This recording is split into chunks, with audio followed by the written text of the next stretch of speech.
Like, subscribe and share fanfiction audiobook channel for next part. And don't forget to give me super, I really need this time bro of 2000 super chat, ha ha ha ha ha. Chapter 89. Otonashi Chiya suddenly returned to Tokyo without notifying the Tokyo Public Security Bureau. After all, there was no point in notifying the Tokyo Public Security Bureau. He just came back to see Densei and the others.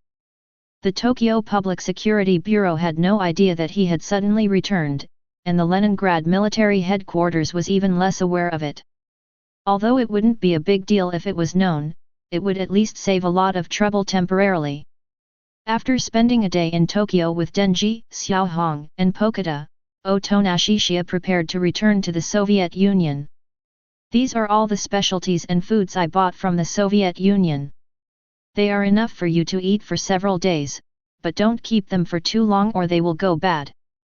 Otonashi Chiya gave some instructions to Densei and Xiaohong, and then said goodbye.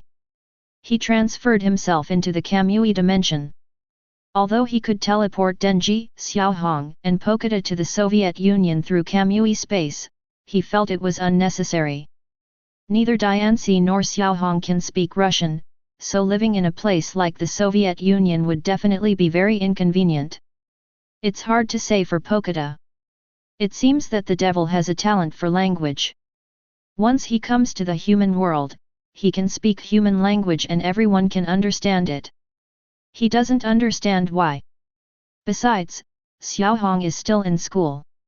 It is impossible to let Xiaohong transfer to a Soviet school, which will cause more inconvenience to Xiaohong's life. Leningrad Military Headquarters, Dormitory Building. There were coordinates left by Otonashi Chiya in his dormitory, and they were transferred instantly according to the coordinates. It was already very late, so I just took a shower and went straight to bed. The next day, Otonashi Chiya and Ian strolled outside the Leningrad Military Headquarters as usual, as if nothing had happened. On the way, his cell phone suddenly rang. This is the mobile phone provided to him by the military, which is specifically used for notifications. If this phone makes a sound, it means something must have happened. After the call was connected, Minister Levin's voice was immediately heard from the other end. Otonashi, another demon has appeared. This time the demon is more difficult to deal with. We still need you and the Tsar to take action. No problem, I'll go back to the military headquarters and join Shen Yu now. Otonashi Chiya responded with almost no hesitation. Although he still had 3 or 4 days of paid vacation left, he already felt a bit bored, and he was not injured so he didn't need to rest for so long. Being able to carry out missions to defeat demons and gain a lot of attribute points is definitely more interesting than sitting idle every day. When Minister Levin heard Otonashi Chiya directly say Kamitsuki's real name, he was slightly stunned. He didn't expect that Otonashi and Kamitsuki's relationship had become so good that they could even call Kamitsuki by his real name. This is certainly a good thing. I'm sorry, but I'm going to ask you to perform another mission during your paid vacation. To make up for it, your performance bonus for this mission will be doubled. Minister Levin continued. Okay, thank you Minister Levin. Otonashi Chiya explains. Of course, he had no reason to refuse the opportunity to earn more money. Ian, who was standing nearby, also heard the general content of the conversation between Otonashi and Minister Levin, and he immediately helped Otonashi stop a taxi. Because their current location is a bit far from the military headquarters, they need to take a car to get back to the military headquarters as soon as possible. Such an important matter as the mission cannot be delayed. 10 minutes later, Otonashi Chiya and Ian returned to the Leningrad military headquarters. As soon as he arrived at the gate of the military headquarters, Otonashi Chiya saw Shen Yu already at the door, obviously waiting for him. When he saw Otonashi Chiya getting out of the taxi, Kanzuki's face was still expressionless as usual. But when she saw Ian following down, her expression suddenly turned colder and her eyes changed subtly. Shen Yu, have you been waiting for a long time? At this time, Otonashi Chiya walked over and said to Shen Yu. Hearing Otonashi calling Kanzuki by his real name, Ian, who didn't know the truth yet, was shocked. He was worried that Shenyu would get angry, so he hid behind Otonashi Chiya again. He hid behind Otonashi and observed secretly. Sure enough, Shenyu's face looked a little strange, even colder than usual. Shenyu kept his hands folded in front of his chest, closed his eyes, and seemed a little indifferent. It's time to set off. Of course, Otonashi Chiya had already noticed that something was wrong with Shenyu. I couldn't help but wonder what was wrong with this guy. He found that this guy had a very strange and unpredictable temper. Sometimes he was very easy to talk to, but sometimes he was inexplicably angry. Seeing Shenyu walk right past him without even glancing at him, Ian heaved a sigh of relief. Then I'll go back first. Come on, everyone, and be safe. Ian spoke up. Okay, see you later. After saying that, Otonashi Chiya set off with Shinryu. Lomonosovsky District, another suburb of the Leningrad Administrative District. Otonashi Chiya and Shenyu arrived at the target location at the fastest speed via the special car of the Leningrad military. Until this moment, Shenyu still looked exceptionally cold, and looked more like she was sulking than the last time she was at the entertainment venue. After all, it wasn't true last time, and this time Shenyu was really sulking. Otonashi Chiya couldn't help but complain, to be honest, your personality is a bit bad. It's rare that you have such a pretty face. Upon hearing this, a rare fluctuation suddenly appeared on Shenyu's beautiful face. Of course, this is not because Otonashi Chiya said she has a bad personality. There are many people who have commented on her personality. Anyone who said such things to her face was beaten half to death on the spot. The reason why Kanzuki reacted like this was because Otonashi Chiya praised her beautiful face. Although many people have talked about her face, she only feels disgusted by those people because their comments are always teasing or sarcastic. Only Otonashi's tone was very calm, neither teasing nor sarcastic, it seemed that he was just sighing. Many people have said this to me, but you're the only one who makes me feel a little interesting. Shenyu said directly. Really? That's an honor. Otonashi Chiya teased. Since you are my partner, you don't have to have any contact with that guy Ian anymore. Whether it's carrying out missions or daily needs, I am enough for you. Kanzuki originally subconsciously wanted to say Ian, the weakling, but suddenly remembered that Otonashi Chiya would be disgusted by this, so she temporarily changed the title. There was a hint of dominance in the tone in which she spoke. But it won't be offensive. In fact, Shenyu was already very restrained, he just spoke to people in this tone out of habit. If the person in front of her was someone else other than Otonashi Chiya, her tone would have been overbearing and would not tolerate rejection. Chapter 90. Otonashi Chiya was a little confused. He really couldn't understand why Shenyu cared so much about this kind of thing. Could it be that Shenyu's previous bad attitude towards Yun was also due to this incident? This made him even more confused. In daily life, taking him to familiarize himself with various places, or teaching him some things that he needs to pay attention to in the Soviet Union, and so on, aren't these things that people would find troublesome? Why would anyone want to take on such a troublesome task?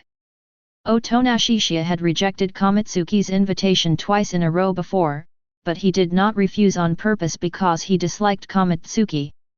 It was because he had always promised Ian in advance, and his principle was that once he had promised, he would try his best not to break his promise. Therefore, Otonashi Chiya was puzzled as to why Shenyu was so obsessed with such troublesome things. Otonashi Chiya didn't answer, so Shenyu asked, I want to know your answer. You really confused me. Otonashi Chiya sighed slightly and said, it seems that you really have nothing to do. Since you like those troublesome things so much, I'll leave it to you. There was no prior agreement with Ian this time. Ian had been getting busier and busier with training recently, and he also hoped that Ian could focus more on training. Otherwise, the poorly trained demon hunters in the military would be more likely to get into danger when they go out on missions. He didn't want to trouble anyone to help him adapt to the Soviet environment. After all, he could adapt slowly on his own. But Shen Yu insisted on being so enthusiastic, so he would satisfy this guy's inexplicable persistence. It's not that Otonashishiya is too slow, he still hasn't realized that Kanzuki is actually a girl disguised as a man. But it's because Ian is a man. If Ian was a girl, Otonashishiya would probably speculate whether Shen Yu was a girl disguised as a man and was jealous. Very good. Otonashishiya's answer satisfied Shen Yu very much. When this mission is over, I will take you to the Winter Palace. Before thinking about this kind of thing, let's deal with that big guy first. Otonashishiya said in a serious tone. I saw a hurricane appearing on the vast plain ahead. And it was not an ordinary hurricane, but a demon hurricane. It was seen that the hurricane demon's hurricane was made entirely of intestines, with half a head in the middle that looked like a human child. This half head was very huge, and the entire hurricane demon was at least several dozen meters in size. The hurricane demon is wantonly destroying everything around it. Otonashishiya and Shinayu can feel the strong suction even from a long distance away, and the hurricane demon probably hasn't used its ability yet. Hurricanes and typhoons are actually the same thing. They are extremely destructive natural disasters and are deeply feared by many people. Although he was killed by Chainsaw Man and Bim in the original book, the hurricane demon is definitely not weak. And according to the information provided by Minister Levan, the demon that appeared this time is the demon meat with a gun, right? Otonashishiya seemed to be talking to himself, or to Shinayu. That should be it. At this time, Shen Yu's expression also looked a little solemn. A demon of this size is so huge and difficult to approach, so it goes without saying how difficult it is to successfully hunt it. In the original book, the Chainsaw Man was able to get close to the hurricane demon because he worked together with Bim. As a shark demon, Bim could travel through the hurricane. Although it's a bit tricky, we have no choice but to go ahead, otherwise it will soon break into densely populated areas. Otonashishiya said in a very calm tone. The hurricane demon who possesses the gun demon meat piece is the strongest demon he has ever encountered. This guy appeared in the original work. When he appeared, he didn't have the gun devil meat slice, and he showed very strong strength. In the original book, the hurricane demon knew Lacey, and it was very likely that Lacey had been subdued by the Soviet Union. After all, Lacey was the secret weapon of the Soviet military. The military demon hunters could not deal with the hurricane demon, so they sent the secret weapon to attack. Then the gun demon's meat piece was taken away by the Soviet side, but the hurricane demon did not die. Later, the hurricane demon might have been controlled by Makima. Even Lise was surprised that the hurricane demon would appear in Japan. In fact, it was Makima who was secretly controlling everything. It can't be stopped. Shen Yu shook his head. Although she is very confident in her own abilities, it is limited to herself. The hurricane demon was about to invade the residential area. She couldn't stop such a huge hurricane demon, and the residential area was about to suffer very serious damage. Let me do it. Otonashishiya has already figured out how to deal with the hurricane demon. With his attack, Kamui would definitely not be able to defeat such a huge hurricane demon with gun demon meat in seconds, so he didn't try. If we want to stop the hurricane demon that is about to invade residential areas and avoid large-scale casualties, we must undoubtedly use Suzanu's power. No matter how strong the hurricane demon is, he is not as strong as Suzanu. No matter how big the hurricane demon is, he is not as big as Suzanu. Under Shen Yu's slightly puzzled gaze, a giant light blue rib suddenly unfolded from Otonashishiya's body, surrounding Shen Yu. Just in its initial form, it is almost enough to isolate itself from the strong attraction generated by the hurricane demon. What's this? Shen Yu, who had never seen Suzanu before, was naturally surprised. Otonashishiya didn't answer for now, but continued to evolve Suzanu's form. If you want to completely block the Hurricane Demon, you have to use the second or third form. Then, Susanoo began to grow from its initial rib form, and grew a skeleton-shaped upper body, flesh, blood, and outer clothes. On top of that, there is even a complete lower body. This is Susanoo's third form. Her height is double that of the second form, and is as tall as or even taller than the Hurricane Devil. This is a reference to Madara's third form, Susanoo. Madara and Sasuke's third and fourth forms are very different. The ultimate form of the Sword of Rage was held in Susanoo's hand, and was also enlarged by Susanoo into an ultra-large giant sword several dozen meters long. Ding! Allocation completed, HP plus 40. Chi and blood, 440. Susanoo went straight to the third form. Even the current Otonashishiya would feel a lot of pressure, so he directly maxed out all the attribute points he currently had in Chi and blood. At this time Otonashishiya and Kamui have appeared on Susanoo's head instead of on the ground. Suddenly standing in the air dozens of meters high, Shenyu's reaction was naturally difficult to remain calm. Although this was obviously Otonashishiya's demonic power, she had never thought before that Otonashishiya actually had this kind of demonic power. Chapter 91. The third form, Susanoo, stands in front of the Hurricane Demon, and the super-large Sword of Rage is extremely visually shocking. Then it won't get through. At this time, Otonashishiya said lightly. You actually still have this kind of demonic power. Shenyu was so shocked that a light flickered in his eyes as he murmured. This time, the strength displayed by Otonashishiya once again refreshed her cognition. Originally, she just thought that Otonashishiya's strange ability to distort space was very restraining to her. Now I realize that not only can he restrain her, but Otonashishiya's abilities in dealing with special situations are also more comprehensive than hers. Of course, the Hurricane Demon was also shocked by the light blue giant in front of him. Ever since it came to the human world and obtained the gun demon meat, it has hardly seen a demon bigger than itself. What kind of demon are you? Why are you stopping me? So it subconsciously thought that the giant in front of it was a very powerful demon, and did not notice that there were two tiny humans between the giant's eyebrows. Otonashishiya didn't waste time talking to the Hurricane Demon. He controlled Susanoo with his mind and slashed directly at the Hurricane Demon with the Sword of Rage. Even though the Hurricane Demon's hurricane has extremely strong destructive power, it can't stop the Sword of Fury that has been enchanted by Susanoo. This amount of destructive power is just a scratch on the Sword of Fury.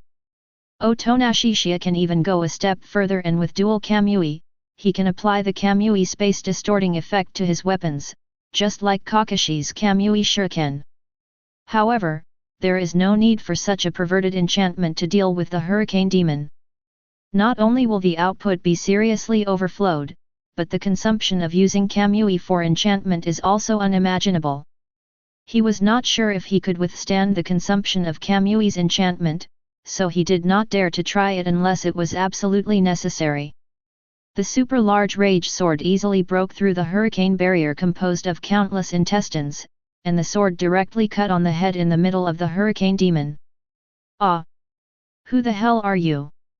We are all the same species, why are you trying to kill me? The Hurricane Demon suddenly let out a shrill scream. Since the Hurricane Demon swallowed the Gun Demon's flesh, it would not be so easy for him to die even if his head was destroyed. Its hurricanes are supposed to be the most troublesome things, with extremely strong destructive power and making it impossible for people to get close, and then causing very heavy losses and casualties in residential areas. But it was cut in half by Otonashishiya's Susanoo with a casual sword. This is the power of God. If it weren't for Otonashishiya, Shenyu's absolute defense would not have been broken by the Hurricane Demon, but it could not stop the Hurricane Demon. In the end, with heavy casualties, the Soviet military probably had no choice but to send out Lacey. As the bomb weapon man of Lacey, her explosive power and destructive power are at the max level, and she can easily blow the Hurricane Demon into a pile of rotten intestines. At this time, Otonashishiya still ignored the Hurricane Demon. Since one sword failed to kill the hurricane demon, he would use another sword. This sword directly blasted out a golden red sword wave with a diameter of nearly 100 meters. Suzanu's light blue energy was attached to the golden red sword wave, emitting a breath of destruction. The hurricane demon could only stare in despair at the terrifying sword wave that seemed to be able to swallow the sky and the earth. Until its death, it had no idea that the giant in front of it was actually summoned by a human boy. The next moment, the hurricane demon was blasted into pieces, with blood all over the ground. The crusade is complete. As soon as he finished speaking, Otonashishiya directly released Suzanu. But he forgot that he and Shen Yu were still in mid-air, and as a result, he and Shen Yu experienced a free fall from a height of dozens of meters. But it doesn't really matter, because he can hollow, and this height will not hurt Shen Yu who has absolute defense. But it happened too suddenly, and Shen Yu had rarely experienced the feeling of falling suddenly from a great height. She was a little frightened and seemed to have forgotten that she had absolute defense. She subconsciously reached out to Otonashishiya and just grabbed Otonashishiya's hand. Otonashishiya immediately felt a cold touch. Although Shen Yu's hands were cold, they were also very slender and tender, giving him a boneless feeling. He looked at Shen Yu in surprise, not expecting that Shen Yu would suddenly grab his hand. But what surprised him even more was that Shen Yu's hands were not quite the same as he had imagined. The hand that can use such a fierce and terrifying hand knife is actually such a hand. However, Shen Yu's face remained calm, not looking frightened at all, and he said nothing, pretending that nothing had happened. Being a strong-willed girl, she certainly wouldn't want Otonashishiya to know about her recent misconduct, as that would be extremely embarrassing for her. Seeing Shen Yu's expressionless face, Otonashishiya didn't bother to care so much anymore. He tightened his grip on Shen Yu's hand slightly, and calculated the time of landing in advance with the help of Mangekyō Sharingan. He slowly activated the hollow function and landed safely with Shen Yu. Shen Yu probably knew that this was Otonashishiya's demonic power, so he was not surprised. After landing, Shen Yu immediately let go of Otonashishiya's hand and turned away. "We should go back." In fact, it was because she almost couldn't control her facial expression. When she shook hands with Otonashishiya just now, there were ripples in her heart. It was probably the feeling of shyness.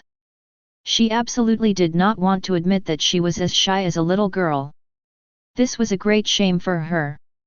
After Otonashishiya took the gun demon's meat slices off the ground, he and Shen Yu took a special car back to the Leningrad military headquarters. As for the body of the hurricane demon, naturally someone else would deal with it. But as he sat in the car, he began to suspect something. Are there really men whose hands look like that? You don't know until you touch it, and you'll be shocked when you do. The touch is even more amazing than that of ordinary girls' hands. Soviet military, high-level secret talks. That boy has finally begun to show his true strength. The Japanese cabinet has indeed concealed the boy's strength. But it doesn't matter if they concealed it. Sooner or later, he will reveal his true strength. What is certain is that his strength has already become a threat to us. Should we nip him in the bud as soon as possible, or use him for our own benefit? Let's implement the second option first. If it fails, then kill it. The old guys in the Japanese cabinet are very vicious. If we let them become powerful, there will be endless troubles. The second option, it seems that everyone has no objection, so let's arrange for Lisa to be activated as soon as possible and let her practice all the procedures in the shortest possible time. There must not be any mistakes in this special agent operation. Chapter 92. At this time, Otonashishiya had no idea that he had been targeted by the top Soviet military officials. He only knew that his paid vacation was extended by another 10 days and that the bonus for this crusade mission was doubled. In the world of Chainsaw Man, earning rubles is as good as earning US dollars. Although you earn and spend rubles, the military's demon hunter is a high-paying, high-benefits, and high-risk profession where you earn more and spend less. Now, Otonashishiya is at the Hermitage. That is the State Winter Palace Museum in Leningrad, also known as the Hermitage Museum. The last time they went to fight the hurricane demon, Shen Yu said he would take him to the Winter Palace for a visit. He didn't take it seriously at first, thinking Shen Yu was just talking casually, but he actually came today. Early this morning, Chiya was dragged by Shinayu to visit the Winter Palace. In the eyes of other tourists around, they were just two boys in military uniforms, who looked to be no more than 18 years old, and most importantly, they were both very handsome. That uniform, is he a soldier? Or a demon hunter in the military? There are some differences between the uniforms of ordinary soldiers and the demon hunters in the military. Their uniforms are obviously demon hunters in the Leningrad military. It's rare to see military demon hunters in a tourist attraction like the Winter Palace, and they're all incredibly handsome guys. Ah! They really are demon hunters from the military. I hope they are just here for tourism and not for demons to appear here. Otherwise, our tickets would be wasted and it would be dangerous. Chiya and Kamui would indeed be very eye-catching when walking in such a crowded place. If Chiya is considered very handsome among boys, then Kanzuki is more beautiful and delicate than most women. It's just that the military uniforms they wear can easily cause some people to worry. But in fact they are just too lazy to change clothes. Moreover, the military uniform can help them avoid a lot of unnecessary troubles, such as being picked on by gangsters, or being stopped and checked by the security personnel of the Winter Palace because of Chiya's special eyes. I never thought you had such elegance as traveling. At this time, Chiya said to Shinayu, but it is true. The Winter Palace was once the Tsar's palace, and the code name you gave yourself is Tsar. Therefore, he guessed that Shen Yu did not like traveling, but had a special liking for the Winter Palace. It's not just this reason. Shen Yu just said this and didn't give any specific reasons. Is that so? Chiya responded casually, obviously not paying attention to the implication of Shinayu's words. Just then, two girls with Soviet-looking faces approached, their facial features looking pretty good. Soviet girls seemed to be more open-minded, and their intention was obviously to strike up a conversation. Handsome boy, can you please do me a favor? Leave me your contact information so we can go have a drink together tonight. One of the girls approached Shen Yu directly. When a Soviet girl enthusiastically invites you to go drinking with her, the night is basically a done deal, in every sense of the word. Of course this could also be a stereotype of Chiya. However, Shen Yu had no interest at all and simply ignored the girl. Not only did he not say a word, he didn't even look at the girl. He walked past the other person with an indifferent look on his face, as if the other person was a piece of non-existent air. The girl was a little depressed for a moment. Although it was normal to be rejected when approached, she didn't expect to be directly ignored, which was somewhat hurtful. At this time, Chiya smiled at the girl slightly awkwardly, with a hint of apology in his smile. But he didn't say anything, and walked into the Hermitage Museum with Shen Yu. The girl who had just been ignored felt a little better, at least she was comforted by Chiya's slightly apologetic smile. The other girl next to him originally came for the boy with bloodshot eyes, and now her impression of this boy on their first meeting was even higher. She felt that this bloodshot-eyed boy would be much easier to strike up a conversation with than the aloof boy who had just ignored her best friend. You should be a demon hunter from the Leningrad military, right? Are you interested in having dinner with us later? I'll treat you. The other girl was also very direct, and the word pickup was clearly written on her face. Although the other party was very enthusiastic, Chiya had no intention of dating a girl he didn't know at all. Just when he organized his words to politely reject the other party, he saw Shen Yu suddenly looking at the girl with an extremely cold gaze, which even contained murderous intent. The girl suddenly felt as if she had fallen into an icy abyss and was frightened out of her wits. The young man's facial features were obviously extremely beautiful, but his eyes seemed to be able to kill people. The girl quickly pulled her best friend and ran away. They ran until they were exhausted and gasping for breath. What the hell was wrong with that guy just now? He ignored you, but he looked at me with such a scary look even when I was chatting up another handsome guy. I don't know either. Never mind, let's just consider ourselves unlucky today. Although I still think it fits my aesthetic taste very well, it's a pity that the person is too weird. At the same time, Otonashishiya looked at Shinayu with a puzzled look. Even if you are not interested in them, there is no need to use such a scary look, right? Even he felt a little scared by the look in Shen Yu's eyes just now, as if he was about to take action. Those two girls are ordinary people, and if Shen Yu takes any action, it will cause very serious consequences. And the most important problem is that he thinks Shen Yu has no reason to be so rude to those two girls.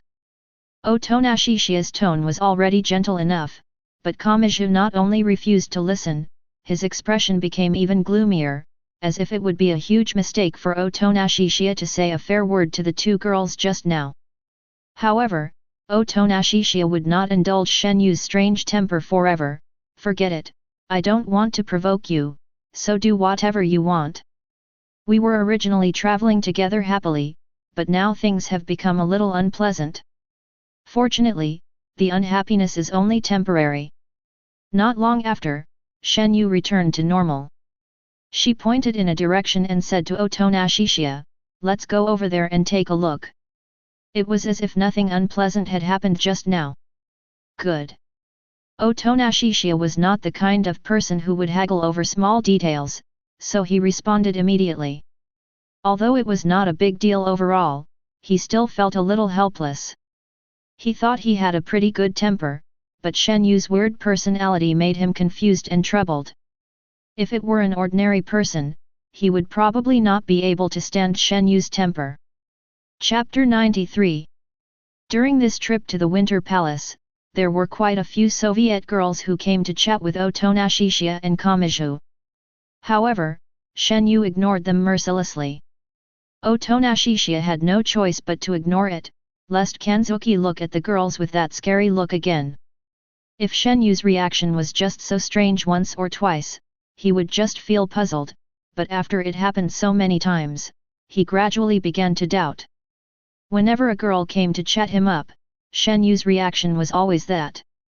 At this point, Otonashishiya finally couldn't help but ask Shinayu, "Are you jealous?" Although Shen Yu is a man in his eyes, the possibility of him being gay cannot be completely ruled out. Otherwise, Shen Yu's reactions had always been too strange. She was unhappy because he and Yin usually hung out together, and she was obviously angry because other girls approached him. He felt that jealousy was the only explanation. Having said that, if Shen Yu is really a gay, then he must stay away from this guy in the future. After all, he is not gay, and he doesn't want to be targeted by a gay. When Shen Yu heard Otonashishiya ask this question, his heart suddenly skipped a beat. But her face did not show any fluctuations, instead she said calmly, "How is it possible?" Shen Yu's strong self-esteem made her unwilling to admit this fact. "Then why are you reacting so strangely? It has nothing to do with you if other girls try to flirt with me, right?" Otonashishiya continued to ask. Of course he is not so easily fooled, unless he does not care about the truth of the matter at all. He actually doesn't care about anything else now. What he cares about most is whether Shen Yu is gay, so he wants to ask it clearly all at once. Shen Yu was about to lose his composure, but his facial expression was still well controlled. At this moment, her brain was working very fast, and she immediately came up with a fairly reasonable explanation, because they are all too weak, the weak are not qualified to flirt with the strong, it's that simple. Is that so? Otonashishiya nodded slightly, half believing, so you're not gay, right? Shen Yu's explanation made him feel that it did make some sense. After all, Shen Yu was the kind of person who was inexplicably obsessed with strength. He didn't really care about the authenticity of this explanation, he just wanted to confirm whether Shen Yu was gay. When Shen Yu heard the English word gay, she couldn't hold back her emotions. This was a rare time when she couldn't control her facial expression. It took her a moment to realize what the word meant. Her expression changed slightly, and then she stared at Otonashishiya coldly. So you think I'm gay? I don't mean to slander you, it's just that they look too much alike. Otonashishiya's straightforward way. I can tell you clearly that I am definitely not. Shen Yu denied it in a very serious tone. But now she suddenly realized a problem. Otonashishiya must have always treated her as a man. In fact, she was just used to this kind of dressing. She put her long hair into the military cap and bound her chest, which made it easier for her to perform physical skills. This is the main reason. Secondly, it is because she prefers to show this image to others, and her strong mentality makes her not want to be considered a weak woman. In fact, Kamui doesn't mind letting Otonashishiya know that she is a girl. But now is not the right time. If Otonashishiya knows that she is a girl, wouldn't he think that she is jealous? So she planned to wait for a while before telling Otonashishiya that she was actually a girl. That's good. Otonashishiya felt a little relieved. Judging from Shen Yu's current reaction, he is definitely not gay. As long as this guy is not gay, everything is fine. Otonashishiya and Kamui spent most of the day in the Hermitage Museum.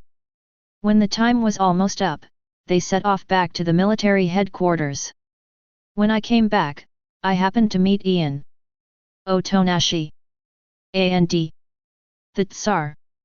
As soon as he saw Shen Yu, Ian's greeting suddenly became weaker. Hello. This time, Shen Yu's attitude towards Ian was unusually not that bad. Although her tone was still cold, she was like that to everyone. At least she didn't ignore Ian or look at him with a scary look.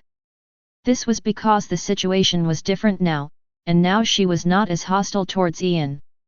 Ian was immediately very surprised. Would the Tsar actually say hello to him?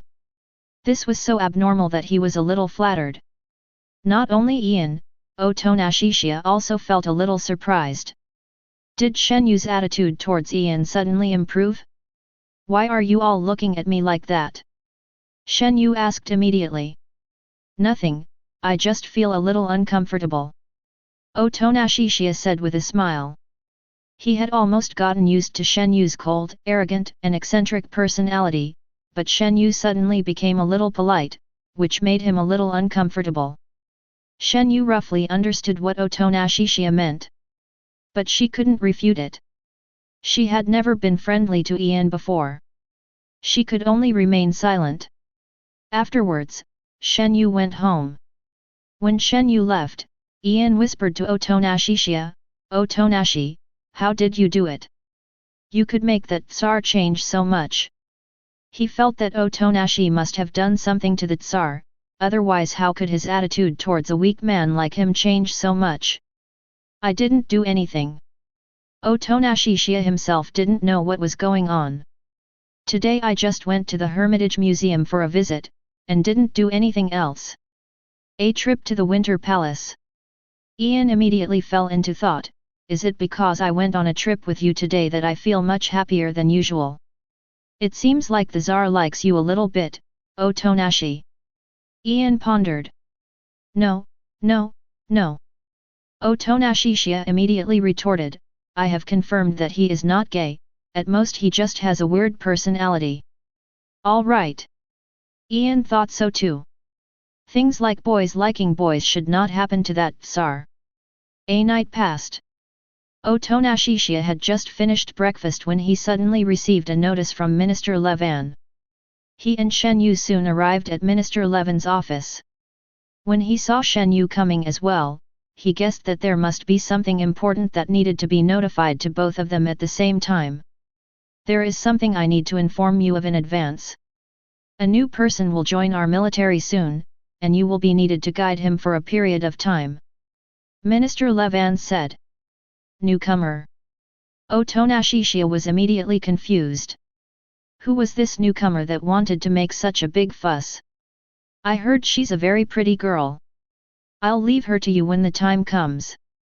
Minister Levan gave Otonashishiya a you-know look. At this moment, Shen Yu's eyes suddenly became strange. Chapter 94. When he heard the word very pretty girl, Shen Yu's eyes changed. But that was all. She didn't change her attitude faster than turning the pages of a book as usual. Because of what happened yesterday, she wanted to restrain herself as much as possible in front of Otonashishiya, not wanting Otonashishiya to find out that she was jealous.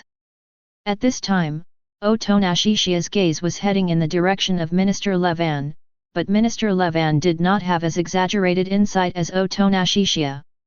Therefore, no one noticed the subtle change in Shen Yu's eyes. "Can you tell me what the new guy's name is?" Otonashishiya asked with some concern. His intuition told him that this matter did not seem simple. He's just a newcomer, normally he wouldn't make such a big fuss. Not only did he and Shen Yu specially come to the office, but he also arranged for them to take care of the newcomer. The key point is that he and Shen Yu are undoubtedly the first and second strongest in the Leningrad military. A newcomer who hasn't even shown up yet is receiving such high treatment. It's impossible for him to be an ordinary person. Otonashishiya has two guesses about this. Either the identity of this newcomer is very special, or he is similar to the S-level newcomer of the Tokyo Public Security Bureau. Minister Levan shook his head. "I don't know the exact name yet, but she should be the daughter of a certain family." He was just following orders from his superiors and he had no right to know the specific circumstances. But looking at the attitude of the superior, it can be inferred that it might be a daughter of a big family who wants to come here to experience life, so it is equivalent to asking Otonashishiya and Kamui to be bodyguards for that daughter. Of course, the word bodyguard is a bit unpleasant, and he definitely wouldn't talk so much. "I see. A rich girl from a certain family." Otonashishiya nodded slightly.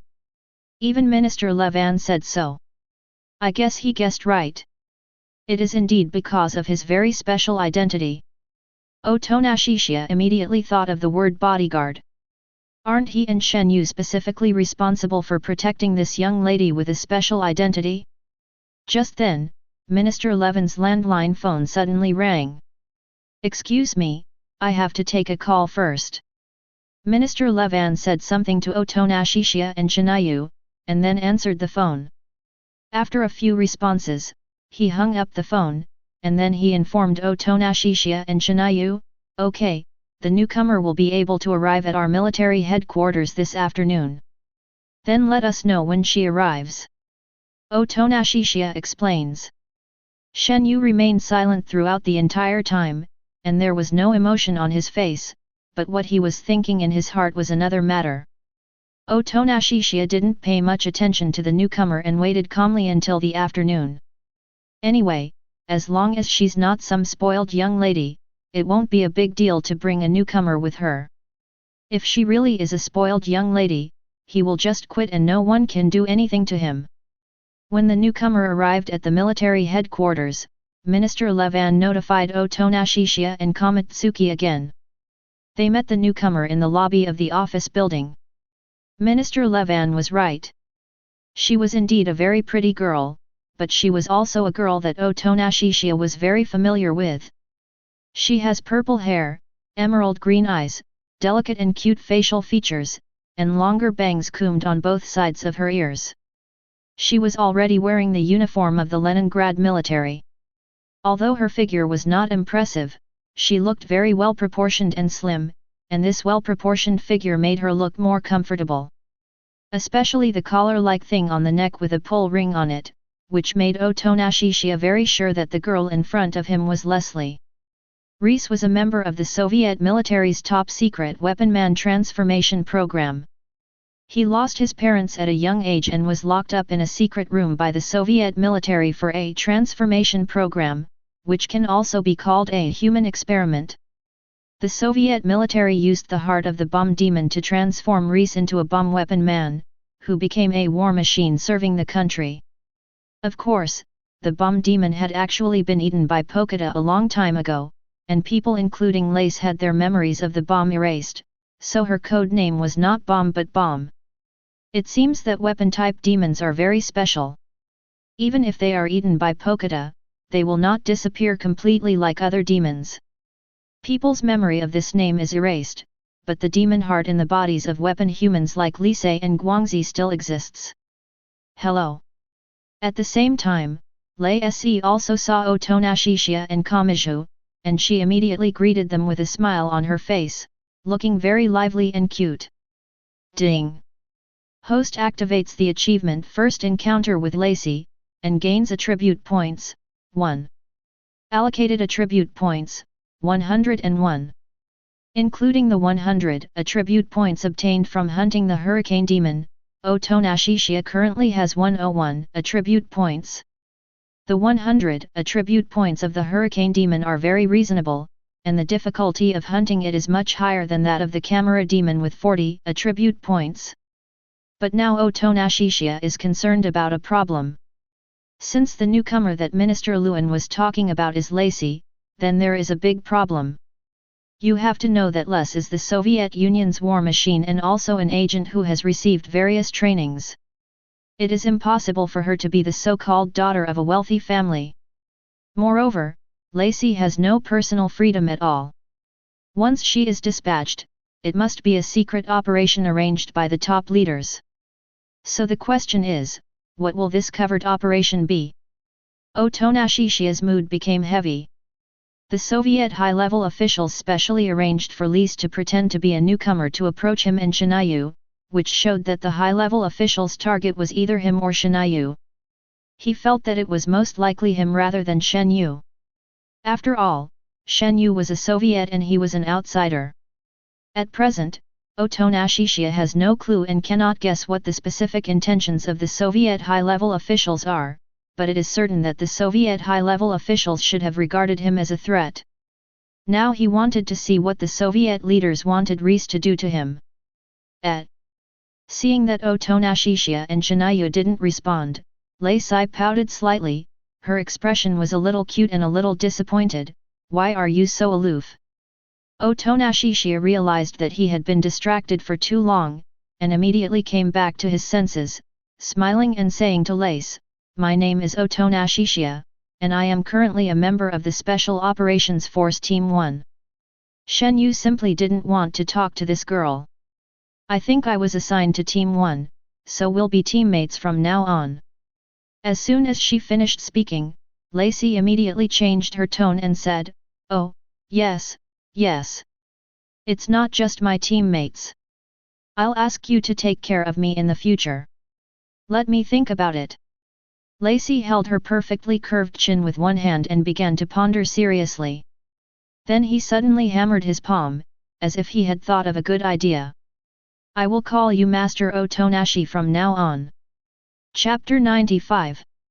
Master or something, whatever you like. Otonashishiya said with a faint smile.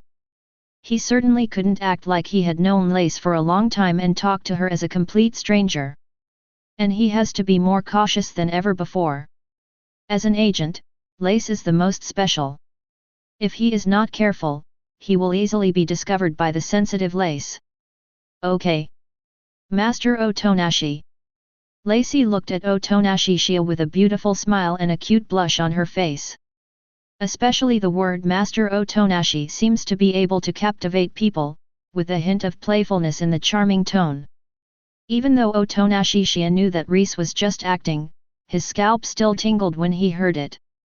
As a special agent, Lacey has received various special trainings and her acting skills can be described as movie queen level.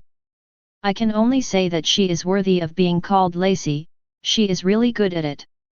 Riser can be regarded as a killer move of the Soviet military.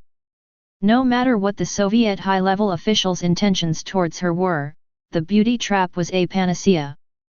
Think about it, how many innocent young men of Otonashishiya's age can resist the charm of Lace? But what the Soviet high-ranking officials could never have imagined was that Otonashishiya was a time traveler with a god's perspective, and Lace's beauty trap would not work on him. This was the biggest and unavoidable mistake made by the Soviet leadership. Speaking of which, at this time, Lacey looked at Shen Yu who was standing aside. Shen Yu's face became even colder. She was very uncomfortable with Lei Sai's ambiguous words and actions towards Otonashishiya. However, ever since Otonashishiya pointed out her jealousy, she has become much more restrained and dared not express it too obviously. But Lace was so perceptive that she could tell at a glance that Shen Yu was dissatisfied with her.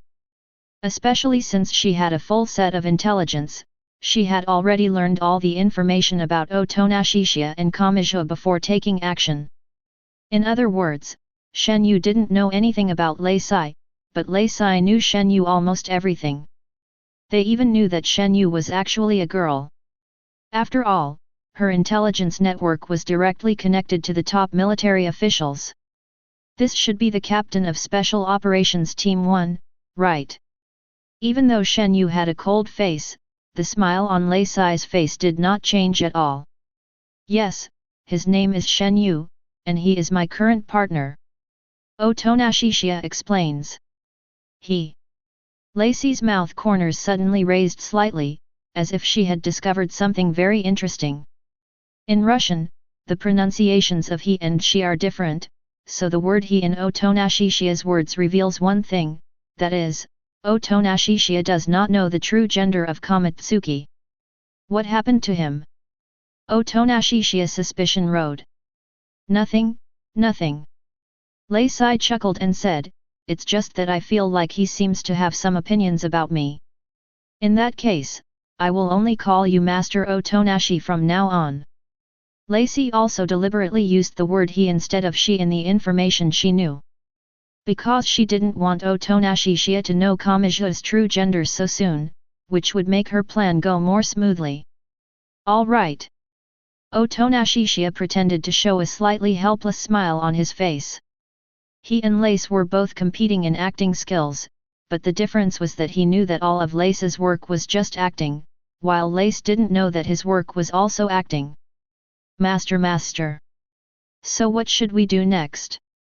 At this moment, Lacey was just like a newcomer who knew nothing, and like a curious baby, she pretended to be very curious about everything around her. After all, her character in this plan is that of an innocent young lady from a noble family, and she must act innocent, simple, lively, and cute. Next. I will first take you to familiarize yourself with the Leningrad military headquarters. Otonashishiya acted with Reese. He certainly would not be in such a hurry to expose Lace's acting skills. He wanted to follow Lace's script to the end and see what the Soviet high-level officials wanted to do to him. To win over? Persuade to surrender? Assassination? There are many possibilities and Otonashishiya cannot confirm it for the time being. Oh! This is indeed very important.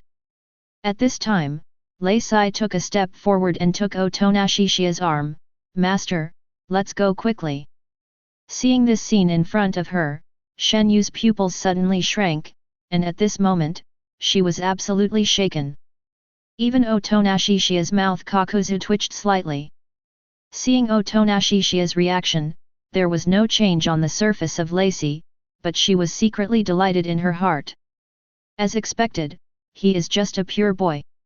It seems that this secret mission, which is being carried out for the first time, can be easily completed in a few days.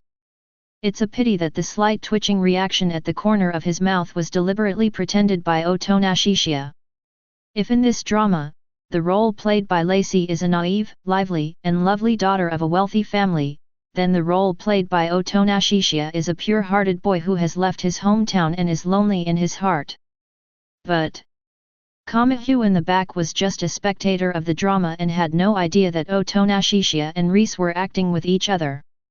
She watched Lacey walking further away with Otonashishiya's arm around her, and she felt a tightness in her chest again, and this uncomfortable feeling was stronger than ever before. She couldn't help but clutch her military uniform at her chest with her hands, but the uncomfortable feeling did not diminish at all.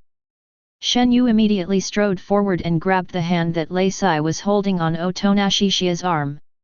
She wasn't crazy enough to attack a newcomer directly, but she wanted him to let go of Otonashishiya. What are you doing? Lacey's tone suddenly became a little coquettish.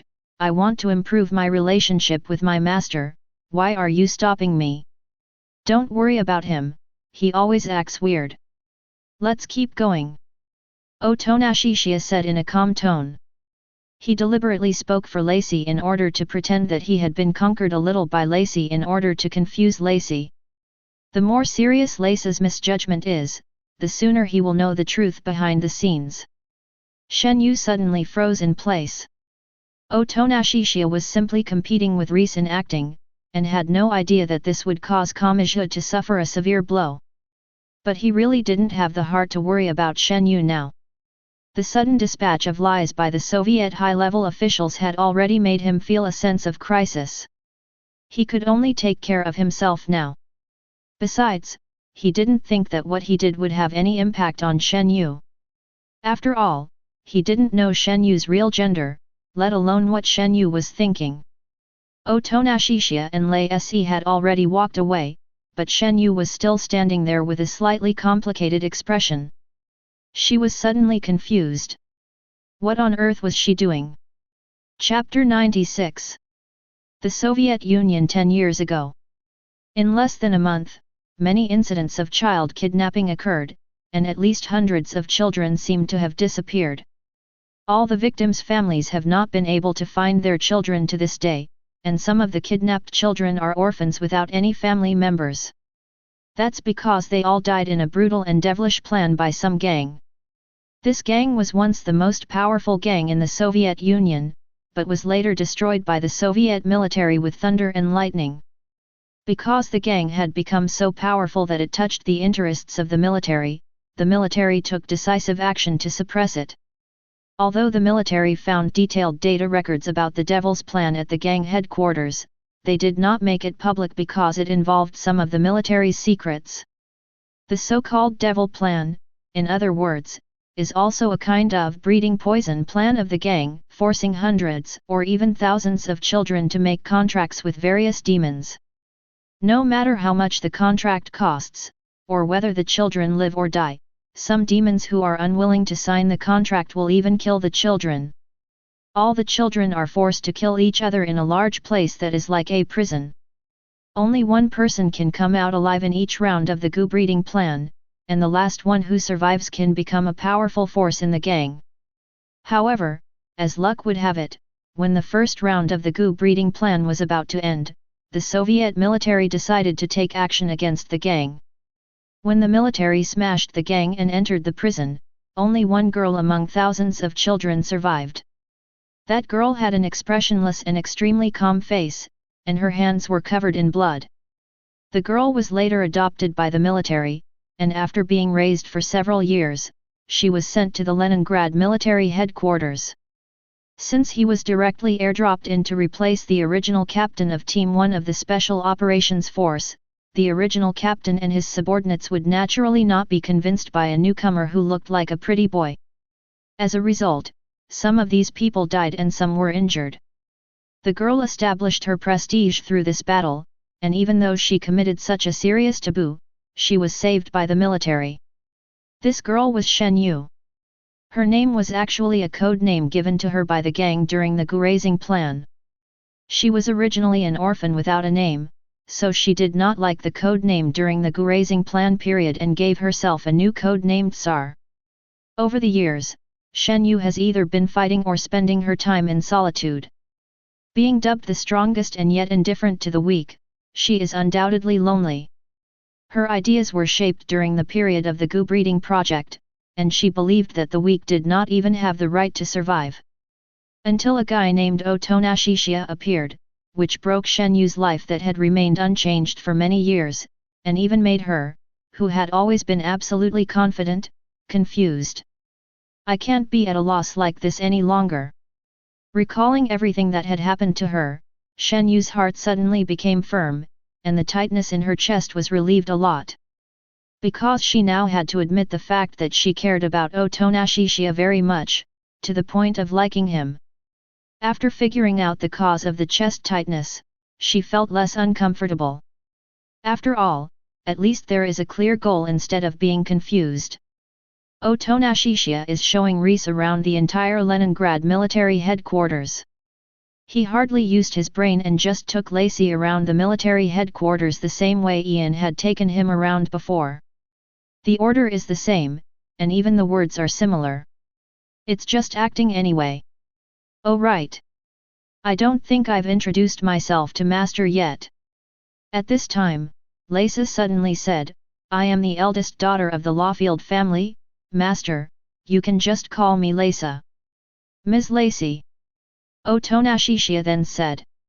He didn't know what the Lawfield family was, and there was no need for him to know. It is probably a big family in the Soviet Union. In any case, it must be the identity background arranged for Reese by the senior military officials. Hey! Lacey pouted her lips slightly, seeming a little dissatisfied. Just call me Lacey. It's too formal to add Miss. It was as if his expression indicated that if Otonashishiya didn't change his name, Lacey would no longer be friends with him. Okay, then Lacey. Otonashishiya seemed to be deliberately led by Reese, but in his heart he was admiring Reese's perfect acting skills. If it were any other boy, he would have been completely controlled by Lace. Master, Master! What is that place? At this time, Lacey suddenly asked curiously. Otonashishiya looked in the direction that Lacey pointed, and then replied, that's the swimming pool. There is an open-air swimming pool in the military headquarters. Ian introduced it to him last time, but he has never been there because he has no interest in swimming. Swimming pool? I want to go in and play. Lacey seemed very interested and took Otonashishiya's hand and ran towards the swimming pool. Otonashishiya had no choice but to accommodate Lacey, otherwise it would not be in line with the character he was playing.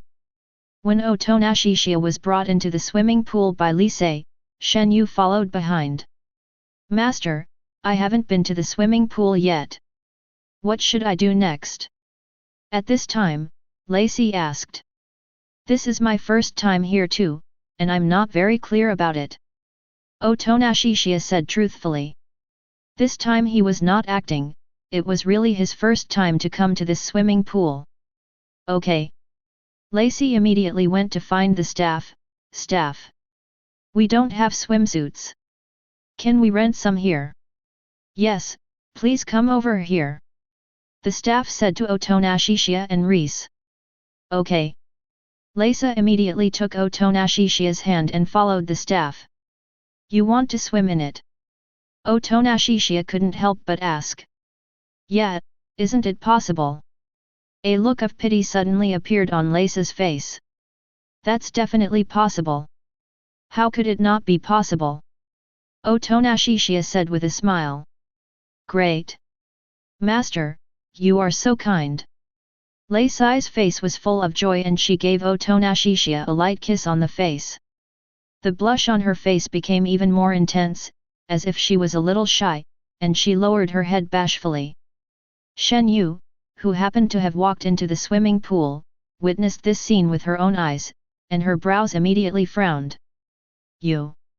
Since Otonashishiya's acting skills were not as good as Reese's, he couldn't act out the blushing look on his face and could only stare at Reese blankly.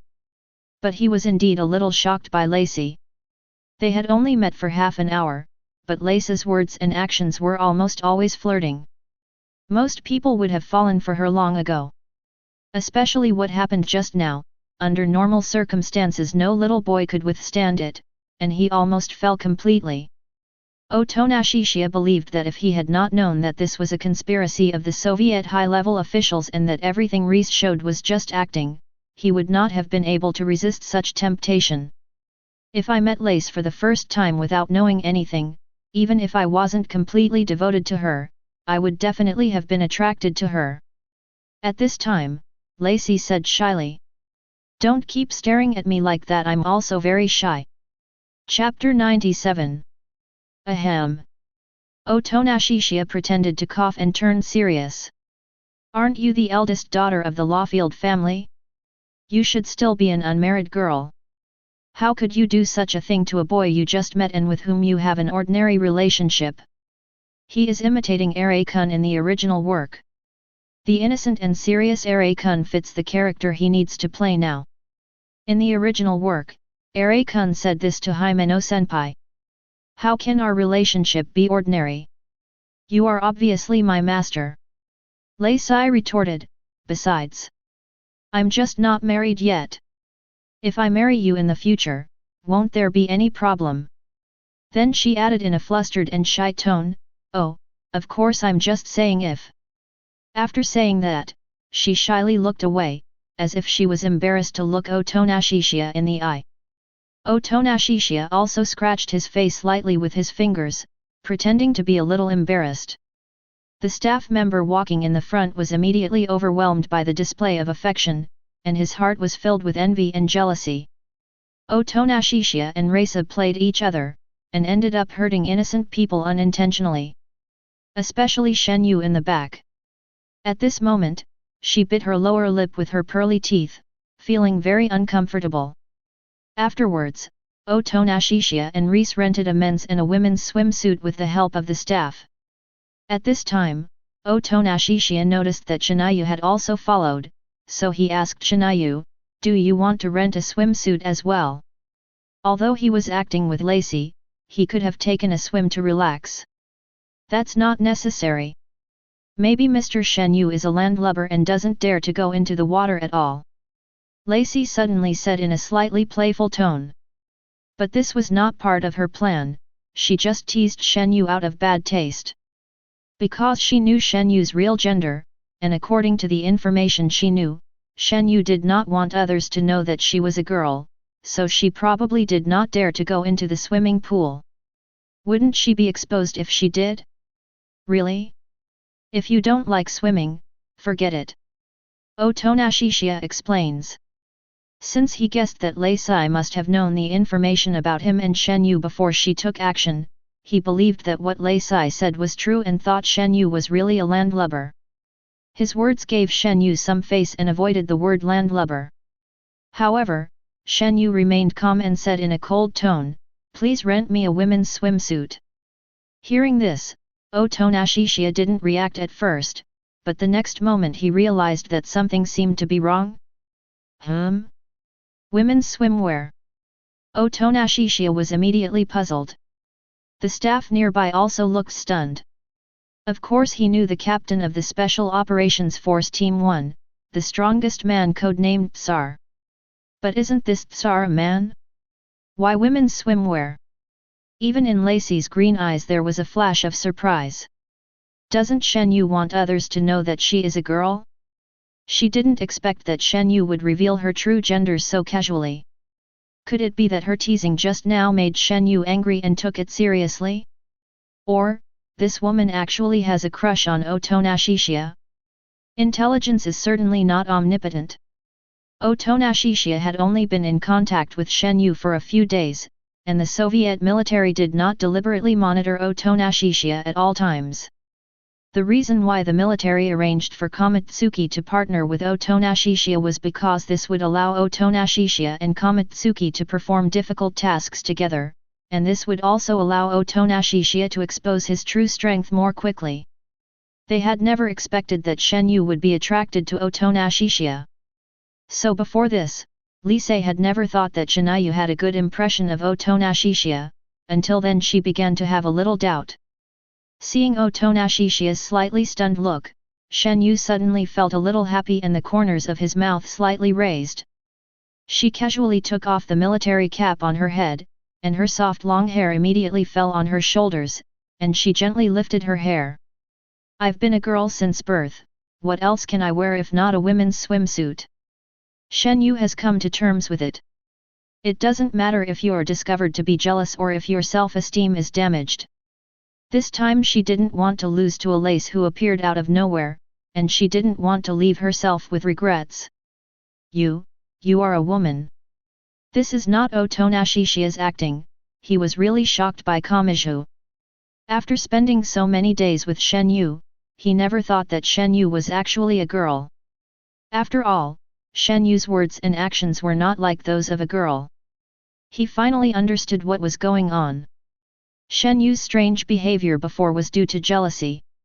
But there is one aspect that Chiya finds hard to understand, that is, can Ian, as a boy, actually make Shinayu jealous? All I can say is, it's horrible. The staff still found it hard to believe that the famous Tsar was actually a girl dressed as a man. Lacey said nothing, but she felt something was wrong. If this woman, Shen Yu, also took the initiative to attack Chiya, it would definitely affect her plan. She definitely couldn't let this woman get ahead of her. As you can see. Seeing Chiya stunned with shock, Shinayu suddenly felt happier. After saying that, she turned her gaze towards Lacey, and her cold eyes seemed like she was declaring war on Lacey. Lacey immediately looked frightened and said to Chiya as if she was complaining, "Master, she is mean to me." She felt more and more uneasy in her heart. This woman was really going to go against her. The point is that this might even ruin her plans.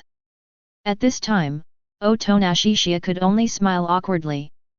Faced with this unexpected situation, he didn't know how to act for a moment. Afterwards, Shen Yu picked out a set of women's swimsuits that looked pleasing to the eye and went to the changing room to change into them. When Shen Yu came out of the locker room, Chiya, who had already changed into a men's swimsuit, immediately saw a surprising scene. The slender Shen Yu was no longer the flat-chested girl in his memory. The curve was not too exaggerated, but it was definitely not small. Did you use a breast wrap before? In addition, military uniforms are relatively thick for warmth, so it is not difficult to make them look like an airport. Seeing Chiya looking at her so directly, Shen Yu actually felt a little shy at this moment.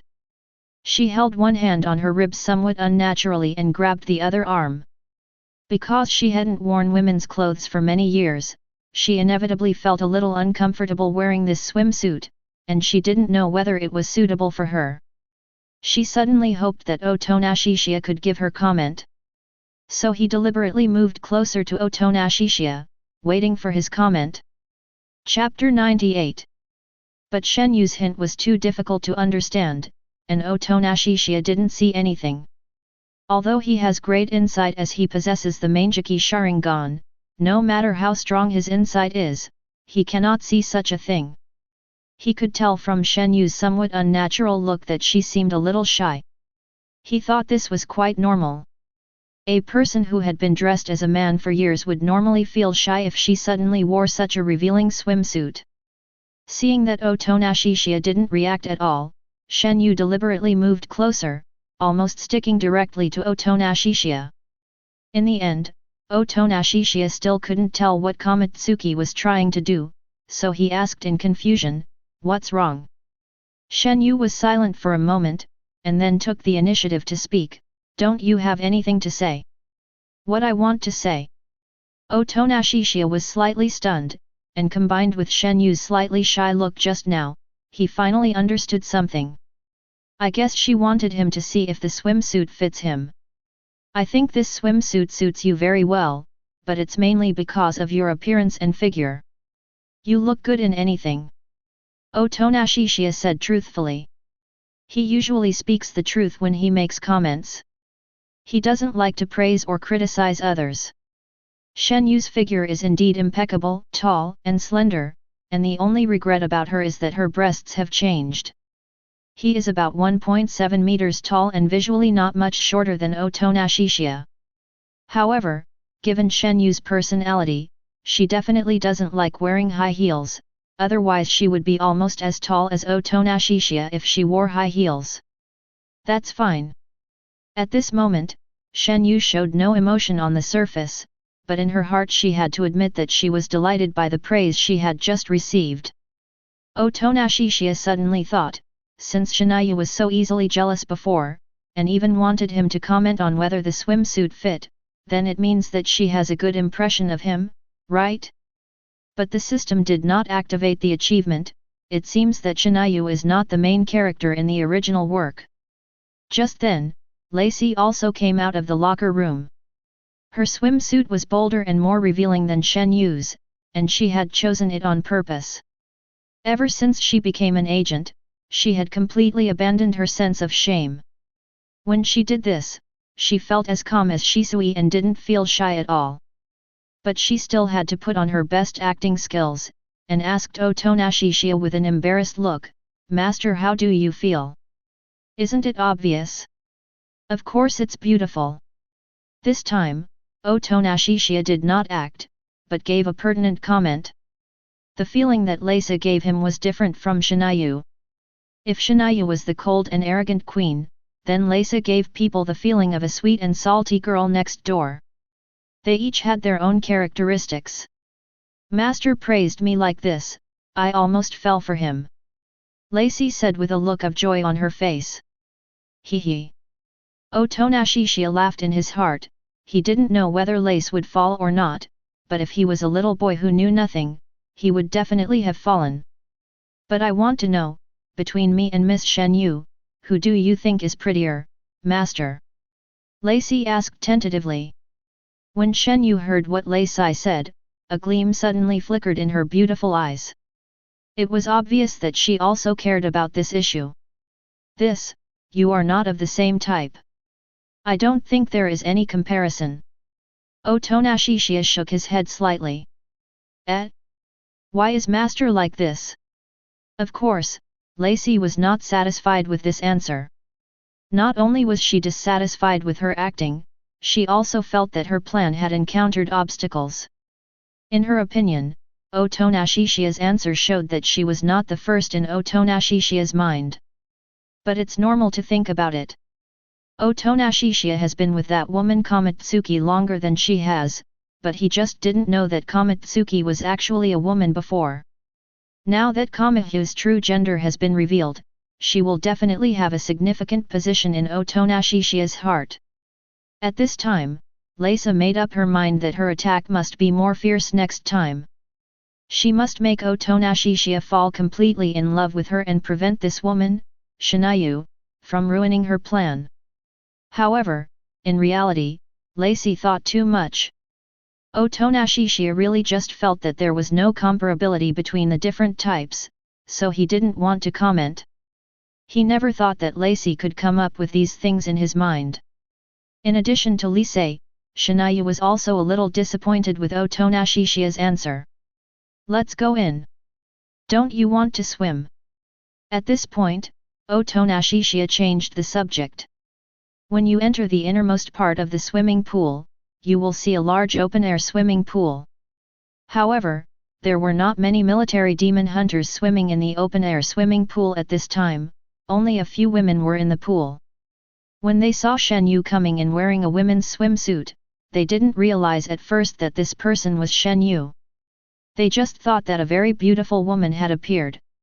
In addition to this beauty, there is also a very beautiful woman and a very handsome man next to her. But for now, they only recognized Otonashishiya, whom they had met recently, so they had an impression of him. Are the other two very rare beauties new demon hunters? After a while, they gradually felt that Shen Yu looked more and more familiar. "Wait, what does it feel like? I seem to have seen that tall beauty somewhere before." Yes. I feel the same way. It looks similar to the face of the Tsar." "It's more than just similar, right? They're exactly the same." They immediately had a bold suspicion, could this beauty be the Tsar himself? Then the Tsar herself is actually a girl, and she usually dresses as a man? But they were not sure. It was not impossible that it was the Tsar's sister, younger sister, or twin sisters. "Otonashi, let's have a competition to see who can swim from one end to the other first." At this time, Shinayu suddenly proposed to compete in swimming with Otonashishiya. However, Otonashishiya refused without a second thought. "I won't compete with you. Unless I use my demonic power, I'm definitely not your opponent in a pure physical contest." Shen Yu's physical skills are extremely strong, and his swimming speed is definitely not slow, unless he can't swim. But if he could use the power of the devil, his Kamui technique could instantly move to the other side of the pool, so there would be no point in competing. Based on physical fitness alone, the only one who can compete with Shen Yu here is Lei Sai, and she might even be able to swim faster than Shen Yu. But Lacey is not so boring. Moreover, this does not fit in with the character she had planned. A naive, simple, and weak young lady cannot swim too fast even if she can swim. According to her planned characterization, she hadn't even fully learned how to swim, but was only a half-baked one. Master, master! Ignore that guy who only knows brute force. At this time, Lacey pulled Otonashishia's arm and said coquettishly, I don't know how to swim yet, master, can you teach me? Chapter 99. Okay. Otonashishia agreed immediately. Of course, this is acting. Lacey giggled, master is so nice. On the other hand, Shen Yu couldn't laugh anymore. Especially when she heard Lace describe her as someone who only knew how to use brute force, veins suddenly appeared on her smooth, white forehead. Were you talking about me? Shen Yu had never had a good temper, so naturally he became serious this time. In the past, she might have taken direct action against anyone who displeased her. That's just her personality. She would rather take action than talk. But the situation was different this time. Otonashishia was right next to her, so she had restrained herself a lot. Lacey immediately hid behind Otonashishia like a frightened kitten, and said timidly, Master, Miss Shinayu is so scary. Looking at Lacey like this, Shen Yu suddenly felt a little helpless. She could never do what Lesser did, sticking to Otonashishia and acting like a spoiled brat. With her personality and self-esteem, it was impossible for her to do such a thing. Could it be that Otonashi likes girls like this? Shen Yu suddenly felt a sense of powerlessness and frustration. You too, don't take it too far even if you're joking. Although according to the character setting, Otonashishia should have protected Reese, but this time Reese did go a bit too far. Even if this was just what Lacey was pretending, he still had to consider Shinayu's feelings. After all, Shinayu had no idea that he and Lacey were acting. He didn't consider Shen Yu's feelings before because he didn't know Shen Yu was a girl at that time, and even had a good impression of him. If he still protected Lacey this time, it would probably make Shen Yu sad, and he didn't want that. Therefore, he didn't want to continue acting. It was just a whim in the first place. With his ability to keep himself out of trouble, he didn't need to care much about the real intentions of the Soviet high-level officials. I see. After being taught a lesson by Otonashishia, Reese also calmed down and immediately apologized to Kanzuki, Ms. Kanzuki, I'm sorry. When Shen Yu heard Lacey's apology, especially when Otonashishia sided with her this time, she felt much better. Fine. Shen Yu said expressionlessly. Then, Les pulled Otonashishia into the swimming pool together. Master, please teach me how to swim. Otonashishia and Reisai went down to the shallow end of the pool, where the water came only up to their waists. Otonashishia then began to teach Reese how to swim in a very serious manner, using a swimming float to pad Reese's abdomen to prevent her from sinking while learning freestyle. Since I'm bored anyway, I might as well play with Lacey. I will hold your hands first, and help you get a feel for the leg movements. We will divide the learning process into 3 stages. Now is the first stage. Okay. Lacey's acting was naturally flawless, she acted like a beginner and her leg movements looked very unskilled. Otonashishia and Lacey both enjoyed the it, which refers to the script. But Shen Yu, the bystander, didn't know the script at all. She sat by the swimming pool and watched Otonashishia teaching Reisa how to swim, feeling extremely depressed. Do you feel anything now? At this time, Otonashishia asked Reese. I feel a little better now. Master, let go of my hand and let me try it myself. Lacey said. Okay. Otonashishia then let go of Lacey's hands and watched how Lace wanted to perform next. After swimming for a few strokes, Lacey's swimming board slipped away, and her body sank. She panicked and pretended to be drowning. Otonashishia originally thought that Lace was going to perform the clumsy posture of a beginner, but unexpectedly, Lace directly drowned him. He felt a little speechless and picked up the lace. Lacey hugged him like an octopus, just as drowning people usually do when they try to cling to their rescuers. Being hugged by Lisa like this, it would be a lie for Chiya to say that he didn't feel anything. Although an innocent boy would definitely panic and be at a loss what to do if faced with such a situation, he was too lazy to continue pretending to be an innocent boy. But at this time, Shen Yu finally couldn't bear it anymore and jumped directly from the edge of the swimming pool. She wanted to pull Lacey off Chiya, but she found that she couldn't, because Lacey was holding Chiya very tightly and with great strength.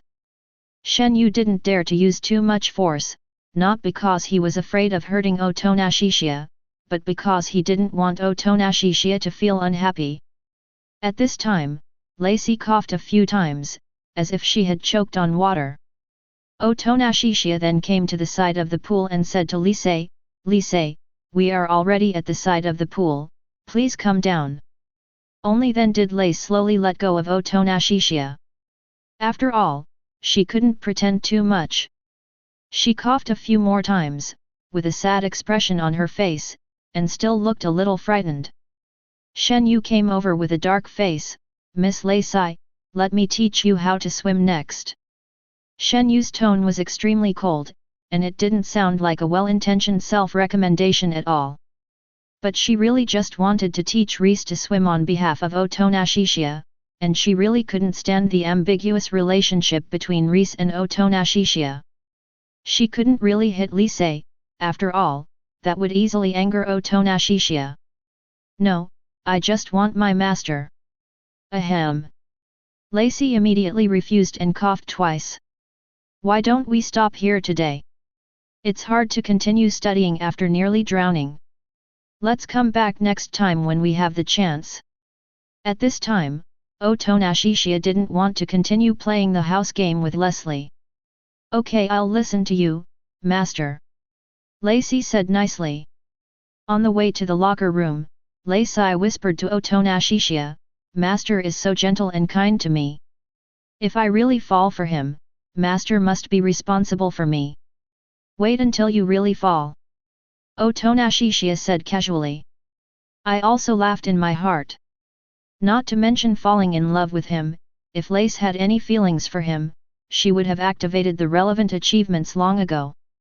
However, up to now, Lace's affection for him has not yet reached level 1. Of course Shen Yu left with him. The girls on the other side of the swimming pool had been secretly observing the situation here, and they witnessed the entire process that just happened.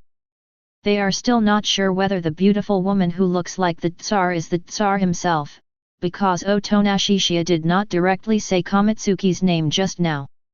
Especially Shen Yu's obviously jealous look just now made them feel that it was not in line with the Tsar's cold and domineering temperament.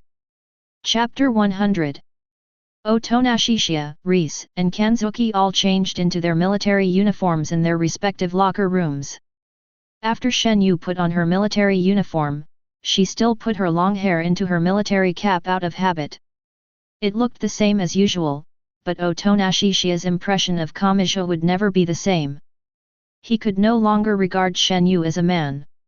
As soon as he saw Shen Yu's face, the graceful figure of Shen Yu in a swimsuit would automatically appear in his mind. "Speaking of which, why don't we just buy this swimsuit and take it away, so we don't have to rent it again next time we come here?" Chiya said to Reese and Kanzuki. "The quality of the swimsuits provided by the swimming pool is quite good, and it is worth buying them directly." Shen Yu nodded slightly. "I also think this is more convenient. Let's go to a specialized swimsuit store when we have time," Lacey suggested. "We'll see when the time comes." Chiya heading out. Then, Chiya said to the staff, "We will pack up these 3 swimsuits and take them away. Please calculate how much they will cost." Feel free to take it with you.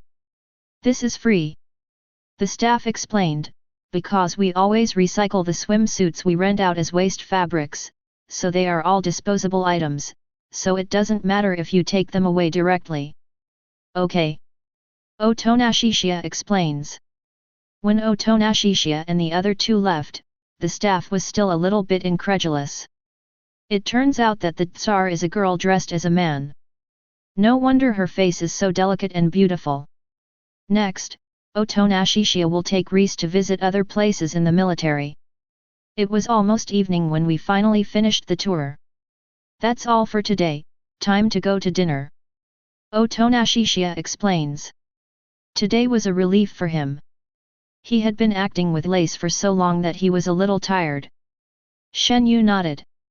She had long since had enough of Lei Sai and set off to return to her own residence. Lei Se didn't say anything, but followed Otonashishiya silently. She waited until Shen Yu walked away before she spoke. Master, although I know where the cafeteria is, I haven't ordered food yet. Can you show me around first? Shen Yu finally left. It was a good opportunity for her. No one would disturb her anymore. I basically don't go to the cafeteria to eat now, so why don't you come to my dormitory and I'll make you an extra dinner? Otonashishiya's straightforward way. He was too lazy to continue acting with Lace, so he spoke much more directly. Especially since he had a rather picky appetite, he didn't want to go to the cafeteria to eat food he didn't like just to act with Lacey. Hey! A surprised expression suddenly appeared on Lei Sai's face. Master, are you serious? Why would you invite me so directly? Just tell me whether you want to come or not. I don't want to eat in the cafeteria anyway. Most of the food there doesn't suit my taste. Otonashishiya said lightly. Ah, you don't like the food in the cafeteria, but I certainly won't force you, Master. Lacey said. She continued to follow Otonashishiya, like a naive and gullible little girl, and was easily tricked into going home. Of course, Otonashishiya certainly didn't have that kind of thought, because the other party was a Soviet military agent. With Reese's strength and means, let alone Otonashishiya, if anyone else dares to have such evil thoughts towards Reese, they will definitely be blown to pieces by the bomb. Otonashishiya simply didn't want to go to the cafeteria, and he was too lazy to continue acting with Leslie. If Lacey wanted, he could make her an extra dinner. After all, he had nothing against Lacey. In the original book, Lacey is also a very tragic character. He was forcibly transformed into a weapon by the Soviet military since childhood and was forcibly trained as an agent, with no personal freedom at all. Finally, he wanted to escape from the control of the military, but was attacked by Makima. He lost his freedom again and became a tool controlled by Makima. If possible, Otonashishiya hoped to find out the true intentions of the Soviet high-level officials in a peaceful way. Soon, Otonashishiya brought Reese to his dormitory. Is this where the master lives? As soon as she entered Otonashishiya's dormitory, Lei Se looked around with curiosity. Just help yourself, I'll go prepare dinner.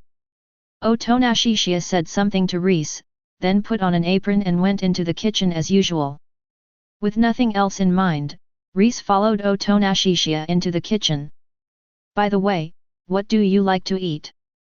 Let me see if there are any relevant ingredients in the refrigerator. At this time, Otonashishiya asked Reese. Wait, isn't it? Lei Sai looked a little surprised. Master, are you really going to cook dinner for me? She thought Otonashishiya had some bad intentions towards her, and this was exactly what she wanted, so she followed Otonashishiya here. After all, a man and a woman alone in a room, it is very likely that something like that will happen.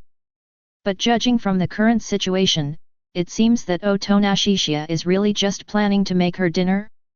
What else? Didn't I already tell you? Otonashishiya said lightly. Okay, then I'll come and help master too. Lacey then took down another apron from the wall and put it on. This time it wasn't her acting, nor was it part of her plan. Instead, I suddenly felt like cooking dinner with Otonashishiya, since I had nothing to do anyway. Chapter 101. It's up to you. So is there anything you want to eat? Come and see for yourself. Otonashishiya opened the refrigerator door wide and let Reese choose for herself. Let me see. Lisa leaned over the refrigerator, getting very close to Otonashishiya. Otonashishiya could almost smell the faint fragrance coming from Leslie.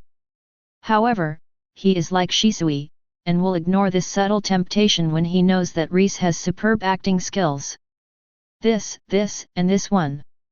Lisa quickly selected the ingredients she wanted to eat. Otonashishiya immediately started to work. The ingredients he puts in the refrigerator are definitely his favorites, so he doesn't need to pick and choose. After all, the ingredients chosen by Lacey are also his favorites. Next, Otonashishiya and Reese divided the work. Reese is responsible for washing, cutting and making soup, while Otonashishiya is responsible for cooking rice and making dishes. Although Soviet people generally do not eat white rice, Otonashishiya finds it difficult to accept a meal without white rice. If there is no white rice, there must be at least pasta, so he certainly cannot take into account Reese's preferences for the staple food. On the way, Otonashishiya also had to pay attention to whether Reese would put anything strange in the soup. If there was any small move, his Mangekyō Sharingan would definitely not escape his control. It turned out that Reese didn't do anything strange, but was really cooking the soup seriously, which surprised Otonashishiya a little. So, did Master's eyes become like that because he signed a contract with the devil? At this time, Lacey suddenly asked Otonashishiya. That's about right. Otonashishiya responded casually. Oh. Lacey was silent for a moment. Why do I feel like Master has become a little colder than before? Did I do something to make Master unhappy? She naturally noticed that Otonashishiya's attitude towards her had changed. He was no longer as obedient to her as before, and his tone was obviously different. Cold? It's okay. I'm just a little tired. Otonashishiya said in a calm tone. Well, as long as Master is not angry. Lacey immediately looked relieved. And she felt that the situation was getting worse. She originally thought that she could easily control Otonashishiya, but unexpectedly, Otonashishiya's attitude towards her became even colder. This is really not right. Normally, a normal boy should be completely bewitched by her by now. Could it be that the other party has noticed something? At this time, although Lacey looked happy as she helped Otonashishiya prepare dinner, she was actually thinking deeply in her heart. She felt that the first plan might not succeed, but she would continue to implement it for the time being. Once the first plan is confirmed to have failed, she will immediately switch to the second plan, which is to directly assassinate Otonashishiya. Although this little boy is gentle and kind, she cannot disobey the mission assigned by the military high-ranking officials. Next, while executing the first plan, let's try to figure out the target's demonic power. Lacey thought to herself. Before she figured out Otonashishiya's demonic power, she would not act rashly. If she had to act, she would have to make a surprise attack when Otonashishiya was off guard. Otonashishiya had no idea what was going on in Reese's mind. But he didn't have to worry about this kind of thing, because he knew very well what abilities and means Lace had, and would not give Lace a chance to attack him without any preparation. Reese thought she knew all the information about Otonashishiya, but little did she know that Otonashishiya was the one who knew everything about Reese. Dinner is ready. In addition to white rice, the table was filled with various meats, and even the soup was fish soup. These are the ingredients selected by Reese, and they are indeed in line with the Soviet people's taste. It's so delicious. Master's cooking skills are really good. As the meal started, Lacey kept praising it. Although he knew that Reese was acting, Otonashishiya still felt happy when being praised for his cooking skills.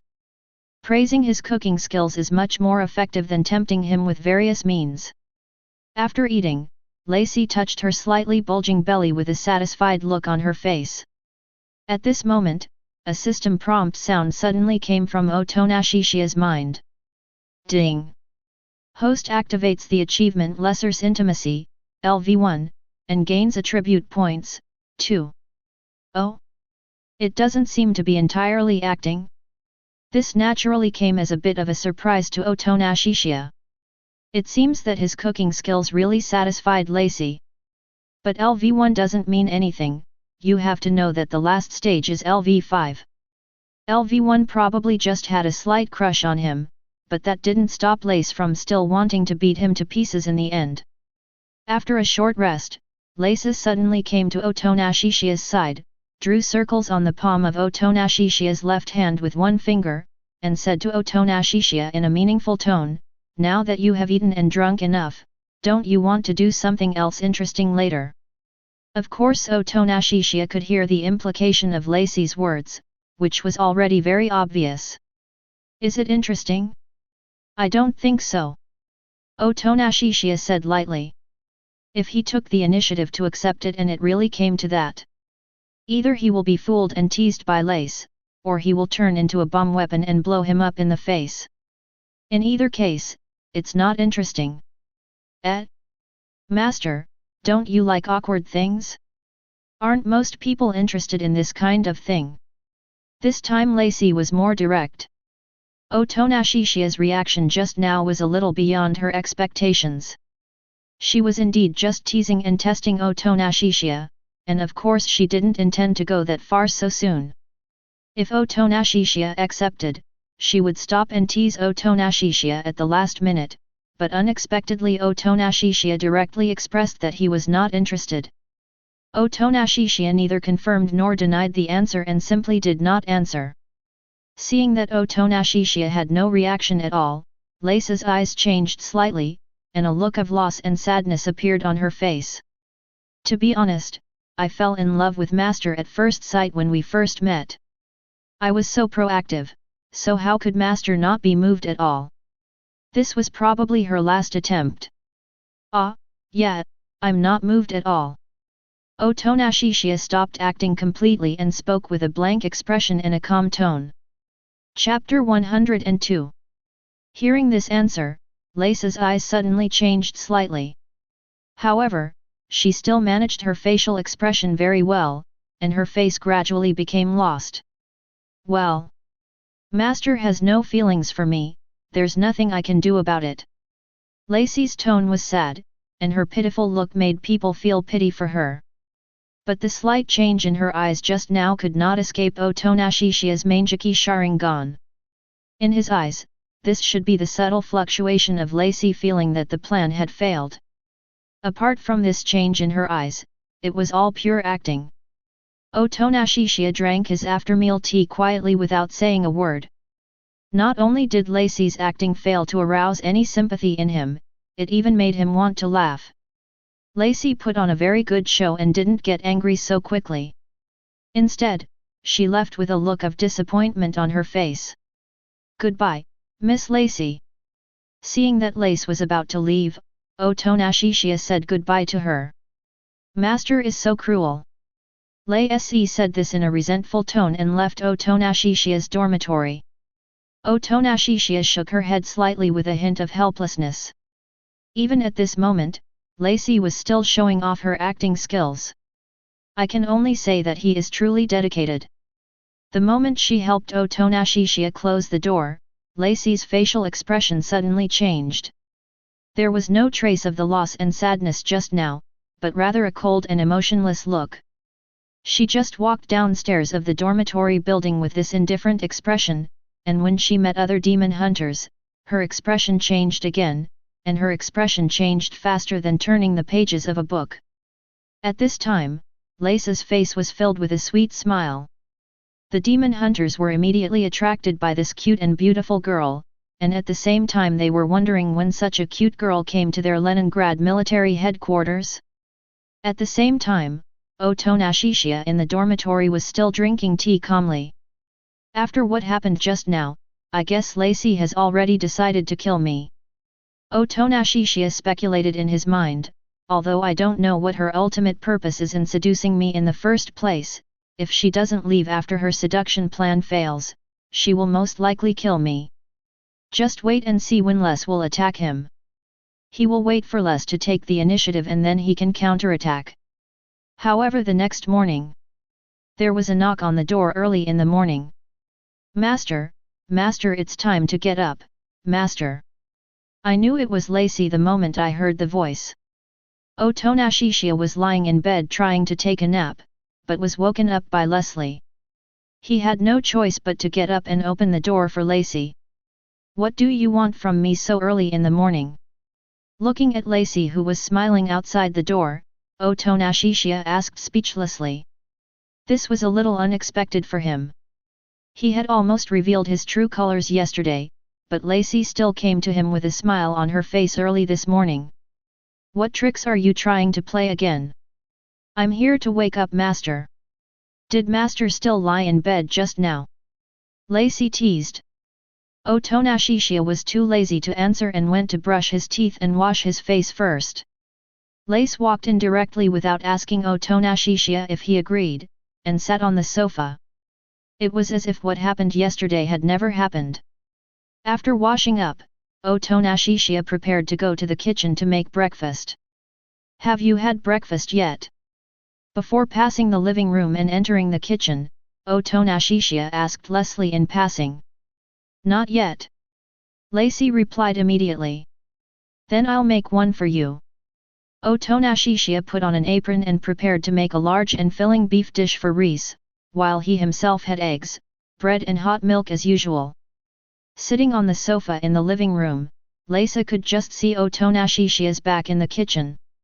She came here early this morning, firstly to ensure a seamless transition to the second plan.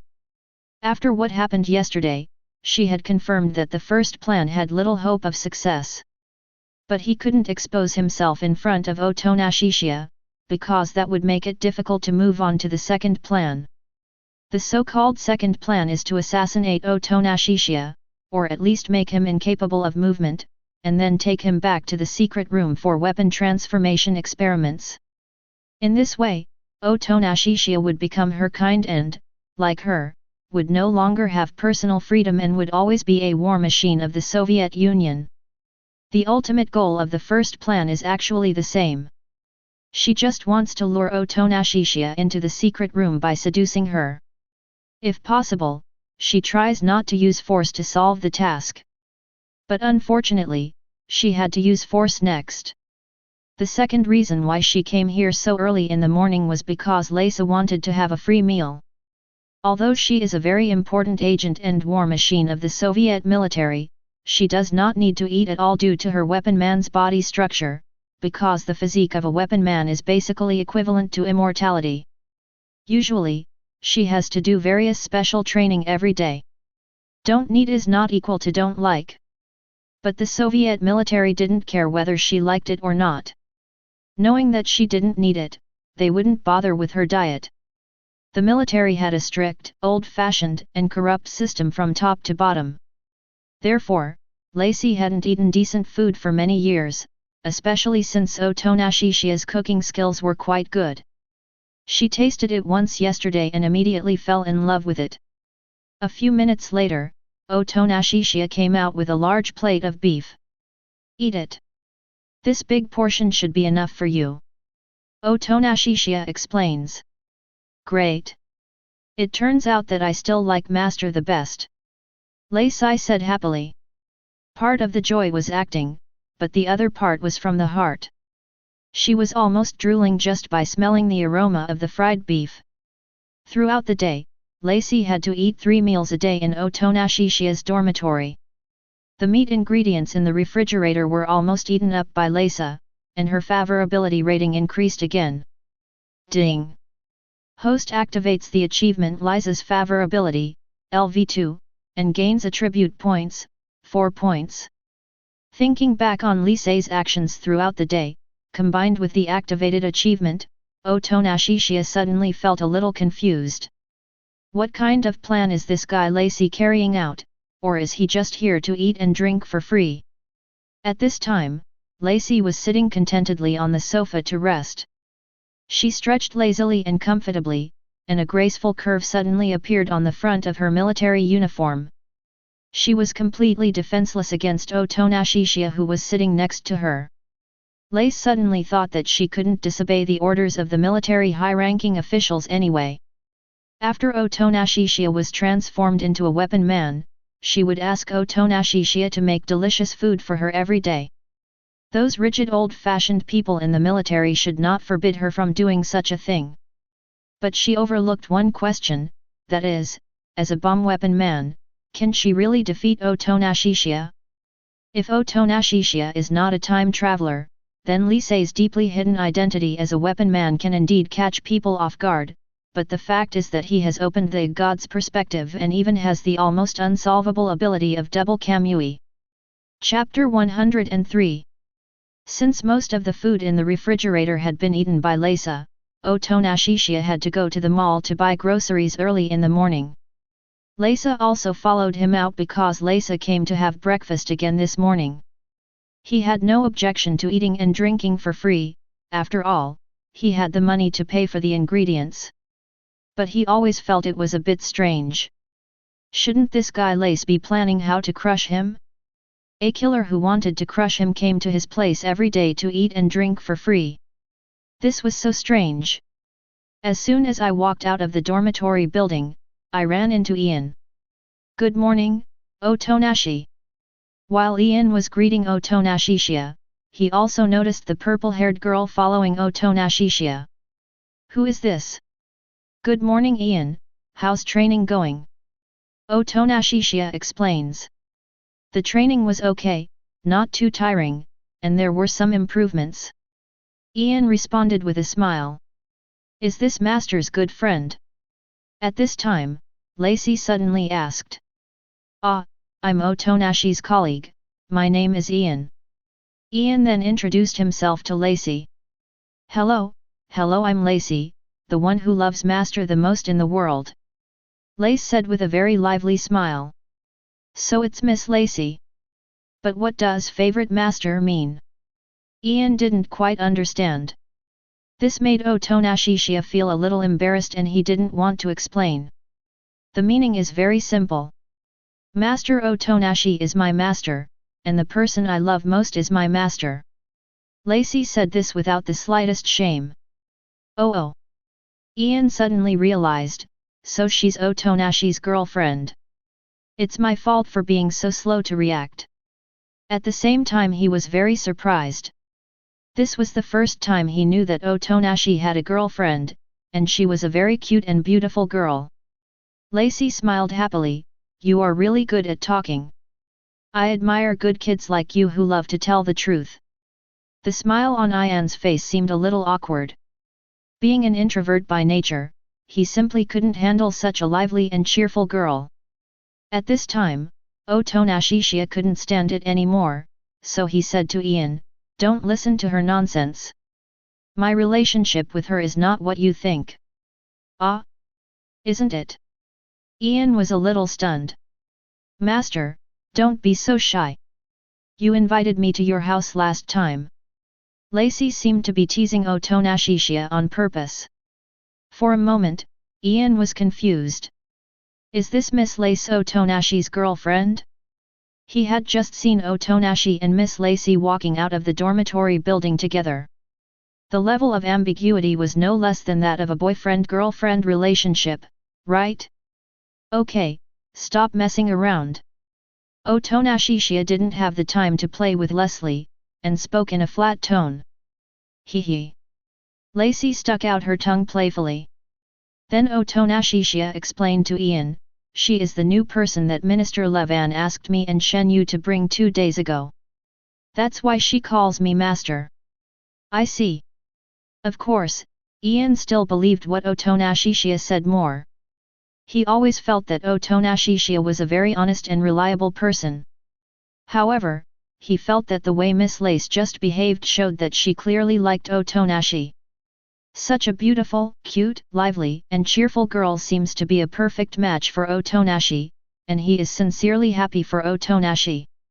"Oh, by the way, I have something urgent to do back in the dormitory, so I won't bother you too." Ian felt that it was not appropriate for him to continue disturbing Otonashi and Miss Lace, so he made an excuse and left. "Go ahead." Otonashishiya nodded slightly.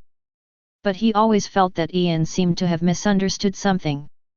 In the mall, most of the ingredients Otonashishiya bought were what Reese liked, because Reese's appetite was much bigger than his, and she ate at least twice as much as him at every meal. Although Master says he is not moved at all, he actually dotes on me in this aspect. At this time, Lacey suddenly said meaningfully, "How about when Master retires from the Leningrad military headquarters, come to my house and be my personal chef?" Otonashishiya thought that Lacey, a killer, was joking when she said this to him, but he was also bored and said, "That won't work. Won't I have no source of income after retirement? Financial resources are not a big problem. I can always support Master," Lacey said with a smile. Otonashishiya just smiled lightly and didn't say anything else. When they walked back to the Leningrad military headquarters, they saw Shen Yu standing in front of the main gate of the headquarters. When Shen found that Otonashishiya came back with Lacey carrying things, his eyes narrowed slightly. "I was wondering what you were doing, and it turns out you were going on a date with Lacey." "I only heard Shen Yu say in a cold voice. "No, I was just going to buy groceries. She insisted on coming with me," Otonashishiya explained. Shen Yu didn't want to dwell on this matter anymore, because he had something important to do. "Let's get down to business. There's another demon that needs to be conquered, right in the Pushkin district." She first received a notice from Minister Levan, but when she went to look for Otonashishiya, she found that he was not in the dormitory, so she waited for him to come back in front of the gate. "Then I'll put my things here temporarily and set off now." Otonashishiya temporarily puts the ingredients he just bought in the security room and picks them up when he comes back. "Ooh! Are we going to hunt demons?" Lacey suddenly looked very excited. "Just stay behind us and don't hold us back." Shen Yu glanced at Lacey coldly. "Don't worry, I won't hold you back," Lacey said confidently. Afterwards, the three of them took a special car to the mission location. When they got there, Shen Yu said, "The intelligence said there are 2 demons in different locations. I'll go this direction, Otonashi, and you and Lacey will go that direction." She is used to being alone. She has no problem taking care of herself, but she is not good at protecting others. So even though she was reluctant, she had to let Reese and Otonashishiya act together. After splitting up, Otonashishiya and Reese headed in the direction indicated by the intelligence. Otonashishiya said nothing, and Lacey was also unusually silent, probably because they became serious at this critical moment in the mission. "It should be here." At this time Otonashishiya found the place, but did not see the so-called devil. At this moment when Otonashishiya's attention should have been most focused on the front, before he finished speaking, a gust of wind suddenly blew behind his neck. Lace suddenly attacked Otonashishiya's neck with her hand. If the position and strength were accurate, it could make the person faint instantly. While doing so, he whispered in his ear, "I'm sorry, Master. The next human body transformation may be very painful." But the next moment, Lacey realized something was wrong because she didn't feel the hit on the back of her neck at all. Otonashishiya turned around slowly, with Lisa's hand still on his neck. His body, like his soul, ignored the collision of objects. He looked directly into Lacey's eyes and said coldly with an expressionless face, "Ms. Lacey, you do have a problem." Chapter 104. At the same time, Shen Yu, who did not find any demons in the other direction, realized that something was wrong. She didn't know what was going on, but her intuition told her that something bad must have happened. Since it didn't happen on her side, it was most likely on Otonashishiya and Reese's side. No matter what, she wanted to go over and see what was going on. At this time, Shen Yu rushed to the direction where Otonashishiya was at the fastest speed. Although she knew that Otonashishiya was extremely powerful, it is better to be safe than sorry. Boom! Just as Shen Yu started moving, he heard a loud explosion in the distance, exactly in the direction where Otonashishiya and Lacey were. Sure enough, something bad happened. Shen Yu's beautiful eyes suddenly revealed worry, and she increased her speed to the limit. Being stared at by Otonashishiya's bloodshot eyes, Lacey's face suddenly turned into disbelief. How could it be? She had read about Otonashishiya's ability in intelligence, which seemed to make the body as untouchable as the soul.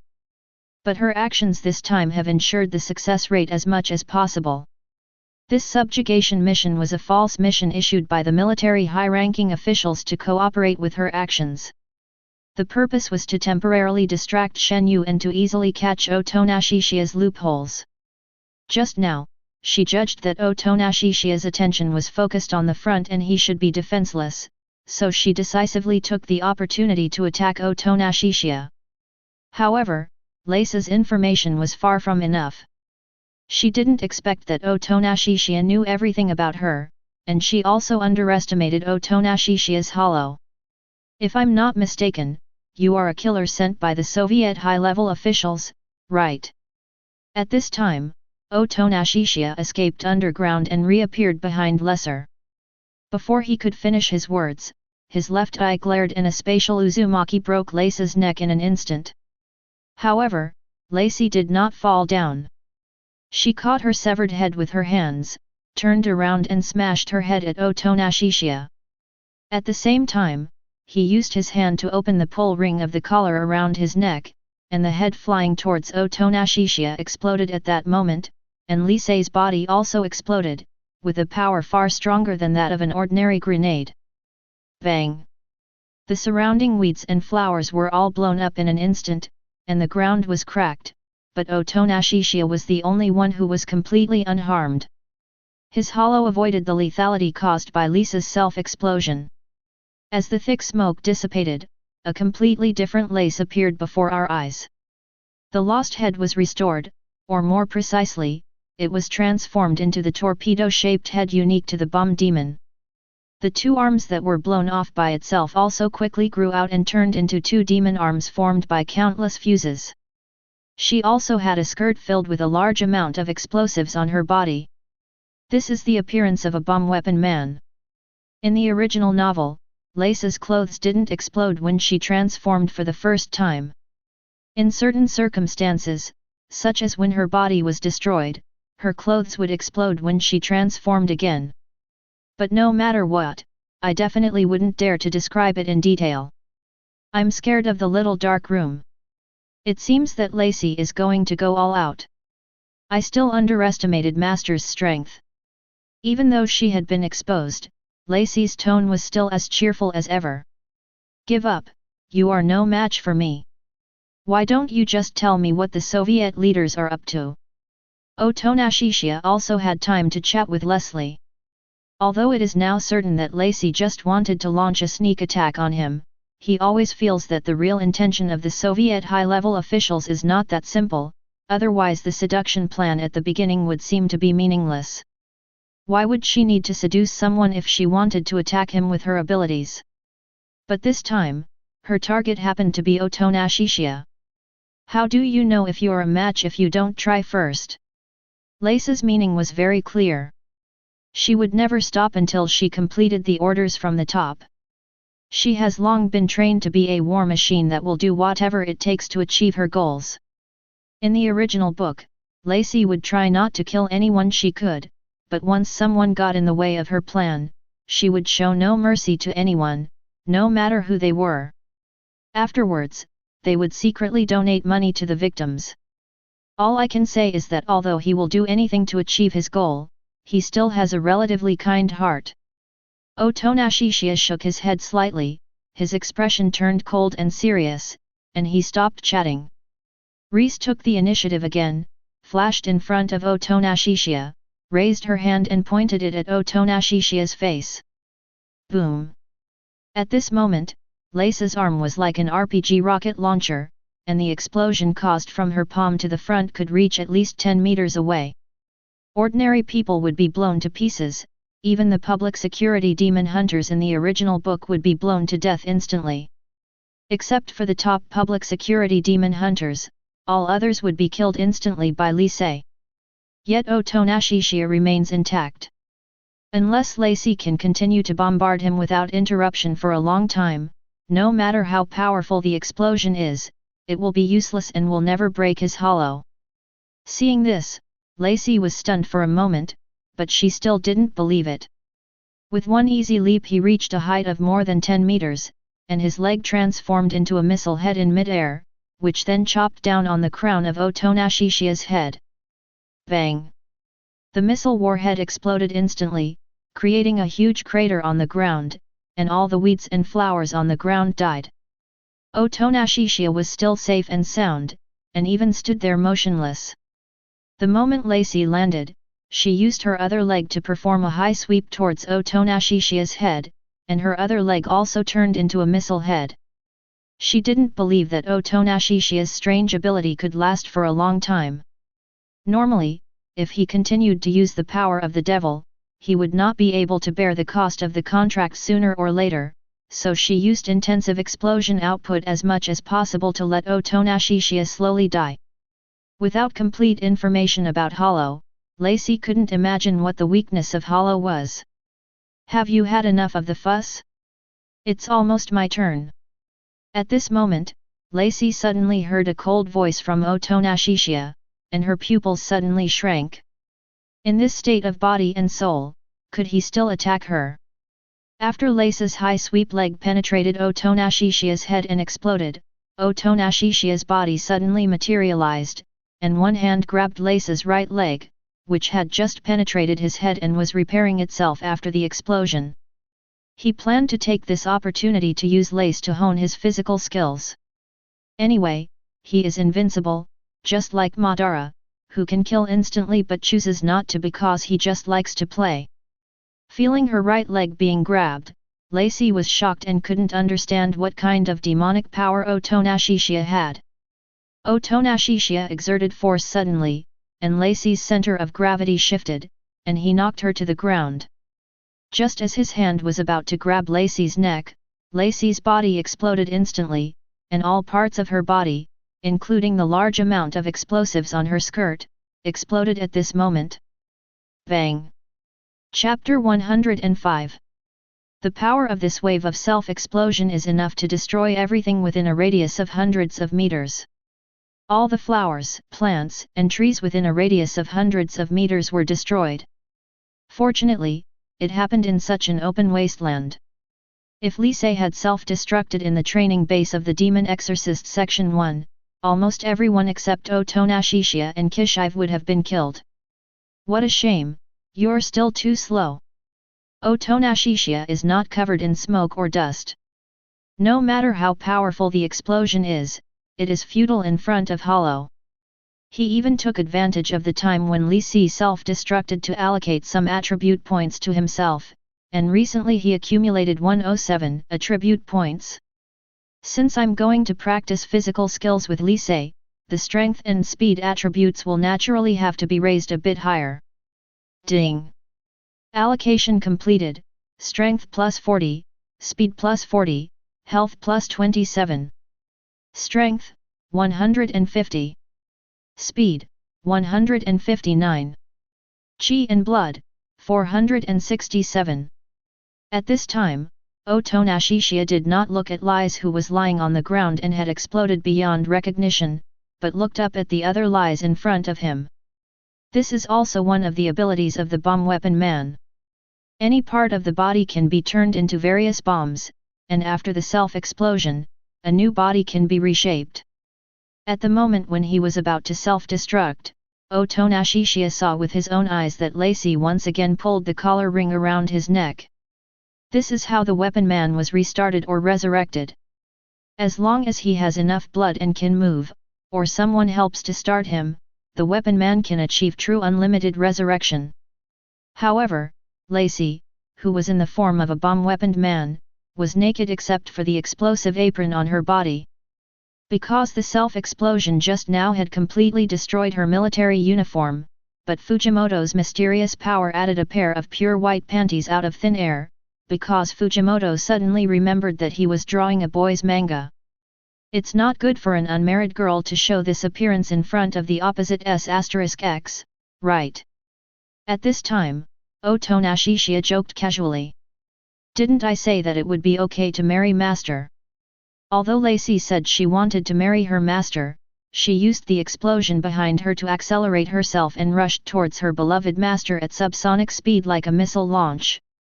Forget it, I can't handle this kind of love.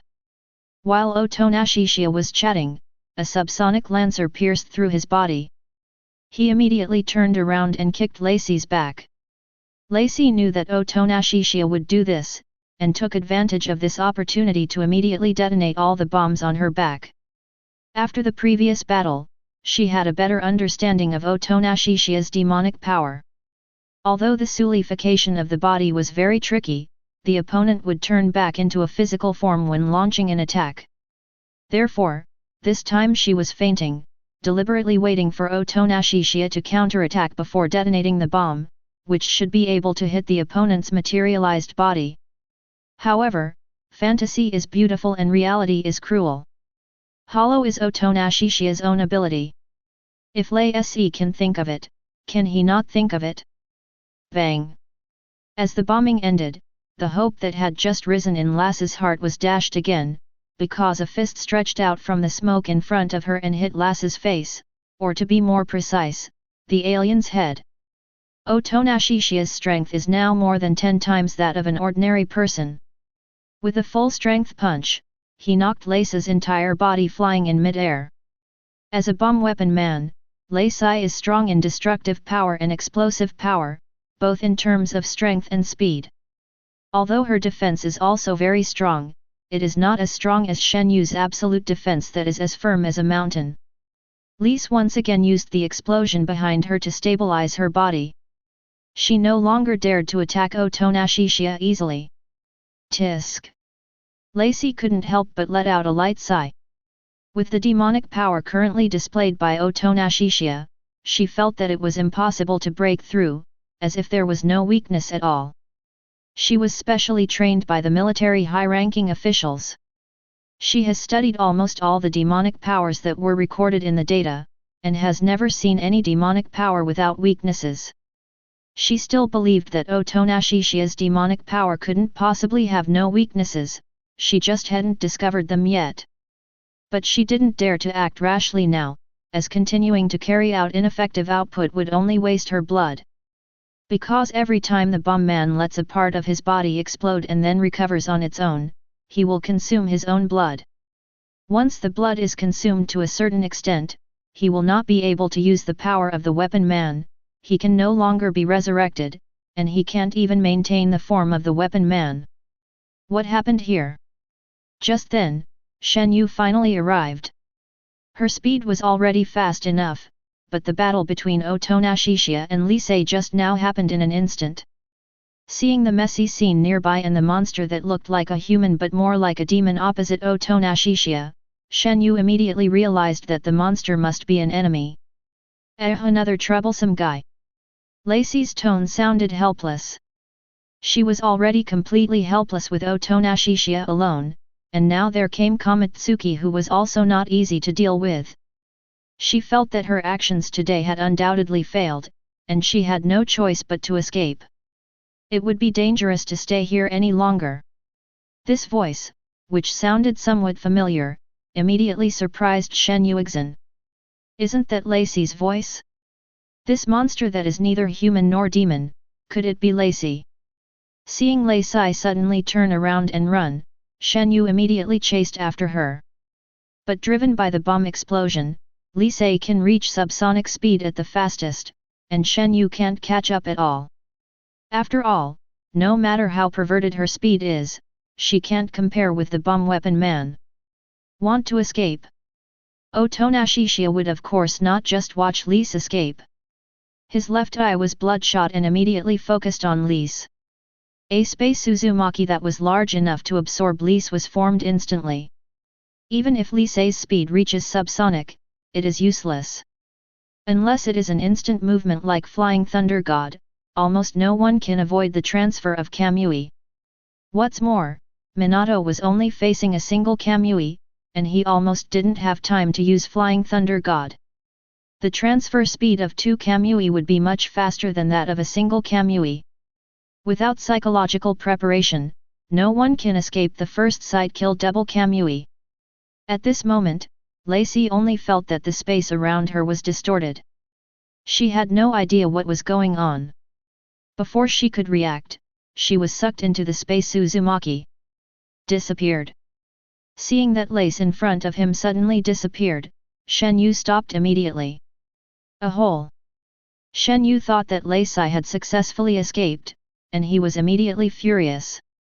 She had already understood that this woman had had ill intentions since she approached her and Otonashi from the beginning, and had used this mission to temporarily get her away. The mess around here must have been caused by Otonashi's fight with this woman just now. This was the first time in Shen Yu's life that he felt so angry. Chapter 106.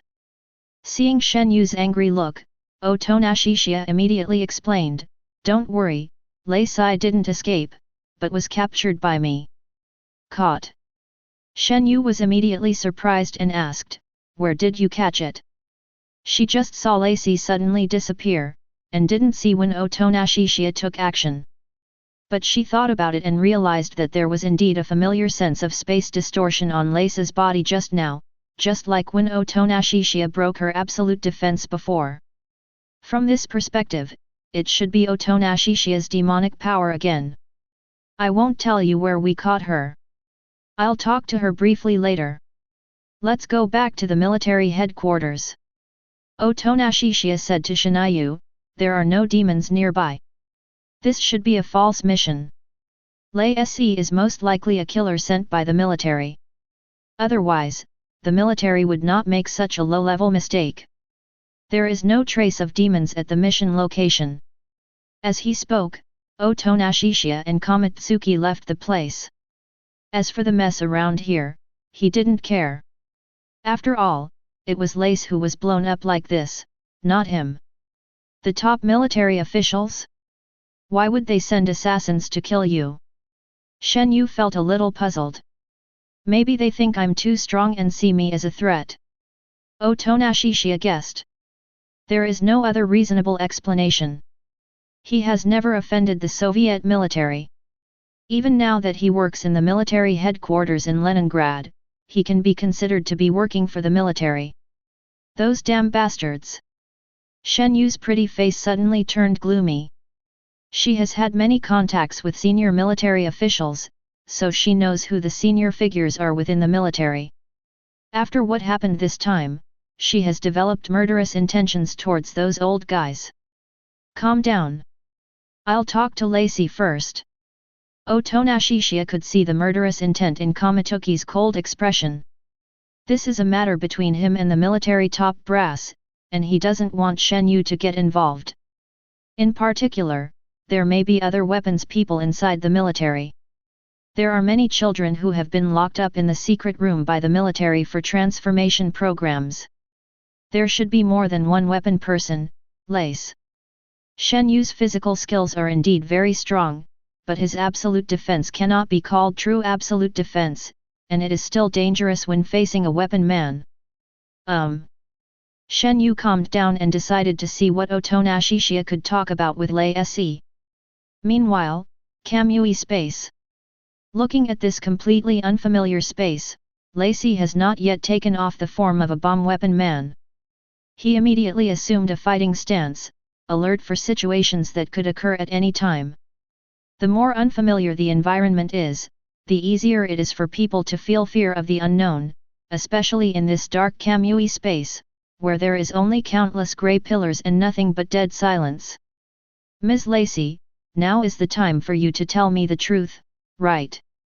At this moment, Lacey suddenly heard Otonashi Chiya's voice, but did not see Otonashi Chiya. She looked around and didn't see anyone. The voice seemed to come from the void. "Master, what is this place? I'm a little scared." Even now, Lacey was still in the mood to speak in a joking tone. "It doesn't matter where this place is. You just need to know that you can never get out of here without my permission." Otonashi Chiya delivered the message calmly, so just confess the truth. Tell me the truth, and I might be in a good mood to let you go. I don't think I have a choice. Lei Se did not doubt what Otonashishia said. Because she had just observed that this strange world had no boundaries at all, only countless grey pillars, and it seemed to be completely isolated from the outside world. Although she didn't expect Otonashishia to really let her go, she had no choice but to confess the truth. She couldn't just sit here and wait to die. Lace felt that there was no need to continue wasting blood to maintain the weapon man form, and immediately changed back to her original human form. The real purpose of my action this time is not to assassinate you, but to make you incapable of action, preferably in a comatose state, and bring you back to the military to transform you into a war machine like me for the military's use.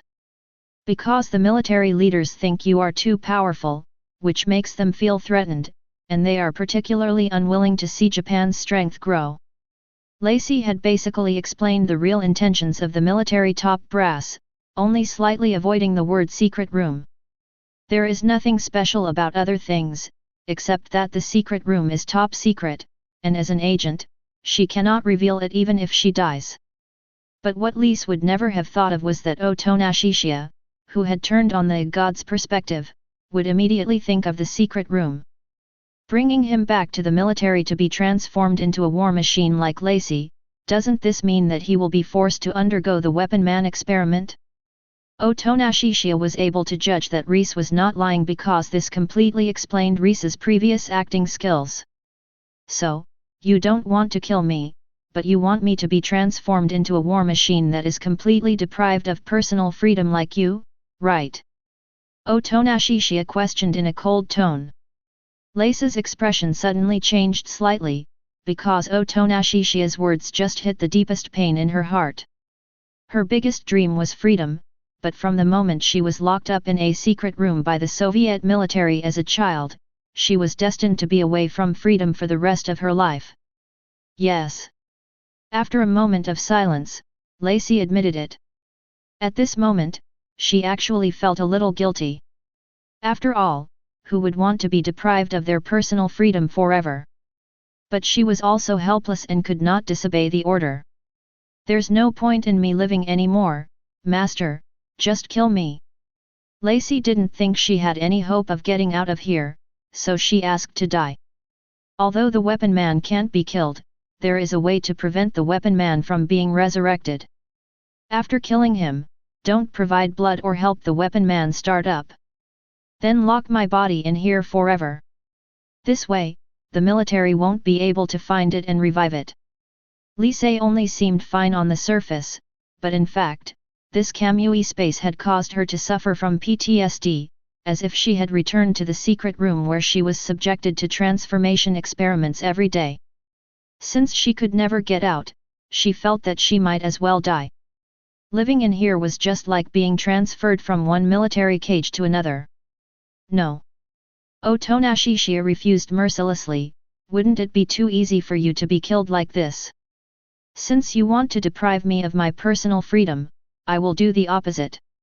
So, I order you to kill all the senior military officials. At this moment, Lace raised her head slightly and saw a pair of Mangekyō Sharingan in the void, with Kamui-shaped blood pupils revealing deep murderous intent. Chapter 107. Due to what the Soviet military did in the original work, Otonashishia already disliked the top military officials. It was already good enough that he had not done anything to the Soviet military, but the top military officials actually took the initiative to provoke him. Then he would definitely not swallow this anger easily, and he would not think it was excessive to slaughter all the senior Soviet military officials. But it would be difficult for Otonashishia to accomplish this on his own. Even the gangster at that time had to rely on the power of the Tokyo Public Security Bureau and the police, not to mention the Soviet military. The Soviet military and the gangster were not in the same dimension at all. As the war machine within the Soviet military, Reese played a very important role. If Lacey works with him, the efficiency of killing the military leaders will be much higher. After all, Lacey is very familiar with the internal affairs of the military. Are you serious? Leisa didn't expect Chiya to make such a decision. She looked up in astonishment at the pair of blood-red eyes that seemed to appear and disappear in the void. Of course I'm serious. No one among the senior military officials will be left alive, except for the innocent people who were not involved in this plan. Chiya said coldly. Master, you have to think carefully. If you return to Japan and ask the cabinet for help, the military leaders will probably terminate the plan. Leisa advised kindly, but if Master is determined to kill the top leaders, there are still several war machines like me. At most, I can only contain 1 or 2 of them. And there are still a large number of demon hunters. She naturally knew that she had no choice, but she didn't want Chiya to take the risk of fighting the entire Soviet military because she felt guilty towards Chiya. If Chiya insisted on going, then she would not say anything more. In fact, she herself has long harbored grievances against the military, but she has only been able to endure it. After all, she is not a machine without emotions or complaints. If there is a chance to do it, she would like to try it. She was going to die anyway, so she had no room to bargain with Chiya and might as well give it a try. Although Lace had just personally experienced Chiya's power, she had not seen Chiya's true strength after all, so she felt that it was a bit too much for Chiya to fight the entire Soviet military alone. I've made up my mind. Let's do this. I'll let you out when I get back to the dormitory. Otherwise, once Shen Yu sees you, there will definitely be some unnecessary trouble. Otherwise, as soon as Shen Yu sees Lei Sai, he will probably start a fight immediately, and Chiya won't even have time to explain and will have to try to stop them. After saying that, Chiya cut off his connection with the Kamui space. He did not enter the Kamui space in person to talk to Lisei face to face because once he entered the Kamui space, he would not be able to hollow. The principle of hollow is to transfer his body from the real world into the Kamui space, but his untouchable shell is still in the real world. Therefore, there is a certain risk in facing Lisei directly in Kamui space, and it is also more convenient to communicate across the air. How's it going? Did you find out anything? Just at this moment, Shen Yu asked impatiently. She obviously cares a lot about Chiya. I found out that the military leaders really see me as a threat and want to transform me into a war machine like Lisei. Chiya gave a brief account of Kamihutsuki. War machine? Is that the devilish figure that Lesser just saw? Shen Yu couldn't help but ask. That's about right. This thing is actually called Weapon Man. It's a completely new creature formed by fusing with a weapon-type demon heart. It's neither human nor demon nor devil. Chiya explained calmly. I see. It was the first time that Shen Yu heard of the existence of Weapon Man.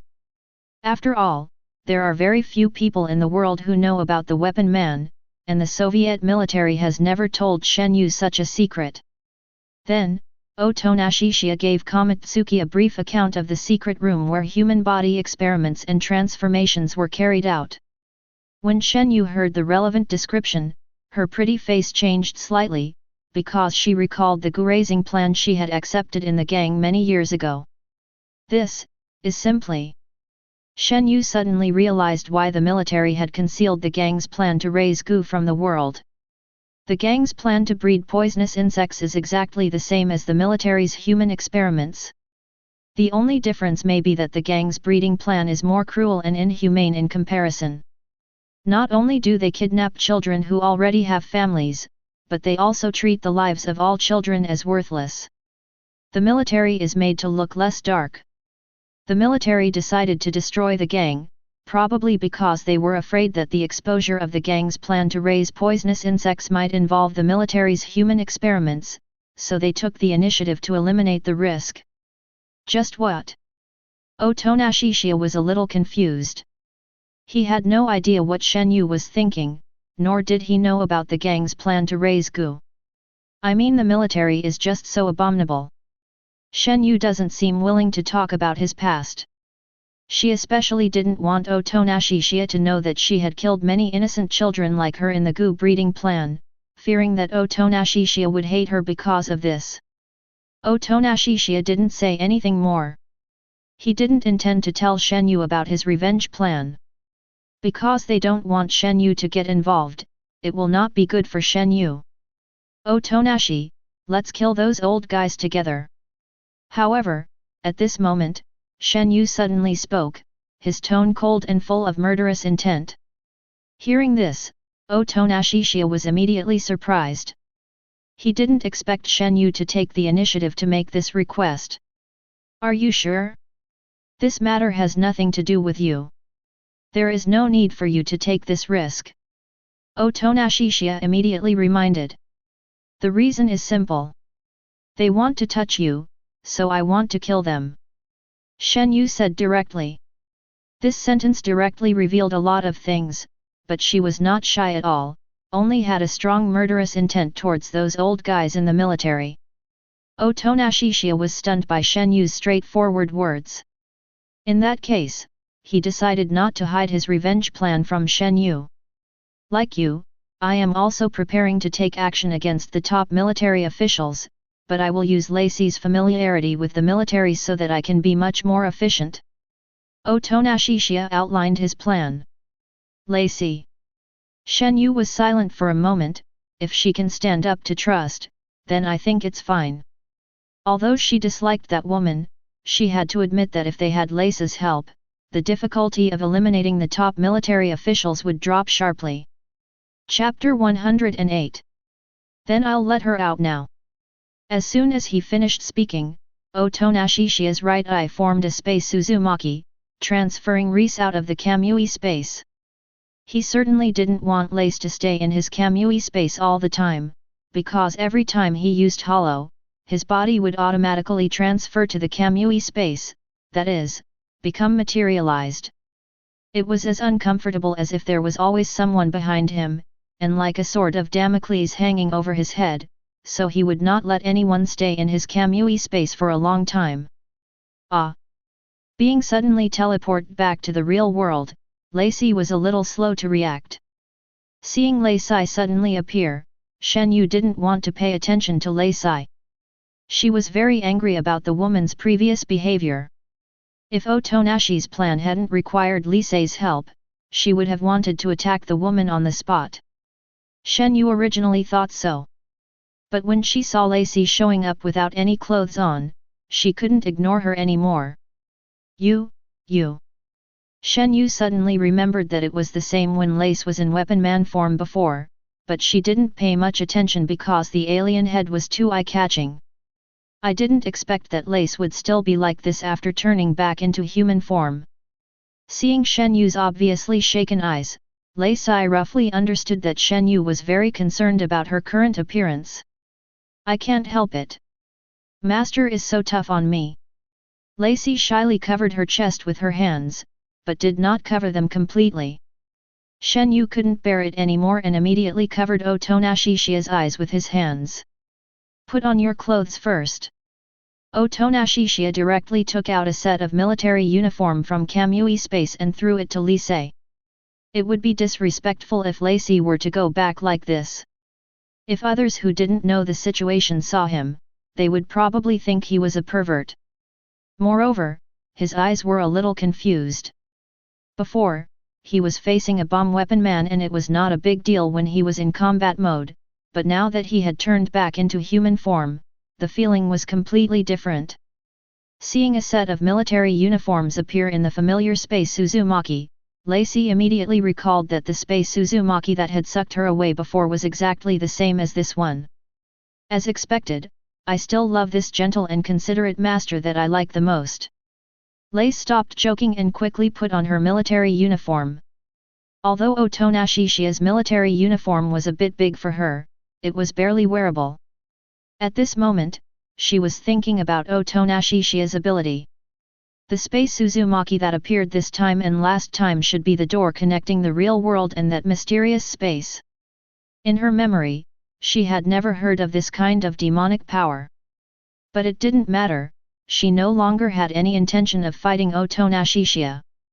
Since Lacey only knew that Otonashishiya had a mysterious space that could lock people in, and she did not see the entire process of Otonashishiya's hollow entity transferring into the Kamui space, Lacey could not figure out the principle of hollow out of thin air.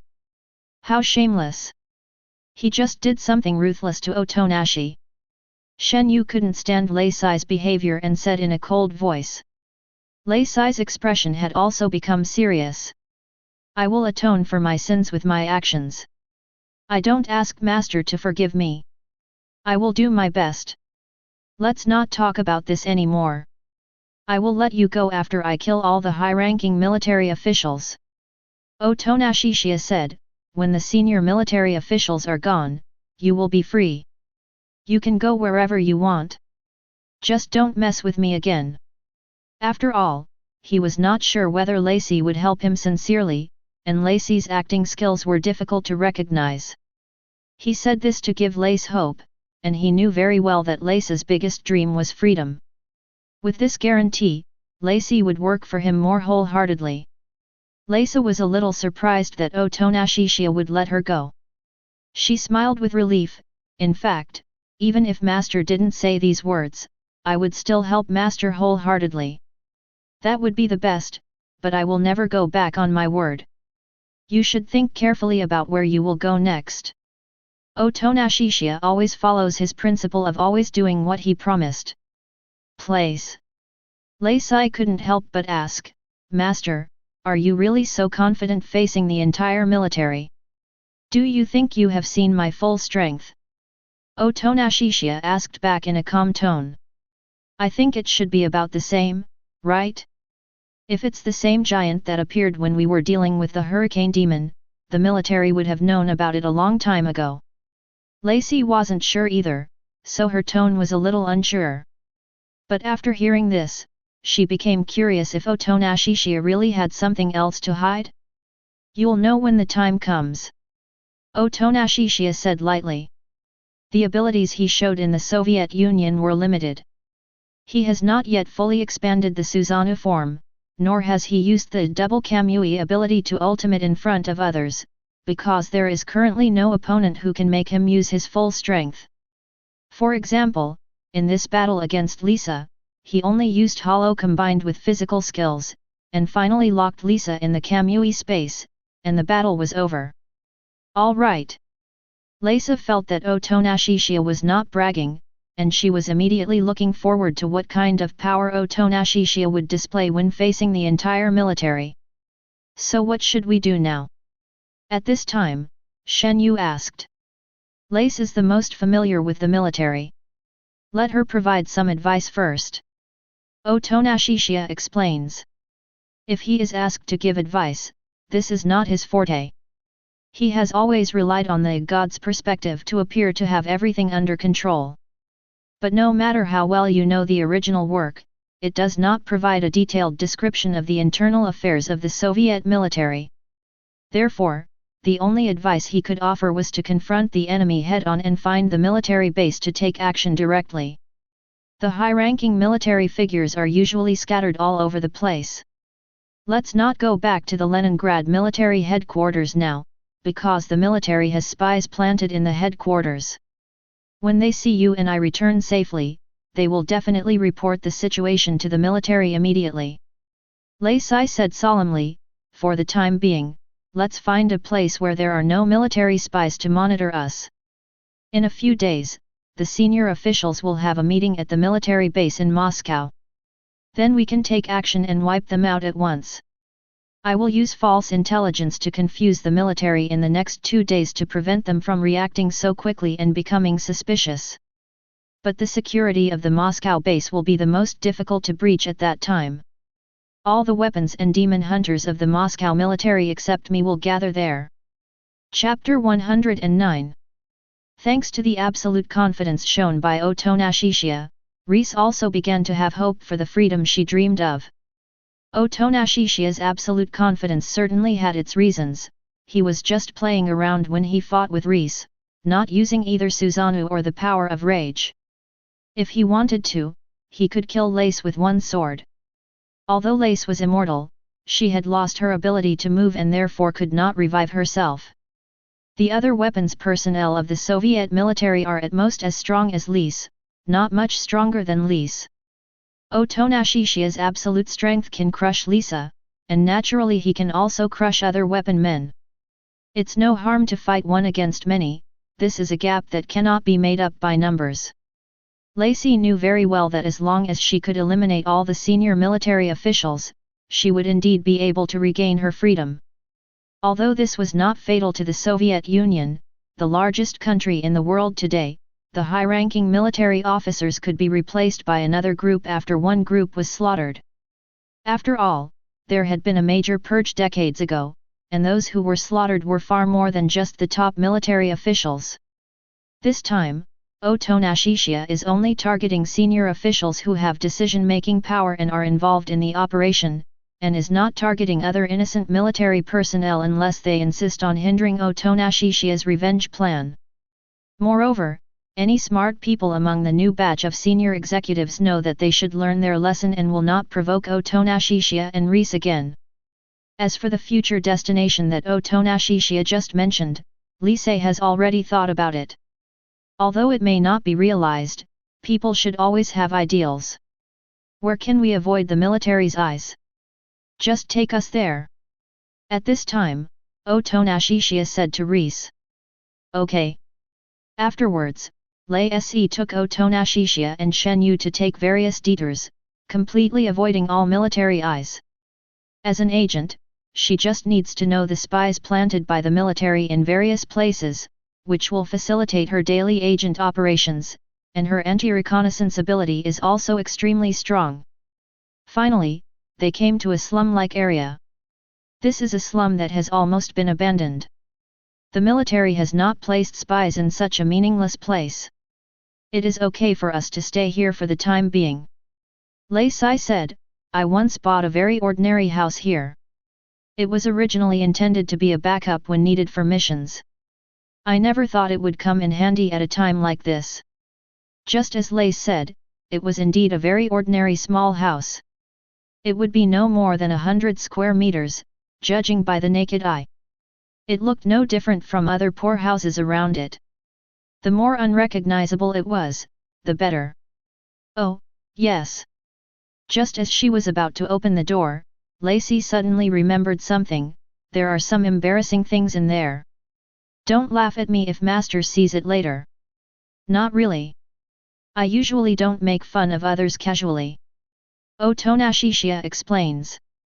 However, he felt that even if he deliberately wanted to make fun of Lace would definitely not care about such things given her personality. Lisei then opened the door, and Otonashishiya and Kanzuki immediately saw something strange. In the house of only a few dozen square meters, there are many desks and chairs, a podium table and a large blackboard with some unerased chalk marks left on it. But these things were covered in dust and it was obvious that no one had used them for a long time. You made all these things? Shen Yu found it difficult to understand and asked Lei Sai. Yeah, I was just bored before. Lacey smiled slightly self-deprecatingly. Shen Yu no longer cared about it. After all, she couldn't understand such things. You lied, didn't you? Otonashishiya could tell that what Lace said was not true. He knew that the freedom that Lacey pursued was the ordinary life that most ordinary people had. Going to school, making friends, eating delicious food, etc. This kind of ordinary life was all a luxury for Lacey. Lacey deliberately arranged the place to look like a school classroom. She probably directed and acted here by herself, playing the roles of teacher and student, just like playing landlord with herself. It's definitely not just because I'm bored. Lei Sai was slightly stunned, then she maintained a calm smile and said, there's nothing to lie about in this matter, right? Yeah, there's really nothing to lie about. After all, it's just a role-playing game between myself and myself. It's nothing special except that it's a little childish. Otonashishiya said with a hint of sarcasm. Role-play. Shen Yu was now even more confused and looked at Lei Sai with strange eyes. He is obviously a military agent, so why is he as childish as a child? Lacey was silent for a moment. This reaction was obviously exposed. However, she didn't hide the truth because she was afraid of being considered childish. She just didn't want others to know about her ordinary pursuits. I still can't hide it from Master. At this time, Lacey said frankly, although I am a special agent, the last thing I lack is to learn various things and fighting skills, but I have never been to school. Don't look at me like this, I also want to live a normal life like other normal people. If you want to laugh at me, just laugh at me. Anyway, I am just a ridiculous stray dog now. Now that the truth has been revealed, she feels that there is no need to hide it any longer. After hearing what Lacey said, Shen Yu no longer felt like making fun of him. After all, Lisa's past was so similar to hers, but she was much freer than Lise. The military had hardly restricted her except for letting her work in the Leningrad military headquarters. It's just that she had no interest in things like going to school. What's so funny about this? I understand your desire for freedom and a normal life. Once this revenge plan succeeds, you can do whatever you want. Otonashishiya said calmly. Lace was stunned for a moment, then nodded seriously. But after a while of being serious, Lacey became mischievous again, then. Master, can you fulfill a small request of mine now? What request? However, Otonashishiya had already vaguely guessed what the request would be. Master, can you play a role-playing game with me? I will play the role of the student, and you will play the role of the teacher. Lacey immediately pleaded in a slightly coquettish tone, please, Master. What's the difference between you and forcing others? Shen Yu said seriously. It's not impossible. Otonashishiya's way. It would be boring to stay in a place like this for a day or two. Hearing Otonashishiya agree, Shen Yu, who was originally serious, immediately changed his tone and said, then I will play with you guys reluctantly. Chapter 110. In this way, Otonashishiya, Reese, and Shinayu played a role-playing game here. Otonashishiya plays the teacher, while Reese and Kanzuki play the students. Although Otonashishiya had never taught, he was the only one present who had been to school, and his grades in high school were pretty good. Even if you haven't eaten pork, you have seen pigs run. Recalling how his teacher taught him before, he taught Lacey and Shen Yu in the same way. However, before the role-playing game begins, the dusty desks and chairs, podium table, and blackboard must be cleaned first. Let's at least clean this place up first. At this time, Otonashishiya said to Reese. Of course. Lacey immediately went to find a broom and prepared to start cleaning. Otonashishiya and Kanzuki also helped. During the general cleaning, Shen Yu suddenly asked Lacey, have you ever thought about breaking away from the control of the military and being willing to work for them like this? The fact that Shen Yu asked this question shows that he has a shallow understanding of the power of the military and the characteristics of weapon men. That has to be done. Lacey said helplessly. She must have thought about escaping military control, but such an idea was simply unrealistic. Unless she could escape the Soviet border in time before the military could react and hide in some corner of the world where she was not easily discovered, she would not be able to escape the military's pursuit. Not to mention that the possibility of the military failing to react was extremely small, hiding all the time also conflicted with her dream of pursuing freedom. If she wanted to go to school and live an ordinary life, she would inevitably be found by other agents of the Soviet military. The Soviet Union's intelligence agency can be said to be one of the best in the world, and Lacey is just a newcomer in terms of seniority. Once found, she would face endless hunting by other weapons personnel sent by the military until she was killed and brought back to the Soviet Union.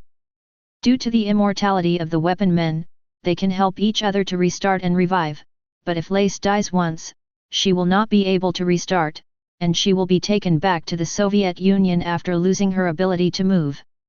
Unless Lacey can kill all those weapon men at the same time in an instant, but this is basically impossible.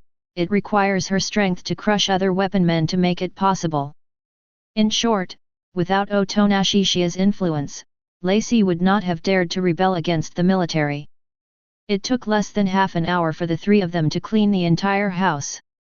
Several sets of desks and chairs were neatly arranged, although only Lacey and Shen Yu played the role of students. Since Otonashishiya likes math, he starts with math. Do you know the multiplication table? I know. Lacey immediately raised her hand. Then please answer the question, Ms. Lacey. What is 4 times 5? Otonashishiya said in the tone that a teacher usually uses. Okay. Lacey immediately stood up and said, it equals 20. Otonashishiya nodded, that's the correct answer, please take a seat, Reese-san. I answered so quickly, Master, oh no, won't the teacher praise me? Lee said with a smile as she sat down. Although she has never been to school, it does not mean that she has not learned things on her own. Such basic things are necessary for her as an agent. That's a very good answer indeed. Otonashishiya heading out. Then. Shen Yu classmate. Otonashishiya originally wanted to ask Shinayu a similar question, but found that Shinayu's eyes were a little resistant. I won't. Although it was a bit embarrassing, Shen Yu had no choice but to admit it. Not only had she never been to school, she had also never taught herself this kind of math.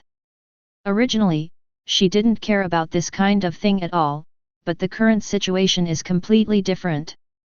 Lacey can do such a simple thing but she can't. This is a different matter for her who has a strong personality, and she feels very annoyed. It's okay if you don't know. I'll teach you once, and then you'll learn it if you recite it more. Seeing that Shinayu didn't even know the multiplication table, he probably didn't go to school much, so Otonashishiya walked down from the desk and planned to teach Shinayu to write the multiplication table himself. Although the multiplication table is a feature of East Asia, especially Daxia, other countries also have multiplication tables. In short, this basic multiplication is something that you must know. He then grabbed the pen that Shen Yu was already holding, and used this method to teach Shen Yu to write various multiplications on paper. With her body so close to Otonashishiya and her hand almost held, Shen Yu suddenly felt that it was not a bad thing that she didn't know such simple things. Seeing this scene, Lacey suddenly became dissatisfied, and said in a resentful tone, "Hey, the teacher is really partial to Shen Yu. If there's something you don't know, I can teach you." Otonashishiya said as he helped Kanzuki write down the complete multiplication table. He seemed to really want Shen Yu to memorize the multiplication table, but it was not certain whether Shen Yu was willing to do so. "Yes, I do. For example, I don't know how to multiply 9 by 9 or 8 by 8. I also need the teacher's personal guidance," Lacey said. Otonashishiya was a little speechless. Although it was obvious that Lacey was pretending not to know how to do it, he still helped Lacey write down the multiplication facts. To put it bluntly, this is just a role-playing game, so it doesn't matter what happens. Next, Otonashishiya also taught Reese and Shinayu some other math knowledge points, which were all relatively simple. But no matter how simple it is, Shen Yu can't do it, but Lacey can. Soon, the 45-minute class was over. "It's almost time to finish class, students, take a rest." After he finished speaking, Otonashishiya sat down on the chair in front of the podium to rest. After a 10-minute break between classes, he continued with the next class. When he was bored, Otonashishiya suddenly remembered to take a look at the system panel. Host, Otonashishiya. Strength, 150. Speed, 159. Chi and blood, 467. Allocated attribute points, 0. System Mall LV1, unlocked when accumulated attribute points reach 500. Note, when the accumulated attribute points reach 1000, it can be unlocked to System Mall level 2. Otonashishiya hadn't opened the system panel for a long time. He usually just assigned attributes and ignored the system. He had no idea when a new function system mall suddenly appeared. After a closer look, I found that it was unlocked when the attribute points accumulated to 500, but the system did not give any prompt. If he hadn't opened the system panel on a whim, he wouldn't have known when he would have discovered this new feature. Then let's take a look at what's in the system mall. Otonashishiya was immediately filled with anticipation and curiosity, and immediately opened the system mall on impulse. Product: normal black pupils, beauty pupils. Effect: Chi and blood +5, can be turned on or off at any time, but you cannot use the double Kamui pupil technique when the beauty contact lenses are turned on. Price: 10 attribute points. Product: white mask Obito, skin. Effect: HP +5, has a certain protective effect. Price: 10 attribute points. Product: Obito, skin, from the Night of Extermination. Effect: HP +5, has a certain protective effect. Price: 10 attribute points. Chapter 111. Note: more products will be available when the system mall is unlocked to level 2. The LV1 system mall currently only has 3 types of products on sale. If you want to unlock more products, you have to wait until the total attribute points accumulated reach 1000. Even so, Otonashishiya feels that these 3 products are not useless. The first item allows him to open and close the Mangekyō Sharingan at any time. When paired with the white mask or genocide night skins, he can hide his identity. However, the disadvantage is that you cannot use the double Kamui technique when the colored contact lenses are on. This disadvantage is a bit fatal. Otonashishiya is not considering buying it, at least not for now. Anyway, there's no need to hide my identity when I massacre the top military officers, but the Night of Extermination skin is very suitable for the Night of Massacre. At this moment, Otonashishiya thought to himself. According to the information provided by Reese, the top military officials will gather at the Moscow base for talks the day after tomorrow. In fact, those senior executives will arrive at the Moscow base tomorrow night. So tomorrow night is actually the best time to take action. It can be called the Night of Massacre. As for hiding his identity, there is no need for that. After all, his ability is unique and highly recognizable. The military can recognize it as him as soon as he takes action.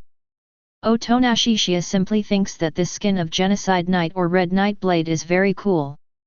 Anyway, it only costs 10 attribute points. Not only is it handsome, but it also gives you 5 points of health attribute for free.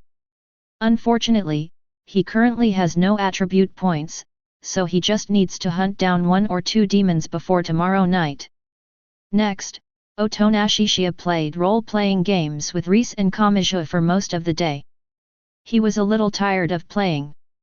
But Lace's favorability increased again. Ding! Host activates the achievement Lesser's Intimacy, LV3, and gains attribute points, 8.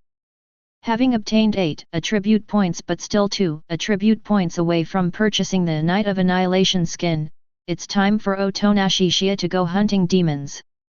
But it just so happened that there was a sudden commotion outside, and from the noise it was obvious that a demon had appeared. Lace noticed it immediately and said, "It seems that a demon has appeared, but let's not go out.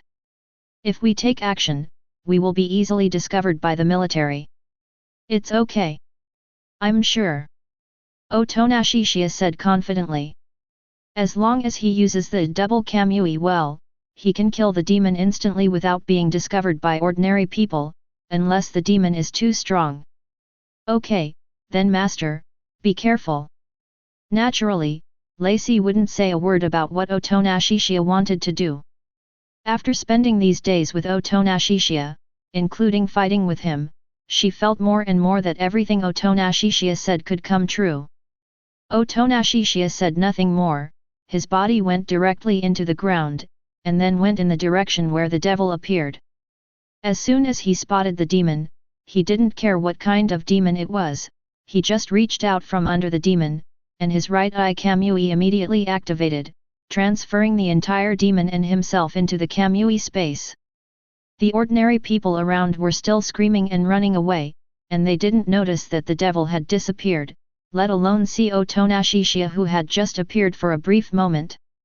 Not to mention these ordinary people, even Lisei and Shinayu, who were looking out the window at the moment, almost didn't see when Otonashishiya took action.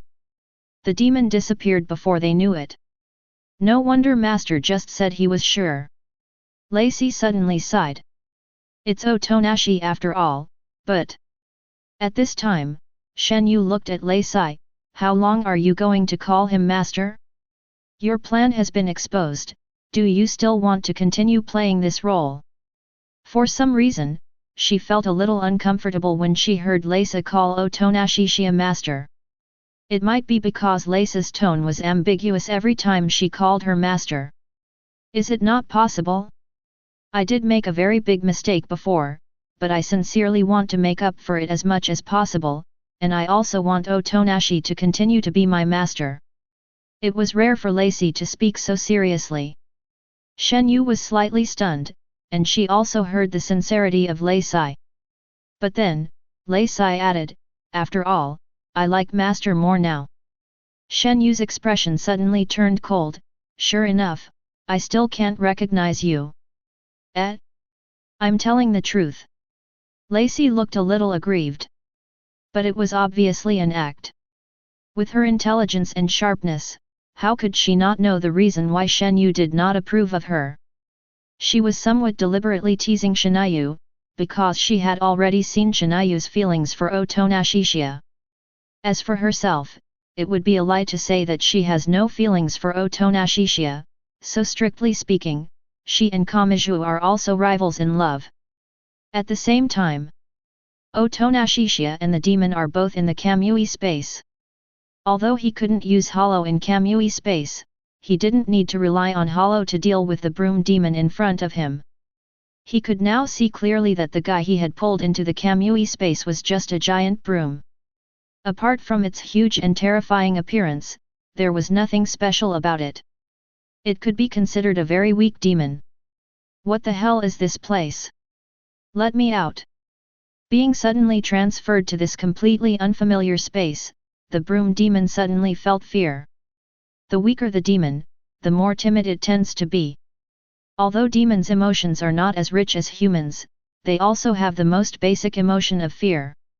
The power of the chainsaw demon, Pokata, comes from the fear of it by countless demons in hell. Otonashishiya ignored the broom demon and attacked with his sword. His strength and speed were more than 10 times that of a normal person. Before the broom demon could even see his movements, he had already chopped it into pieces. Ga! Ding! Host successfully hunted down the broom demon and obtained attribute points, 5. Now Otonashishiya has enough attribute points.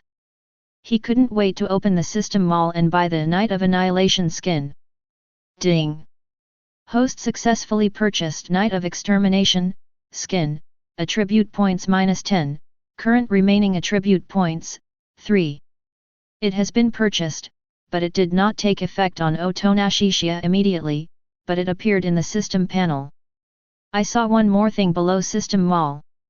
Purchased item, Genocide Knight skin, to be used. It can be used with just a thought. The status suffix of Knight of Extermination skin immediately switches to used, which seems to indicate that it can be switched freely at any time.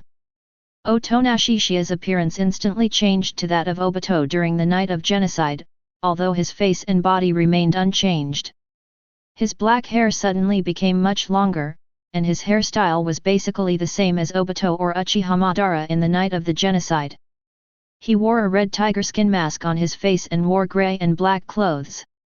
Although the tiger skin mask only reveals one right eye, the other left eye can actually see the outside world through the mask and use pupil techniques. This mask is one way. Others cannot see his left eye through the mask, but his left eye can ignore the mask. I guess this is a humanized modification made by the system specifically for him. There was no mirror in the Kamui space, so Otonashishiya naturally had to go out to see what he looked like. At this time, Lace was chatting with Shen Yu when a mysterious masked man suddenly appeared behind her. She turned her head sharply with a very alert expression. Her first reaction was to think that it was an enemy, and she immediately put her hands on the collar around her neck. As long as the other party made the slightest move, she would instantly turn into a weapon. Chapter 112. Not only Lise, Shen Yu also reacted quickly and was ready for fighting. Although their reactions were quick, they were not quick to the right place, and they failed to realize immediately that the mysterious masked man in front of them was actually Otonashishiya. Don't get excited, I'm Otonashishiya, you can tell by looking into my eyes. Seeing that Reese and Kanzuki were so alert, Otonashishiya knew that the two girls did not recognize him, so he immediately explained. When she heard Otonashishiya's voice, Lacey was stunned. Then I took a closer look at the blood-red eyes in the mask, and it was indeed Otonashishiya's unique shape. Heterochromia is rare enough, and shaped heterochromia is even rarer. Les thinks Otonashishiya's heterochromia must be unique. It turned out to be master. I thought it was an enemy. You really scared me. Lacey heaved a sigh of relief and relaxed her guard. Shen Yu also confirmed that it was Otonashishiya's eyes, and couldn't help but ask, why are you suddenly dressed like this? Especially your hair has become longer. Just think of this as a wig. Otonashishiya explained. But in fact, this is not a wig. After using the skin of Knight of Annihilation, the system directly changed his hair into this. He just didn't want to explain too much, so he just called it a wig. I will carry out tomorrow night's operation in this state. Now I am just trying to see the effect. Otonashishiya then went to the bathroom and looked in the mirror. It looked just as he had imagined, and he was very satisfied with it. Not only that, there is also a chain and a sword in his Kamui space, which are exactly the chain and sword used by Obito on the night of the genocide. However, they are probably just ordinary weapons, and they are mostly used for decoration. After all, Obito uses chains to increase his attack range. With only one right eye, he is far less flexible than having two Kamui. The chains are used to strengthen the single Kamui of the right eye. The saber looks like just an ordinary katana, and there are only a handful of sacred weapons among the Hokage. To put it bluntly, if the Knight of Annihilation skin also comes with a special weapon or artifact, the price will definitely be more than 10 attribute points. It is reasonable to only give away ordinary weapons. I just wanted to change my sword. That sword is a bit old. Otonashishiya's way of thinking. He doesn't know yet whether the sword given by the system is useful or not, he will know when he uses it on the night of massacre. To be honest, Master looks quite handsome like this. At this time, Lacey came over and said to Otonashishiya. Really? That does look good. Otonashishiya wasn't sure if Reese was lying, but he felt good about himself anyway. You can also ask Miss Shinayu.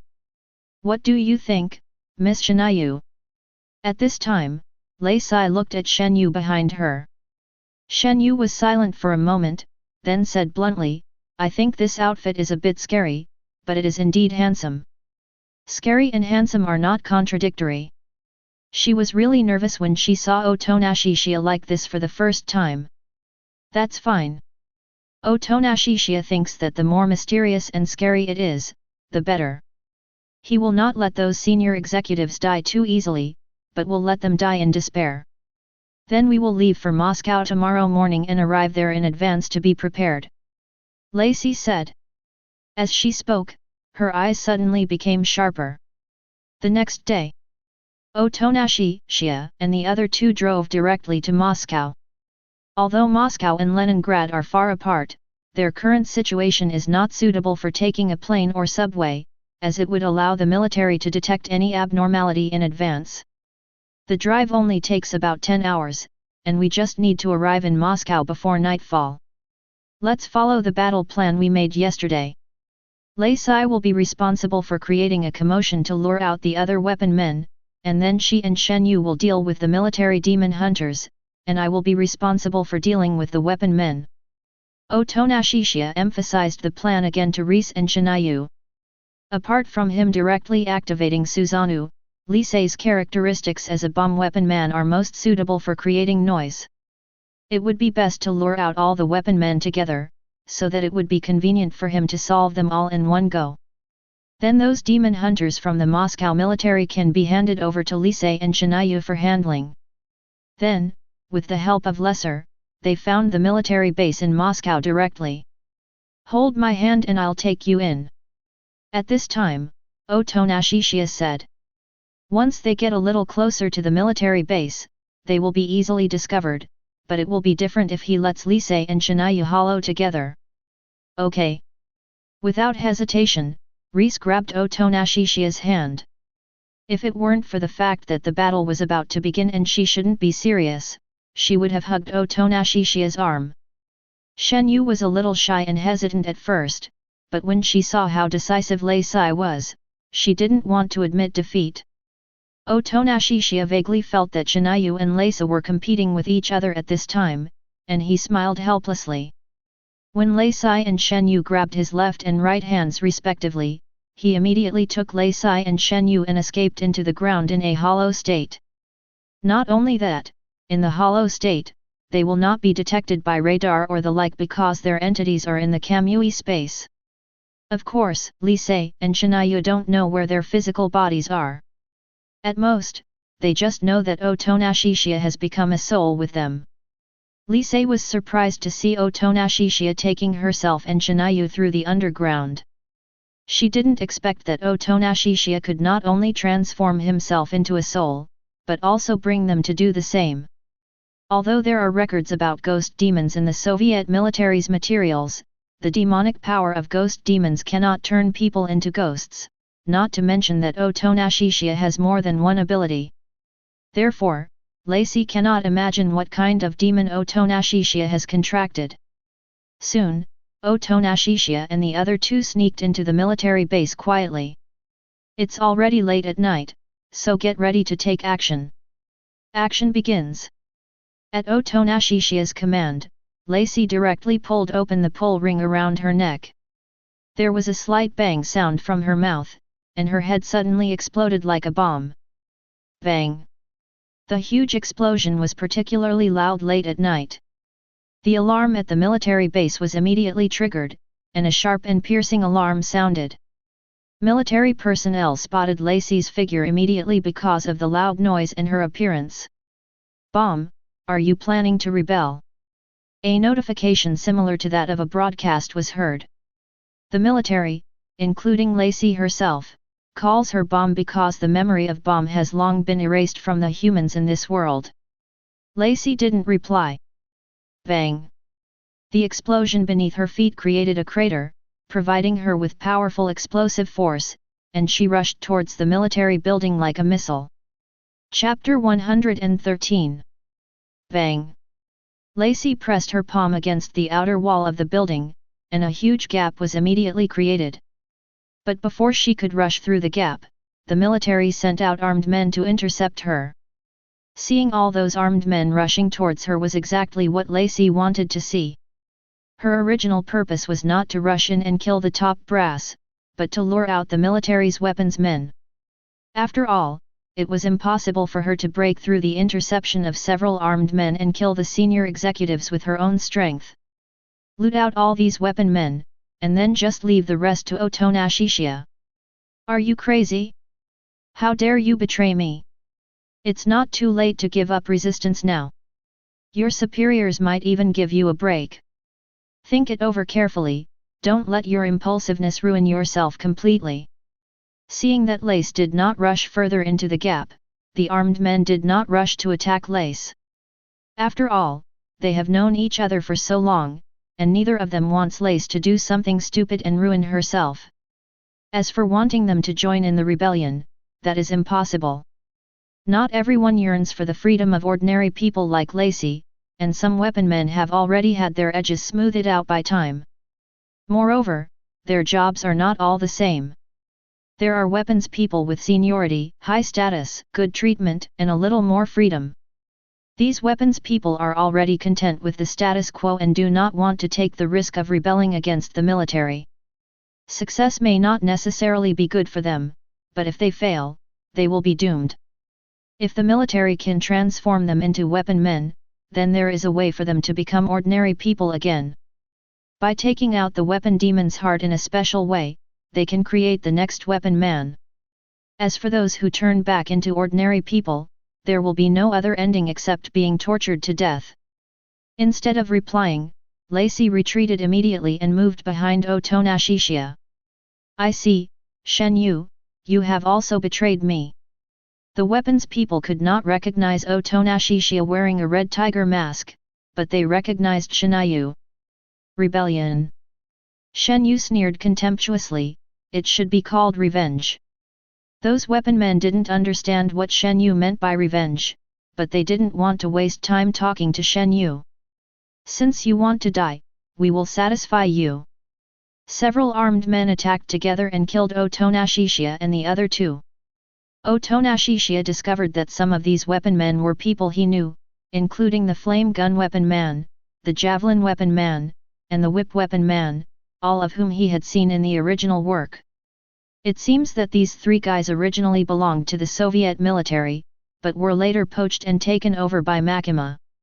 There are also two unknown weapon men, judging by their appearance they should be the Axeman and the Hoe-man. A total of 5 armed men came together to kill us. Susanoo. Otonashishiya silently recited in his mind, and directly activated the second form of Susanoo, protecting both Reese and Shinayu inside Susanoo. Susanoo, who was about 20 to 30 meters tall and had flesh and blood and clothes, suddenly appeared. The blue giant? Are you that Otonashishiya? The 5 weapon men had already learned about Otonashishiya, and they immediately recognized him when they saw the light blue giant. Shen Yu had seen Susanoo's third form before, so he didn't react at this time. But unlike Shen Yu, it was the first time for Lace to see Susanoo in person, especially from such an immersive first-person perspective, which made her feel very novel. Susanoo was originally an absolute defense, and easily blocked the simultaneous attacks of the 5 weapon men. Even though this was only the second form, the weapon men were unable to cause any damage to Susanoo, although they had not yet opened fire at full power. It's so strong. Those weapon men were immediately shocked by the defense of the light blue giant. Then, Otonashishiya entered the third form, and his size suddenly doubled. Although the height of several dozen meters is not higher than that of military buildings, it is still very intimidating. At the same time, the Susanoo version of the Rage Sword also appeared. Otonashishiya controlled Susanoo and slashed out with the sword.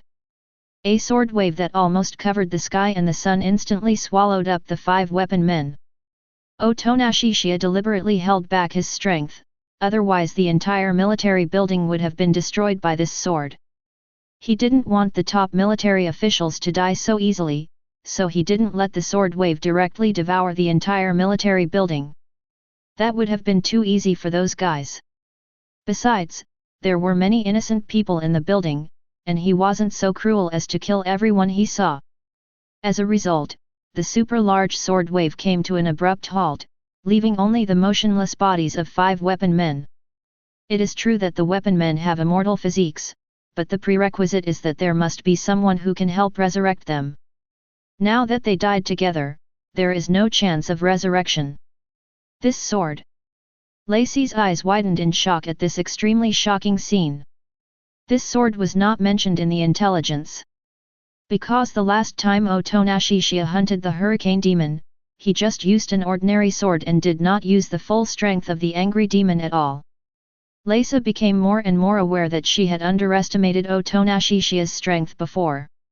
And she also realized that if the 5 weapon men were killed at the same time, wouldn't they be able to help each other revive? Shen Yu's pupils also trembled. Those 5 weapon men all looked as tough as Lace, but they were solved by Otonashishiya with just one sword. At this time, Otonashishiya released Susanoo, walked towards the bodies of the weapon men, and transferred them one by one into the Kamui space. This made it completely impossible for them to be resurrected, and their incapable bodies placed in the Kamui space posed no threat to Otonashishiya. The military's demon hunters should be here soon. You just need to help me block them. But try not to kill innocent people unless they are looking for death. Otonashishiya left these words to Reese and Kamiju, and walked straight into the military building. As long as it was a senior figure who attacked him this time, he had already learned the name of each person through Lacey, and had also seen their portraits. With his Mangekyō Sharingan, he memorized everyone's name and portrait, as if it were engraved directly into his mind and he would never forget it. Because he didn't want to kill innocent people, he only targeted those who targeted him and killed them all. He had also obtained the approximate structural diagram of the interior of the military building from Lace, and knew the most likely locations of those senior executives. Now he could just head directly to those locations. At this time, Otonashishiya took out the chain and sword from Kamui's space, placed the chain in the sleeve of his left hand, and held the sword in his right hand. He could pass through walls at will by hollow, and the armed military personnel had no way to deal with him. They could only watch this mysterious and strange masked man gradually go deeper into the military building. Chapter 114. Otonashishiya simply ignored these people and used the Kamui eye technique to quickly flash away like a phantom. Every time he dodged, there was a sense of spatial distortion, because this was exactly how Uzumaki, who was constantly opening up space, did his dodging. Although he will materialize when he dodges, he will immediately hollow when he lands on the ground, so even if bullets are attacking him, they will not hit him at all. Soon, Otonashishiya arrived at the door of a hall. He could already hear the noise inside while standing outside the door. What's the situation now? The giant just now seems to have disappeared. Oh no! All the weapon men have lost contact. Could they have been defeated so quickly? This is impossible. How could so many armed men be killed at once? Wait! That guy seems to have already broken in. Right outside the door. Hearing the content of these voices, Otonashishiya was certain that at least most of the military's top brass were involved.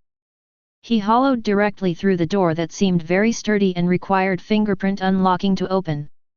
At the same time, someone just mentioned that Otonashishiya was just outside the door, and everyone in the room subconsciously looked towards the door. They saw a red tiger skin mask slowly emerging from the door, which scared them all.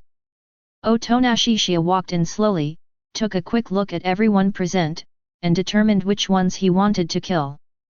There was no one else in the room except the senior officials, not even a bodyguard. Because ordinary people can't break down the door at all, there are 5 armed men and a large number of gunmen guarding outside. In addition, there are demon hunters from the Moscow military who have been arranged to patrol nearby. This security force can be said to have reached the ultimate level. In theory, the senior figures in the hall should be absolutely safe. But Otonashishiya's double Kamui was too unreasonable, and these security forces were useless in front of him. You! What on earth do you want to do? Someone questioned Otonashishiya in a tough tone. It seems that he hasn't figured out his current situation yet and thinks that he is still the superior senior figure he usually is. It just so happens that this person is on Otonashishiya's list. Otonashishiya ignored the man and said in a cold tone, "Yeah, knife maker, Guy Ritchie." In a roll call format, he said out every name on the list. The senior officials who heard their names suddenly felt nervous and dared not think about what the other party would do next. Even their strongest combat force besides the gun demon himself, the weapon man, was dealt with by Otonashishiya. Those of them who basically did not sign contracts with demons were even less likely to be Otonashishiya's opponents. Knowing clearly that they had no power to resist, and being called out one by Otonashishiya in such a cold tone, they were all extremely nervous. "Roger, let's start with you." Otonashishiya's gaze immediately turned to Roger, the guy who had spoken in a very tough tone just now. The chain in his left cuff suddenly flew out and locked Roger's neck. Gah! Ah! Roger quickly grabbed the chain around his neck with both hands, looking as if he was about to suffocate. But he couldn't break free from Otonashishiya's powerful strength, and was dragged over directly, his legs struggling and flapping. Save! Save me! Roger was suffocating to the point of being unable to speak, and he spoke incoherently to others for help. But the others were in a difficult situation themselves and were so frightened that they just stood there stupidly. How could they care about him? When Otonashishiya dragged Roger in front of him, Roger looked at him with pain and despair. He wanted to beg for mercy but he was unable to speak. He couldn't see Otonashishiya's face at all, he could only see Kamui's bloodshot eyes filled with cold murderous intent. He was completely desperate. Otonashishiya said nothing, and slashed down with the sword in his hand, severing the man's throat.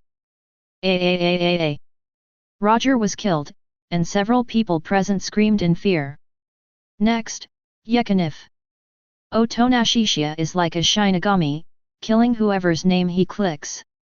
The man named Yekiniv's face suddenly changed drastically, and he tried to escape quickly, like a headless fly, panicking. However, apart from jumping out of the window, the only way out is through the door behind Otonashishiya. But jumping out from this floor, hundreds of meters high, would be a dead end.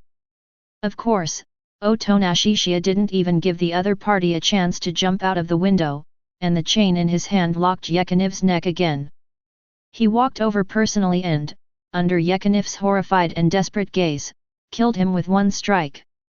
Many people present were already emotionally broken, because they were all the people on the complete list that Otonashishiya had pointed out at the beginning, which meant that sooner or later it would be their turn to be killed.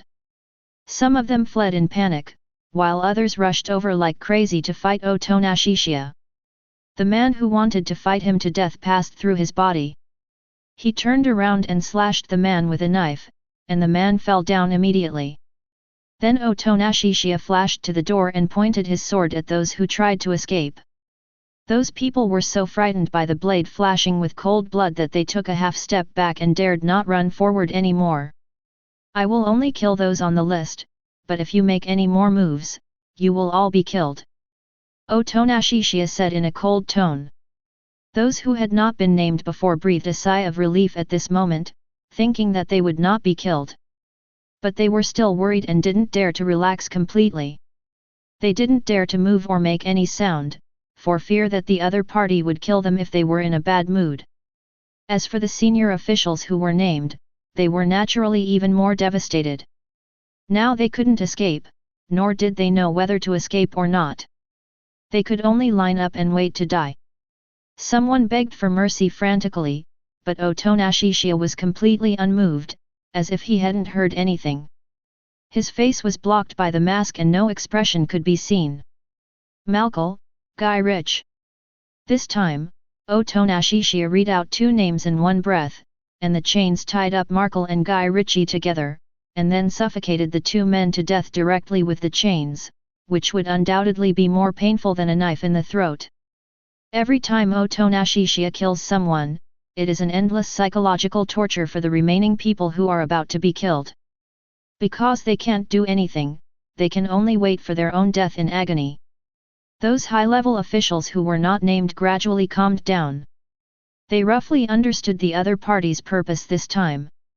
All those who were killed were those who agreed with the decision, and those who escaped were either neutral or opposed to the decision at the time. It seems that the other party is here specifically for revenge. Chapter 115. Having roughly guessed Otonashishiya's true intentions, these senior military officials who were not named immediately breathed a sigh of relief. They know that as long as they are well behaved, they should be able to survive, right? At the same time, the Moscow military demon hunters who were originally patrolling near the military base were immediately panicked when they learned that the military base had been attacked, and they rushed to the military base in a panic. They had no idea when the invaders had crossed their defense line.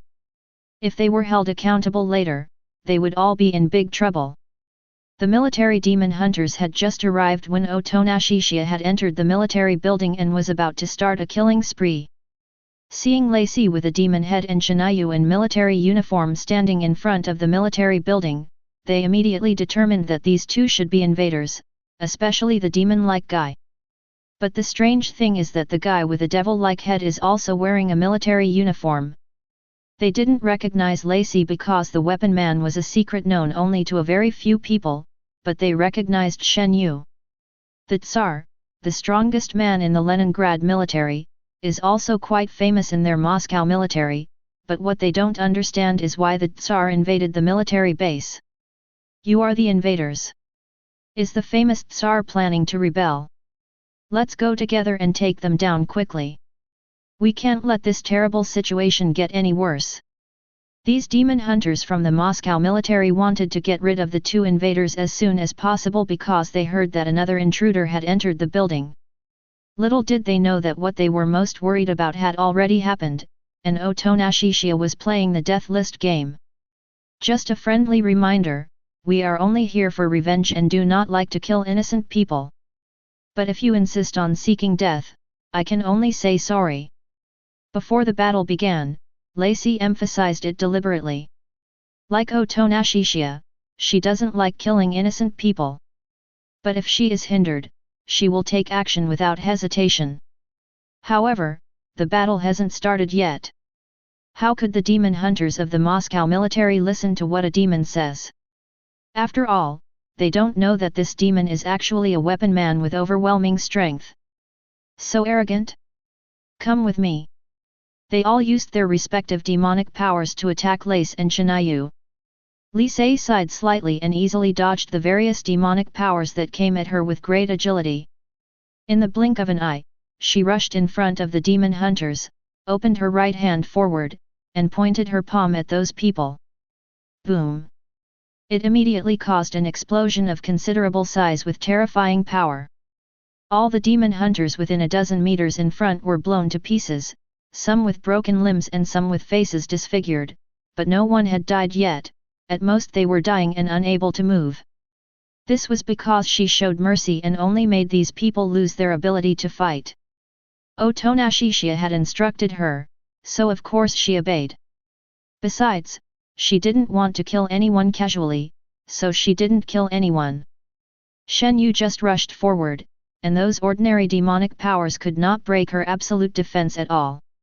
Even her bones, muscles, and internal organs have absolute defenses, so even if it is the type of internal injury demonic power, it must be strong enough to be effective on her. Just like Lace, he rushed into the crowd with ease. However, these demon hunters had all heard that the Tsar's physical skills were incredibly strong, so they did not dare to engage in close combat with Shen Yu. Instead, they kept their distance and continued to use their demonic powers. But even if they didn't want to, they would be forced by Shen Yu into close combat. After all, he would suddenly appear in front of them if they were not paying attention. Anyone who was approached by Shen Yu would be severely injured by the hand knife, but they would also be saved. In just a few breaths, the demon hunters of the Moscow military had suffered heavy losses, with at least 30 or 40 of them seriously injured and unable to fight. Although the strength of Lei Sai and Shen Yu made them feel a little desperate, they were not the kind of people who were afraid of death.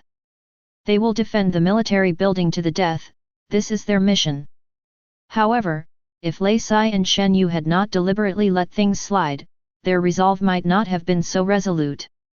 That's enough. At this moment, a deep voice suddenly came. I saw a tall and strong middle-aged man with a stubble on his face rushing towards Shen Yu. His fist was as big as a casserole. He punched Shen Yu hard and knocked him back a step. The demonic power of this middle-aged man seemed to be related to strange strength. Although he did not injure Shen Yu, it was already very powerful that he could repel him. Shen Yu immediately counterattacked with a hand knife as if it was a conditioned reflex, cutting a hideous wound on the middle-aged man's arm. However, not only did this have no negative impact on the middle-aged man, the power of his next punch became even stronger, and the blue veins all over his body became more obvious than before. This time Shen Yu did not take it head-on but chose to avoid it. Taking advantage of this gap, the middle-aged man immediately said to the other demon hunters nearby, "You all retreat, I will deal with these two invaders. Captain Victor is here too." Captain Victor's physical skills are no less than that of the Tsar. We have hope. But the monster with a demon head over there seems to be more difficult to deal with. Let's try our best to help Captain Victor. With the appearance of Captain Victor, the morale of other demon hunters suddenly boosted. The Captain Victor they were talking about was the captain of Team 1 of the Moscow Military Special Operations Forces and the strongest man in the Moscow military. Victor knew more than the average person, so he was well aware that for anyone other than himself, facing the Tsar and the devil-looking woman would be tantamount to committing suicide. Of course, he himself had no confidence, especially since the weapon of war put him under the greatest pressure. In the eyes of other demon hunters, Captain Victor's strength is definitely not weaker than the Tsar of the Leningrad military. But they also felt that it was difficult for Captain Victor to fight two people alone, so they wanted to go up and help. At this time, Lacey came over, seemingly in no hurry to attack Victor. The strongest in the Moscow military? Then you should know what it means to face us. It's not too late to escape with your people now. Victor shook his head. I'd rather die than desert. Lacey didn't say any more nonsense and said to Shen Yu beside her, "Leave it to me, I will make quick work of it." She is not suitable for fighting with Shen Yu because her explosion range is too large and it is easy to accidentally injure friendly forces if she is too close. Shen Yu nodded slightly, she also knew something about Victor. Victor's demonic power is rather troublesome. First, it is a strange strength. Second, it becomes stronger with each battle. The more serious the injury, the stronger the power that can be unleashed, until death. Although she was sure she could kill Victor, she estimated that she would be seriously injured. So in this situation, Shen Yu did not show off. She disliked Lacey, but she absolutely recognized Lacey's strength.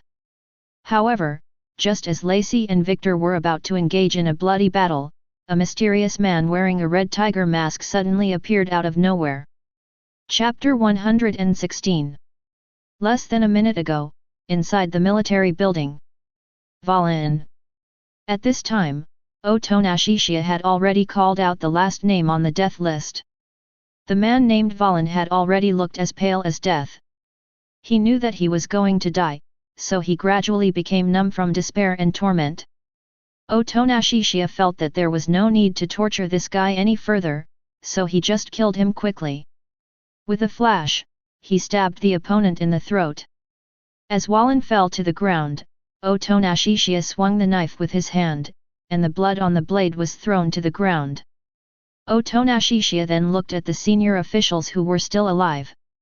They were immediately frightened by Otonashishiya's look, thinking that this Shinigami was going to operate on them.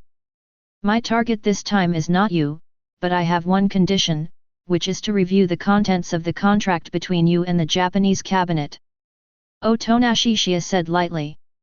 Although his tone was still rather cold, it no longer contained murderous intent. Okay, okay. No problem. Those senior figures nodded repeatedly.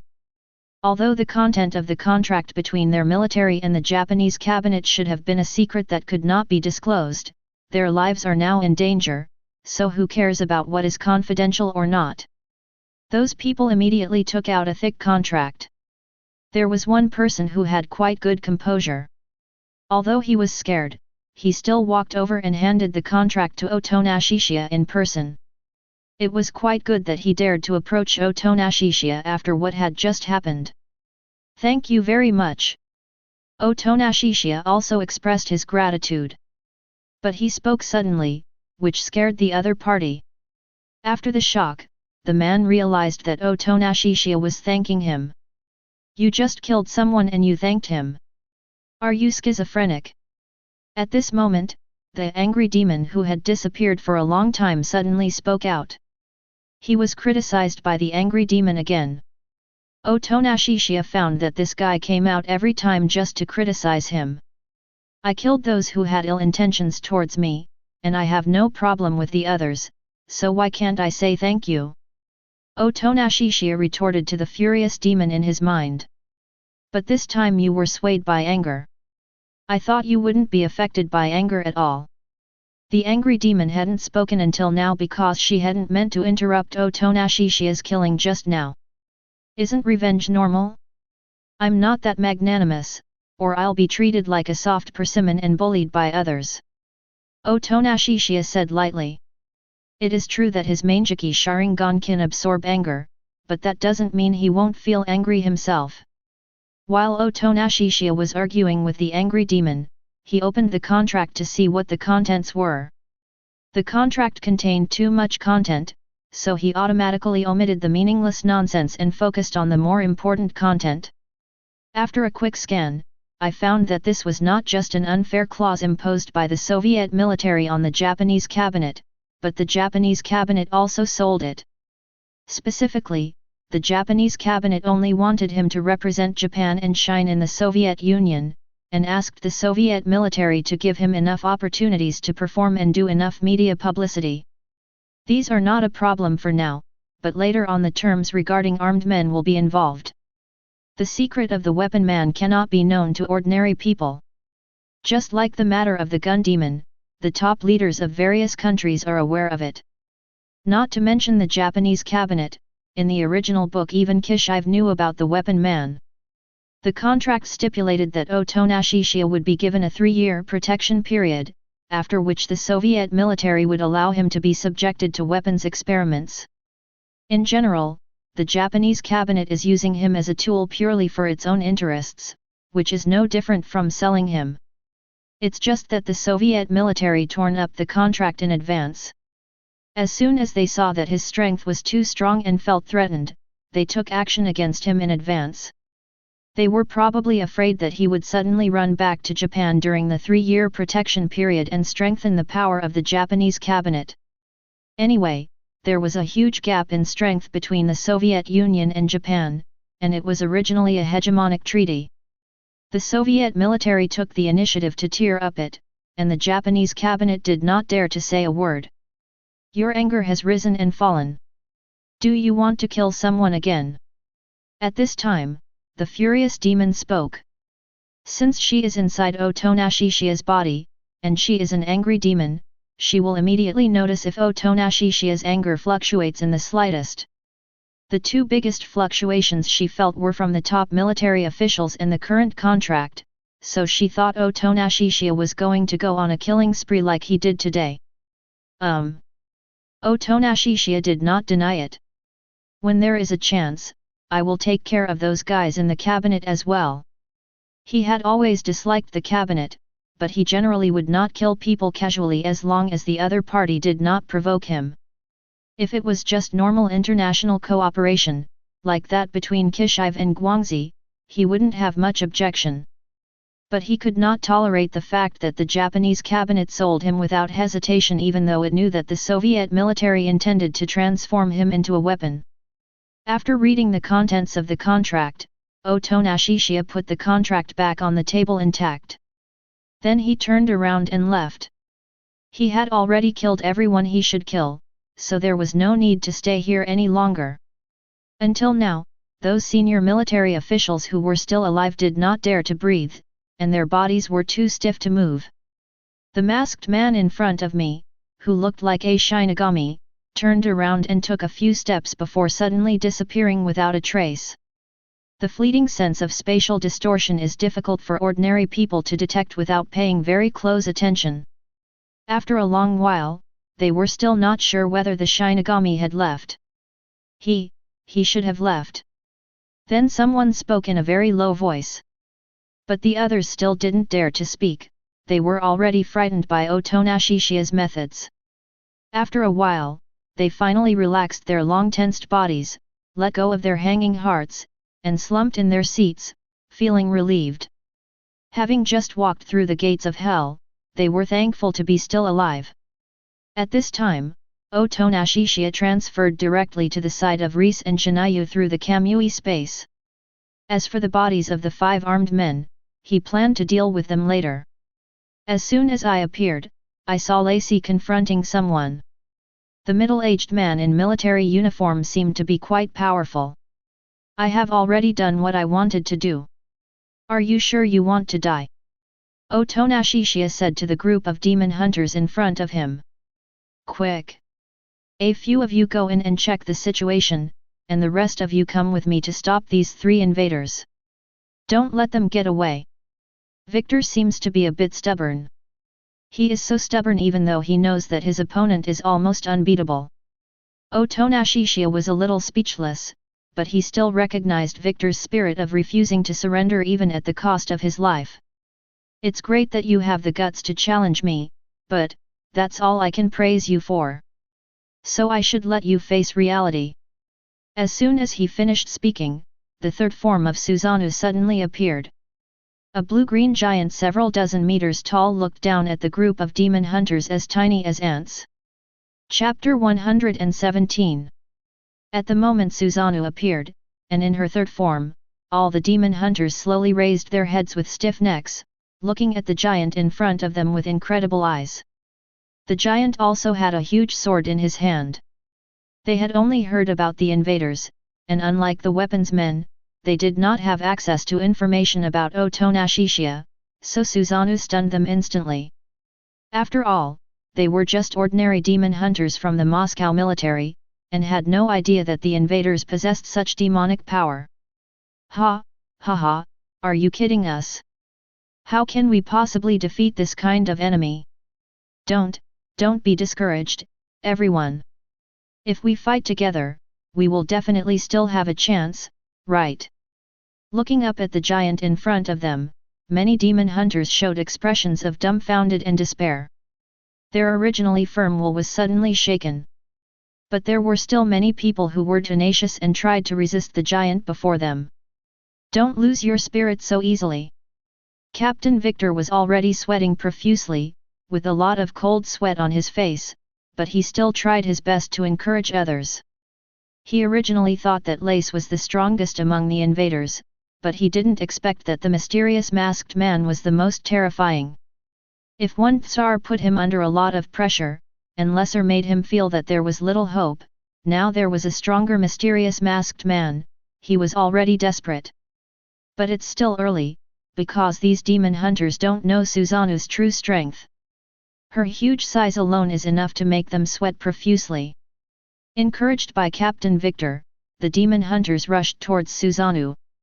But no matter whether they used weapons or demonic powers, they couldn't even leave a mark on Susanoo's shell, let alone break Susanoo. At this time, Otonashishiya, Reese, and Chinayu are already at Susanoo's head. Master, are you going to kill them all? At this time, Lacey asked with some concern.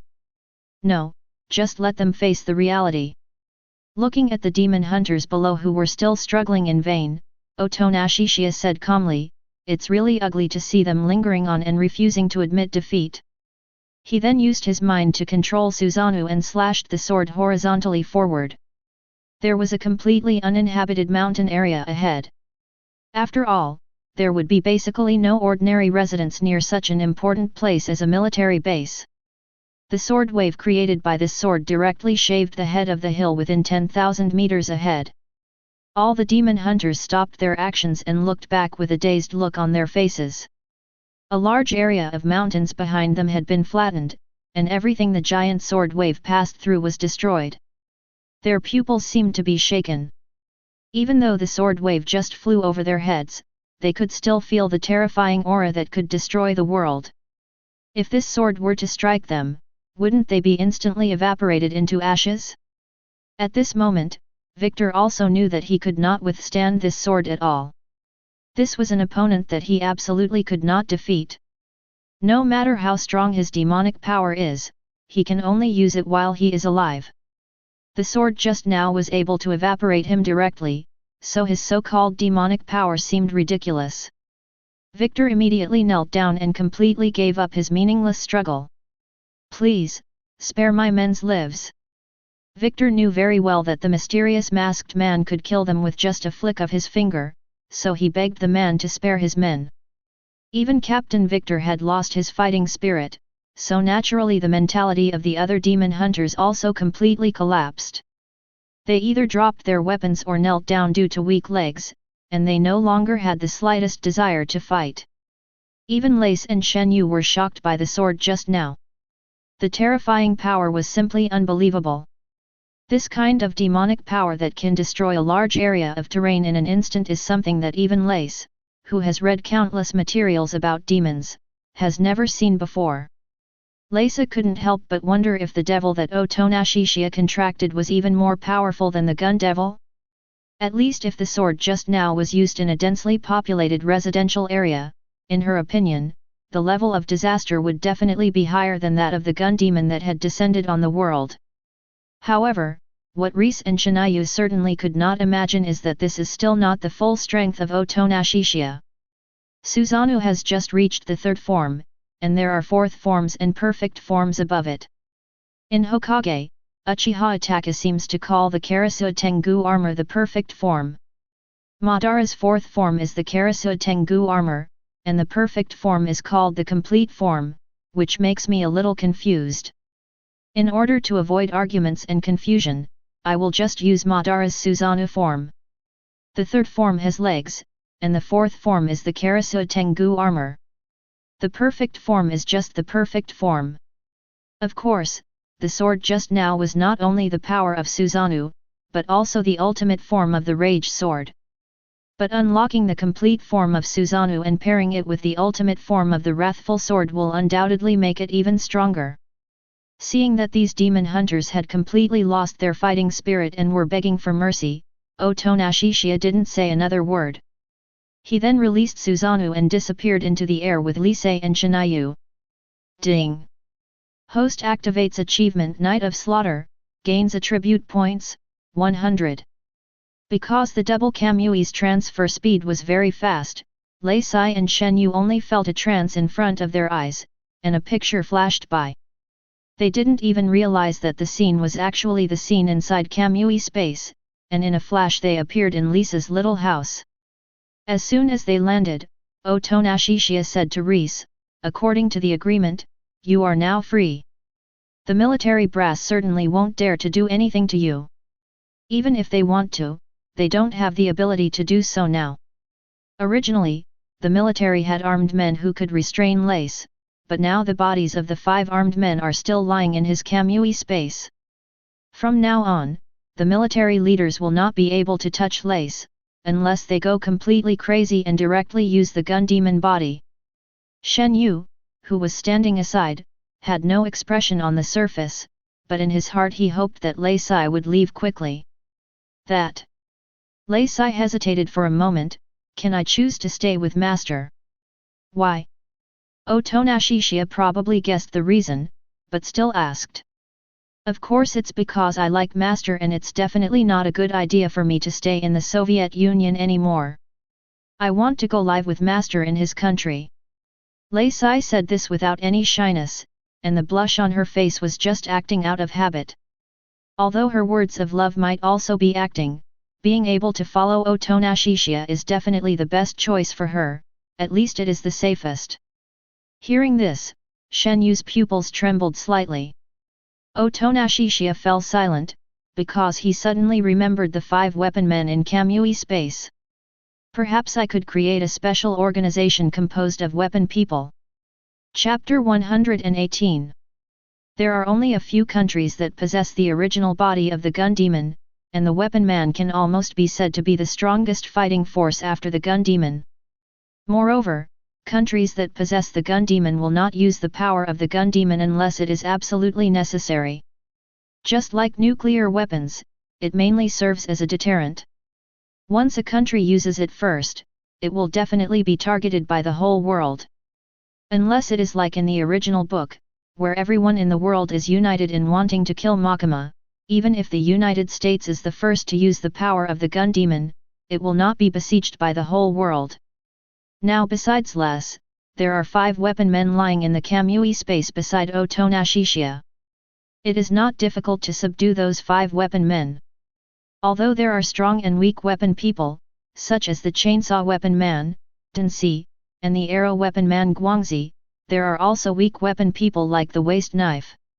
I feel like this depends a lot on the weapon person's physical skills and fighting IQ, as well as the degree to which the weapon demon is feared by both humans and demons. For example, the chainsaw weapon man, including Pokeda in Black Saw form, would experience fluctuations in strength due to the degree of fear of humans in the original work. You may follow me if you wish, but I may ask you to do things for me at any time in the future. Otonashishiya said it directly. His idea now is to use the 5 weapon men in the space of Lace and Kamui for his own use. Elite subordinates are also part of his strength. Of course that's no problem. I have already decided to devote my body and soul to Master. Lacey said without hesitation. UBD. Shen Yu suddenly felt helpless. She thought that Lacey was finally leaving, but this was Otonashishiya's decision, and she knew she had no right to say anything. Ms. Shen Yu, please don't be so stingy. Are you so afraid that I will snatch away the man you like? Lacey teased Shen Yu. Shen Yu felt that his self-esteem had been lost after being exposed, so he suddenly became a little angry. But she still endured it. After all, she was not in the right and she didn't want to be disliked by Otonashishiya. Okay, stop making trouble and think about what to do next. Otonashishiya said seriously, it is definitely not a good idea for us to stay in the Soviet Union any longer. For the time being, you should all live with me in Japan.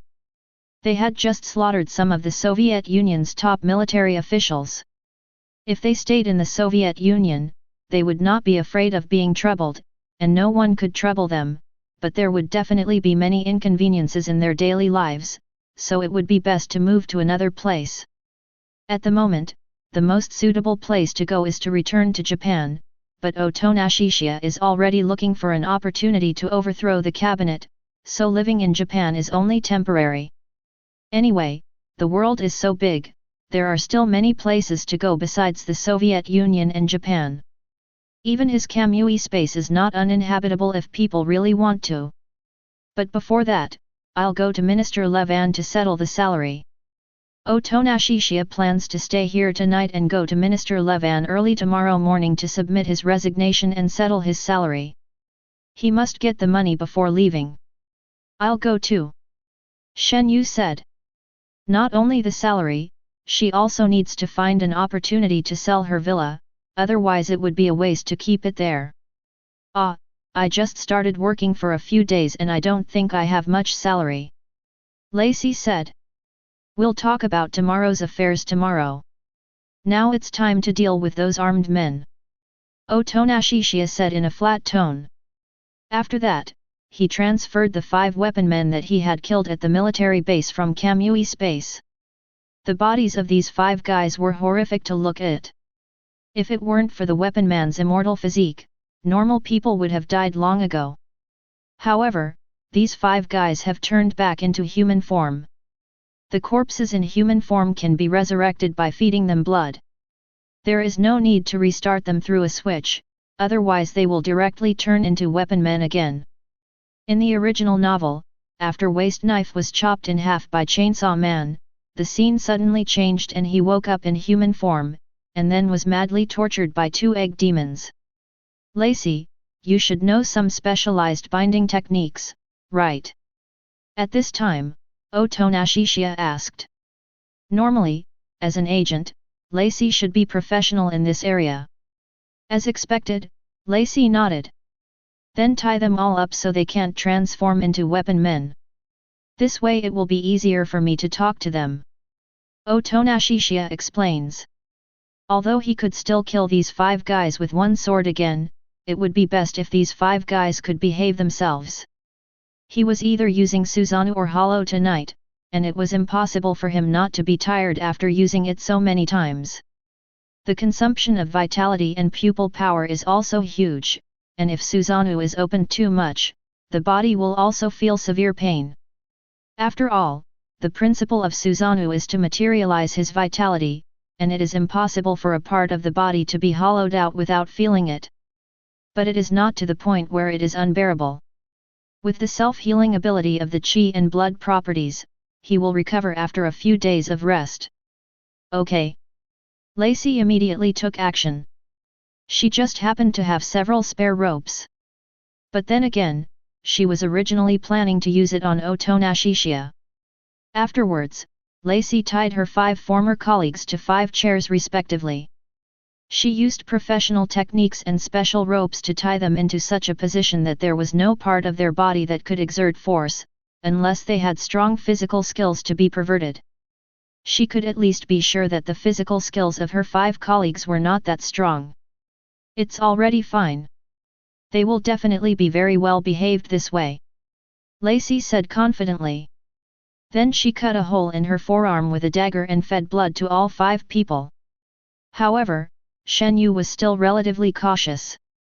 She stood next to Otonashishiya and kept a close eye on the 5 people, ready to prevent any unexpected situation at any time. After a while, the 5 people woke up one after another. Number 2 equals. What is this place? What happened to me? What is happening here? The 5 people were all confused when they first woke up. Their memories of the previous moment were all stuck on that earth-shattering sword. After being swallowed by the sword wave, they completely lost consciousness and might not even know when they died. Ahem. At this moment, Otonashishiya coughed, attracting the attention of the 5 people. Except for the Axeman and the Hoe-man, he didn't recognize them, but he had impressions of the human forms of the other 3 weapon men. The flamethrower was a man with braids and an angular face named Baalem. The javelin weapon man is a man with a crew cut and wearing glasses, and his name is unknown. The whip weapon man is an old woman who is nearly 80 years old, but her appearance has long been frozen at around 20 years old. Looking at her young and beautiful face, she doesn't look like an old woman at all, because the weapon man's appearance will be forever frozen at the moment when he is transformed into a weapon man. His name is also unknown. Let's talk about it. Chapter 119. I'll get straight to the point and give you 2 choices. One is to submit to me. Second, continue to be dead. No one will ever find you, let alone resurrect you. If I can wipe you out once, I can wipe you out a second time. Otonashishiya said this in a calm tone. Although the 5 people were reluctant in their hearts, they had to admit that the other party could indeed kill them instantly with one sword again. Therefore, they didn't have any temper at all at this time. If they were far inferior to others in strength but still dared to have temper, wouldn't that be simply seeking death? We really have no choice, but the military leaders. Barem was about to say that the military brass did nothing but react halfway through. The top military officials, are they really still alive? I have already slaughtered half of the military leaders. The remaining half will be very quiet if they are smart. You should know that even you have been killed by me. With the security forces of the military, is there anything that can stop me? Otonashishiya explains. The 5 people who were tied up were silent because what Otonashishiya said was indeed the truth. Even they were easily dealt with, and there was no hope for others to stop this young man. Submit or die, decide for yourself. Otonashishiya said lightly. The 5 people's faces immediately revealed varying degrees of hesitation and struggle.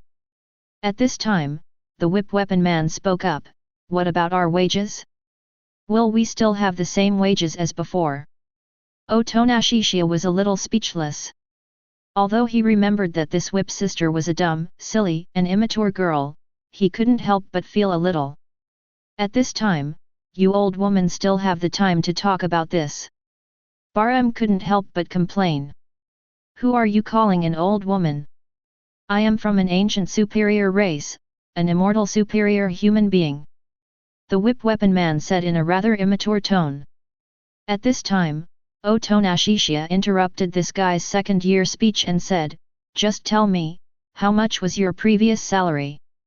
Let me think about it.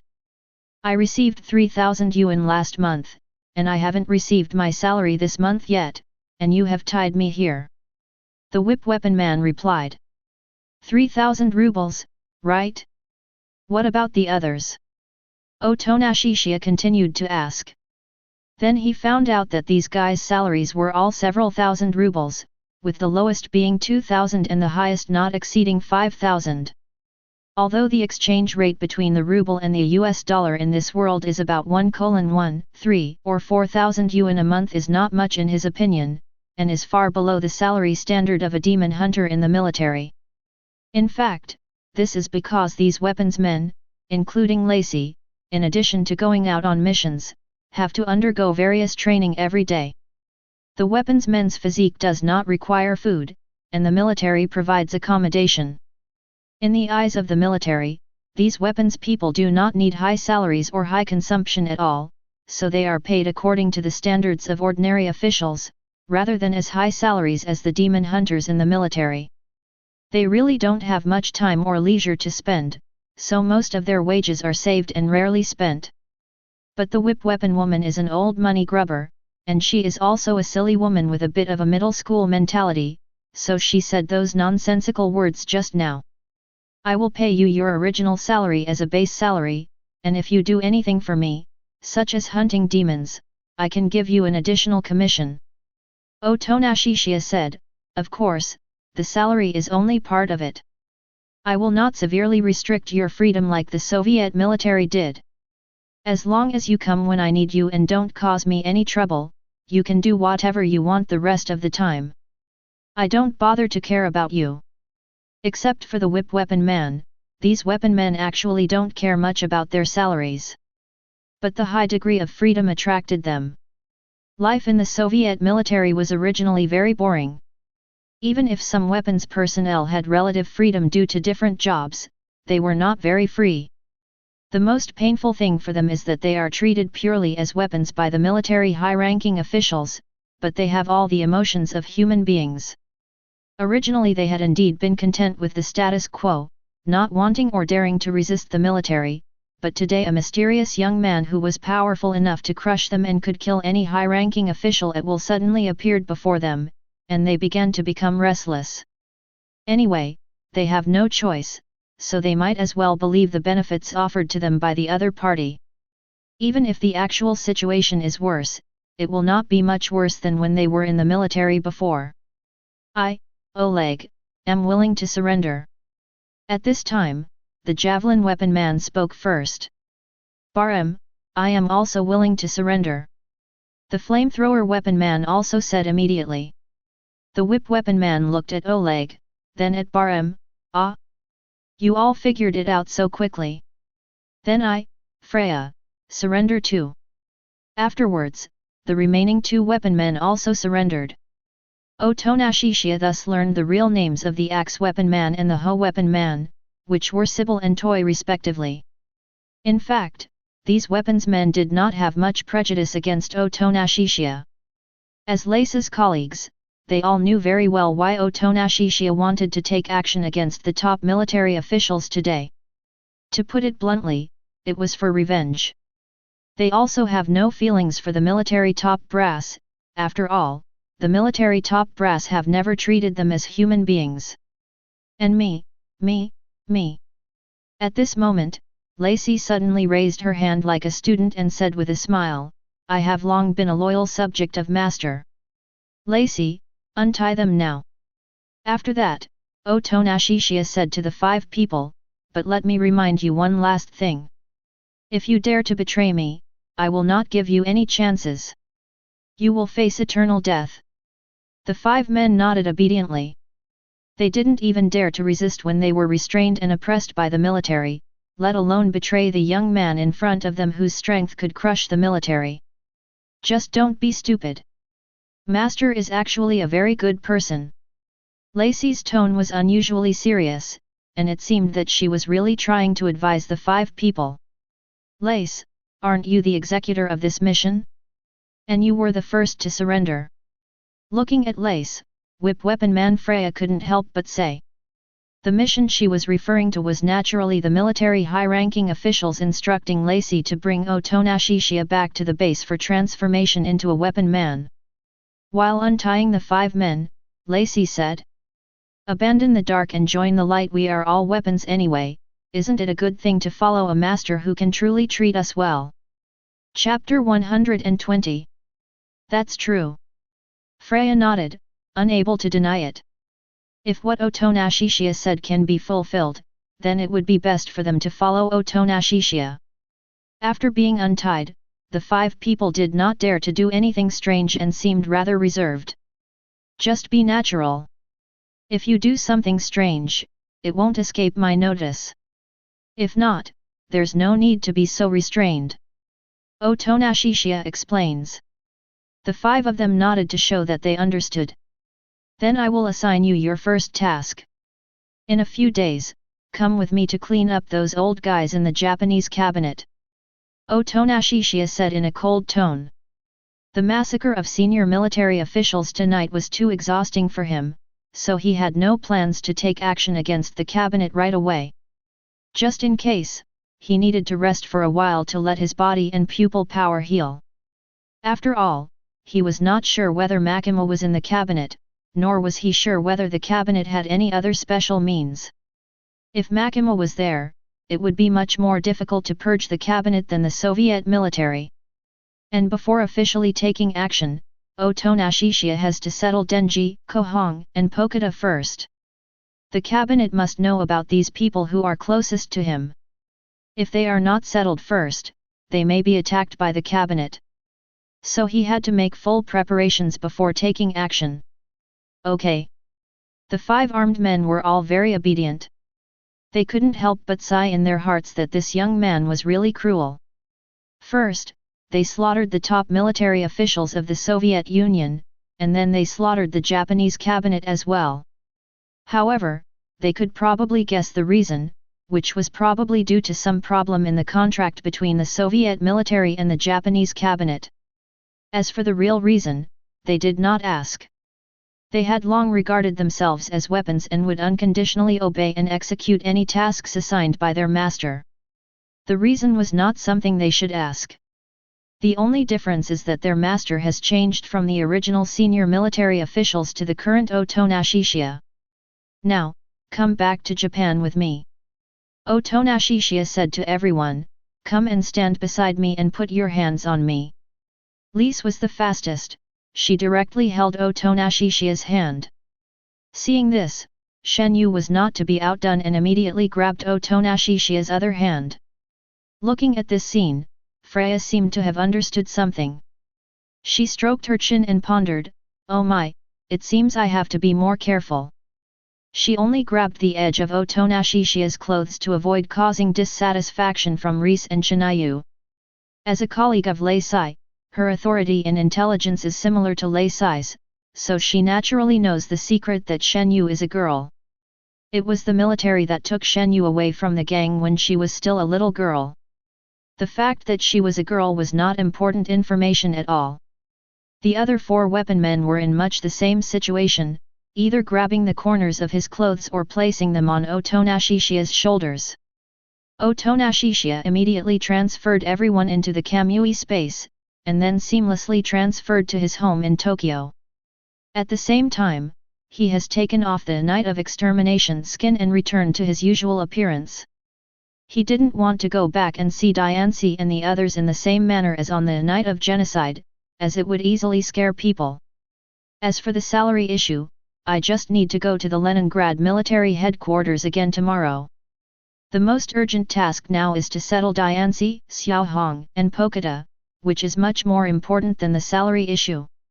While the Japanese cabinet has not yet reacted, Otonashishiya can settle Diancie and others in time.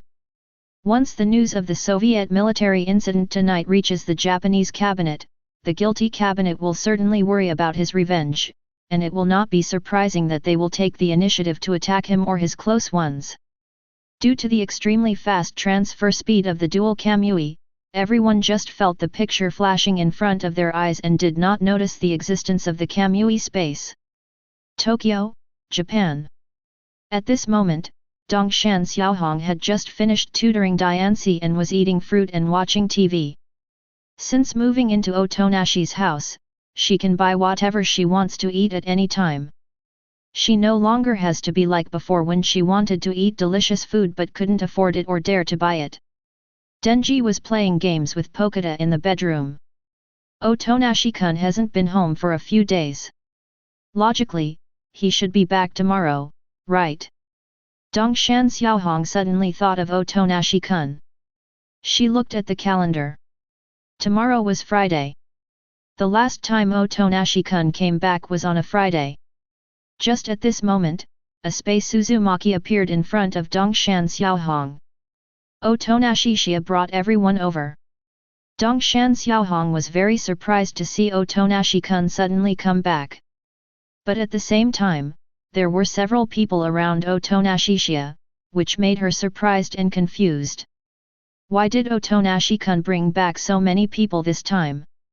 Another big question is, how can Otonashi's demonic power carry so many people around? I'm back. As soon as he landed, Otonashi-shia spoke. Brother Shia. Denji and Pokita, who were playing games, immediately put down their game controllers and ran out when they heard Otonashi-shia's voice. But when he saw so many people around Shia's brother, Densi had the same doubts as Xiaohong. Especially when they saw Reese and Shinayu holding Otonashi-shia's hands, Dongshan Xiaohong and Densi's eyes changed instantly. Fortunately, Shen Yu was not discovered by Xiaohong and Densi as a girl disguised as a man. But it was different for Lacey, especially since she was holding Otonashi-shia's arm, which made her look more intimate. Brother Xia, who are these people? The smile on Densi's face seemed to be about to turn darker. Don't get me wrong, little sister. Only those two women are trying to steal your brother from you. Freya reacted quickly and immediately cleared herself of suspicion, even loosening her hand that was holding Otonashi-shia's clothes. Which two women? Densi didn't react immediately.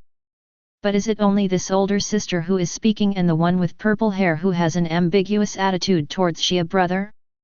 The next moment, Densi's gaze fixed on Shen Yu, and he looked at her with slightly narrowed eyes. At first glance, this person looks like a man, but upon closer inspection, you can see that his face is incredibly fair and beautiful, and he is also holding Xia's brother's hand. Could it be that the second woman that the older sister just mentioned is this guy? However, Shen Yu's jealousy was even greater than Densi's, but he didn't show much emotion on the surface. Her cold eyes stared straight at Densi and Dongshan Xiaohong. She knew that she should be at Otonashi-shia's house, but she didn't expect that there were two other women in Otonashi-shia's house. At this time, Shen Yu asked Otonashi-shia coldly, and the strong jealousy in his tone was almost overflowing. Otonashi, who are these two women? Chapter 121. Otonashi-shia didn't know what to say for a moment.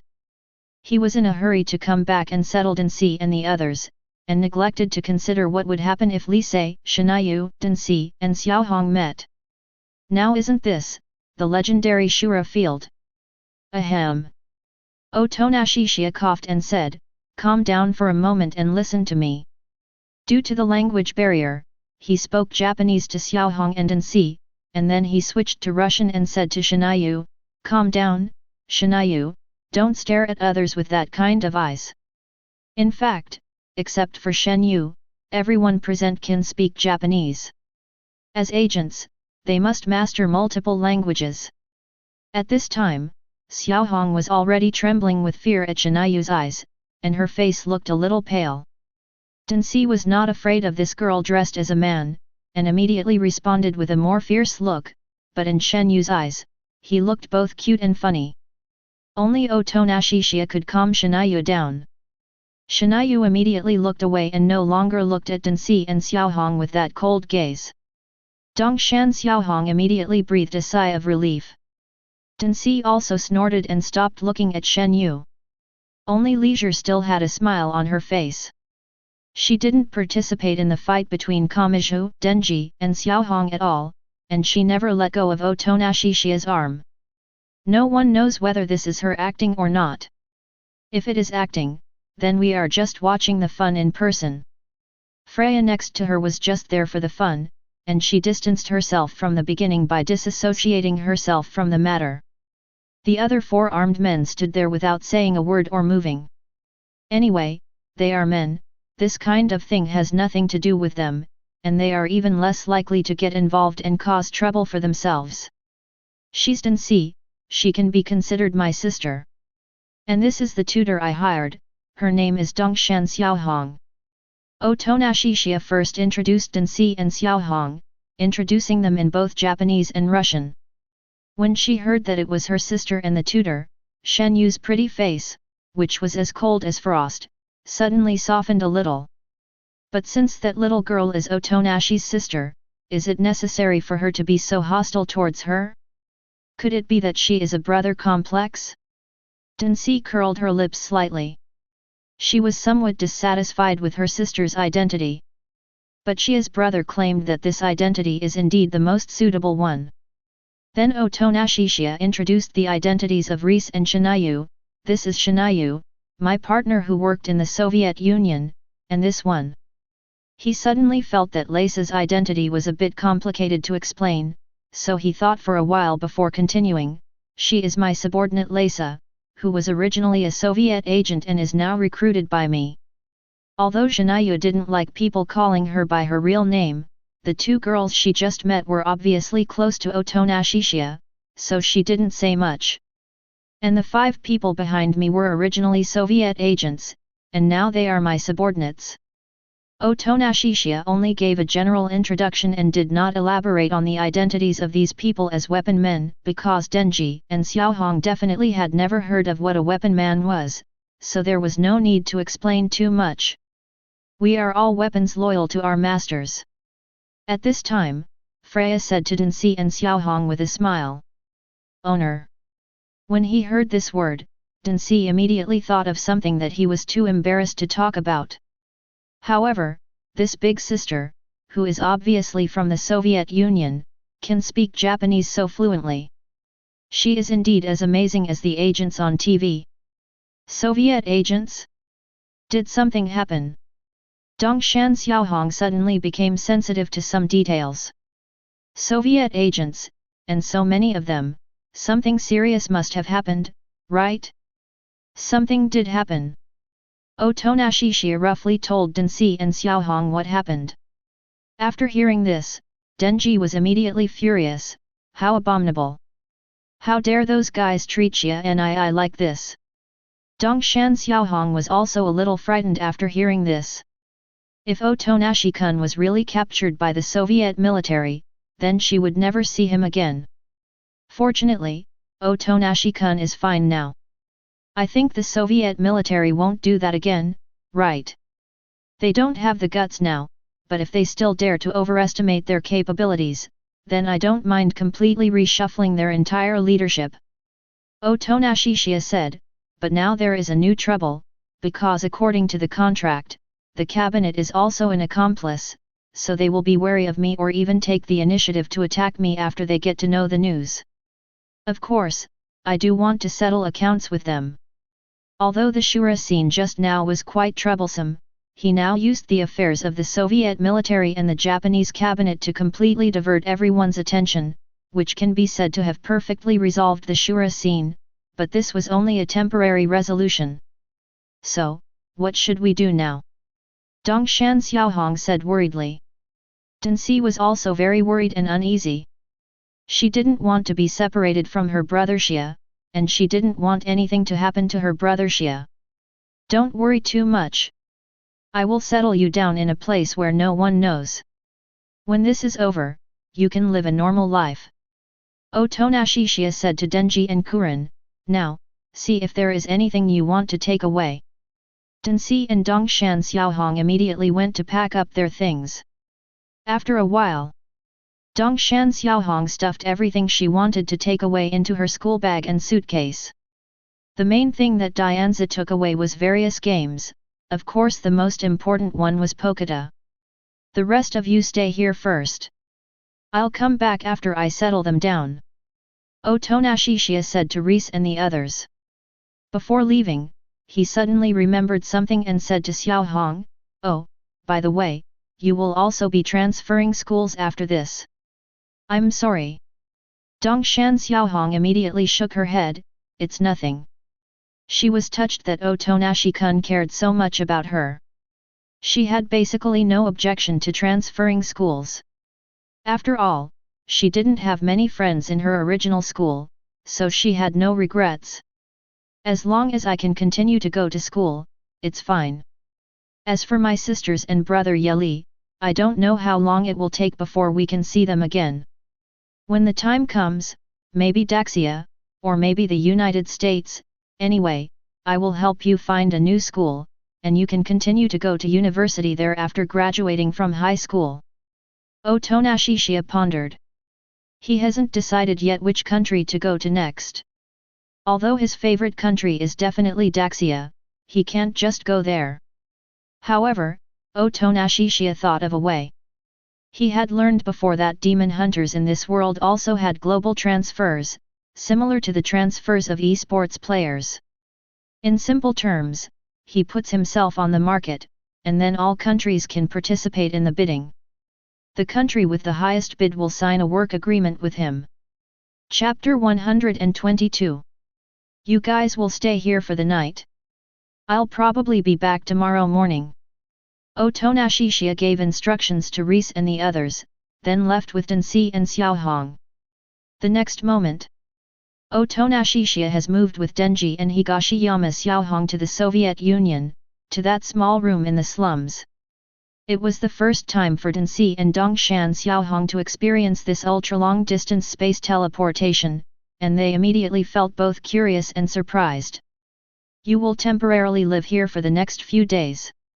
This is a slum in the Soviet Union. No one knows about this place except us. As long as you don't go out, it is almost absolutely safe. Otonashi alternate route. After the last big cleaning, there is actually nothing wrong with this place except that it is a bit small. It has all kinds of furniture, and of course there is a bedroom and bed for Dianci and Xiaohong to sleep. Moreover, this place can be said to be the safest place besides Kamui space, and he can't really let Densi and Xiaohong stay in Kamui space. Not to mention that Kamui space is dark and not suitable for normal people to live in for a long time. Some of his abilities also require the use of Kamui space, such as locking the enemy directly into Kamui space. If Denji and Xiaohong were allowed to stay in Kamui space, his ability would be equivalent to being castrated. I will stay here with you tonight, and after tomorrow morning you should try not to leave this room. Otonashi reminded again. As he was getting ready for bed, Otonashi opened the system panel and took a look. Host, Otonashi. Strength, 150. Speed, 159. Chi and blood, 467. Allocated attribute points, 103, 856 attribute points have been obtained cumulatively.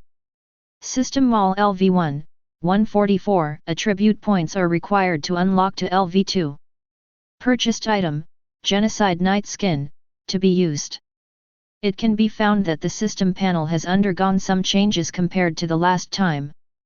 For example, it shows the accumulated attribute points and how many attribute points are needed to unlock the LV2 system mall. Otonashi did some rough calculations and found that he spent 140 attribute points on adding points to strength, 148 attribute points on speed, 455 attribute points on health, and 10 attribute points on the Night of Extermination skin. Together with the remaining 3 attribute points and the 100 attribute points obtained by activating the Night of Slaughter achievement, the accumulated attribute points displayed by the system were correct. There is also the bonus effect of the Night of Genocide skin. When he wears the skin, the blood attribute column will become 467, plus 5. Now that he doesn't wear it, there is no blood attribute column. Ding! Distribution completed, strength plus 10, speed plus 1, health plus 82. Strength, 160. Speed, 160. Chi and blood, 549. In order to prepare for the upcoming battle, Otonashishiya allocated attribute points. Emphasis was placed on the chi and blood attribute, which would allow him to heal faster. Today's attack on the Soviet army had consumed a lot of energy. However, he also deliberately left 10 attribute points, naturally wanting to get the white mask skin as well. Ding! Host successfully purchased white mask skin, attribute points -10, current remaining attribute points, 0. Early the next morning. Otonashishiya is saying goodbye to Denji and Kuren. I should be leaving soon. If anything bad happens in the next few days, please contact me immediately and I will rush over as soon as possible. Otonashishiya said, you don't have to wait too long. It won't take more than 3 days. I can get those things settled. The most people that Densi and Xiaohong could encounter in this place would be homeless people and thugs. When the time comes, he would just teleport over and kill them directly. In a place like the slums, no police would come to investigate even if someone died, so there was no need to worry about exposing the location of Dianxi and Xiaohong. Well, I believe in Otonashi-kun. Me too. And it doesn't matter here, Chiya nii, you have to be careful. Higashiyama Xiaohong and Denji both believed what Otonashishiya said. So compared to their own, they care more about Otonashishiya's safety. I'll be careful. That's it. I'll come back to you when I have everything sorted out. After saying that, Otonashishiya transferred himself back to Japan. Dongshan Xiaohong and Dianxi both felt it was okay. They were used to Otonashishiya coming back to see them once a week, and now they only had to wait for 3 days, and it passed quickly. At most, you just can't go out. But given their personalities, it doesn't seem to matter whether they go out or not. Denji can play games with Pokita. Dongshan Xiaohong would occasionally join in the fun, especially when she brought a lot of snacks and fruits. For her, delicious food was better than anything else.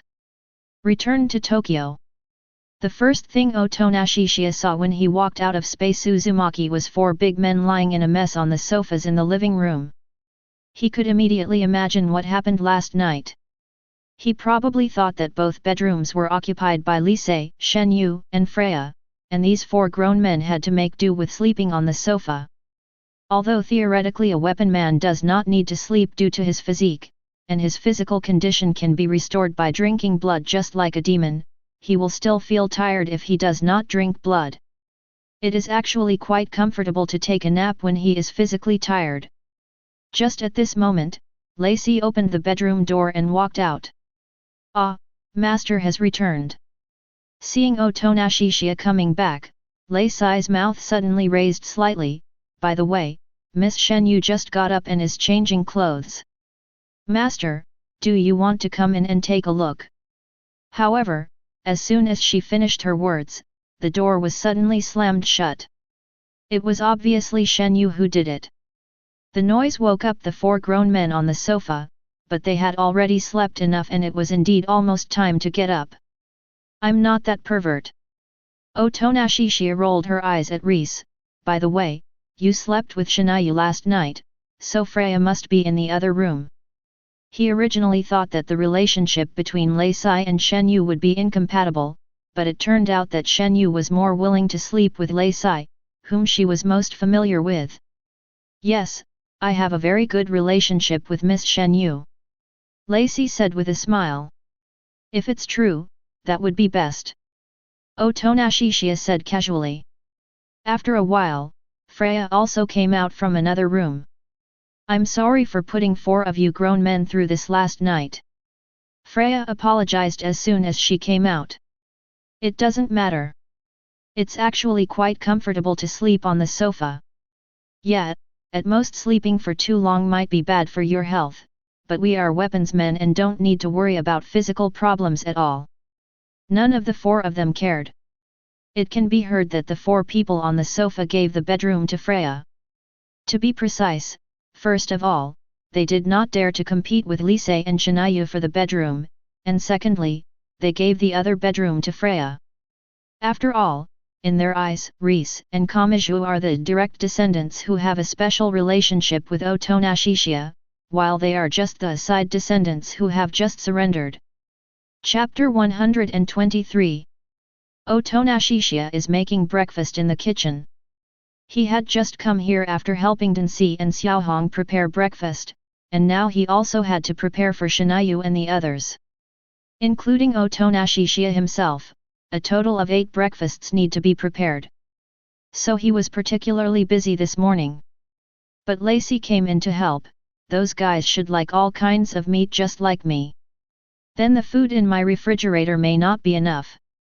Otonashishiya looked at the refrigerator and saw that there was not much meat left.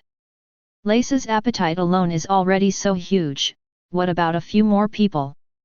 It's okay, we can just eat a little bit, we're not afraid of being hungry anyway. Lacey said casually. At this time, Shen Yu also came in. Oh Miss Shen Yu, do you want to help too? Seeing this, Lacey teased.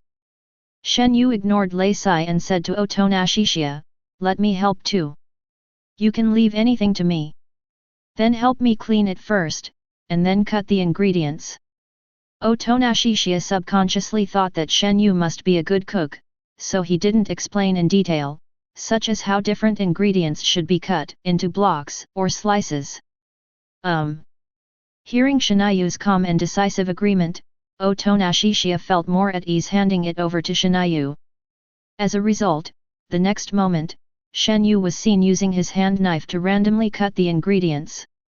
The speed of the hand knife was so fast that after images appeared, it looked powerful and cool, but if you looked closely you would find that the ingredients were cut into a mess, some big, some small, and in different shapes. Wait! Otonashishiya couldn't bear to watch it anymore, so he stopped her and said, You should help make the soup, right? To be on the safe side this time, he specifically asked Shen Yu if she knew how to do it. No problem. Shen Yu said expressionlessly. Otonashishiya always felt a little worried, but he still let Shinayu give it a try. However, Lacey is not much better than Shinayu. Lacey is just better with a knife. The cut ingredients look much neater than Shinayu's, but looking at her clumsy hand speed and knife skills, you can tell that she is definitely not good at cooking. You're a secret agent, but you're not good at cooking. Otonashishiya couldn't help but complain. Not every agent needs to be a good cook. After all, my specialty is seduction and assassination, so I don't really need to learn cooking. As she said that, Lacey suddenly glanced at Shen Yu, but, my cooking skills are still better than Miss Shen Yu's, so this is almost enough. Of course Shen Yu was not convinced when he heard this. But she has never learned to cook, and she cooks the soup purely based on her own feelings. Otonashishiya knew that Shen Yu had no idea when he saw her movements. He sighed and said, Forget it, I'll do it all. You just need to assist me. In the end, Otonashishiya prepared almost the entire table of breakfast. It's delicious. I didn't know that Otonashishima's cooking skills are so great. It's really delicious, much better than what you'd find in a normal restaurant. I never thought that Lord Otonashi would personally prepare breakfast for us. What an honor! Freya and others made their comments one after another and were very satisfied with the breakfast. They used to sneak out to some restaurants to eat occasionally, but the food there was mediocre in comparison. After all, Otonashishiya owns the Mangekyō Sharingan. His cooking skills are already good, and with the blessing of Mangekyō Sharingan, his cooking skills are beyond the reach of ordinary people. It may not be the most delicious food, but at least it can capture everyone's stomach. Shen Yu, we should go to Minister Levan to ask for our wages. Otonashishiya will definitely not forget such an important thing. After breakfast, he planned to take Shen Yu to the Leningrad military headquarters to ask for wages. The next moment, Otonashishiya and Shinayu moved directly to Minister Levan's office. Minister Levan was shocked when he saw Otonashishiya and Kamui suddenly appear. One reason was that he had never seen Otonashishiya's ability, and the second reason was that he had learned about what happened in the Moscow military last night. But Minister Levan quickly calmed down. Are you guys coming to kill me? When he learned the news from the military in the middle of the night yesterday, he almost couldn't sleep all night. Because he was also involved in the previous military operation against Otonashishiya, although he didn't know the truth before and was just following orders. It was only last night that he realized the reason why Otonashishiya invaded the military base. It is said that Otonashishiya killed all the high-ranking figures involved in the operation, so he felt that there was a high probability that something would happen to him as well. He hadn't slept well all night, and he was still worried about this matter just now. This time the other person suddenly appeared in front of him, and he was scared to death. But when it really came to this, Minister Levan seemed relieved, at least he no longer had to suffer from anxiety. No, why would I kill Minister Levan? You never targeted me on purpose. Otonashishiya shook his head slightly. Minister Levan was a little surprised. So what are you doing? Such a serious incident happened yesterday. He thought that Otonashishiya and Chiya would never return to the Soviet Union, especially the Leningrad military headquarters. If they came back, they would definitely settle the score with him. But in fact, Otonashishiya did come to settle accounts with Minister Levan. We are just here to ask for our wages. Although we won't be working here anymore, we should at least get the wages we deserve, right? Otonashishiya said lightly. Oh.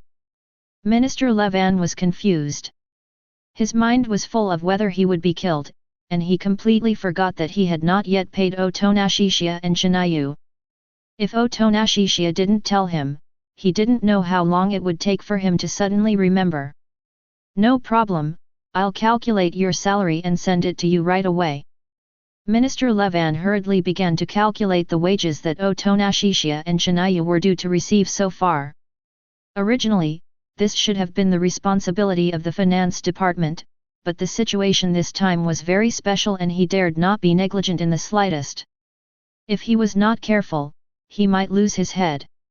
According to the algorithm of base salary and bonus, and then converted according to the number of days Otonashishiya worked, because he had not worked in the Leningrad military department for less than a month, Minister Levan quickly calculated the specific salary. Salaries are also paid directly in cash. Minister Lewand will use his own money to pay for it first and then communicate with the finance department afterwards. Afterwards, Otonashishiya and Shenyu each received around 100,000 rubles. As soon as he arrived, he partnered with Shenyu. The bonuses for completing tasks were split equally, and since the base salaries were similar, the salaries were naturally similar as well. According to the current exchange rate, 100,000 rubles is roughly equivalent to 10 or 20 million yen. Otonashishiya became rich again in an instant. Chapter 124. The Prime Minister's official residence in Chiyoda-ku, Tokyo. Because Otonashishiya caused too much commotion in the Moscow military last night, the Soviet officials were unable to suppress it, and the news quickly spread, including to the cabinet, which learned of the news that evening. So they convened an emergency cabinet meeting at the Prime Minister's residence. All cabinet members, including the Prime Minister, were present, and it is self-evident how seriously they took this incident. The development of the matter has far exceeded our expectations. Otonashishiya actually wiped out half of the Soviet military leaders. Even their weapons could not stop him. This is bad. I don't know if Otonashishiya has seen the specific contents of the contract. If he has seen it, we will be in danger. I have already asked the Soviet military about this, and they simply refused to respond. It is likely that the contents of the contract have already been shown to Otonashishiya, so they want to completely sever ties with us to avoid retaliation from Otonashishiya again. Then his next move might be revenge on us. We definitely can't just sit there and wait for death.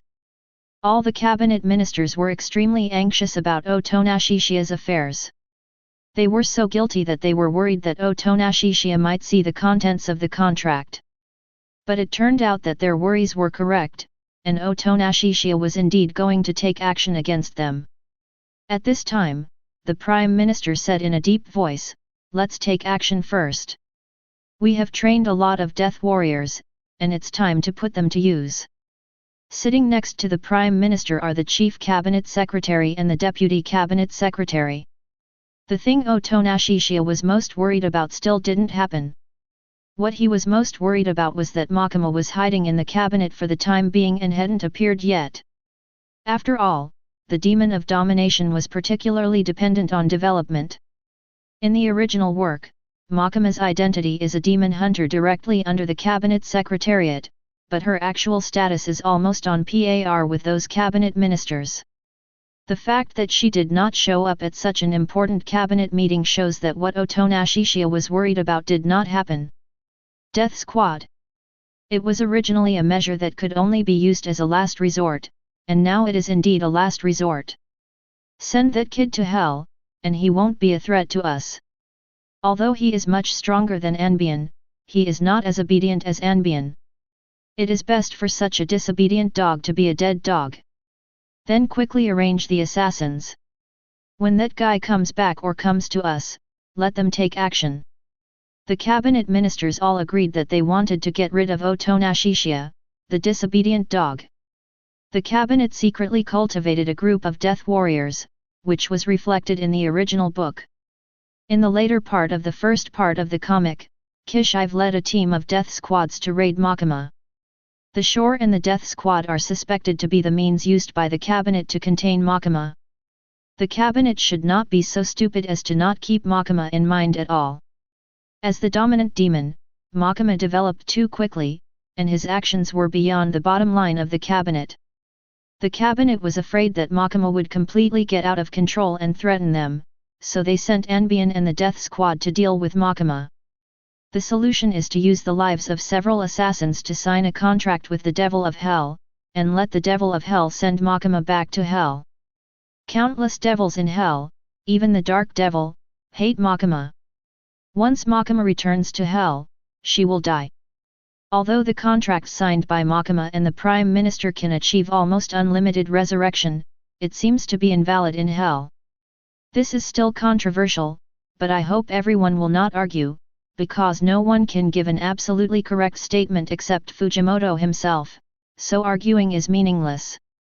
Unfortunately, Black Saw was online at that time. With Makima's call for help, Black Saw killed the Hell Demon instantly. Otherwise, it would be hard to say whether Makima would be sent to Hell. Personally, if Makima was not afraid of being sent to Hell, there would be no need to call for help from Pokuda. You know, the Dark Demon, the sixth one, is waiting for Makima in Hell. The Dark Demon can be said to be the strongest demon in the first part of the original work. However, now it is Chiya that makes the cabinet feel threatened, so they decide to use the Death Squad to summon the devil from Hell to deal with Chiya. There is nothing wrong with the cabinet's thinking. Once humans are sent to Hell, it is basically impossible for them to return to the human world. Being sent to Hell is the same as being dead.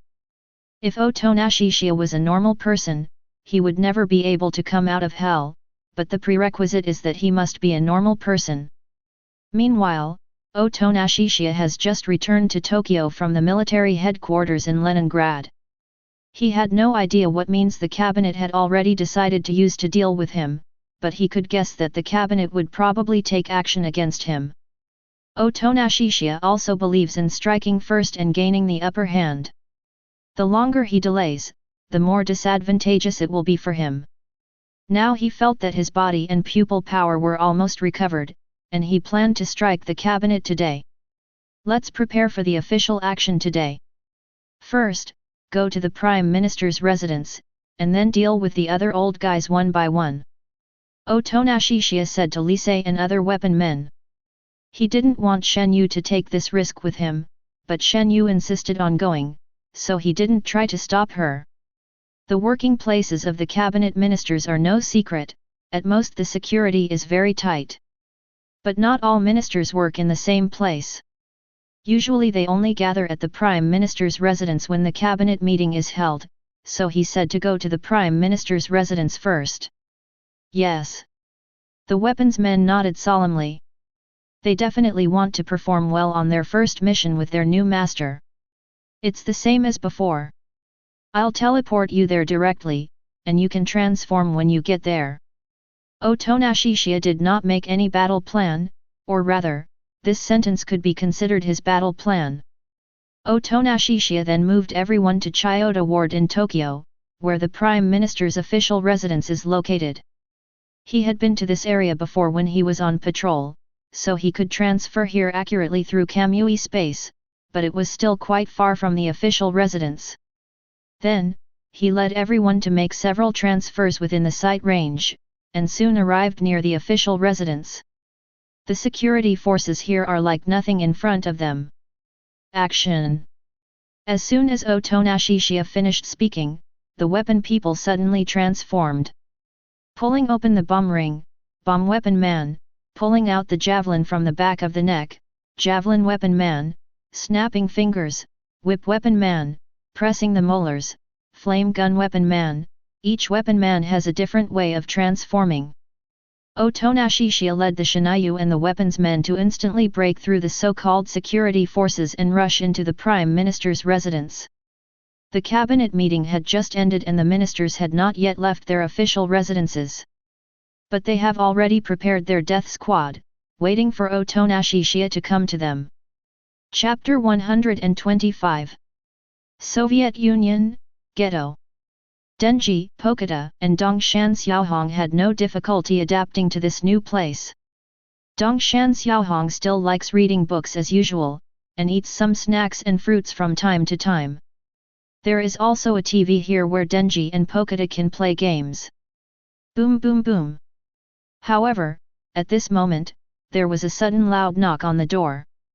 Denji, Pokita, and Dongshan Xiaohong were all startled. There's someone outside. It can't be Chiya nii, right? Densi whispered in a somewhat panicked tone. Dongshan Xiaohong shook her head at Dianzi, fear showing on her face, not daring to speak or make a sound. Based on her understanding of Otonashi-kun, the gentle Otonashi-kun would never knock on the door so hard, and recently Otonashi-kun has been using that space transfer-like ability directly. Hurry up and open the door for Laozi. Hiccup, Laozi wants to go home and sleep. After a while, there was another sound outside the door, and the knocking became more violent. The sound sounded very much like that of a drunk man, and there were both knocking and kicking noises on the door, so it was obvious that there was more than one drunk man. It is possible that they came here to cause trouble under random excuses, and after scaring people into opening the door, they came in to steal things or even beat people. After all kinds of people could appear in a place like a slum. Although the drunk outside the door was speaking Russian, which Dongshan Xiaohong and Dianzi could not understand at all, they could tell from the tone of his voice that he was a drunk and was coming in a threatening manner. Call quickly. Dongshan Xiaohong wanted to call Otonashi-kun as soon as possible, but she was so scared that her legs were weak, and the phone seemed very far away even though it was on the table not far away. Densi was so scared that she hugged Pokita and curled up, because the drunk man who banged the door immediately made her think of her father who was drunk and banged the door. Before her father died, he would come home drunk every day, bang on the door, and even commit domestic violence against her. Although her father has passed away long ago, it still leaves a psychological shadow on her. Even the door that was closed in Densi's heart began to loosen gradually, and she hid the truth about her father's death deep inside that door. The truth is, the father did not die by suicide, but was killed by Densi himself. Even if it was a counterattack out of self-protection, it became her inner demon, a memory she didn't want to recall, so she hid it deep in her heart. Sister Xiaohong, I'm scared. At this time, Densi's face was full of fear and his voice was trembling as he said, Don't open the door. When Pokita noticed that Densi was so scared, he immediately showed a worried expression and woofed softly. Dongshan Xiaohong was also very scared at first, but when she saw that Densi was about to collapse, her expression suddenly calmed down without any warning, and even gradually became a little gloomy. His legs were no longer weak and he walked slowly towards the door with his head slightly lowered. In fact, this door was specially reinforced by lacy, and even if those drunks tried their best, they couldn't break it open. As long as Dongshan Xiaohong or Densi called Otonashisha at any time, Otonashisha would be able to come and deal with those drunks at any time. But Dongshan Xiaohong didn't know what happened. Even though her legs were no longer weak, she didn't take out her cell phone to call Otonashisha. Instead, she walked over and opened the door. "Sorry, you've come to the wrong place. This is not your home." Dongshan Xiaohong's voice sounded soft but with a hint of coldness, and there was not a trace of timidity in her voice. The melancholy expression on her face seemed a little sick. "What the hell are you talking about? She looks like an East Asian, and she's pretty good looking. It seems like she doesn't understand what we're saying. Never mind, let's go in and take the valuables. We can enjoy it before we leave. Stop talking nonsense and knock her out first. It won't do us any good if she starts screaming." Among these people, there are not only drunkards, but also people who do not look drunk but are obviously gangsters or homeless people. To be precise, these people should all be gangsters or homeless people, but 2 or 3 of them were drunk. These guys chattered a lot of Russian that Dongshan Xiaohong couldn't understand, and started to attack Dongshan Xiaohong. One of the drunk guys was particularly cruel and directly smashed Dongshan Xiaohong's head with the wine bottle in his hand. It seemed that he didn't care if he could knock Dongshan Xiaohong unconscious or even kill her in an instant. However, Dongshan Xiaohong's speed was amazing. She dodged the wine bottle that was thrown at her by leaning sideways, and swept her kick into the opponent's abdomen. Kaa. The man immediately bent down with a painful look on his face and vomited out the wine he had just drunk. The wine bottle in his hand fell to the ground because of the severe pain in his abdomen and he couldn't hold it anymore. But Dongshan Xiaohong was able to quickly catch the wine bottle while kicking out, and smashed it on the head of the man who was bending over. Bang! A loud and crisp sound was heard, and the man was hit on the head by Dongshan Xiaohong's wine bottle, causing it to burst. He immediately fell to the ground and fainted, his body stiff and twitching, and foaming at the mouth. Dongshan Xiaohong looked expressionlessly at the drunkard whose life or death was in danger. Her eyes were extremely cold without any mercy, and her methods were so brutal that it seemed like she had become a completely different person. Because everything happened so quickly and suddenly, the other homeless people were so shocked by what they saw that they stood there in a daze. The strength and speed that Dongshan Xiaohong just displayed far exceeded that of ordinary people. Her physical skills were even stronger than most public security demon hunters. There was no trace of her usual weak and timid appearance. In fact, the same is true of Dongshan Xiaohong in the original book. She is usually weak and timid and doesn't look like a public security demon hunter at all, but she can burst out with extremely strong strength at the critical moment. What specific demon he contracted is still a mystery. All we know is that to unleash his power, he needs some kind of stimulation, such as money or the death of a companion. What's wrong with this woman? How can she be so powerful? What are you all standing there for? Come on, hold her down. Watch out for the bottle in her hand. This woman is as strong as a monster. Several other homeless people immediately joined in, trying to suppress Dongshan Xiaohong. Although the wine bottle was broken when Dongshan Xiaohong just blew the man's head off, it is the broken bottle that makes people feel very dangerous, and the broken sharp corners are obviously more lethal. However, it is useless even if several people attack together, because this is a crushing defeat caused by absolute strength. Dongshan Xiaohong smashed the heads of the remaining people one after another. They didn't even have the chance to struggle or howl. They fainted with their eyes turning black.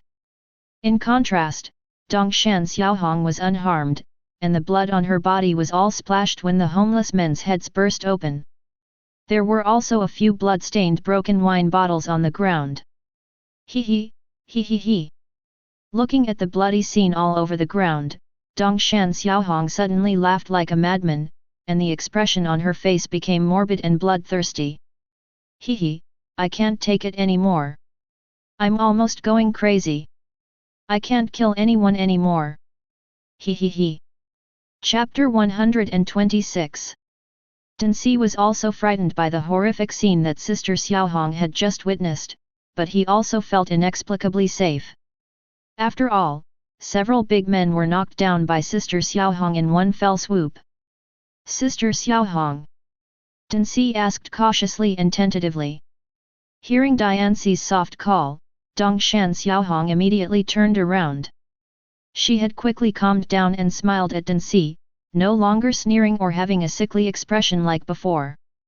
Seeing that Sister Xiaohong was still as gentle to him as usual, Densi felt relieved and said with a happy smile, Sister Xiaohong. Afterwards, Dongshan Xiaohong immediately cheered herself up again, threw the homeless people who had fallen to the ground out of the door one by one, then closed the door and locked it tightly. Even if those homeless people didn't die from excessive bleeding, they would freeze to death on the street. Places like the Soviet Union are extremely cold all year round. Yesterday, Otonashishiya specifically told Densi and Xiaohong to bring more thick clothes. When the temperature is low, drunkards freeze to death on the streets almost every day, not to mention this guy who has already fainted. No one cares about people in places like slums, and people in slums usually can't even protect themselves. Sister Xiaohong is really amazing. Not only did she protect me and Pokata, she also beat those guys down. Denji exclaimed. Originally, she had been evoked with serious psychological trauma, but she was shocked by Sister Xiaohong's exaggerated performance and brutal methods, which made her forget the psychological trauma. Haha. Dongshan Xiaohong's smile seemed a little forced. She was not happy about Densi's praise. Instead, she felt a little scared about what she had just done. At least today she doesn't dare to kill anyone again.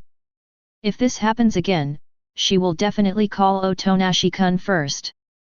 Immediately afterwards, Dongshan Xiaohong and Dianxi cleaned up the blood, broken glass, and broken wine bottles on the ground, otherwise the bloody smell would make people feel very uncomfortable. Otonashishiya had no idea that Xiaohong in the Soviet Union had casually killed a few homeless people while he was launching an attack on the Prime Minister's residence. Now he has changed into the white mask skin, not only for the sake of appearance, but also to give himself 5 more points of chi, energy. At this time, Otonashishiya was wearing a white mask in the shape of Rin-Egan on his face. This mask was different from the tiger skin mask in the night of genocide, and both eyes were fully exposed.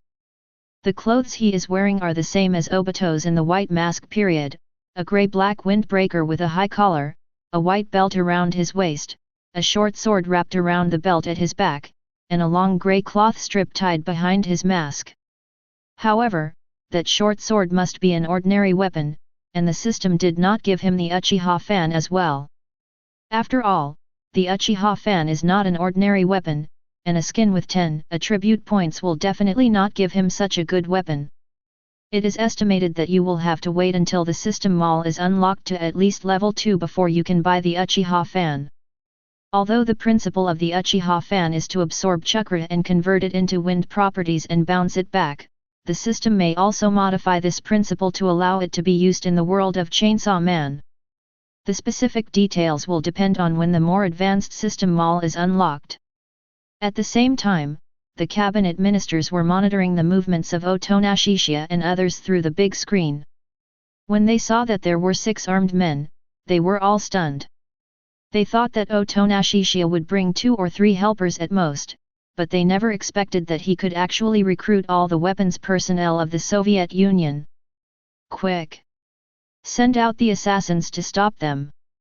We must not let them rush in. The Prime Minister ordered anxiously. Upon receiving the order, the death squad immediately went to intercept the invaders. But the first people responsible for stopping the invaders must be the security personnel. Ordinary people like them have no idea what weapon men are and think that the 6 guys are just demons that look like humans. Although they are called ordinary people, they are actually demon hunters specially trained by the cabinet.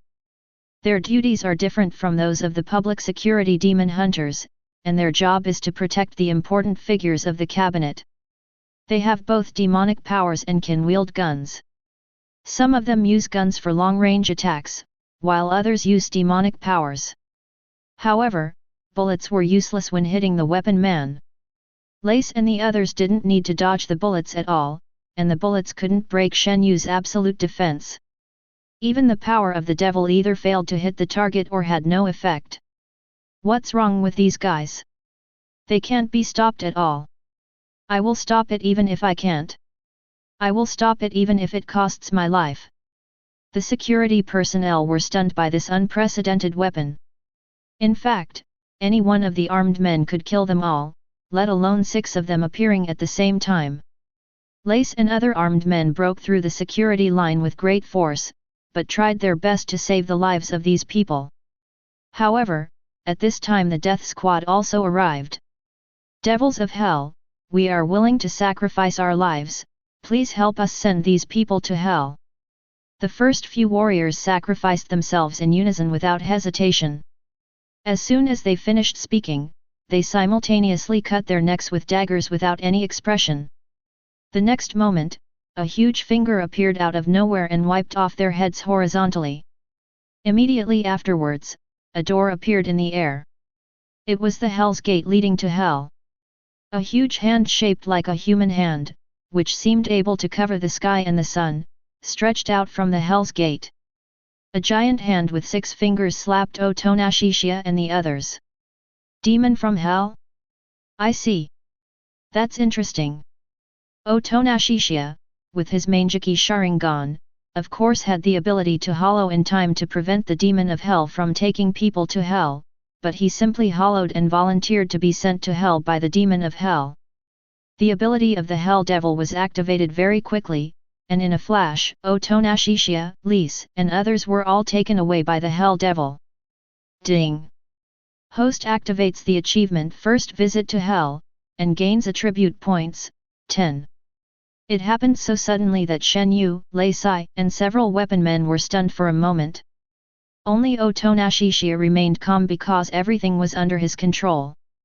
Lei Se reacted the fastest, and said solemnly, "This is bad, we have been sent to the birthplace of the devil. The appearance of hell doesn't look anything special, but there are countless gates of hell in the sky, which are so densely packed that they are very unfriendly to people with trypophobia."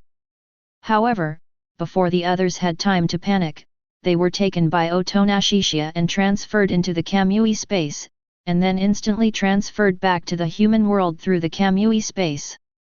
He had just left the coordinates in hell. To be precise, he didn't need to leave the coordinates deliberately. As long as he had been to a place, he could transfer there accurately at any time. In other words, from now on, hell will be like his back garden, he can come and go as he pleases, which is why he just voluntarily let the devil of hell send him to hell. Chapter 127. In the blink of an eye, she was back in the human world, and Lacey was shocked. Based on her understanding of hell, in her opinion, once anyone enters hell, they will never be able to return to the human world unless they sign a contract with the devil of hell. Although it was the devil from hell who sent them to hell, the devil from hell only acted according to the contract without any personal feelings involved. So as long as you can sign a contract with it, it will send you back to the human world. But the prerequisite is that the conditions of the contract must be able to satisfy the devils of hell, which often comes at the cost of human life, or even more than one life. And you also have to be able to find the devil from hell, or have a contract with it, otherwise you will not be able to summon the devil from hell by shouting randomly. The other several weapon men all had a false alarm. When they were captured and taken to hell by the demons from hell, they almost thought they were doomed. Unexpectedly, they were back to the human world in the blink of an eye. What just happened? Shen Yu has never known anything about hell and is still a little confused. We were just sent to hell by the devil of hell, but I brought you back to the world. Otonashishiya explained quickly. Shen Yu nodded, not quite understanding. Lace and the weapons men all knew about hell, and were surprised after hearing Otonashishiya's explanation. Because this completely broke their original cognition. Except for the case where demons can be resurrected back and forth between the human world and hell through death, both humans and demons must rely on the power of the demons in hell to travel back and forth between the human world and hell while they are still alive. Not to mention that there are not many humans who can come into contact with the demons of hell, and the cost is too high, so no one will easily use the power of the demons of hell. As a result, the ability that Otonashishiya just demonstrated was beyond their inherent cognition. He could travel freely without signing a contract with the devil of hell. Master, what exactly is your ability?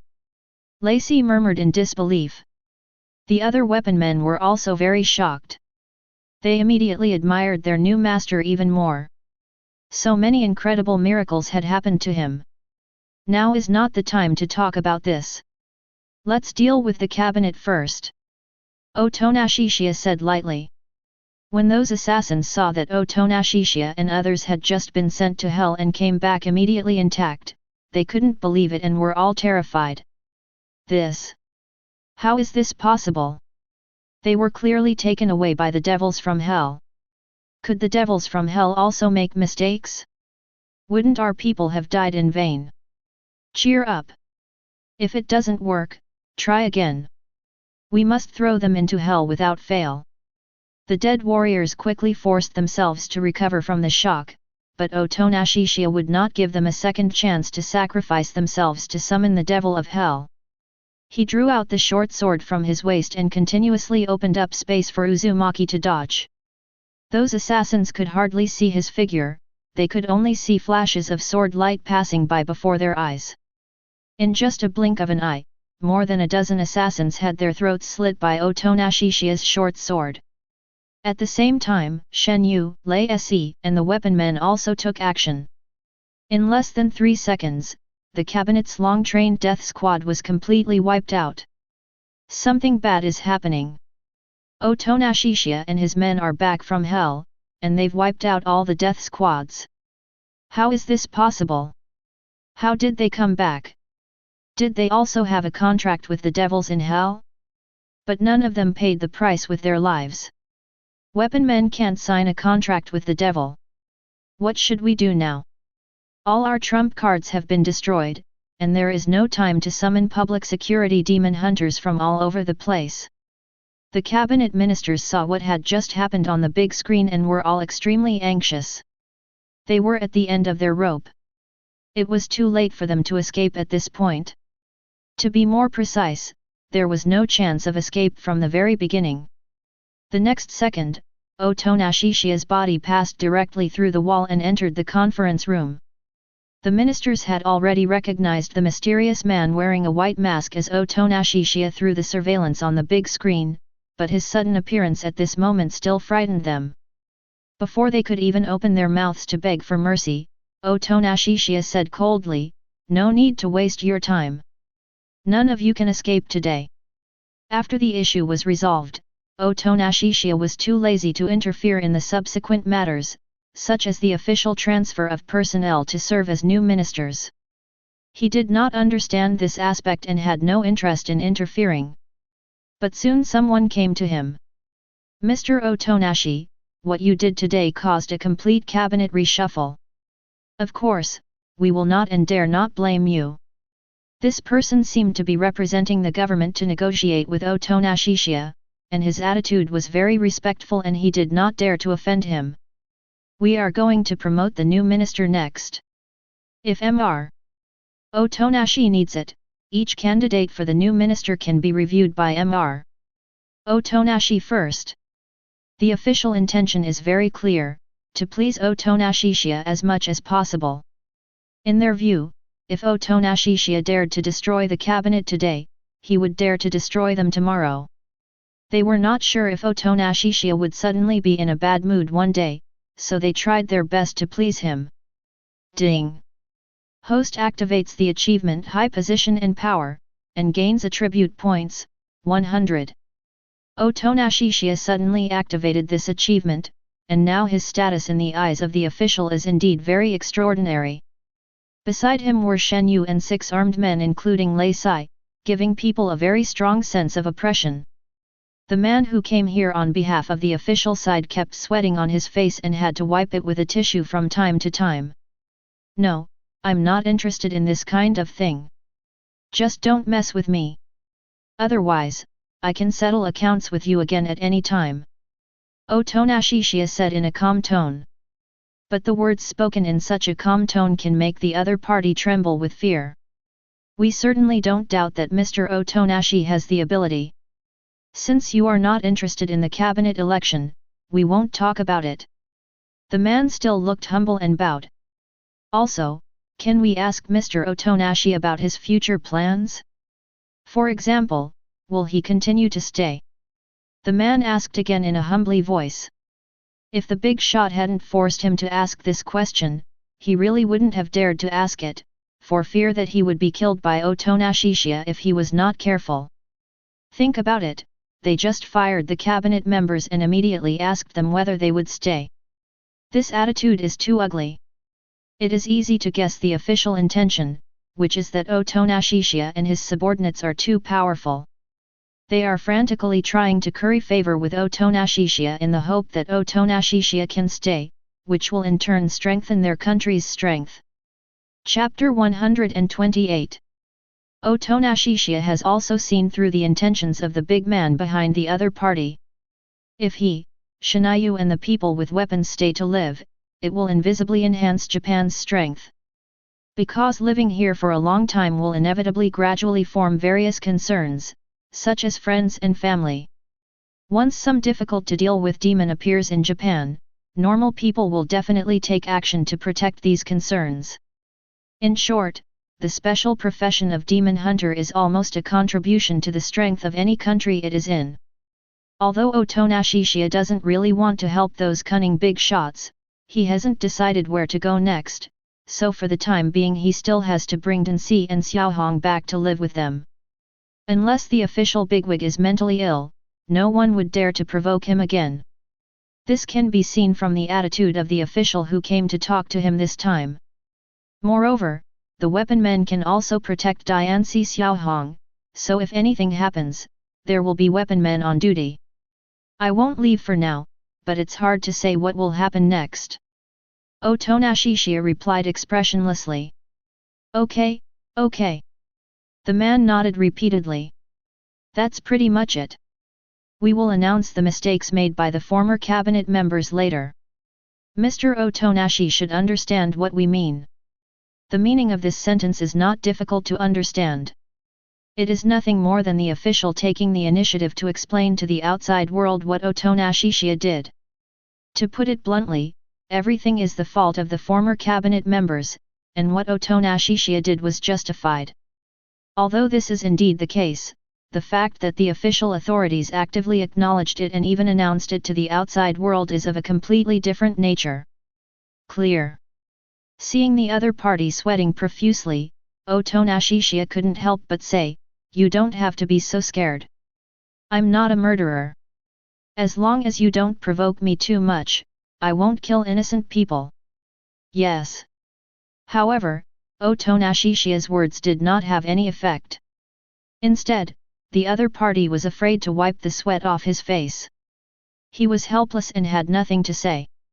He is not a demon, is there any need to be so scared? Of course, even if I leave later, I will come back from time to time. After all, I still have some friends here. But I suggest you put your little thoughts aside and just don't mess with me. Otonashi Chiya has emphasized more than once, "Don't mess with me," and hopes that the other party and the big shots behind the other party can listen to him. For example, he has many friends in Tokyo Public Security Bureau, such as Hayakawa Akira and Himeno. Yes. The man nodded vigorously again. Then the man left, and Otonashi Chiya prepared to go find Denji and the others. For the time being, let Densi, Xiaohong and Pokata live in Tokyo. It is better than the environment in the Soviet slums. Master, what exactly was that ability of yours? You could actually travel between the human world and hell at will. At this time, the entire cabinet incident was completely over, and Lei Se couldn't help but ask Otonashishiya.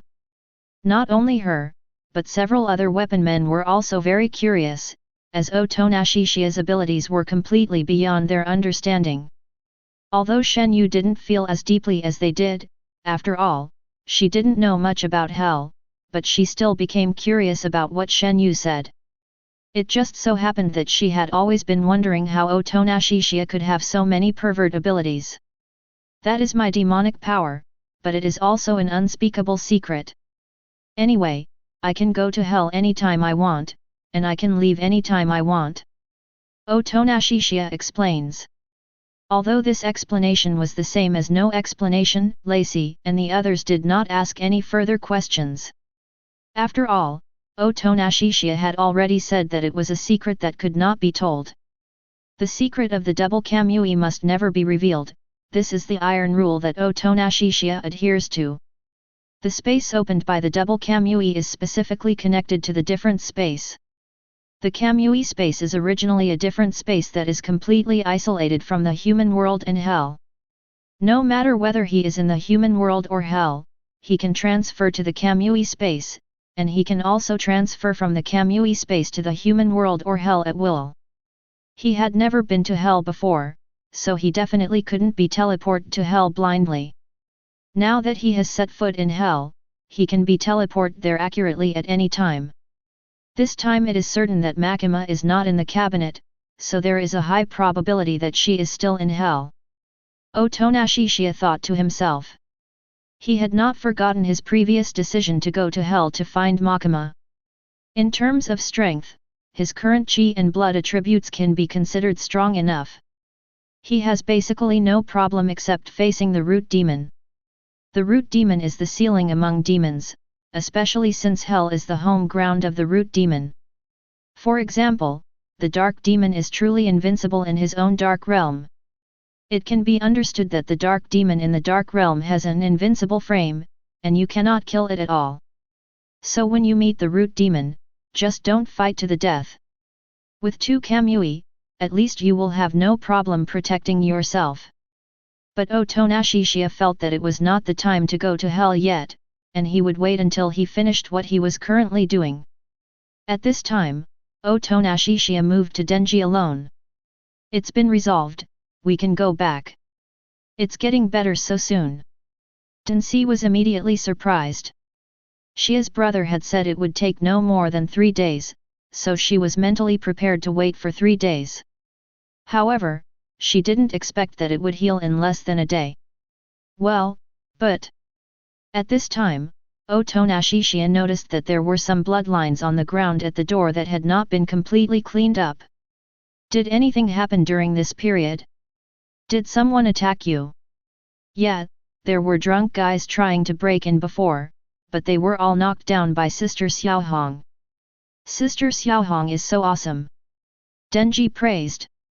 Hearing this, Otonashishiya was a little surprised. This means that Xiaohong now already has the strength in the original book, but he was not sure before. Although praised by Denji, Toyama Xiaohong looked as if she had done something wrong. She lowered her head slightly and did not dare to look Otonashishiya in the eye. Because Otonashi-kun had told her to contact him immediately if anything happened, but she acted rashly.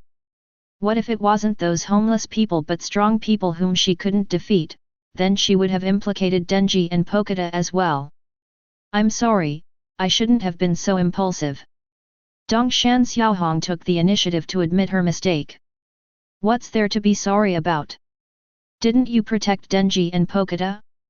How could I possibly blame you for this? Otonashishiya said softly, but next time, if there is anything, I still hope you can tell me first.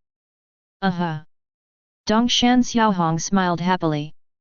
As expected, Otonashi-kun is still so gentle, which is one of the main reasons why she likes Otonashi-kun. Chapter 129.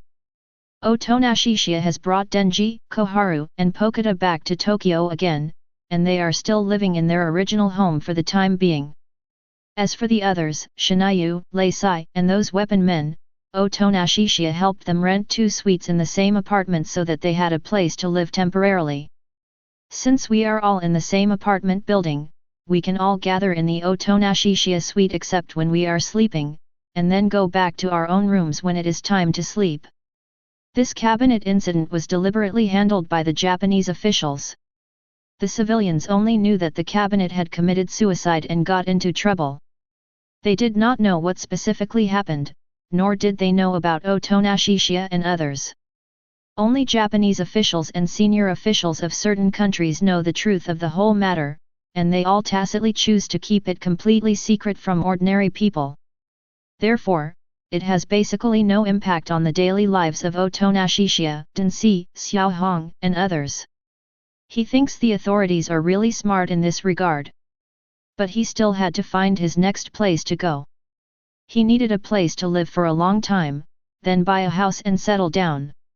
Lace, how much do you know about the international transfer of demon hunters? At this time, Otonashishiya was asking Reese about where to go. If the international transfer is involved and goes smoothly, he will be able to find a suitable place to settle down long term. International transfer? I know quite a bit about it. Master, are you planning to participate in an international transfer? Lacey couldn't help but ask. That's about right. We need a place to settle down permanently. Neither Japan nor the Soviet Union are particularly suitable options at the moment. Otonashishiya heading out. Then you can indeed try an international transfer. With Master's recent deeds, he will probably become the most sought-after demon hunter in history.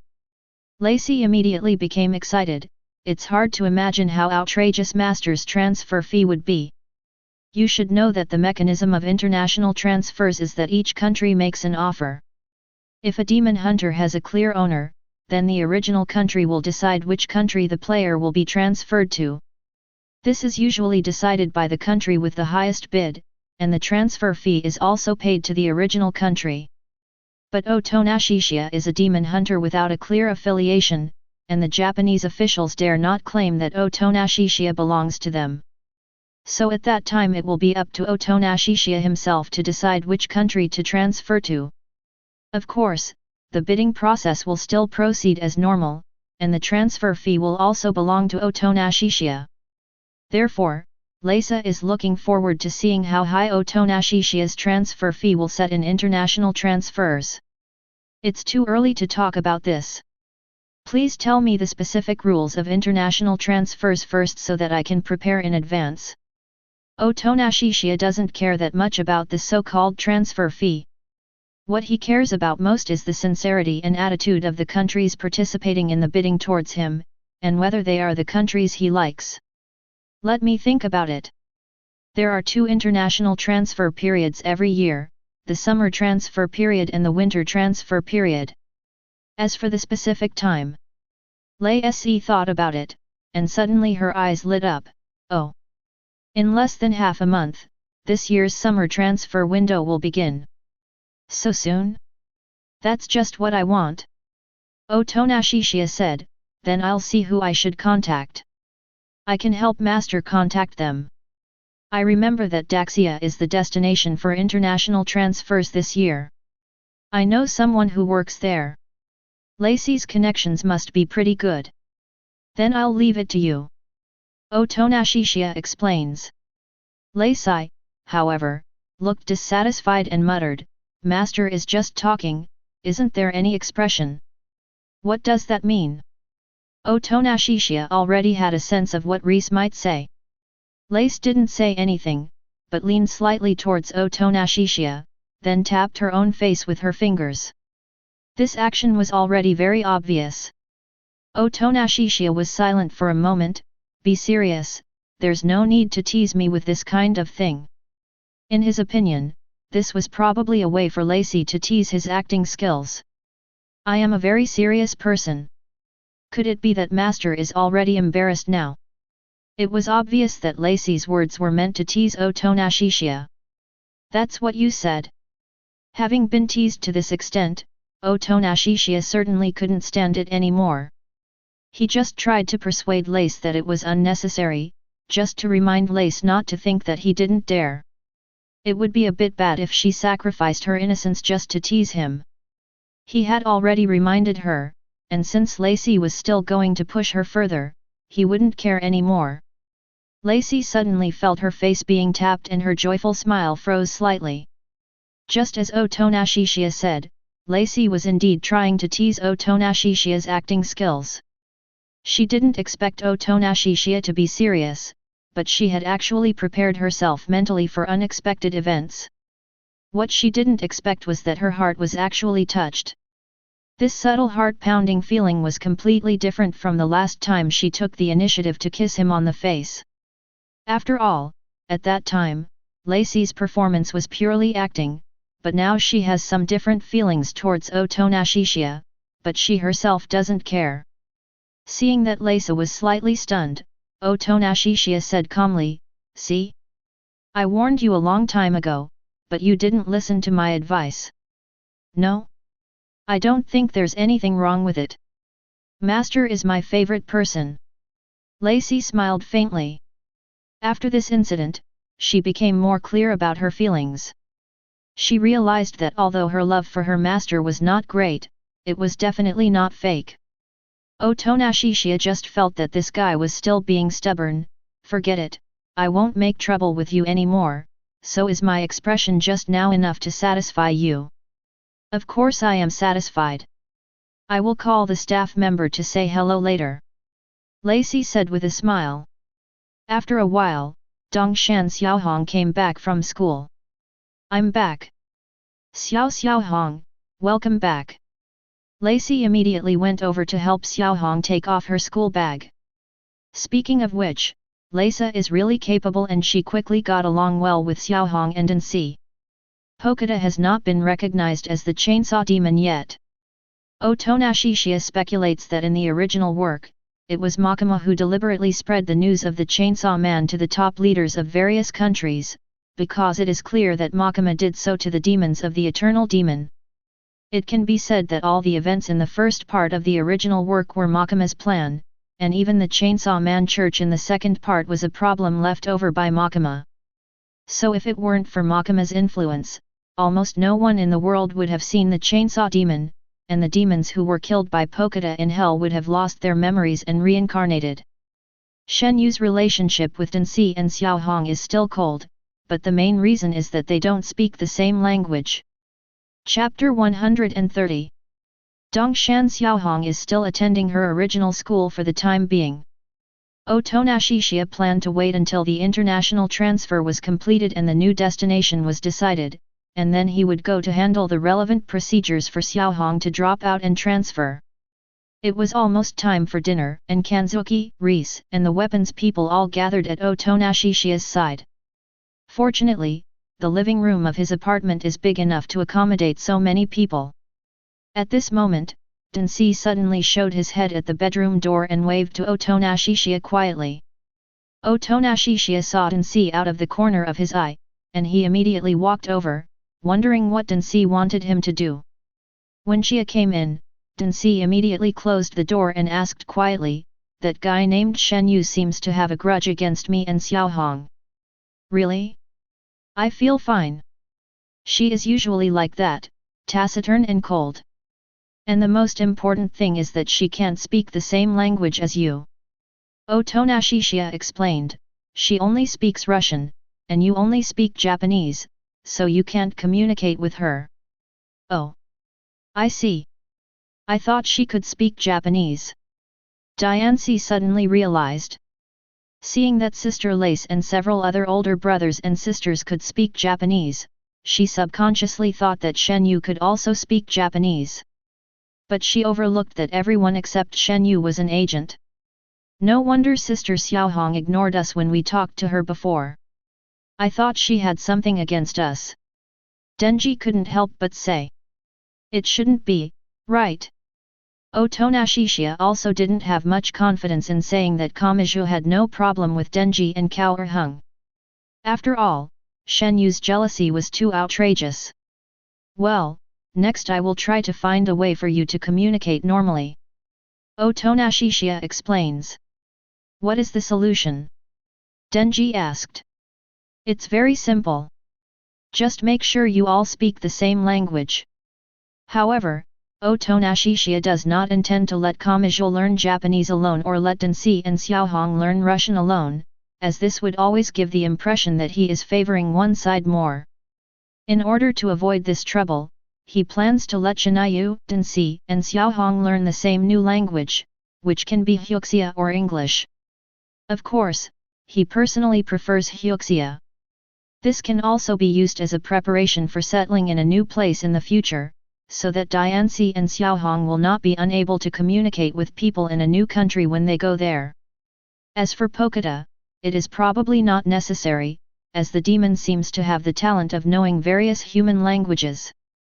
Once I decide where to go next, I'll see whether I want you to learn Hyuxia, English, or another language. Otonashishiya roughly explained. Anyway, whether it is Hyuxia or English, he has ready-made language teachers, namely the agents of Lacey. It is impossible for them not to know popular languages such as Hyuxia and English. Oh. Densi thought for a while and said, I feel that I am more interested in Hyuxia. I learned a lot of Hyuxia characters with Sister Xiaohong before. I wonder if it will be difficult to learn Hyuxia. As for the difficulty, it's okay if you are interested. You can always learn it if you study hard. Otonashishiya didn't want to tell Densi this cruel reality. Learning Hyuxia is very difficult, at least much more difficult than English. Okay, then I'll continue playing games with Pokeda. Ah! Pokeda, you took advantage of my absence to attack me twice again. When Otonashishiya returned to the living room, Shen Yu, who was sitting on the sofa, asked curiously, What did your sister say to you just now? I'm talking about something related to you. Otonashishiya did not deliberately hide anything from Shinayu. Shen Yu couldn't help but continue to ask, Related to me? What's the matter? It basically means that you are too arrogant and think you have a problem with them. Otonashishiya explains. Shen Yu suddenly fell silent. Although she does have some issues with Denji and Kohong, she is now influenced by Otonashishiya and will not intentionally ignore others because of such a small incident. But she simply couldn't understand what Densi and Xiaohong were saying, and she didn't want to waste her time on meaningless explanations, since the other party couldn't understand her explanation either, after all. But it's okay now. I've explained it to her. Otonashishiya said, Come to think of it, even if you don't reply, just smile at them, it will be much better, but I don't think I have ever seen you smile, not even a smile. Smile. Shen Yu's eyes changed slightly, I don't think I can. She couldn't smile at all and felt completely out of place. No. Otonashishiya then made a smiling expression to Shinayu and asked Shinayu to look at him, This is a smile, and you can imitate it if you imitate it. Okay, I'll give it a try. Although Shen Yu was reluctant, she didn't want Densi and Xiaohong to misunderstand her. She then forced a smile imitating the expression on Otonashishiya's face. I don't know if it was because it was too deliberate or completely inappropriate, but the expression on Shen Yu's face at this moment not only did not give people a kind feeling, but instead seemed a little scary. It is difficult to describe it in words. If I have to describe it, it would be a gloomy and evil sneer. That's fine. It seems like it's too much of a stretch to ask you to smile. Otonashishiya immediately gave up the idea of teaching Shen Yu to smile. If Shinayu showed this kind of smile in front of Denji and Xiaohong, it would only make the misunderstanding worse. Shen Yu immediately returned to his original expression. His usual expressionless and cold look was much better than the smile just now. Miss Shen Yu, if you want to get along well with Xiaohong and Sister Densi, I can help you. At this moment, Lacey suddenly came over.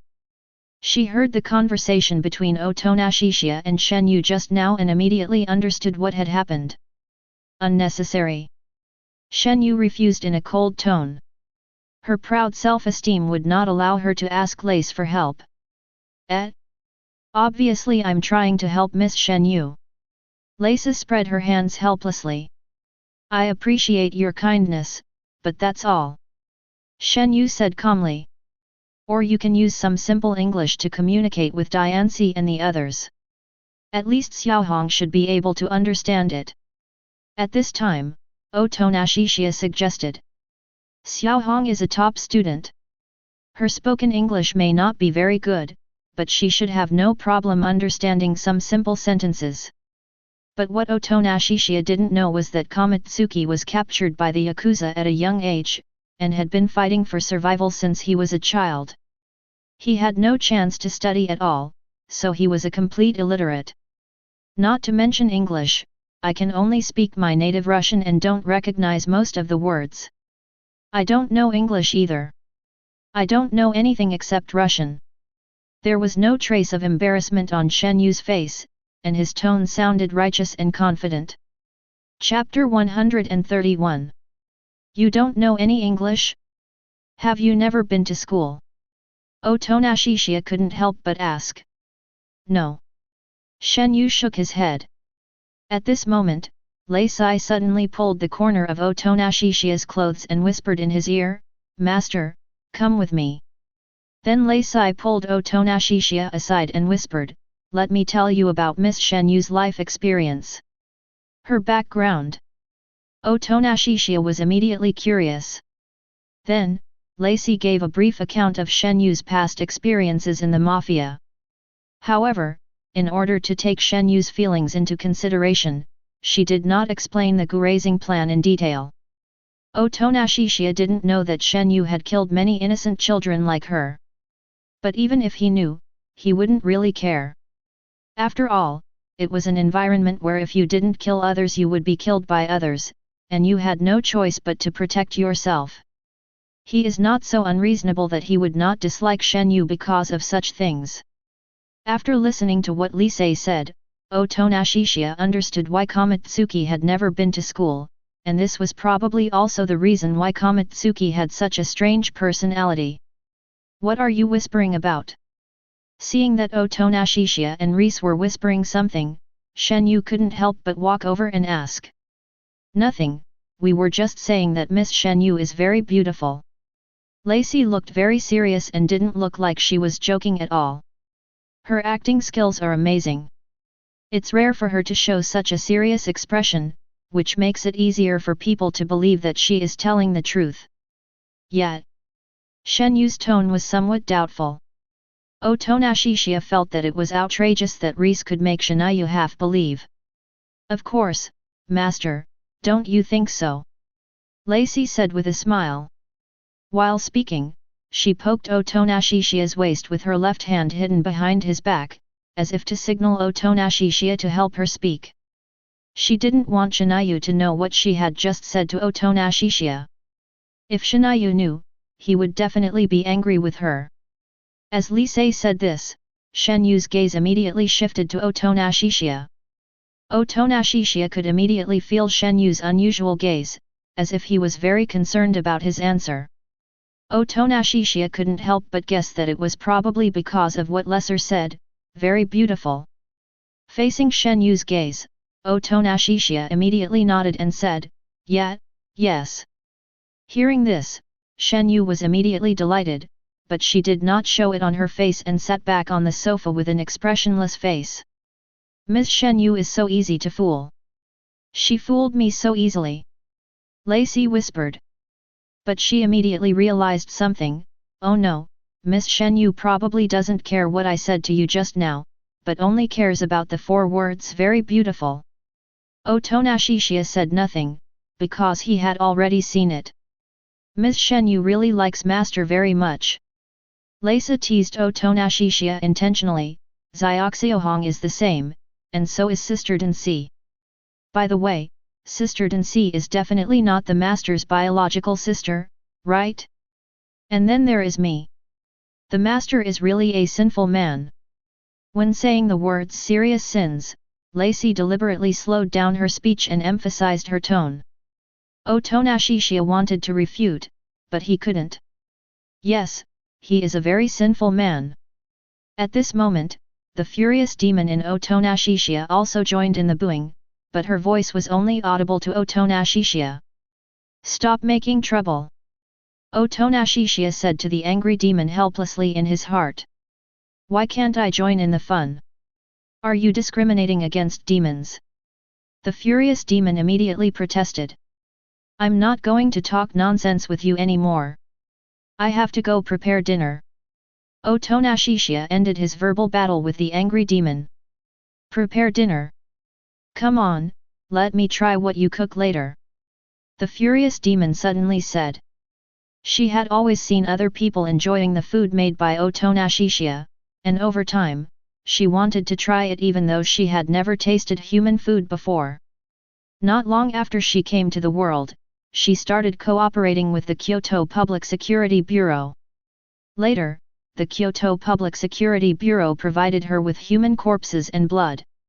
After all, there are countless death row prisoners and people who die every day due to various reasons. As long as some benefits are given to the families and with their consent, these bodies can be recycled and provided to the demons imprisoned in the Kyoto Public Security Bureau. Later, the furious demon signed a contract with Otonashishiya. In order to maintain his strength, he only needed to secretly suck some of Otonashishiya's blood every day.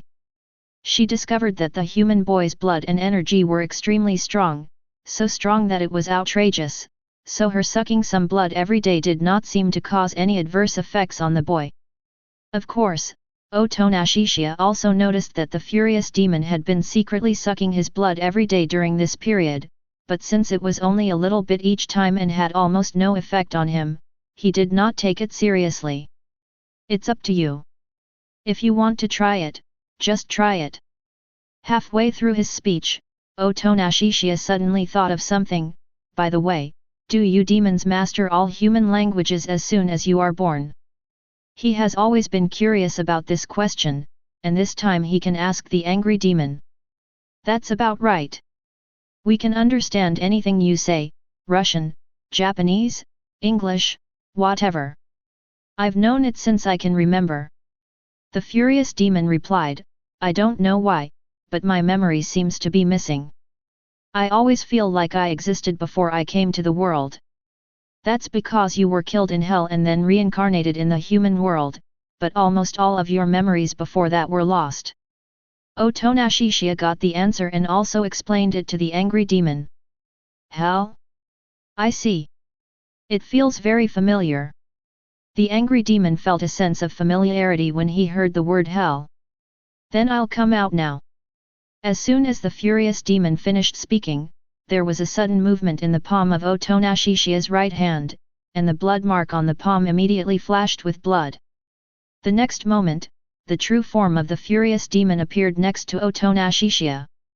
Her true form was very similar to that of a human, and her other form was that of a furious sword. She wore a golden long skirt, had blood-red hair and blood-red eyes, was barefoot, had a tall and proud figure, and had a queen-like temperament all over her body. When the furious demon suddenly appeared, Shen Yu, Lei Se and those weapon men were all shocked at first. Because this woman was not only very strange, but also gave them a very dangerous feeling. Chapter 132. Master, this person shouldn't be an enemy, right? Lacey showed a rare serious look and confirmed with Otonashishiya. Even though the other weapon men didn't get up from the sofa, they immediately sat up straight, obviously entering a state of alert and able to transform at any time through triggers. Not only did Shen Yu look alert, he also had a bad feeling. Could this be another woman who had an unusual relationship with Otonashishiya? No, she is the demon I contracted, but she looks very much like a human. Otonashishiya's answer path. Ah, it's actually a demon. Lacey was a little surprised. Although she knew that many demons look similar to humans, the demon in front of her was too similar to humans. Apart from the blood-red eyes and the blood-red lines like tattoos on certain parts of the body, he is basically no different from a normal human being. Even a thought suddenly popped up in Risa's mind, could Otonashishiya also be this kind of humanoid demon? After all, those eyes are not like those of a normal person. But she quickly dismissed the idea, because demons cannot sign a contract with each other, only humans can sign a contract with demons. Neither demons nor weapon men can sign a contract with humans or demons. According to the intelligence previously given to her by the military high-ranking officials, Otonashishiya had signed a contract with the angry demon at the Kyoto Public Security Bureau. The woman in front of her should be the angry demon. Is this true? This is the first time I've seen a demon that looks so much like a human. If a demon that is so similar to humans were to hide in human society, it is hard to imagine how serious the consequences would be. It's not that bad. There are very few humanoid demons like this. I heard that these demons are often close to humans. At this time, Freya and others also exclaimed. Only Shen Yu cared about something different from them. Her vague ominous premonition just now seemed to be true. I am the rageful demon that resides in Otonashishiya's body. Greetings, everyone. The furious demon introduced himself very friendly, and used Russian that everyone present could understand. I already know your names, so there is no need to trouble you to introduce yourselves. She has been in Otonashishiya's body all this time. Otonashishiya knows the names of these people, and she must know them too.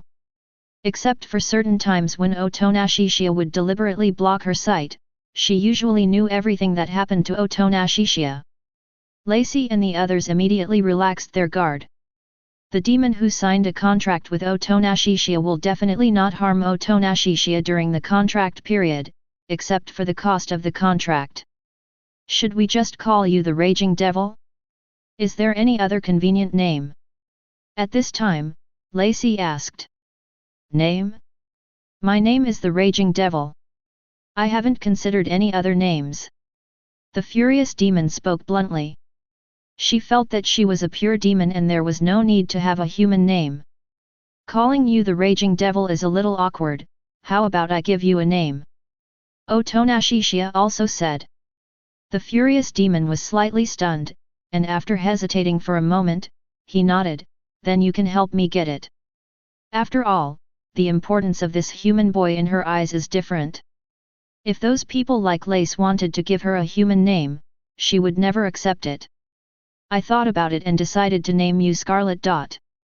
Otonashishiya quickly came up with a name. Although he has always been bad at naming, he felt that the name Scarlet was not bad, because the most common color of the angry demon was blood red. Scarlet, hey. This is the first time the angry demon has had a human name after coming to the world for so long, and it sounds really nice. If you don't like it, I can think of another one for you. But I'm terrible at naming. I've really tried my best. Otonashishiya said this very frankly. Scarlet smiled slightly. No, I think the name Scarlet is a good one. That's fine. Otonashishiya explains. Giving the devil a name. Shen Yu felt more and more that something was wrong. Miss Scarlet has never appeared before, why did she suddenly show up this time? At this time, Lacey suddenly asked. According to the intelligence at the time, Otonashishiya had already signed a contract with the wrathful demon, but had never shown up before today. I want to try the food made by Otonashishiya. Scarlet answered truthfully. Oh, you are worthy of being the master. Even the devil is attracted by the master's cooking skills. Lacey exclaimed. When Otonashishiya was busy in the kitchen, Densi and Xiaohong also went in to help. However, Kanzuki and Lacey were sensible and did not make things worse for Otonashishiya. Therefore, now Scarlet, Shinayu, Lacey and the weapons men are all sitting on the sofa in the living room. At this time, Shen Yu seemed to be unable to help herself, and asked directly to the Crimson who was sitting opposite with her round long legs crossed, Rage, what is your relationship with Otonashishiya? At this time, Fi Hung was leaning on the sofa, looking a little lazy. Of course it's a contractual relationship, but if you want to delve deeper, he is probably the human being I care about the most. There was not a single lie in what she said, but it could easily be misunderstood by people who did not know the truth. Varied. Shen Yu immediately misunderstood. But it would be strange if such words did not cause misunderstanding. Oh, this is a bit. Lacey immediately revealed a meaningful smile. She had just said that Otonashishia was a sinful man, and immediately a beautiful humanoid demon appeared who had special feelings for Otonashishia, and she almost revealed her feelings in front of them.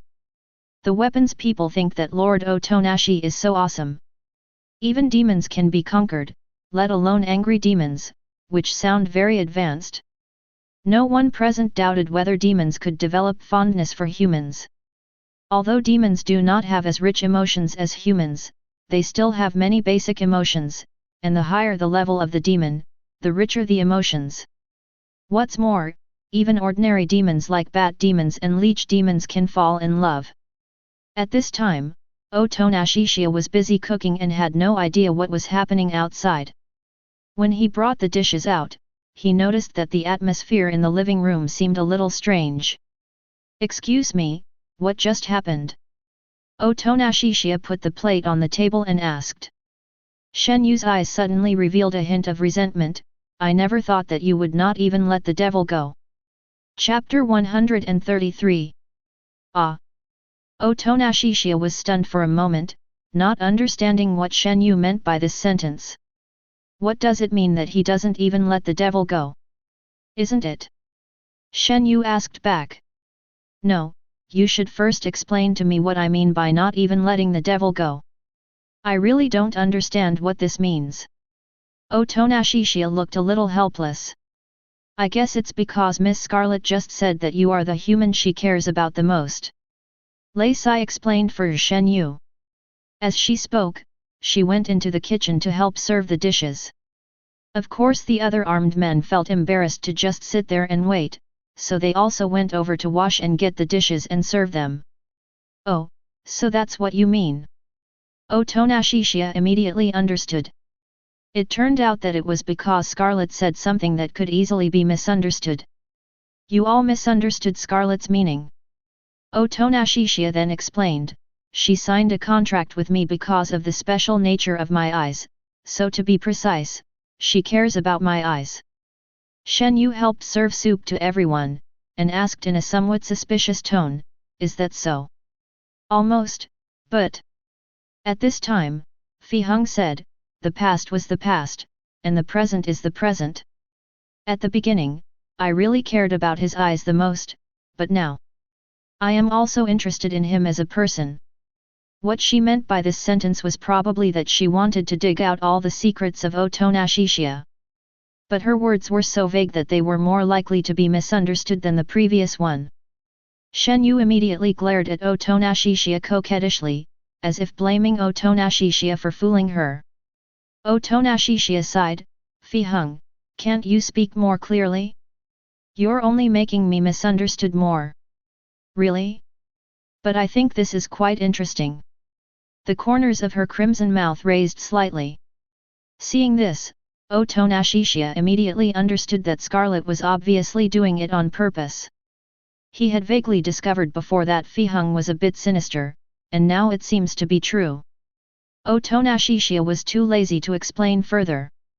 The more he explained, the more confusing it would become, especially with Scarlet, a sinister guy like him. After a while, dinner began. But now there are too many people and the dining table is a bit crowded. Originally, there were 10 people in total, including Otonashishia, Densi, and Reese, and the seats were just full. Pokata shared a seat with Densi.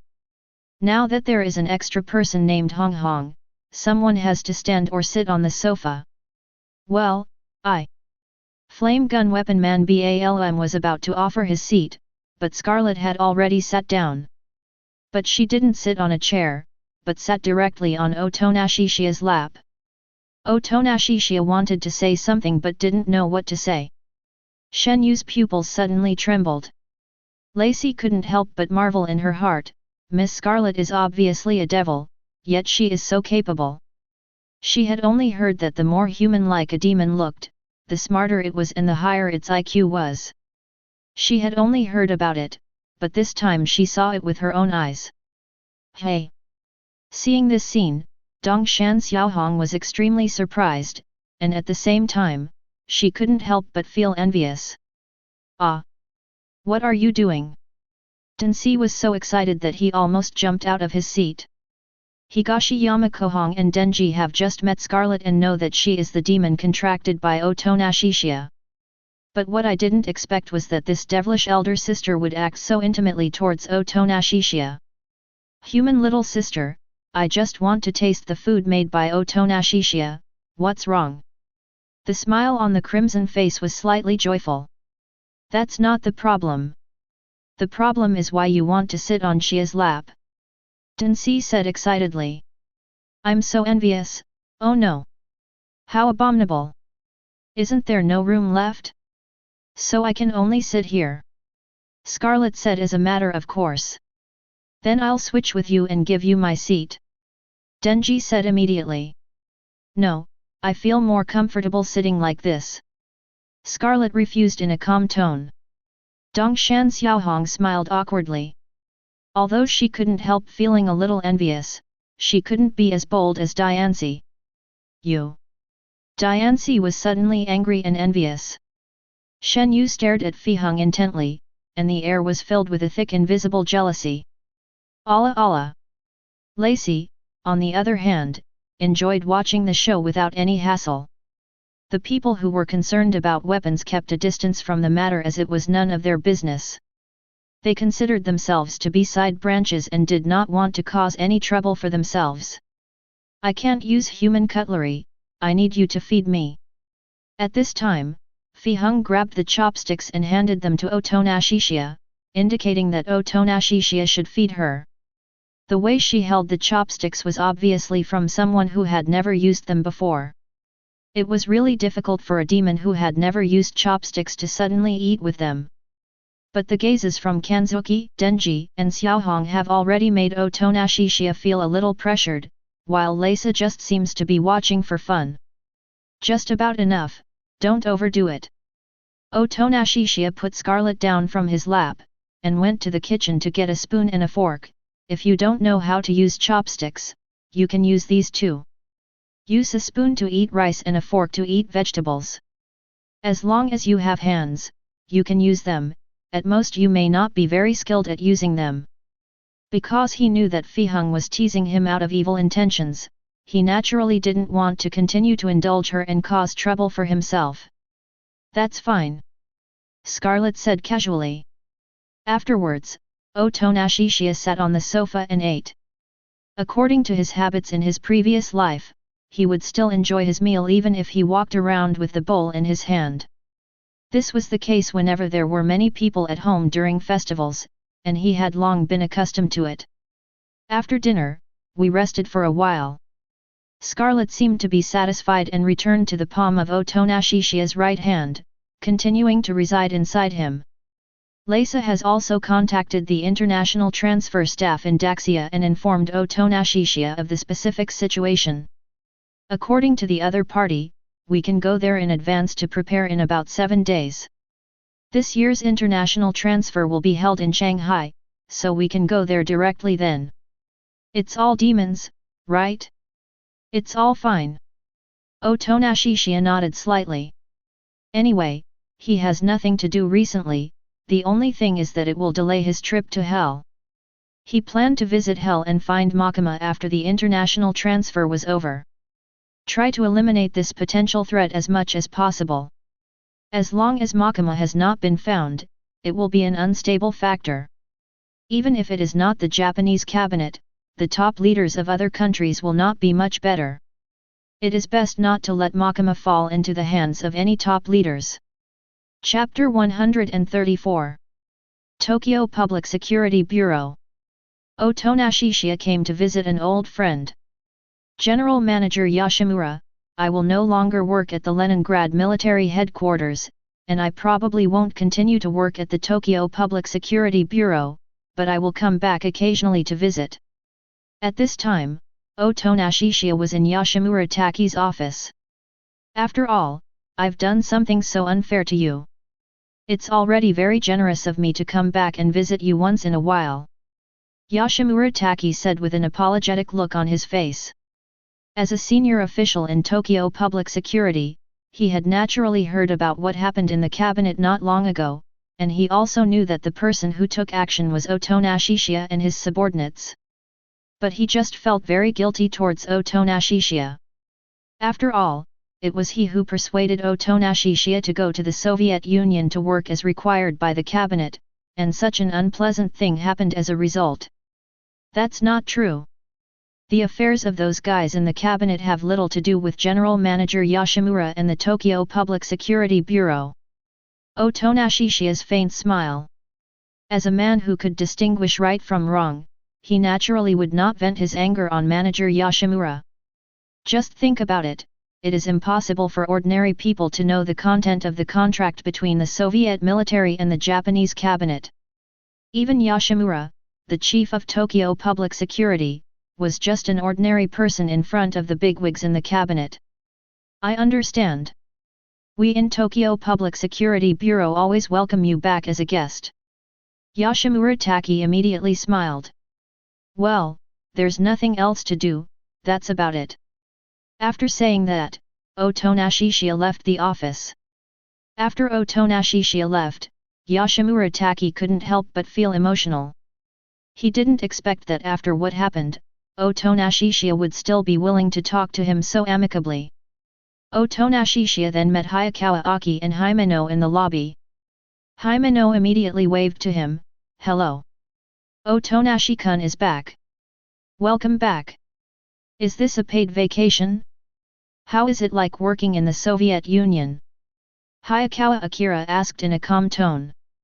"Hayakawa, and Himeno-senpai." Otonashi greeted with a smile. "It's a paid vacation. I've been back for a few days. Work in the Soviet Union is not bad."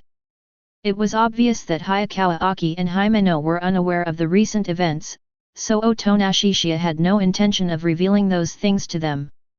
With Otonashi-kun's abilities, he must have become famous in the Soviet Union, right? Chiya said. Otonashi smiled but said nothing. To some extent, it has indeed become famous. In a couple of days I'm going to go with Aki-kun to his hometown, North Blue Road, to visit his grave. Do you want to come with us, Otonashi-kun? At this time, Himeno said to Otonashi. "Hino-senpai, it's rare for Otonashi to come back and relax for a few days. It's not appropriate for us to take up his time." Hayakawa Aki said immediately. People come back to Otonashi to relax, but tomb sweeping is a heavy thing, which is obviously inappropriate. "It's okay. I'm very free these days," Otonashi said. "Well, thank you for your help." "Thank you Hayakawa Aki." Although he didn't want to take up Otonashi's time, he hoped most if Otonashi could go with him to visit the graves on North Blue Road. Ding! Host activates the achievement Hayakawa Aki's favorability, LV4, and gains attribute points, 15. See? I told you, Otonashi-kun is still as kind and thoughtful as ever. Chiya said with a smile. Don't take other people's kindness for granted. Hayakawa Aki immediately lectured Senior Himeno. Chiya scratched his head. "Oh, Chujun is lecturing me again, and I am obviously the senior." North Blue Road. Otonashi, Hayakawa Akira, and Himeno have already arrived at North Blue Road and rented a house in a hotel near the cemetery because the tomb sweeping will officially begin tomorrow. In the dead of night, when Hayakawa Aki fell asleep, Himeno called Otonashi out to the balcony. Chiya leaned his hands on the balcony railing and suddenly started talking to himself. It's been so long, but Chujun hasn't changed. He still foolishly wants to take revenge on the gun devil. No matter how I persuade him, he won't listen. A demon as strong as the gun demon, let alone revenge, might kill you in the next second if you meet him. So many of us in the Tokyo Public Security Bureau wanted revenge, but in the end, many of us were killed by demons who only had a piece of the gun demon's flesh before we even saw the gun demon. If a piece of meat is so strong, how can we possibly defeat a complete gun demon, Otonashi-kun? Otonashi listened to Himeno's words quietly. After Himeno finished speaking, he spoke, "Yes, but I think Hayakawa is not stupid. He should know that his revenge is almost impossible to achieve. It's just that he may have no other motivation to live at the moment. He looks at the problem from a god's perspective, so naturally he is much more insightful than Senior Chiya. In the original work, more and more people that Hayakawa Aki knew died, especially the classic quote after the Dark Devil incident, 'I'm scared.' At that time, Hayakawa Aki had obviously begun to waver. Compared to revenge on the Gun Devil, he was more worried about the death of Densi and Pawa because Densi and Pawa were like his family at that time. But for Hayakawa Aki now, apart from Otonashi and Himeno, who have a good relationship with him, there is no one he cares about, so his mind is still full of revenge, or it should be said that he is full of guilt for his parents and especially his younger brother who were killed by the Gun Devil. In the original work, after Hayakawa Aki was dominated by Makima, the 20% gun demon bodies summoned by Mitsuki were also killed by Makima. In order to stimulate Denji to destroy the contract between Denji and Pokuta, "Let me see your, Denji, dream," Makima deliberately dominated the 20% gun demon bodies to enter Hayakawa Aki's body, thus becoming gun demons. Even so, Hayakawa Aki, who has become a gun demon, still has obsessions, but it is no longer revenge, but snowball fights. It was because he asked his brother to go home to get the gloves that his brother was killed by the gun demon as soon as he returned home.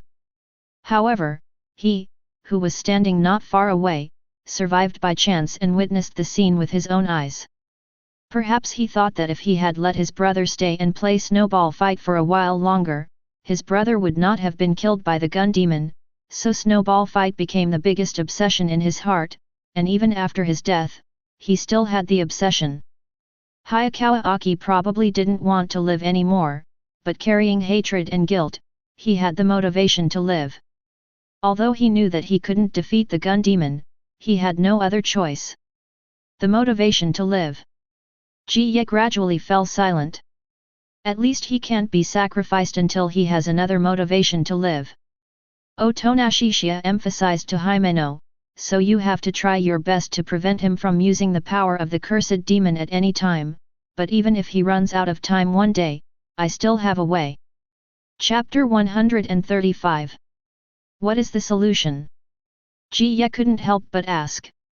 Although Chujun has not used the power of the cursed devil since entering the Tokyo Public Security Bureau, after all, she is still in the special training period of Captain Kishive, but Chujun has told her that once she uses the power of the cursed devil, a lot of her life will be taken away. Based on her understanding of Chujun's character, if she really encountered a demon that she could not deal with, she would definitely not be able to stop Chujun from using the power of the cursed demon. So she is very concerned, what can Otonashi-kun do? "I'm sorry, I can't reveal the specific method, and it's a method I would only use when I have no other choice." Otonashi shook his head slightly. He doesn't know impure world reincarnation and Rhin Tensei technique at all. Although the possibility of being able to buy them in the system mall later cannot be ruled out, it is empty talk to say this before that. His method is actually a weapon man transformation experiment. Now the top Soviet military officials must be very obedient in front of him, and it would not be difficult to ask them to transform Hayakawa Aki into a weapons man. Once Hayakawa Aki is transformed into a weapon man, he is basically immortal. There is no concept of lifespan for weapon men, and his appearance is always frozen at the moment before the transformation. Although all the demon contracts before becoming a weapon man will be invalid, there are not many demon powers that are stronger than the weapon man himself. However, the biggest problem is that Otonashi is not sure about the success of the weapon man experiment. He will know the answer when he asks the military top brass. And we also have to confirm Hayakawa Aki's wishes. After all, not everyone is willing to let the devil's heart merge into their body. Hayakawa Aki may only agree when his life is almost over and he has family members who cannot be separated from him. Well, if we really have to, I'll ask Otonashi-kun to find a solution. Himeno requested very sincerely. No problem. Otonashi heading out. The next day, Otonashi followed Hayakawa Aki and Himeno to a cemetery on North Blue Road and officially began the tomb sweeping.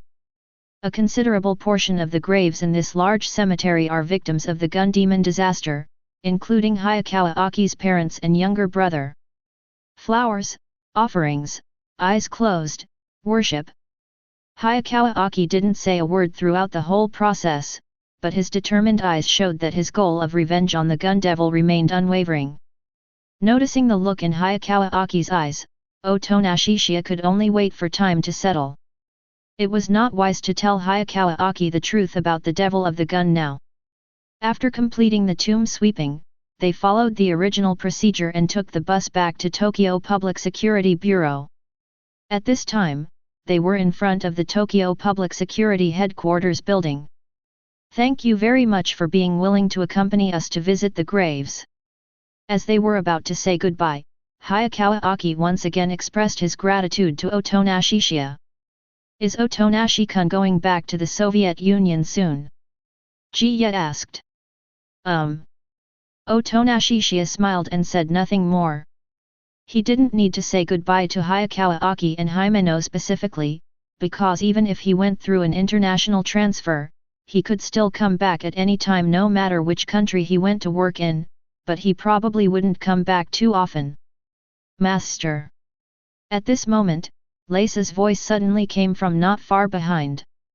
Otonashi immediately turned around and saw that it was indeed Lacey. My intuition is accurate, right? I knew that Master would come back at this time. Otonashi smiled but said nothing. He saw Lacey when he was still in the car just now. Lacey also looked into the car, and he knew that Lacey had discovered him. Master? Who? Are you talking about Otonashi-kun? Chiya was immediately puzzled. Well, her name is Lacey, and she was a new person I was responsible for training when I was working in the Soviet Union. Otonashi introduced Himeno and Hayakawa Aki. Lacey moaned softly and looked at Hayakawa Aki and Himeno with a charming look. She could tell from Otonashishia's words that Otonashishia probably did not intend to reveal the affairs of the Soviet military and cabinet to these two people. So she also cooperated with Otonashishia and said, "Yes, I am the disciple who loves Master Otonashi the most." Wow! Miss Lacey expresses her love so directly. Ji's eyes suddenly lit up and he became a little excited. I didn't expect that Otonashi-kun found a girlfriend in the Soviet Union so quickly. And she's such a pretty and lovely girlfriend. Congratulations, Otonashi. Hayakawa Akiya said seriously. Otonashi was speechless. You misunderstood. This guy is usually quite naughty and often speaks without restraint. Otonashi corrected him. Anyway, this is all just her acting, just to tease me. Oh, is that so? Chiya was a little surprised. If what Otonashi said is true, then Miss Lace's acting skills are really amazing. You can't even tell that she is acting. Hayakawa Aki believes what Otonashi said. It seems that Otonashi is very busy.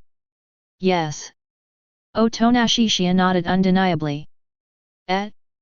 Why is Master like this? I'm obviously a very good boy. Lacey looked a little aggrieved. Otonashi simply ignored Risa's acting skills. By the way, Miss Lacey, your Japanese is very good. Chiya couldn't help but admire. Thank you for the compliment. I just studied for a long time. Lacey said modestly. At this moment, Shen Yu also appeared. Her tone was clearly complaining. Lace, you threw everything to me and came to find Otonashi by yourself. Shen Yu was carrying several large bags in her hands. Unlike Lei Se, who had changed into a beautiful dress, she was still wearing the military uniform and cap she wore when she worked in the Leningrad military headquarters. Just now, when Lei Se found Otonashishiya in the car, she directly stuffed all the things she had just bought to Shinayu, and then ran over to chase Otonashishiya. "Oh? Is there another person Otonashi-kun knows?"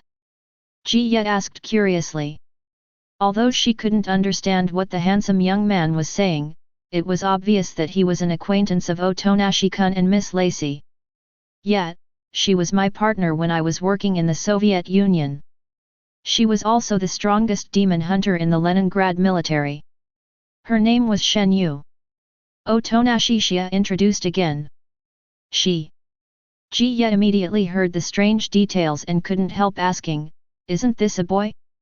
Although he seems to be prettier than a girl, could he really be a girl?" Otonashishiya then realized that he had accidentally let the cat out of the bag, because he and she have different pronunciations in Japanese. He didn't know whether Shen Yu would mind him telling others about his female identity, so he didn't answer for the time being.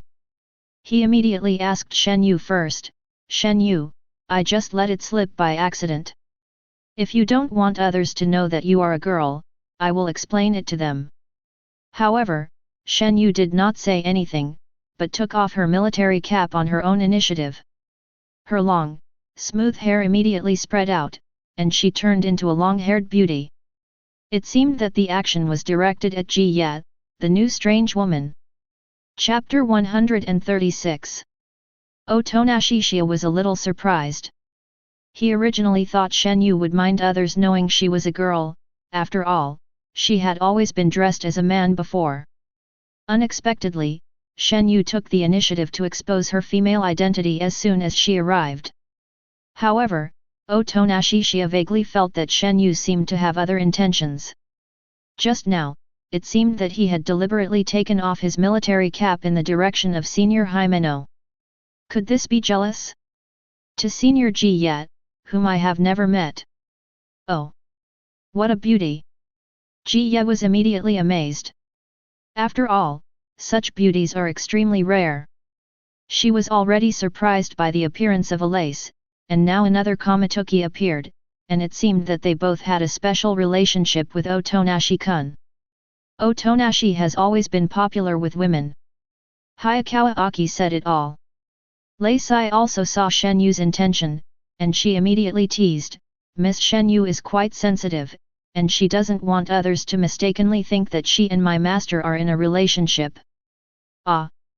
Chiya was stunned for a moment, then he laughed. Obviously he understood, "So that's how it is, Otonashi-kun is really popular, he has only been in the Soviet Union for a short time and already 2 beautiful girls are devoted to him. That's why I just said that Otonashi is very popular with women." Hayakawa Aki said lightly. "Didn't I tell you that Lei Se was teasing me?"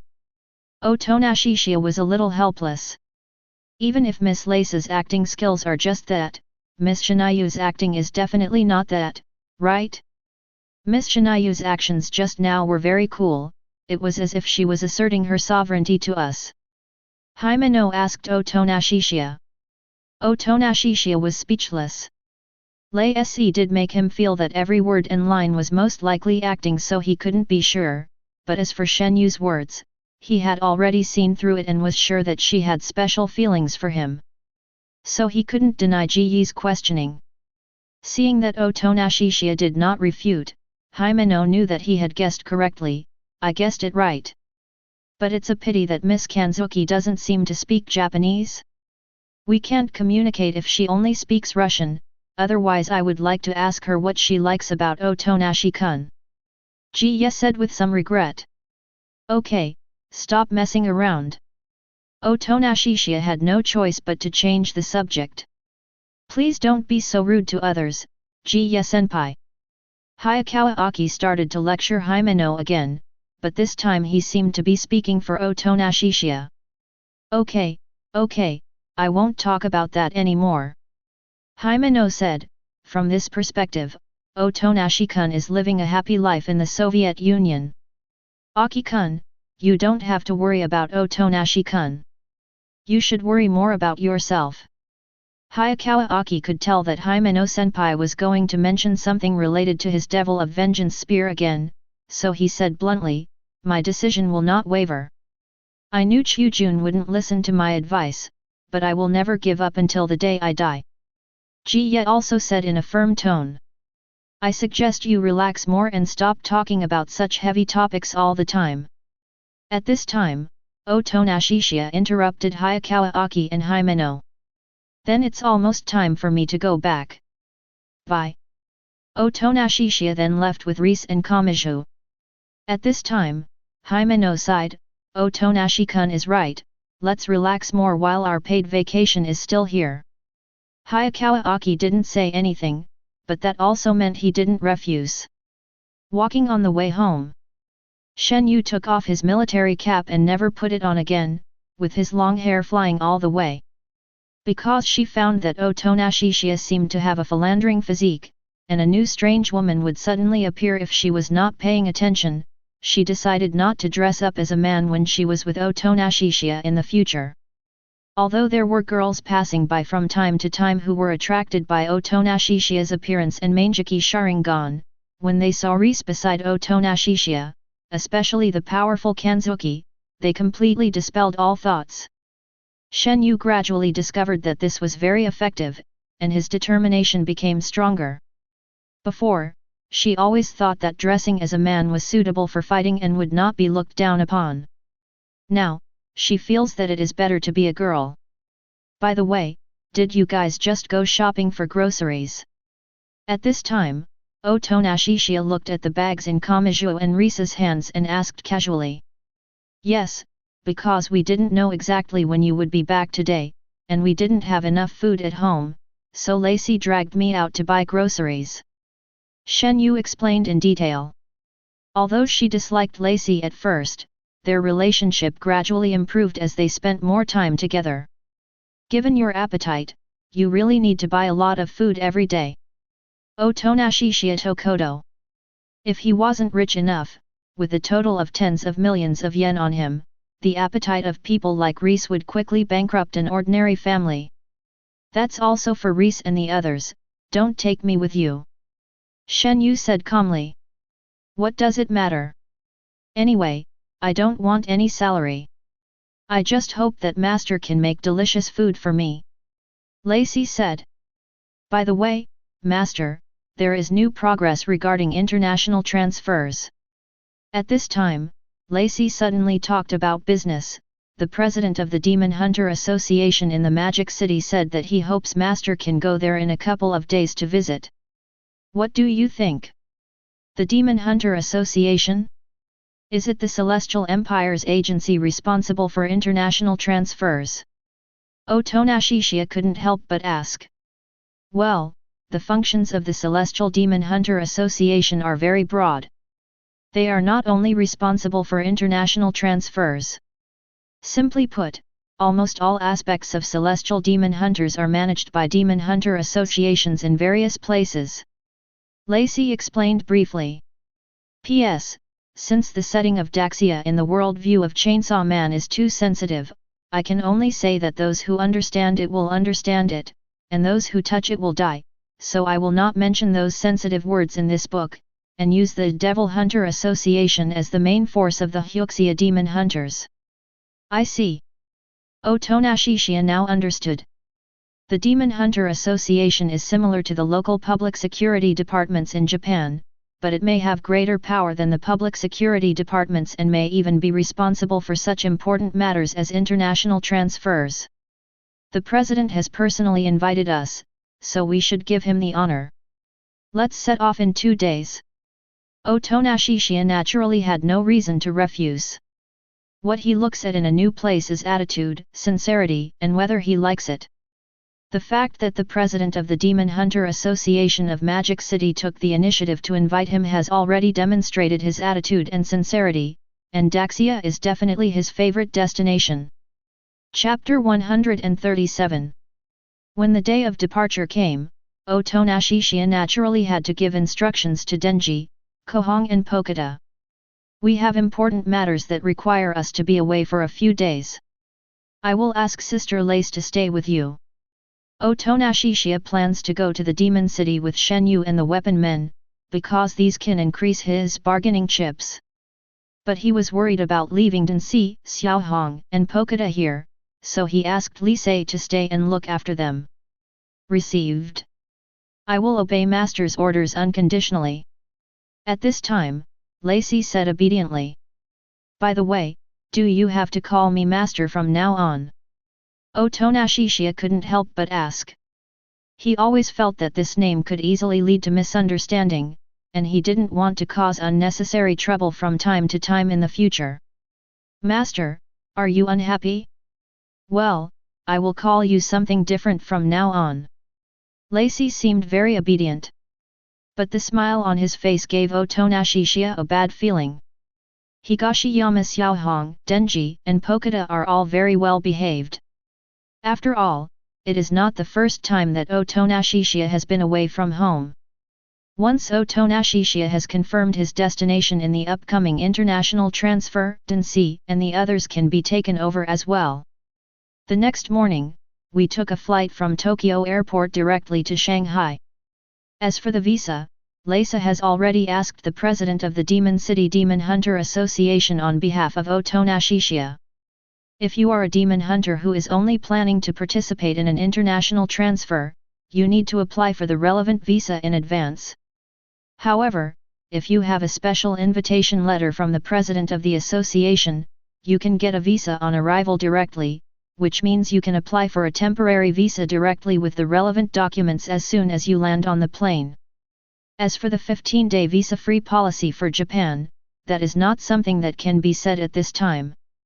In any case, in the world of Chainsaw Man and at this time, there is no visa-free policy at the moment. While the plane was in flight, Otonashishiya and others filled out the entry application form. A few hours later, the plane landed at the Magic City Airport. Ding! Host activates the achievement Arrival in the Celestial Empire and receives the reward, Hyuxia Grandmaster. Otonashishiya was stunned for a moment. Is there a possibility that he already knows Hyuxia and it is his mother tongue? It would be better to give him some attribute points as a reward. Unfortunately, Otonashishiya couldn't bargain with the system. After landing, Otonashishiya took Shinayu and others to a special place to apply for a visa on arrival.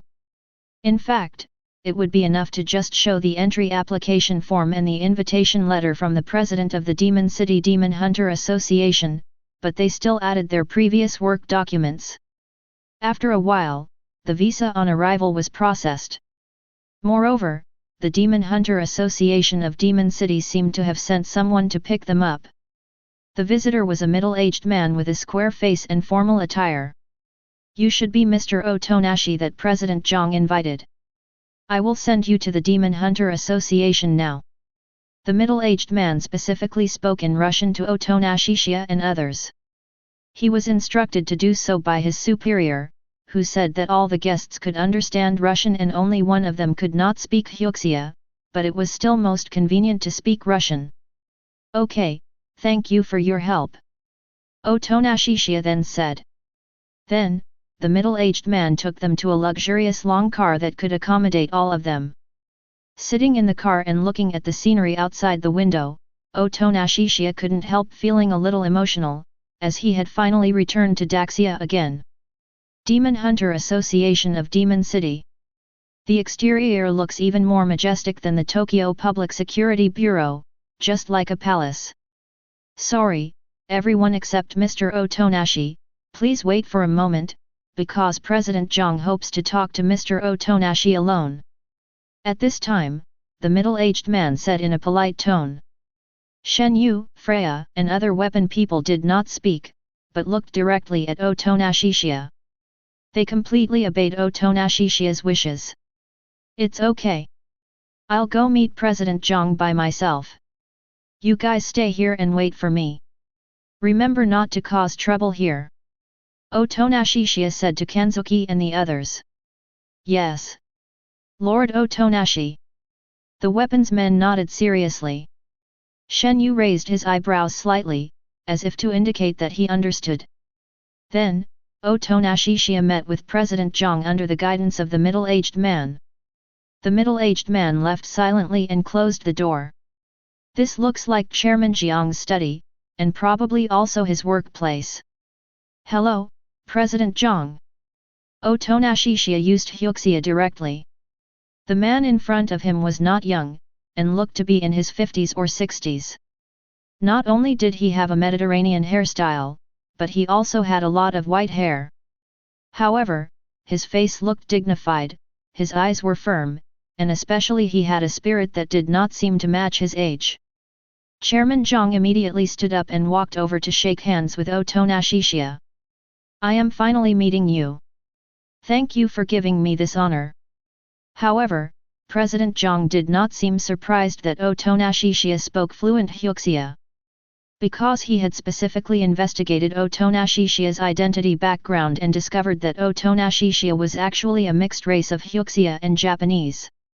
His father's surname was Inamu and his mother's surname was Chiba, so it was not surprising that Otonashishiya could speak Hyuxia. It's just that he had been living in Japan before.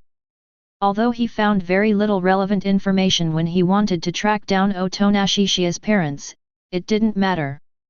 What mattered was whether he could win over this young man who was of great interest to the top management in the international transfer. President Zhang, you are joking. I should be the one thanking President Zhang for the invitation. Otonashishiya was polite to Chairman Zhang. Ha ha ha, you are too polite, my friend. Please take a seat first. President Zhang then took out the best tea stored in the cabinet. He would only be willing to give it away when receiving very important guests. Even though he held a high position of power in the Magic City, he did not dare to put on airs in front of the young man, otherwise he might end up like the Soviet military and the Japanese cabinet.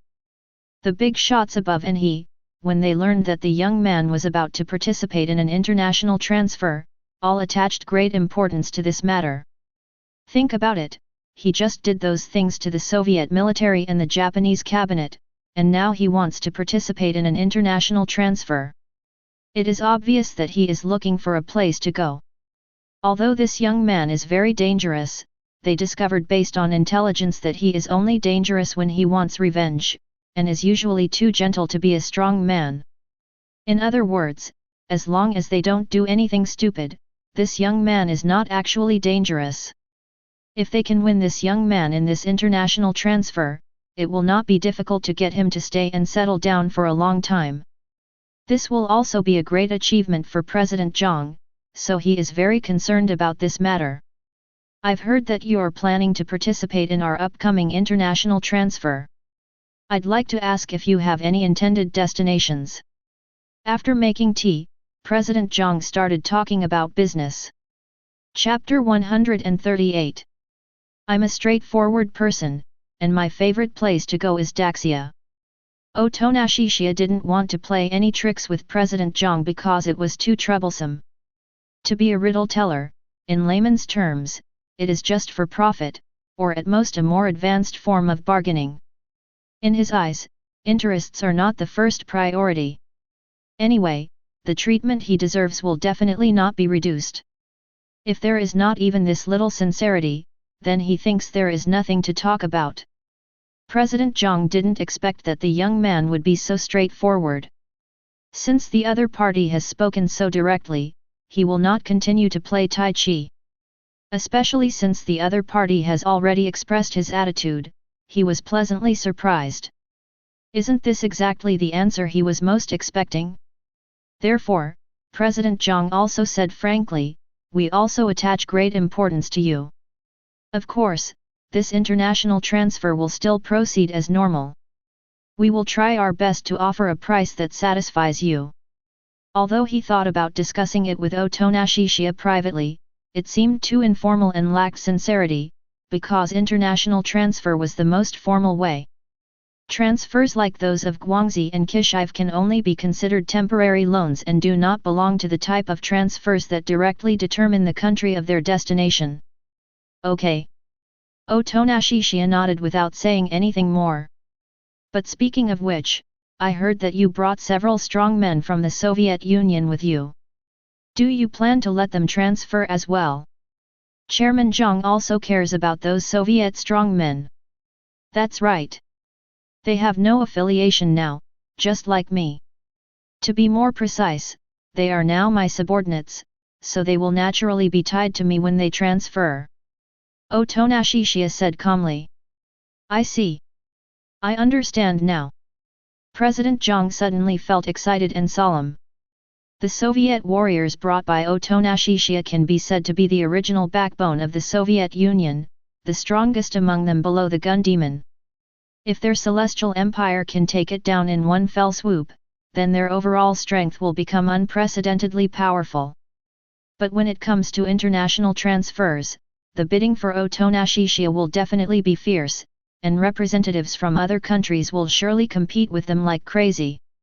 So he had an idea in his mind, but he was a little bit lacking in confidence.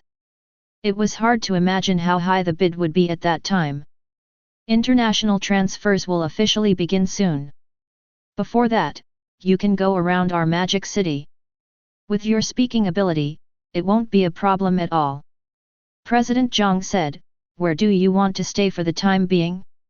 Hotel, guest house, or apartment, I can help you arrange these places, including 5-star hotels. Whatever. Otonashishia said casually.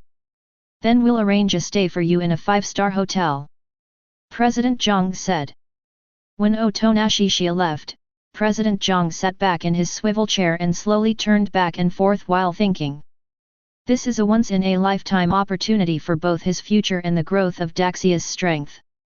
His superiors have high hopes for him, so he cannot make any mistakes. Even if he has to put in all the funds given by his superiors or even all his own private money, he must get Otonashishia this time. At this moment, Otonashishia and Shenyu and his group were on their way to the hotel. Shenyu, aren't you going to change into some other clothes? Are you still wearing the uniform of the Leningrad military? Otonashishia looked at Shenyu's military uniform which had remained unchanged for 100 years and couldn't help but ask. I'm used to wearing it, and I'm too lazy to change into something else. Shenyu said in a nonchalant tone. But we will probably live in Daxia for a long time in the future, so I think it would be better for you to buy some new clothes in advance. Otonashishia explains. It's nothing at ordinary times, but when it comes to the international transfer meeting, Shenyu will attend in a Soviet uniform, and the scene will be somewhat embarrassing. Then let's go buy new clothes, but the prerequisite is that you must help me choose. Shenyu said bluntly. Okay, I'll help you choose. Otonashishia had no problem with that, but before that, we need to put our luggage in the hotel. Under the arrangement of President Zhang, they will temporarily stay in a 5-star hotel in the Magic City. However, when Otonashishia decides to settle here for a long time, he plans to buy a villa here directly. The hotel expenses were naturally fully reimbursed by the Demon Hunter Association, and all it took was a phone call from President Zhang. Soon, the formalities were completed and they received the room cards. Since there were 3 deluxe double rooms and 1 deluxe single room, Otonashishia and Freya were assigned to the same double room, and both of them had room cards with the same number. Shenyu was assigned the only single room. At this time, Freya could feel Shenyu's cold gaze staring at her. Unable to bear the pressure, she decisively took the initiative to propose to exchange room cards with Shenyu. Waiter, please help me exchange the room card with her. Freya quickly asked the waiter to handle it. Shenyu then withdrew his gaze, obviously satisfied. Although sharing a room with Otonashishia is a bit. But it was better than having to watch Freya and Otonashishia living in the same room. Otonashishia naturally saw what was going on between Kamui and Freya, but he didn't say anything. Of course, there was no problem with Freya's small request, and the waiter immediately took care of it for her and Shenyu. Just as Otonashishia and the others were taking the elevator to their respective rooms, the waitresses at the front desk couldn't help but start talking about it. Who are those people? They actually got the president of the Demon Hunter Association to call our chairman personally. From their looks and names, they all seem to be foreigners. The only handsome boy with strange eyes who looks similar to our Hyuxia also has a Japanese name. It should be related to the international transfer that is about to begin. It seems that they are all powerful demon hunters, otherwise President Zhang wouldn't be so concerned. We must remember to treat them well. These waiters had certainly seen many young men and women, but this kind of distinguished guest who was specifically instructed by the chairman and the president of the Demon Hunter Association was the first time they had seen one. Otonashishia's reputation is well known, but only among high-ranking officials of various countries. Ordinary people cannot recognize him. But this is a good thing. His reputation would probably become a bad reputation in the eyes of ordinary people. In comparison, this would allow him to live an ordinary life without being disturbed. When they arrived at the door of the room, Otonashishiya and Kanzuki were the only ones there. He had been concerned about Shen Yu's face before, so he asked Shen Yu at this time, "Are you sure you want to stay alone with me? I'm going to move to Freya's single room now, maybe it would be better for you to stay in the same room with Freya." Chapter 139. Need not. Shen Yu said without changing his expression. Things have come to this point, there is no reason for her to back down. She felt it was a loss of self-respect to back down at the last minute. It's up to you. I've already advised you as much as I should. Otonashishiya stopped persuading him and opened the door with the room card. Estimating with the naked eye, this is probably a luxurious double room of about 50 to 60 square meters. This is definitely not as big as an apartment suite, after all, it is just a room for two people to stay temporarily. The infrastructure is complete, it has everything it needs, and the internal environment is clean and hygienic. After Otonashishiya put away his luggage, he sat on the recliner and planned to rest for a while. "I'll go shopping for new clothes with you later." "Okay, I hope you have a better eye and can pick out some suitable clothes for me." Shen Yu said, "I'm going to take a shower first." In order to go shopping for new clothes with Otonashishiya, she even wanted to take a bath first. "Go ahead. Do you need me to step aside for a while?" Otonashishiya said casually. "That's not necessary, because you're not that kind of person. Besides, I can't resist you if you really want to do something." Shen Yu took out the bath towel, clean military uniform and underwear from the suitcase and went into the bathroom. Otonashishiya smiled and said nothing more. He casually covered his face with the book he had just opened and read, so as to block out the light from the electric lamp. After more than 10 minutes, Shen Yu came out of the bath. She was only wearing a bath towel and seemed to be used to coming out in this posture to blow dry her hair with a hair dryer. Originally, Otonashishiya was lying on the recliner with his eyes closed to rest, but the sound of Shen Yu coming out of the bathroom made him subconsciously open his eyes. The book covering his face failed to completely block his peripheral vision. He saw Shen Yu's unguarded look from the corner of his eye, and then he closed his eyes again. Afterwards, Kanzuki dried his hair and changed into his military uniform, and came to wake up Otonashishiya. "Otonashi, it's time to leave." "Okay." Otonashishiya, who had not fallen asleep in the first place, immediately took off the book covering his face. When he opened his eyes and prepared to get up, he found that Shen Yu's long hair, which had just been blow-dried, was a little messy and had not been put into his military cap. He couldn't help but ask, "Don't you want to comb your hair first?" Hearing this, Shen Yu used his hand to brush the hair on his forehead and said, "I usually put it into my military cap. I don't have the habit of taking care of it." Originally, she didn't care about this matter at all because she didn't care about other people's eyes. But now that Otonashishiya brought it up, she had to take it seriously. Seeing that Otonashishiya didn't say anything further, Shen Yu took the initiative and said, "Help me comb my hair."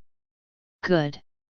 Otonashishiya had a comb in his suitcase, and he thought he could just comb Kamitsuki's hair a few times.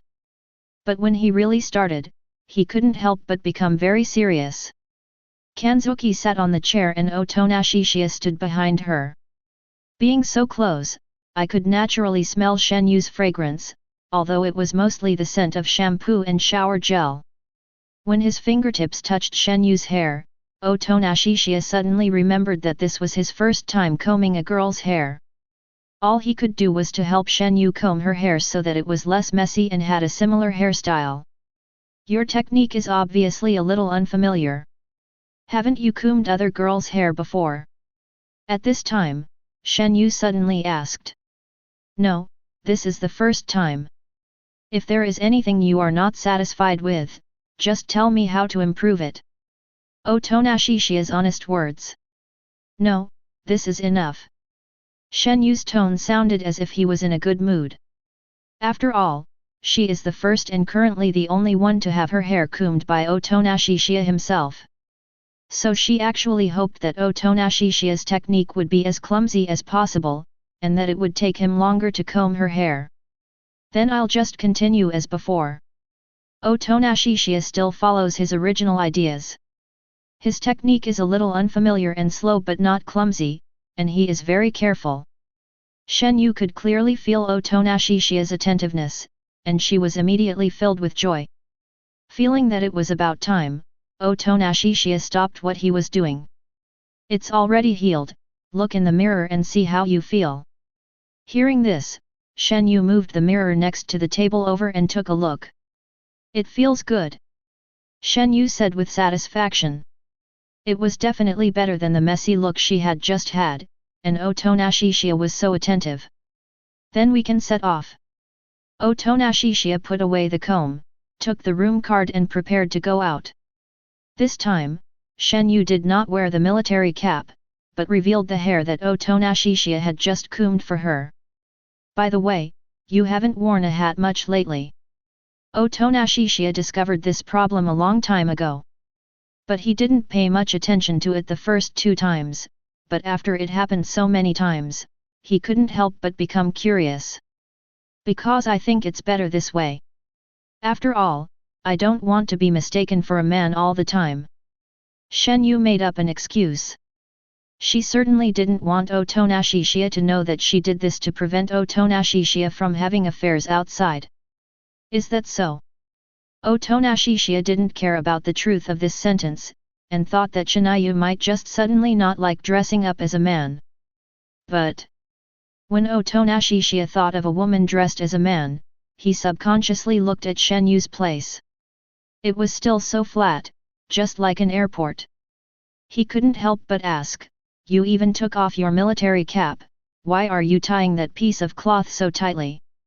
As soon as Shenyu heard it, she knew what that piece of cloth Otonashishiya was talking about, and she immediately said, I have nothing else except that piece of cloth, so I can only wear nothing at all. But if you really like it, then I don't mind not wearing anything underneath. There was a seriousness in her cold tone, and it didn't sound like she was joking. It seemed that as long as Otonashishiya said something, she would really do it. Otonashishiya could immediately imagine that scene. That's fine, I was just being nosy. Although he doesn't consider himself a gentleman, he is not so vulgar. Otonashishiya coughed lightly, then when we go shopping for clothes this time, I'll have to buy you some extra underwear. Seeing Otonashishiya's frustrated look, Shenyu suddenly felt happy. It was because she knew that Otonashishiya was not that kind of person that she teased Otonashishiya in such a slightly seductive way. But even if she accidentally plays with fire and gets burned, she is confident that she can maintain her dignity. Chapter 140. When going out, Otonashishiya walks side by side with Shinyu. Arriving in Daxia is like returning home. You can find wherever you want to go quickly. Although the era of the Celestial Empire in this world is different from that in the previous life, it is not too different, especially for a more prosperous place like the Magic City. Chairman Zhang originally wanted to provide Otonashishiya with a personal bodyguard, but he immediately gave up this cliché traditional idea. Given the strength of Otonashishiya and his companions, it would be hard to say who would protect whom if something really happened. Bodyguards would only hold Otonashishiya and his companions back. Mom, that older sister is so pretty, she looks like a foreigner, is she the older brother's girlfriend? Don't be so rude. If someone hears you talking nonsense, they might get angry. The clothes that girl is wearing look like Soviet military uniforms. Is she a Soviet soldier? Speaking of which, the boy's eyes are a bit scary. Young people nowadays like this kind of, what are they called? Colored contact lenses.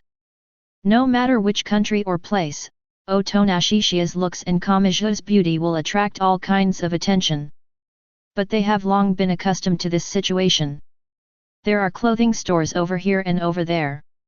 You can look for the one you want to go to, or you can just look at them one by one slowly. At this time, Otonashishiya said to Shinayu, "Let's take a look at this store first." Shenyu took a fancy to a clothing store on the right. Okay.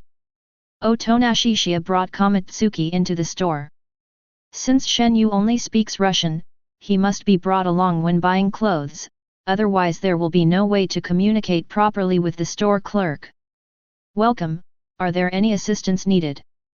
Seeing a customer coming in, the clerk immediately came forward to greet him. "She is my foreign friend. Since I can't speak Hyuxia, I accompanied her to buy clothes." Otonashishiya explains.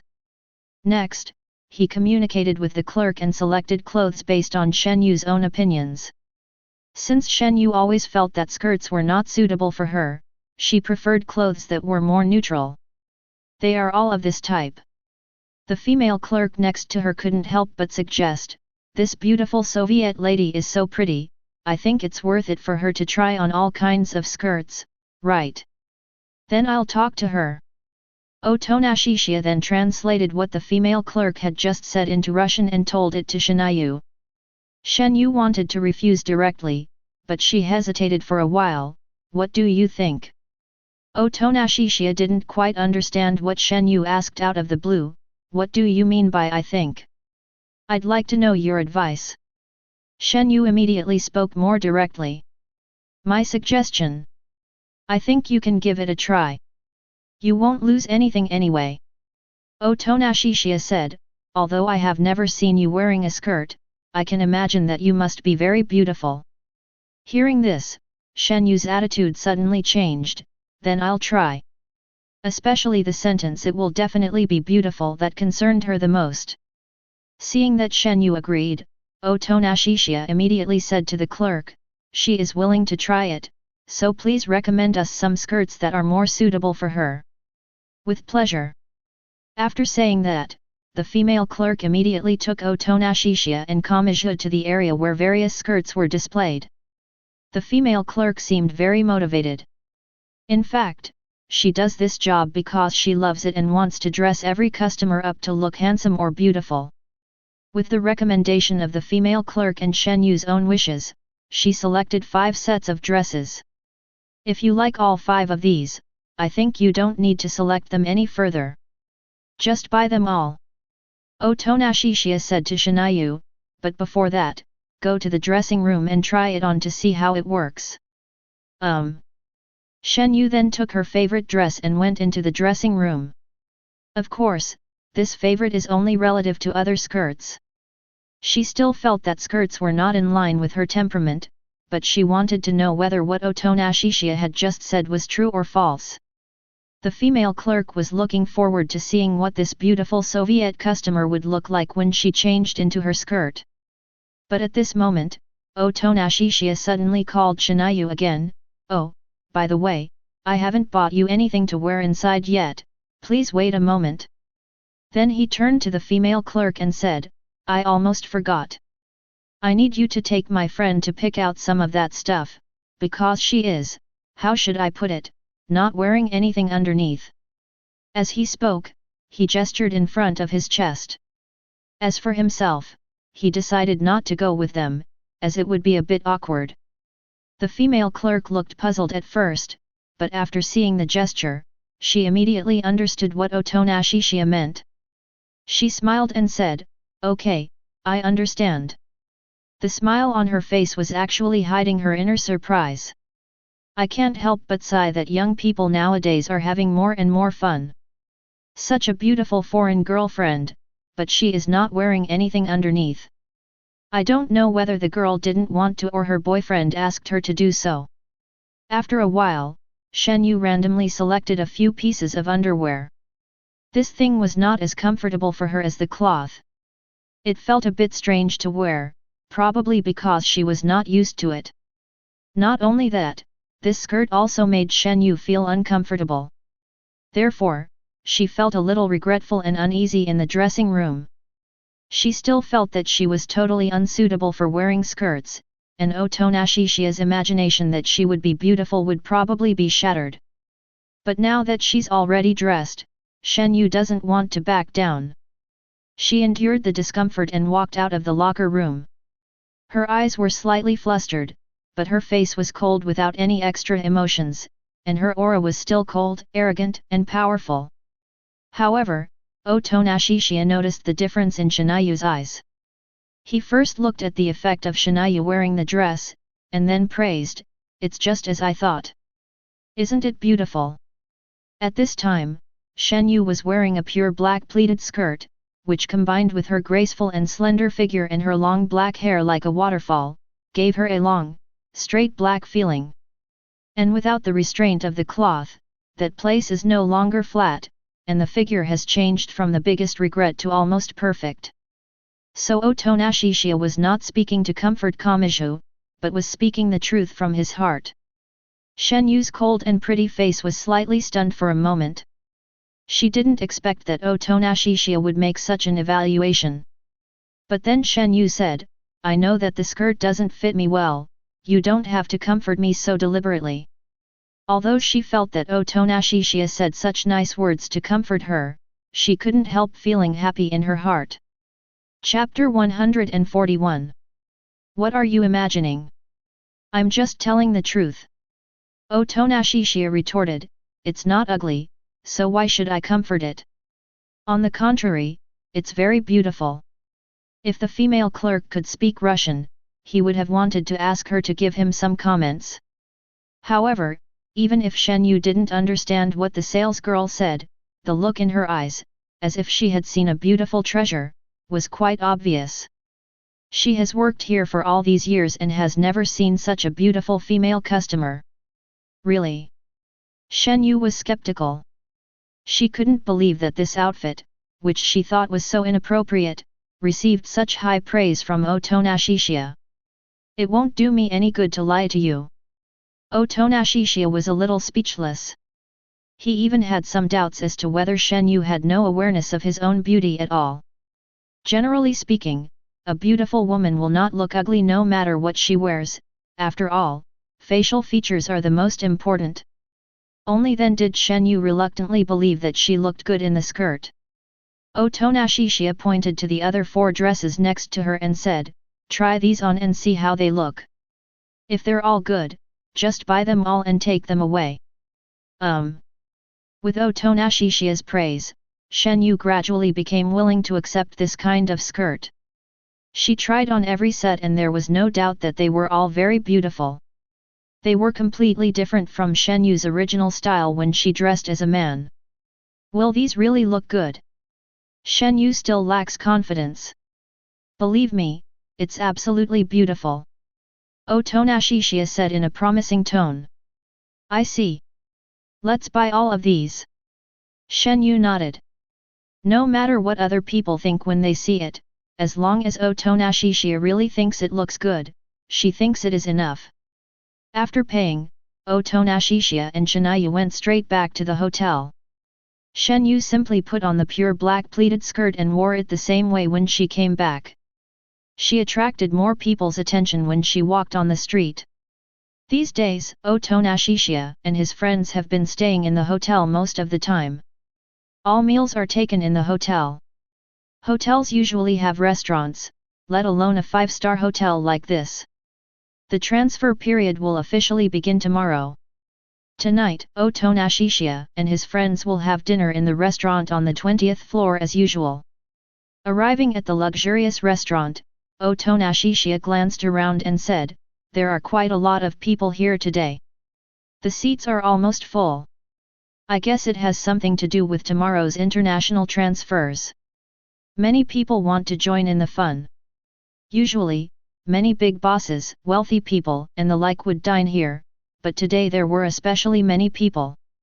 In the previous few times, Otonashishiya and Kamui had just found an inconspicuous corner to sit down, but this time they had no choice but to find one of the few remaining empty seats. Because they were sitting in the middle, they instantly became much more conspicuous. Sure enough, a young man in luxurious clothes came over with a glass of red wine and said in a gentlemanly manner, "Beautiful lady, could you please have a drink with me?" His eyes were directed at Shen Yu, and he was obviously trying to flirt with her. Looking around the entire luxurious restaurant, one can see that Shen Yu is the most beautiful woman in the place, so it is inevitable that there will be young men from nowhere coming over to chat with her. However, Shen Yu had no idea what this person was saying, but she felt that the other party had no good intentions. She herself had no interest in communicating with anyone other than Otonashishiya. She just glanced at the other person coldly and then looked away, without even looking at the other person in the eye. Finding himself being ignored, the elegant young man felt ashamed and his face suddenly turned red. Otonashishiya took a sip of tea, seemingly ignoring the young man. He is probably some idle and dissolute rich second generation. He must not be a truly powerful rich second generation. If he is a truly powerful rich second generation, he would not do such a low-level thing. If this guy goes too far and causes trouble next time, he wouldn't mind giving him a lesson. At this time, Freya said, "Don't waste your breath. She can't understand what you are saying, and she is definitely not interested in drinking with you. Another beautiful lady, but I have to ask her if she is interested, right? Could you please tell her what I just said?" The elegant young man was like a dogskin plaster and still refused to give up. "Just a reminder, you'll regret it later." Freya didn't refuse, but waited to see the fun. "There's nothing to regret. It's just my normal pursuit of beautiful things," the elegant young man said confidently. Freya raised the corner of her mouth slightly. This idiot didn't understand what she wanted to express. Then she translated the words that the noble young man had just used to flirt with Shen Yu into Russian and told Shen Yu, in short, he wanted to flirt with you. "Hit me." Shen Yu's eyes suddenly turned cold. She stood up, and without saying a word, she used a hand knife to cut the wine glass in the elegant young man's hand into two halves. This hand knife is so sharp that the cross-section of the wine glass is very smooth. This scene happened too suddenly, and the speed of the hand knife was so fast that ordinary people could not see it clearly with the naked eye. The wine glass had already broken into two pieces, and the elegant young man had not yet reacted. Snap! It was not until half of the wine glass fell to the ground with a sound that the elegant young man suddenly realized why his wine glass had suddenly cracked. However, Shen Yu had already stopped and did not do anything to the elegant young man. If Otonashishiya hadn't been right next to her and she didn't want to cause trouble for Otonashishiya, it wouldn't have been the wine glass that broke into two halves but this young man. The attention of other people around was also attracted by the sound of wine glasses breaking, and they were all wondering what was happening here. Among them were the family members of the noble young man. It was certainly impossible for him to come to such a place to eat alone. His father looked over here and immediately frowned. Shen Yu didn't say anything, but Freya spoke for her at this time. "Just now I was just expressing my attitude, but if you don't know what's good for you, it won't just be the wine glass that's in trouble." This. The elegant young man was completely stunned. He still didn't know what had just happened and couldn't figure out how the wine glass broke. At the same time, Freya was somewhat surprised that Shinayu didn't let this idiot get hurt. It seemed that Miss Shinayu really cared about Lord Otonashi. Chapter 142. But when he heard the other party asking him to be tactful, he immediately became unhappy, especially since he had just been rejected by Shen Yu in such a completely disrespectful way. He was so broken down that he no longer had any gentlemanly manners. "You actually called me a sensible person? You guys!" The elegant young man was only halfway through his shouting when he was suddenly interrupted by the voice of a middle-aged man. "Don't embarrass me here, go back and sit down." Hearing his father's voice, the young man's expression changed drastically. The elegant young man suddenly wilted, and a girl who looked like his sister grabbed his ear and pulled him back. "It hurts, it hurts. Let go, let go." The young man cried out. "Just stay here." The younger sister looked like she had just reached adulthood, and was wearing a very formal dress. She was educating her brother fiercely. The young man seemed very arrogant just now, but now his younger brother's status in the family is not as good as his own sister. After the younger sister chased the young man to the back, she came over and said respectfully to Otonashi Chiya and the others, "I'm really sorry, my stupid brother always likes to cause trouble." The younger sister is very smart. She knows that her father usually does not discipline her brother strictly. This time, her father got angry before anything happened, which means that her brother must have offended someone they cannot afford to offend. Since Shen Yu couldn't understand and couldn't communicate, she simply ignored him. "Nothing." Otonashi Chiya responded with a smile. Freya and other weapon men were all silent because they felt it was not their turn to speak. All they had to do was work for Lord Otonashi, which of course included killing people. They were originally killing machines who had to abandon their emotions. When the young man was shouting just now, they were already waiting for Lord Otonashi's order. "My son has made you laugh, sir." At this time, the middle-aged man in a suit with extraordinary temperament also spoke respectfully to Otonashi Chiya. "It's okay. I don't take it to heart for now," Otonashi Chiya said in a flat tone. "Then I won't bother you anymore."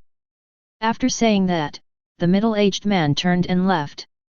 Seeing this man being so respectful to the young man, the other people around couldn't help but guess the young man's identity. The younger sister grabbed the young man's ear again and followed the middle-aged man to prevent him from causing trouble again.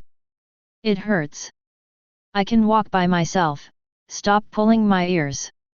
The younger sister ignored the young man's shouting. Instead, he whispered to his father, "Dad, who is that boy at the table just now?"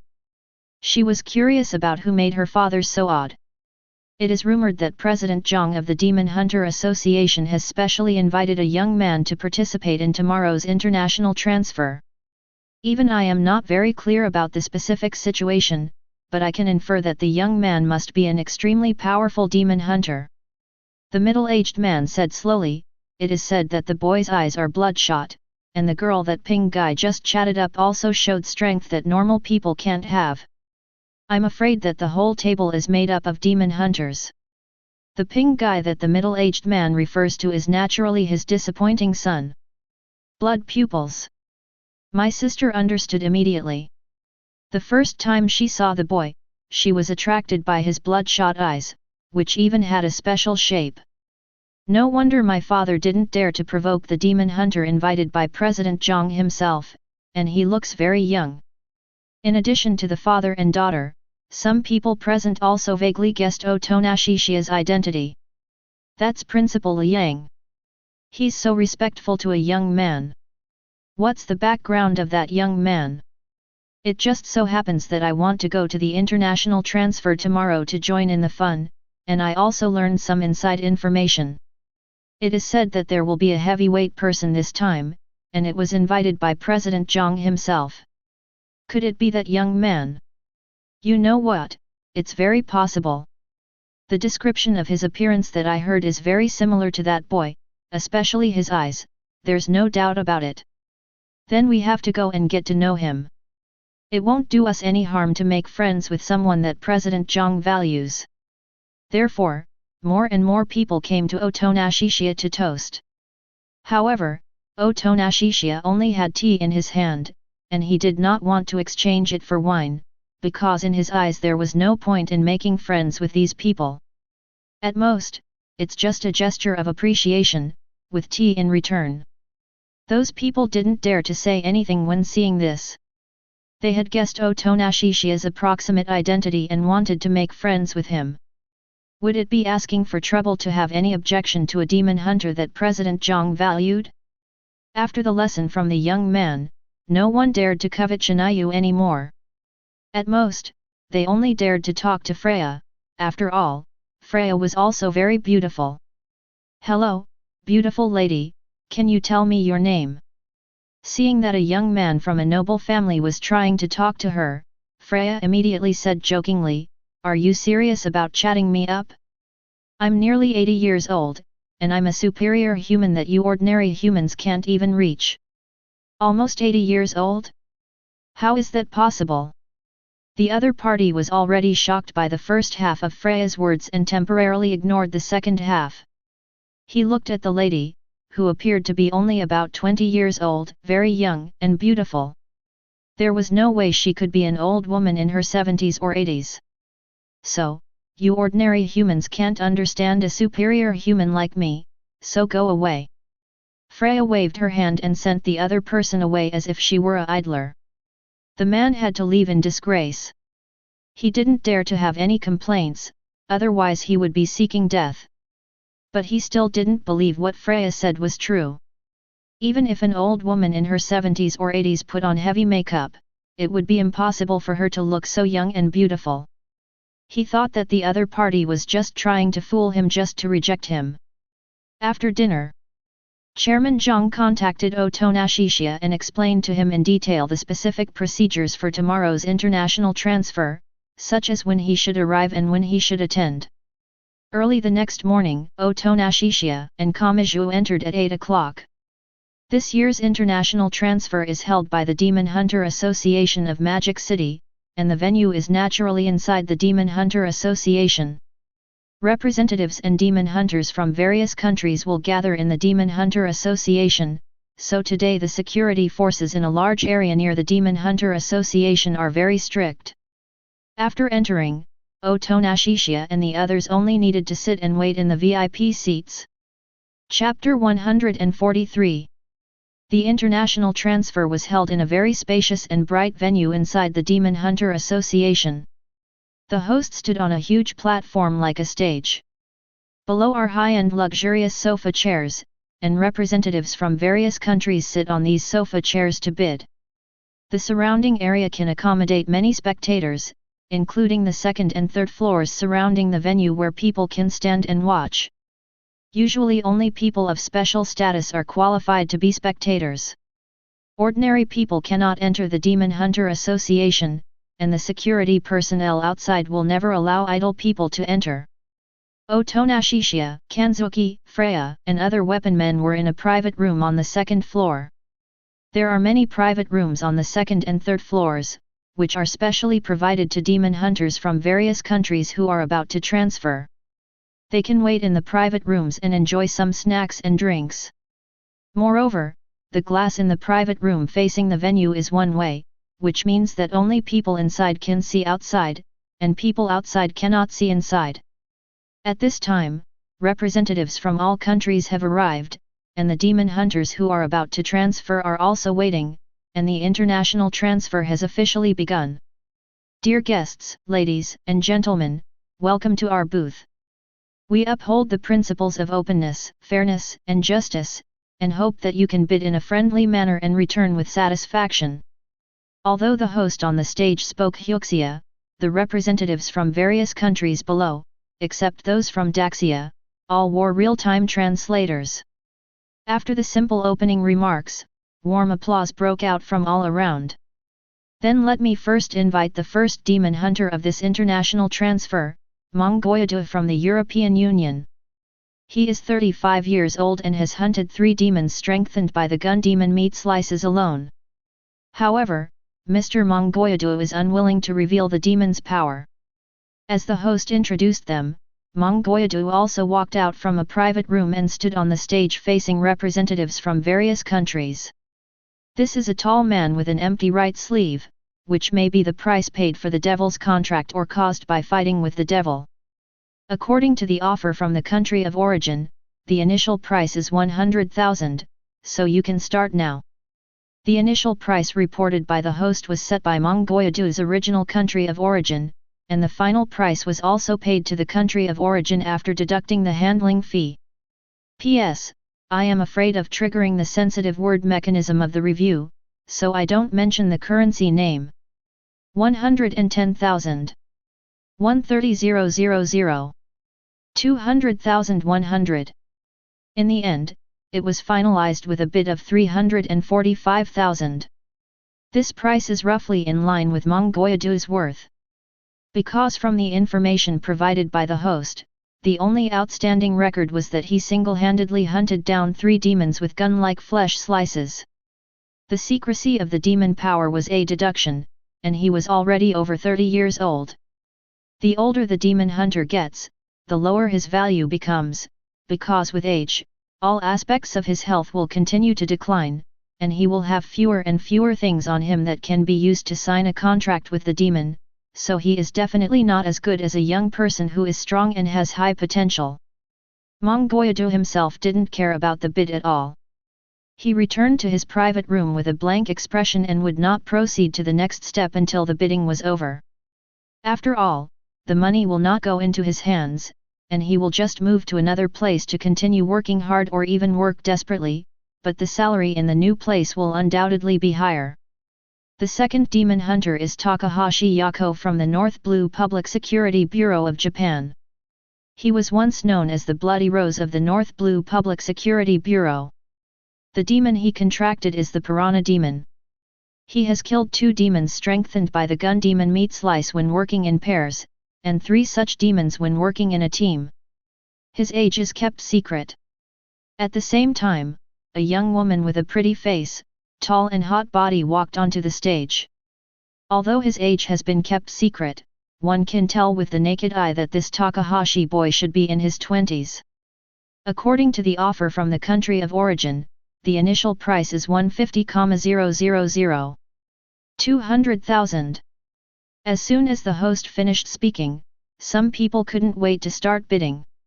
Judging from the man's slightly greedy eyes, his intentions were probably not pure.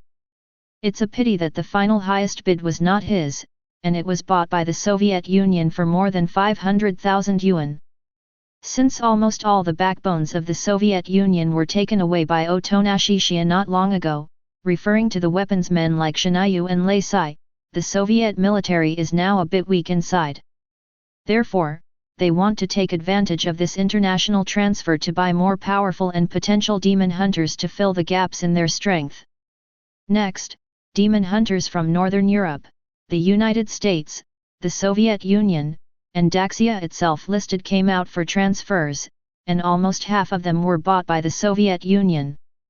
Representatives of other countries also knew why the Soviet Union acted so crazy, so they did not maliciously compete with the Soviet Union to raise prices. They were afraid that if they angered the Soviet Union would vent all its accumulated resentment on them. The young man named Chiya just challenged the Soviet Union. That was because they had absolute strength. They didn't dare to provoke the Soviet Union, which was the number 1 in the world. If the Soviet Union went crazy and fired the gun, they would be finished. Most of the audience around did not know the inside story of the Soviet Union. They just lamented that the Soviet Union was really rich and powerful. The bidding for each demon hunter ended one by one, and finally it was Chiya's turn to make the final appearance. Chiya's worth is completely different from other demon hunters. He has directly broken countless gears, so naturally he has to be placed last. The last one is a very special demon hunter, and the most important figure in our international transfer. I'm sure you have guessed it. Even the host's lines have changed. Mr. Otonashi, Ms. Shinayu, Ms. Freya, Mr. Baram, Mr. Oleg, Mr. Sybil and Mr. Toy are all in the private room to the south. Chiya and his friends were the most special. They did not need to go on stage, but just sat in the private room and waited leisurely. The one-way glass of the private room had been raised, and people outside could also see them. The applause and discussion around them suddenly became particularly loud and intense. When the Soviet representative heard Otonashishiya's name, his face suddenly changed. Even though they knew in advance that Otonashishiya would be the finale of this international transfer, when he really appeared before them, they still felt complicated and uncomfortable. Especially people like Shenyu, Lesa, and Freya, who originally belonged to their Soviet Union, were the ones who made them most heartbroken. But due to the existence of Otonashishiya, they dared not declare that people like Reese and Chinayu should belong to their Soviet Union, for fear that Otonashishiya would give them another big purge. Chapter 144 MS. Shenyu once belonged to the Leningrad military department of the Soviet Union. She is recognized by the Leningrad military department as the strongest demon hunter. She has never failed in her missions for many years. She is 18 years old. The demon she contracted is kept secret. She has hunted more than 10 demons with gun demon meat slices alone. Ms. Freya was a former Soviet agent, a war machine. Her age is not important anymore. I'm sure everyone here is well aware of the details. Mr. Barum, Mr. Oleg, Mr. Sybil, and Mr. Toy are all the same war machines. I won't go into details, just keep it in mind. When the host introduced Freya and others, he deliberately concealed the identity of the weapon man because there were many miscellaneous spectators around. In order not to offend the Soviet military, the Demon Hunter Association of Magic City did not make the matter of the weapon man public.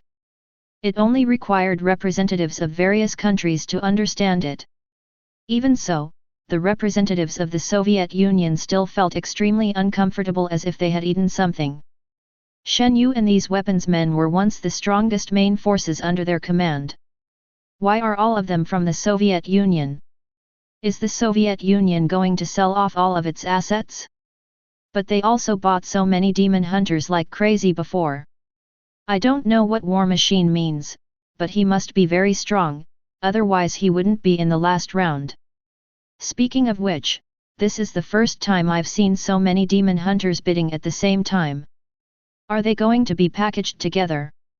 The onlookers were a little confused as to what was being said.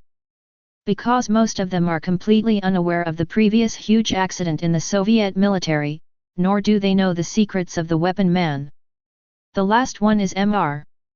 Otonashishiya. He is a half-blood of Daxia and Japan, a gifted young genius. He has served in both the Tokyo Public Security Bureau and the Leningrad military. In just 1 or 2 months, he has hunted down many powerful demons. I won't go into more details about his achievements. The demon he contracted is the Wrath Demon. In addition to the Wrath Demon, he has also contracted other demons, but the details are kept secret. The host's introduction to Otonashishiya was also very general. This is mainly because Otonashishiya's most dazzling achievement is that he has brought down the Soviet military and the Japanese cabinet. This kind of thing must never be said in public, otherwise it will bring great trouble to their Demon Hunter Association. Anyway, the representatives from various countries present here must know about Otonashishiya's deeds, so he doesn't need to introduce him in detail.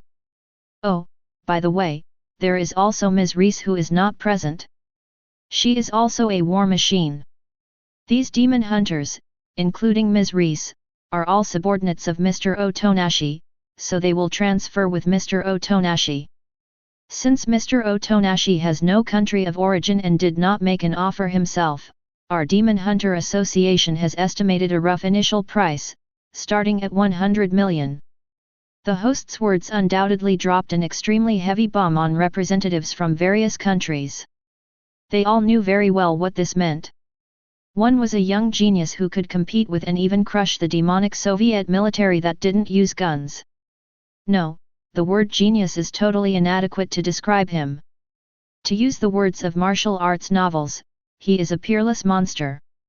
Then there is Shenyu, the strongest man in the Leningrad military, and 6 weapons men who originally belonged to the Soviet military. As long as the gun demon does not appear, the combat power of these people can basically be said to be invincible. It is estimated that only the oldest demon hunter in Daxia, Guangxi, and Santa Claus in the European Union may be able to compete with him.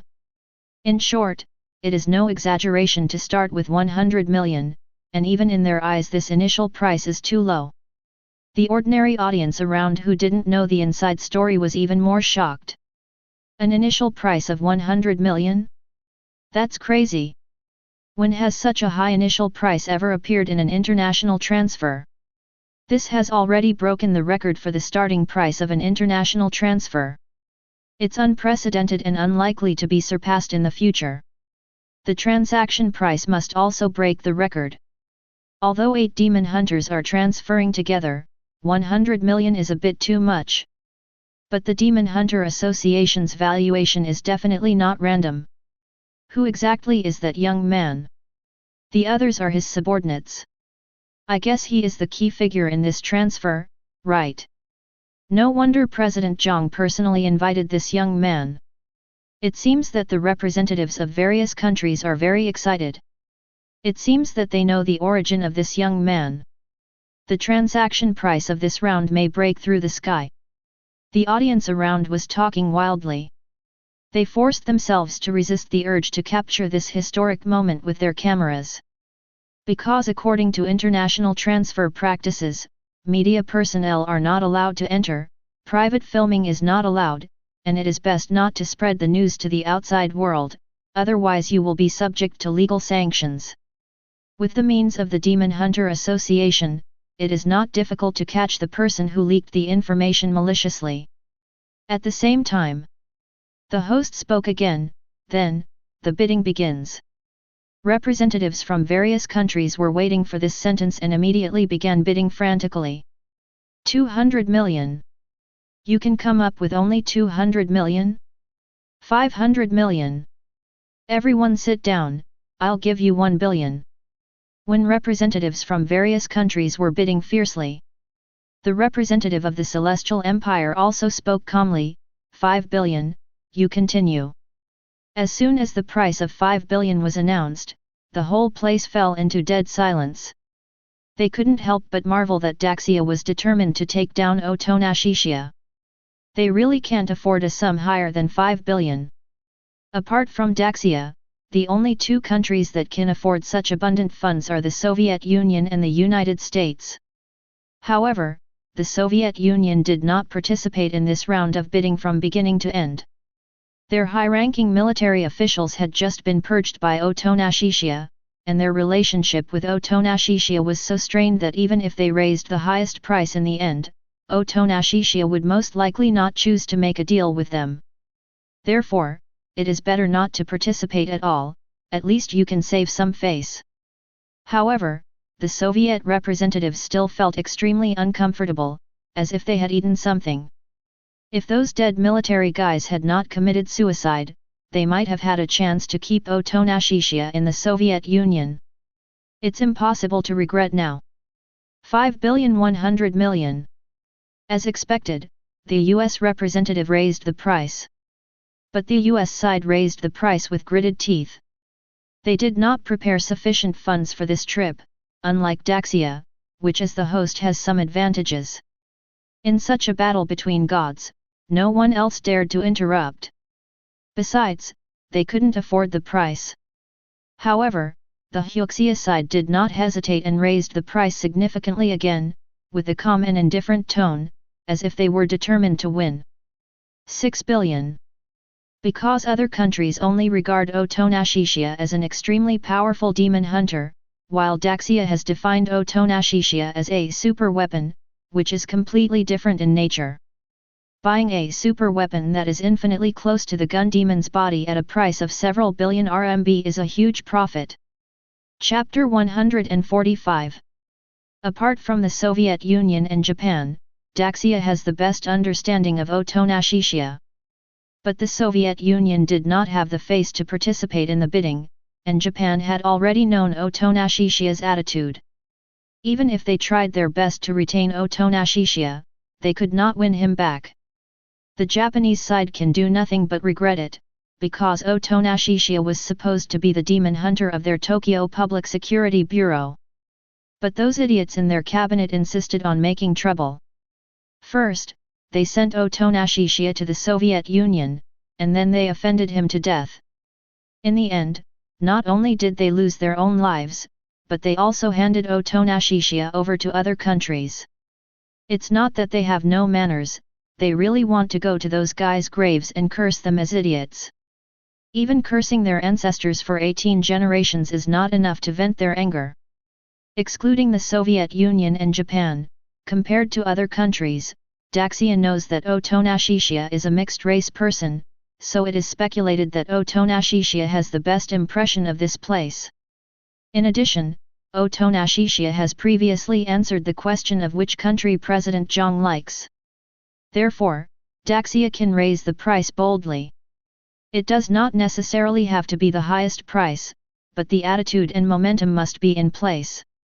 In the end, Chiya will most likely choose them. This kind of personal transfer without a country of origin is not decided by the highest bidder, but mainly depends on Chiya's personal wishes. Chairman Zhang was one of the representatives of the Celestial Empire at this time. He whispered in the ear of another person beside him, "What is the maximum amount of funds we can offer this time?" "Including your own personal funds, President Zhang, it's almost 10 billion. The man replied in a low voice. "That's basically stable. It's obviously difficult for the US to raise the price any further." Chairman Zhang said confidently, "It seems that the US still does not know enough about Chiya's terrifying strength." Miss Lei Se from the Soviet Union privately revealed some information to us that was previously only known to the Soviet Union and Japan. When Lacey spoke to him on the phone before, with Chiya's permission, she told him 2 killer moves. One is to summon giants dozens of meters tall, and the other is the power of an angry demon. The destructive power is no less than that of the complete gun demon back then, but it may not be as durable as the gun demon. It was precisely because of this information that he became more determined to win Chiya in this international transfer. Although this was not a particularly important secret, no other country knew about it except the Soviet Union and Japan, and only they knew how worthwhile this huge sum of money was. "It seems that we are basically stable this time," the person next to him said. "We'll see. If the US continues to raise the price, I'll directly ask for 10 billion next time, and then it's up to them," President Zhang said calmly. After hearing the figure of 6 billion, the Americans really began to hesitate. They had already gritted their teeth and raised the price just now. Representatives from other countries were also surprised that Daxia had acted so ferociously. They were not stupid either, and began to wonder if they were about to miss out on an extremely terrifying demon hunter. But they could only doubt. The number of 6 billion not only broke the record but also far exceeded it. No one would prepare such an exaggerated amount of funds for an international transfer. To put it bluntly, no one could afford the money. 6 billion. Are my ears okay? Such a high price actually appeared in an international transfer. This is way ahead of the previous record. Apart from Chiya himself, I'm afraid no one will be able to break this record in the future. It's incredible. If the boy's strength is really in line with this price, how outrageous is his strength? Even the representatives of various countries were surprised, not to mention the audience around who knew nothing about Chiya. Almost everyone was stunned. At the same time, inside the private room, Chiya and the others were still sitting in the private room. The one-way glass had been closed again a long time ago. The glass was only raised for a moment when the host introduced them just now, and many people present couldn't even see his face clearly. 6 billion? 1, 10, 100, 1000, 10,000. Freya seemed to be illiterate. She counted the units with her fingers. It took her a while to confirm that the number was indeed exaggerated. 6 billion. That's 6 billion. I can buy countless cosmetics and bags with it. Freya said excitedly. Is this the only ambition you have, old woman? You have so much money, but you're still thinking about cosmetics and bags. Baal-M then insulted Freya.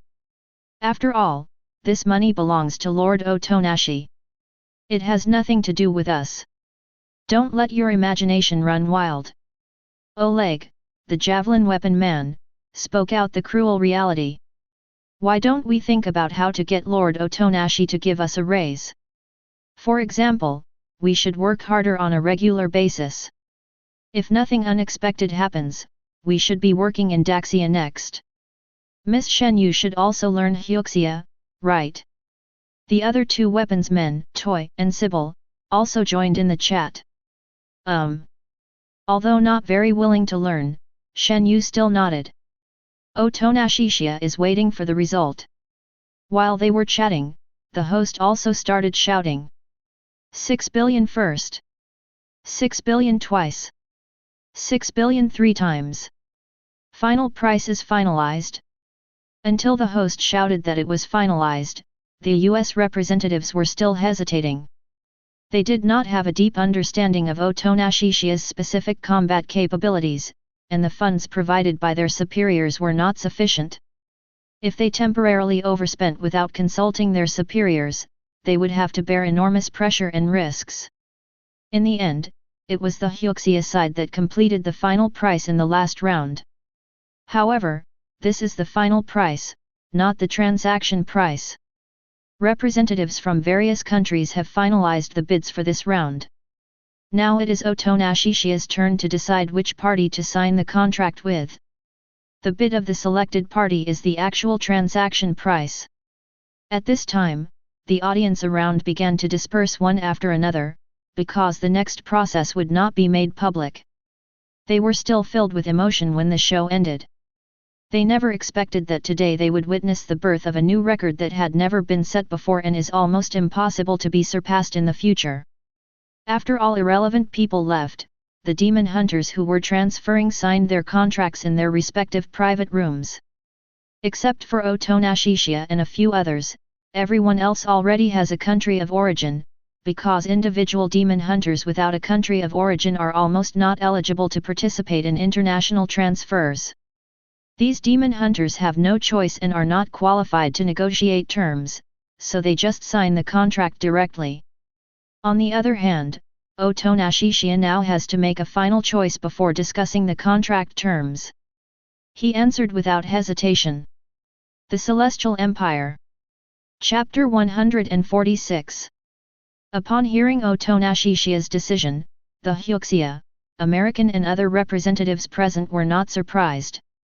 When the final price was decided, everyone already knew the price. Except for the representatives from the Celestial Empire, everyone else left on their own accord. Afterwards, Otonashi discussed the contract terms with Chairman Zhang and others in a special private room. Please review the basic terms of the contract first. If there is anything you are not satisfied with, please let us know and we can make appropriate adjustments. Chairman Zhang handed the basic contract that had been drafted long ago to Otonashi for review.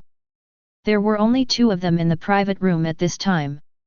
With the help of Mangekyō Sharingan, Otonashi could read 10 lines at a glance without missing a word, and he quickly finished reading the contents of the contract. These are just basic terms. Due to Otonashi's special status, the contract he is about to sign is an exclusive contract, and the additional terms will be discussed between him and President Zhang. If the demon hunter is not worth a lot, there is nothing special about the contract. At most, the salary is slightly higher than that of his original workplace. No problem. After reading the contract, Otonashi said. The basic contract that President Zhang gave him was also different from that of others. There were almost no clauses that were unfavorable to him. They were all normal cooperation terms. Then let's talk about additional terms, such as salary, special conditions, etc. You can raise them, and then we'll see what you can accept. As he spoke, President Zhang took a notebook and a pen from the table and prepared to write down the additional terms that Otonashi had verbally proposed. As for the salary, it's up to you. For example, it can be a base salary plus bonus model.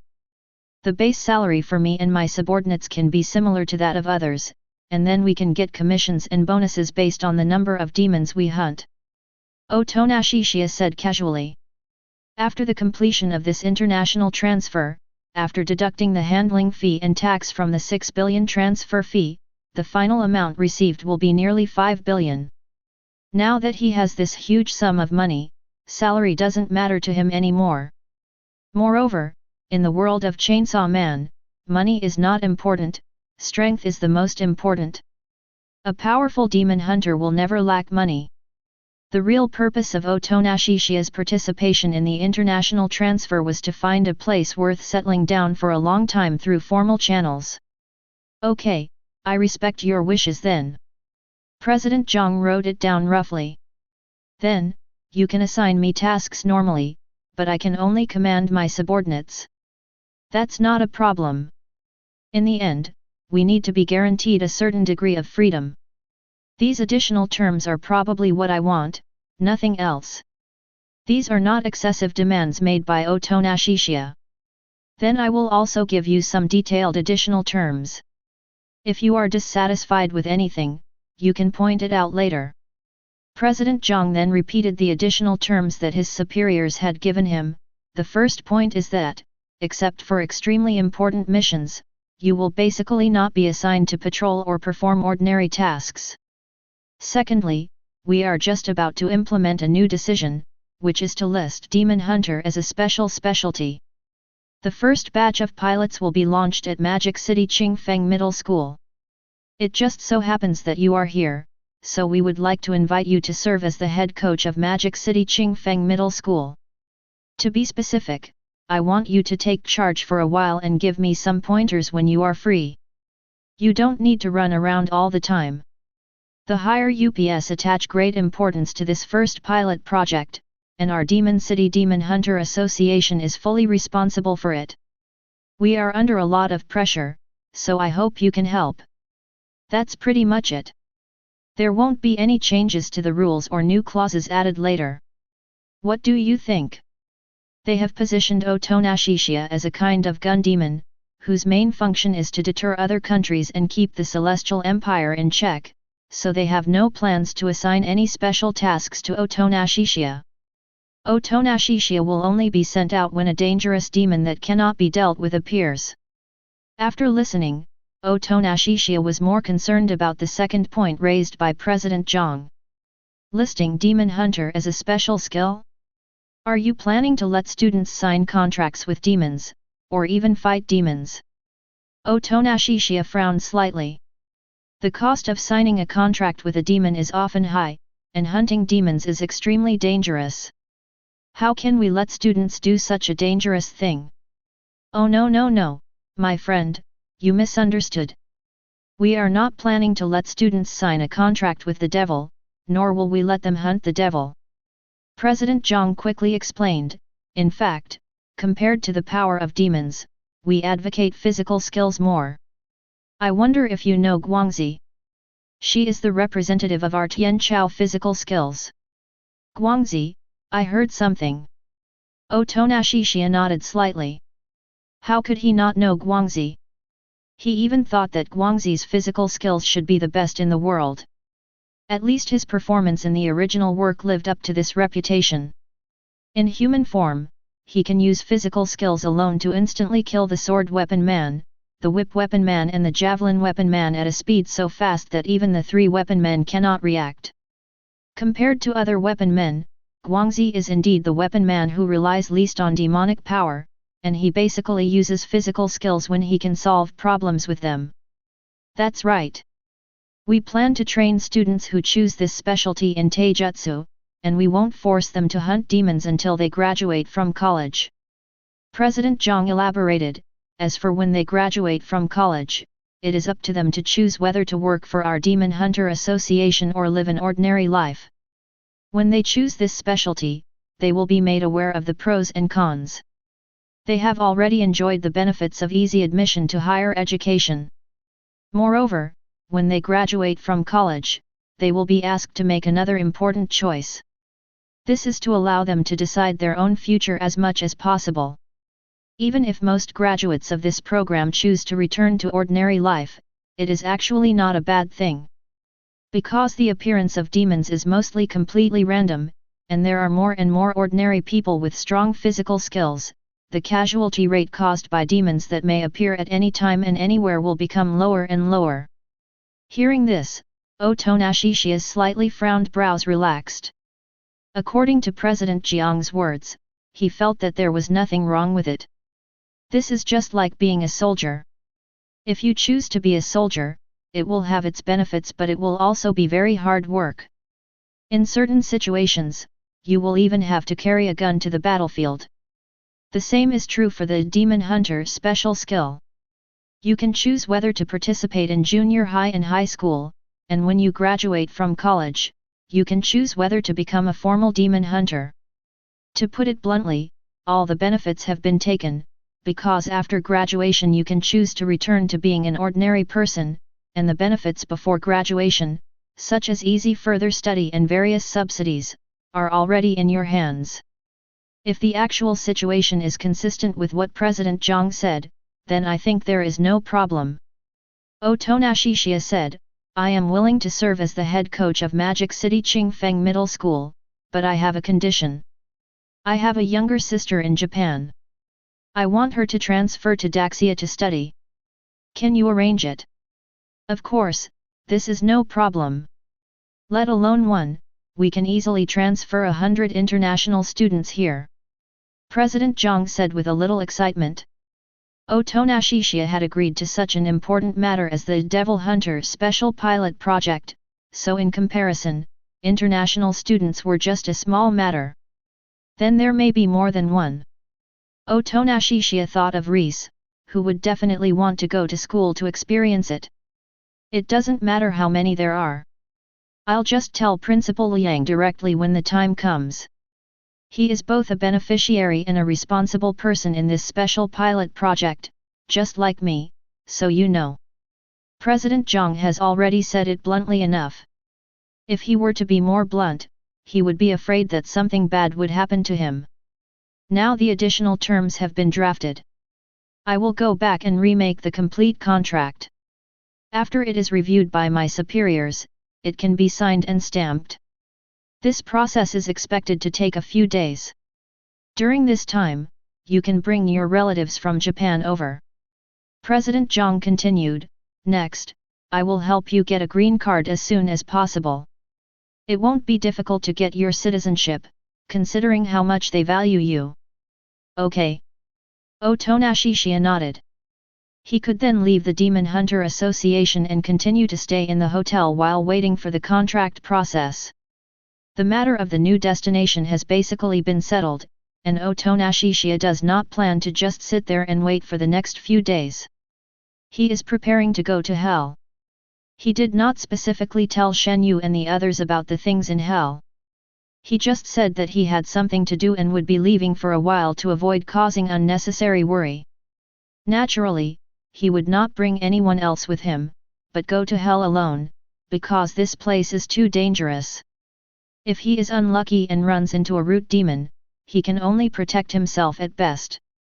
Through the Kamui space, Otonashishiya was transferred directly to hell, the same location he had been to last time. Seeing the scene of hell again still felt quite novel to him. The countless doors of various kinds in the sky are actually the gates to hell. The ground is covered with flowers and plants, and countless severed human fingers. There are plains, hills, and rivers. The whole hell is filled with a weird atmosphere. But just like last time, hell is clearly the birthplace of demons, but Otonashishiya did not see any demons within the range of his naked eyes. Could this be the territory of a certain root devil? This guess suddenly occurred to Otonashishiya. And it's quite possible, because it would explain why no demons appeared here. Run! At this moment, the furious demon who had not spoken for a long time suddenly shouted in panic inside Otonashishiya's body. Sure enough, in the next moment, suddenly a door opened in the sky, and a black shadow dripped down like ink. Pa! In the dead silence, the sound of water drops is so loud. Almost in an instant, everything around turned into endless darkness, and a 4 or 5 meter tall demon figure wearing a black cloak suddenly emerged from the darkness. Before Otonashishiya could see the whole figure, he concluded that it was the demon of darkness. Although he had the bad luck to encounter the root dark demon, he did not want to escape at the speed of light when they first met. Instead, he wanted to have a fight with this dark demon, so that he could protect himself if all else failed. Facing the dark devil, Otonashishiya did not dare to be careless and instantly opened the third form Susanoo. Even this was not enough, he gritted his teeth and entered the fourth form, adding Karasua Tengu armor on the basis of Susanoo's original form, and the height directly increased to about 100 meters. In front of the 100-meter tall Karasua Tengu Susanoo, the dark demon suddenly seemed so small. But Otonashishiya did not dare to underestimate this tiny figure, because this was the strongest root demon known in the original work, the Demon of Darkness. Chapter 147. The reason why the dark demon is so powerful is that humans have been afraid of darkness since ancient times. This is the most primitive fear, so it is named the root of terror. As we all know, the deeper the fear of a thing or concept that humans, including demons, have, the stronger the demon of that name will be, and the most primitive fear is naturally the strongest. For example, darkness and falling, which are the known root demons in the original work. And there is death. There is a high possibility that the demon of death is the root demon, because domination and hunger, the two sisters of the four horsemen of the apocalypse, both have a very high opinion of the demon of death. In the original book, in the eyes of the demon of hunger, only the demon of war in full strength has a chance to prevent the coming of the demon of death as predicted by Nostradamus. The Chainsaw Man Church places its hopes on the Chainsaw Man in full strength. However, the sense of oppression created by falling and death is far less than that of the dark demon. I'm afraid even the fourth form of Susanoo can't handle this guy. At this time, Otonashishiya was located at the head of Karasua Tengu Susanoo, and could see the entire appearance of the dark demon from a distance. The appearance is a bit like a standing pterosaur, with a pair of horns on its head, and a body composed of multiple human bodies. 4 human heads and twisted bodies form the torso of the dark demon, and each head has a different expression. The 2 legs are 2 human bodies, and there is a huge dark cloak behind it. I told you to run, why didn't you listen? The furious demon inside Otonashishiya was extremely anxious. Although she had long lost her memory of hell before reincarnation, she could be recognized as the root of darkness through her extremely dangerous aura and dark characteristics. She was an existence that even demons feared. At this time, Otonashishiya did not have the time to respond to the angry demon, his eyes were fixed on the dark demon in the distance. Ding! Host activates the achievement First Encounter with the Dark Devil, and gains attribute points, 10. Sudden. Quack! A frog croaked from somewhere, and the dark demon instantly teleported from a distance to Susanoo's front. Otonashishiya could barely see the movement of the dark demon, but couldn't see its attack movements at all. Crack! In an instant, many cracks appeared on Susanoo, which had been reinforced by Karasua Tengu's armor. Even with the fourth form of ultimate defense, Susanoo could only barely withstand one attack from the dark demon.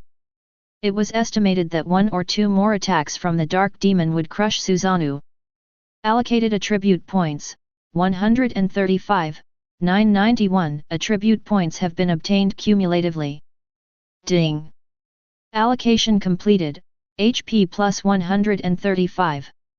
Strength, 160. Speed, 160. Chi and Blood, 684, plus 5. Otonashishiya decisively added all the attribute points to Chi and Blood, and also put on the white mask costume in order to improve the Chi and Blood attribute as much as possible. Currently, he can withstand the consumption of the fourth form of Susanoo, but the fourth form of Susanoo cannot withstand the attack of the dark demon. Besides, he was already a little excited and wanted to see whether the complete form of Susanoo could compete with the dark devil. On the premise that he can protect himself, he wants to have a big fight with the dark devil. At the same time, far away outside the dark area, there was a humanoid demon standing on the top of a mountain, with a pair of circular eyes shaped like Rinnegan looking in the direction of the dark area. This humanoid demon looks like a human girl. Her beautiful face does not show any emotion. There are several beauty spots on her face. She has earrings shaped like a scale hanging from her ears. It seems that the head is tilted to the left due to the different weight of the scale earrings. This is none other than the demon of hunger, one of the 4 horsemen of the apocalypse. Are they fighting the dark devil, humans? Or demons? The hungry demon muttered expressionlessly, although he has the breath of a demon, he should be a human. It's interesting that a human can come to hell and fight against the dark demon. Hungry demon. The hungry demon was outside the dark demon's territory, observing the battle from the edge. She had no grudge against the dark demon, and the dark demon didn't have the time to care about her outside his territory. At this moment, the hungry demon's chin raised a little more, because the blue-green giant in the distance became taller, and its size doubled again. It seemed to be about 200 meters high, which was almost as high as the mountain under her feet. This is Otonashishiya's complete form Susanoo. It inherited the original Karasuo Tengu armor from the 4th form, and the armor all over its body became more complete. A pair of wings that could almost cover the sky and the sun grew on its back, and it held the ultimate form of the rage sword in its hand. At this time, the dark devil raised one hand and pointed his finger at Otonashishiya, who was at Susanoo's head. The moment the dark demon raised his hand, Otonashishiya realized that the dark demon was about to activate his ability. He slashed out with his sword before the dark demon activated his ability, and the sword wave, which was not much smaller than the complete form of Susanoo, instantly swallowed up the dark demon. Not only that, the sword wave also destroyed everything tens of thousands of meters ahead. Boom! The terrifying sword wave that shook the earth was accompanied by a deafening roar. The hungry demon watched with her own eyes as the sword wave suddenly attacked her. The hungry demon's pupils suddenly trembled, and his figure instantly disappeared from the top of the mountain, and appeared on the lawn in the distance the next moment. Ah! The hungry demon exclaimed with a slight emotionless cry, it was a bit dangerous, I almost got affected. She looked at the hill where she had just been, which had been split vertically in half. If she hadn't dodged just now, her fate would probably not have been much better. It was also because she was far away that she had time to react and dodge. If she was in the position of the dark demon, she felt that the consequences for her would be either death or disability. Are there already such strong people in the world? The hungry demon's gaze returned to Susanoo, and he couldn't help but feel shocked. Although in her opinion that human beings still could not defeat the dark demon, because the dark demon could not die in the dark realm, the destructive power that could destroy almost everything shocked her. If the dark demon is not in the dark domain, the result is hard to say, but this assumption has no possibility of being true. No matter how stupid the dark demon is, he will not leave his invincible domain. Right now, Otonashishiya could see that the dark demon was severely injured by the sword wave. The 4 heads on the alien's head and torso were all bleeding, but they immediately recovered as new. This was the dark demon in the dark realm. You are indeed immortal. Then strike me with another sword. Otonashishiya knew very well that he could not defeat the dark devil, but having come this far he did not want to stop halfway, otherwise it would be too unsatisfying.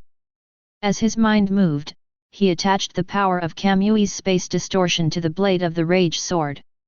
Chapter 148.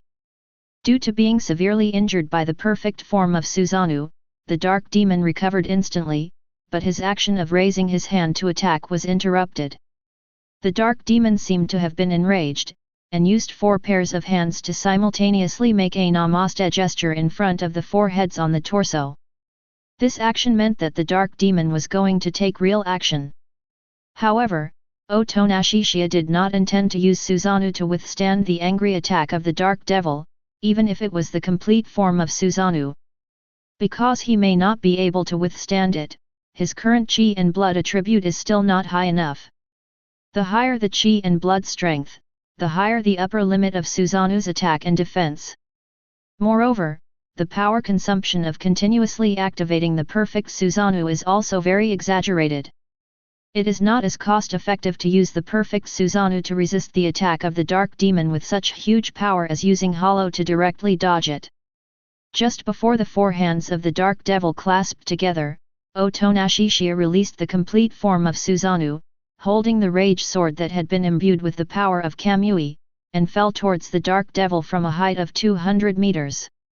At this time, the four hands of the dark demon were closed, and an invisible attack that was invisible to the naked eye suddenly attacked Otonashishiya. In the original work, Guangxi and other demon hunters were instantly killed by this move. But these attacks all penetrated Otonashishiya's body, and the dark demon seemed to be stunned by this unprecedented strange situation. Taking advantage of the time when the dark demon was stunned and did not continue to activate his abilities, Otonashishiya moved directly in front of the dark demon, and slashed at the alien head of the dark demon with the furious sword in his hand that had been enchanted by Kamui's power. Kamui's power to distort space completely ignores physical defense. No matter how immortal the dark demon is, it is still a physical body, and the alien's head was immediately cut off. But the dark demon will recover to full health in an instant. Otonashishiya will naturally not watch this guy recover, so he wants to use Kamui to directly absorb the dark demon into the Kamui space. Unfortunately, the transfer speed of the two Kamui was not fast enough in front of the dark demon. The dark demon teleported again after recovering to full health at the speed of light. However, even if the dark demon could be sucked into the Kamui space, Otonashishiya would be unable to do anything about it, because this guy's dark cloak could form a dark field anytime and anywhere, the original setting in the encyclopedia, and he could not be killed no matter what. Unless the dark demon is careless to the point of being extremely stupid, such as not opening the dark realm to fight him. Therefore, even if he was sucked into the Kamui space, he could only be locked in there at best. Keeping him locked up forever was not a solution, and he would have to release the dark demon sooner or later, otherwise all his abilities related to the Kamui space would be wasted. At this moment, a knife appeared above the head of the dark demon as he teleported. It was a strangely shaped knife with 4 bells hanging on it, so let's call it a bell knife. Otonashishiya blinked, and the bell knife suddenly pierced his heart. Fortunately, he had hollow and the bell knife only penetrated his body. Jingle! As soon as the bell rang, even though Otonashishiya was in a hollow state, he could feel the bell sword vibrating extremely terrifying destructive energy in his body. But he was still unharmed. He even had the leisure to talk to the dark devil, "Since I can't kill you and you can't kill me, we can almost call a truce. As long as the dark demon doesn't know his hollow weakness, his self-preservation ability is absolutely unbreakable. This is also his greatest confidence in daring to go to war with the dark demon." However, the dark demon was not so easy to deal with, and it used its abilities on Otonashishiya multiple times. Otonashishiya just stood there and let the dark demon attack as he pleased, without moving at all, but the dark demon couldn't touch him no matter what. The dark demon gradually realized that it was indeed helpless against this human who suddenly broke into its territory, so it stopped attacking. The 4 human heads on the alien's head and torso simultaneously emitted 5 deep and hoarse voices, and the words spoken were all the same. "Leave my territory." "Okay, I'll leave in a minute, and I didn't mean to intrude on your territory, so don't be so aloof." In this situation, Otonashishiya could still smile. "We don't have to fight to the death as soon as we meet. Isn't it nice to chat?" However, the dark demon seemed to have no interest in talking nonsense with humans. If it couldn't kill this human, there was no point for it to stay here any longer. Its territory is very large. It is not just this area. In addition to this inherent territory, all the dark places in hell can be considered its territory. The figure of the dark demon suddenly disappeared. Unless this human does not leave its territory for a long time, it will not appear again. As the dark demon left, the endless darkness around him also disappeared instantly, returning to the scene when Otonashishiya first entered hell. As expected, we can't communicate. Never mind. It's worth the trip to fight the dark devil this time. Otonashishiya seemed to have almost forgotten that he came to hell to find Makima. He is feeling a little weak now, and his pupil power is severely depleted. In his current state, he cannot sustain another bloody battle. Therefore, Otonashishiya did not expect to find Makima this time, but he had to continue wandering around in hell to avoid being transferred to the territory of the dark devil next time. Otonashishiya kept moving forward. He didn't know how big the territory of the dark demon was, but it was always right to move forward. As he walked forward, he was still thinking about the dark demon. Speaking of which, the dark demon has this invincible dark domain, but I don't know why the dark demon is always in hell. Logically speaking, the devil of darkness should also be able to descend directly to the human world through the devil of hell. Is there something restraining the dark demon? It may also be that the dark demon is not interested in slaughtering humans, otherwise even the master, puppet demon, who ate the dark demon's meat would be very troublesome. In the end, Chainsaw Man, Guangxi and Cosmic Demon Cosmo worked together to defeat it. Chainsaw Man and Guangxi were responsible for control, and Cosmo was responsible for output. The ability of the Cosmic Demon Cosmo is extremely strong, similar to a mental attack, forcibly instilling all knowledge of the universe into the brain, and then the brain will only think about Halloween until death. Even the master who ate the dark demon meat slices cannot avoid death. But this ability takes too long to charge, and it is useless if someone kills it first. In the original book, he was beheaded instantly by Makima. Given the dark demon meat's immortality in the dark, if the master deliberately hides himself, countless people around the world will be transformed into puppets, which is no different from being dead. At this moment, Otonashishiya suddenly remembered the angry demon and called out to him. Scarlet. No response was received. Scarlet. Scarlet still said nothing. Otonashishiya immediately guessed, could it be that Scarlet was angry and was sulking with him? Chapter 149. Otonashishiya felt that Scarlet was probably angry. After all, he had just ignored Scarlet's dissuasion and insisted on having a bloody battle with the dark demon, so he knew very well why Scarlet was angry. Although he was absolutely sure that he could save his life, Scarlet definitely didn't understand his methods as well as he did, so it was normal for her to be worried. Don't be angry, I just had to concentrate on the battle, so I didn't reply to you, I didn't mean to ignore you. Otonashishiya explained. He was just stating the facts, but to others it sounded like an apology and was more comfortable. Fiheng wasn't that pretentious. She felt that Otonashishiya's attitude was quite sincere, so she stopped being angry. Snort.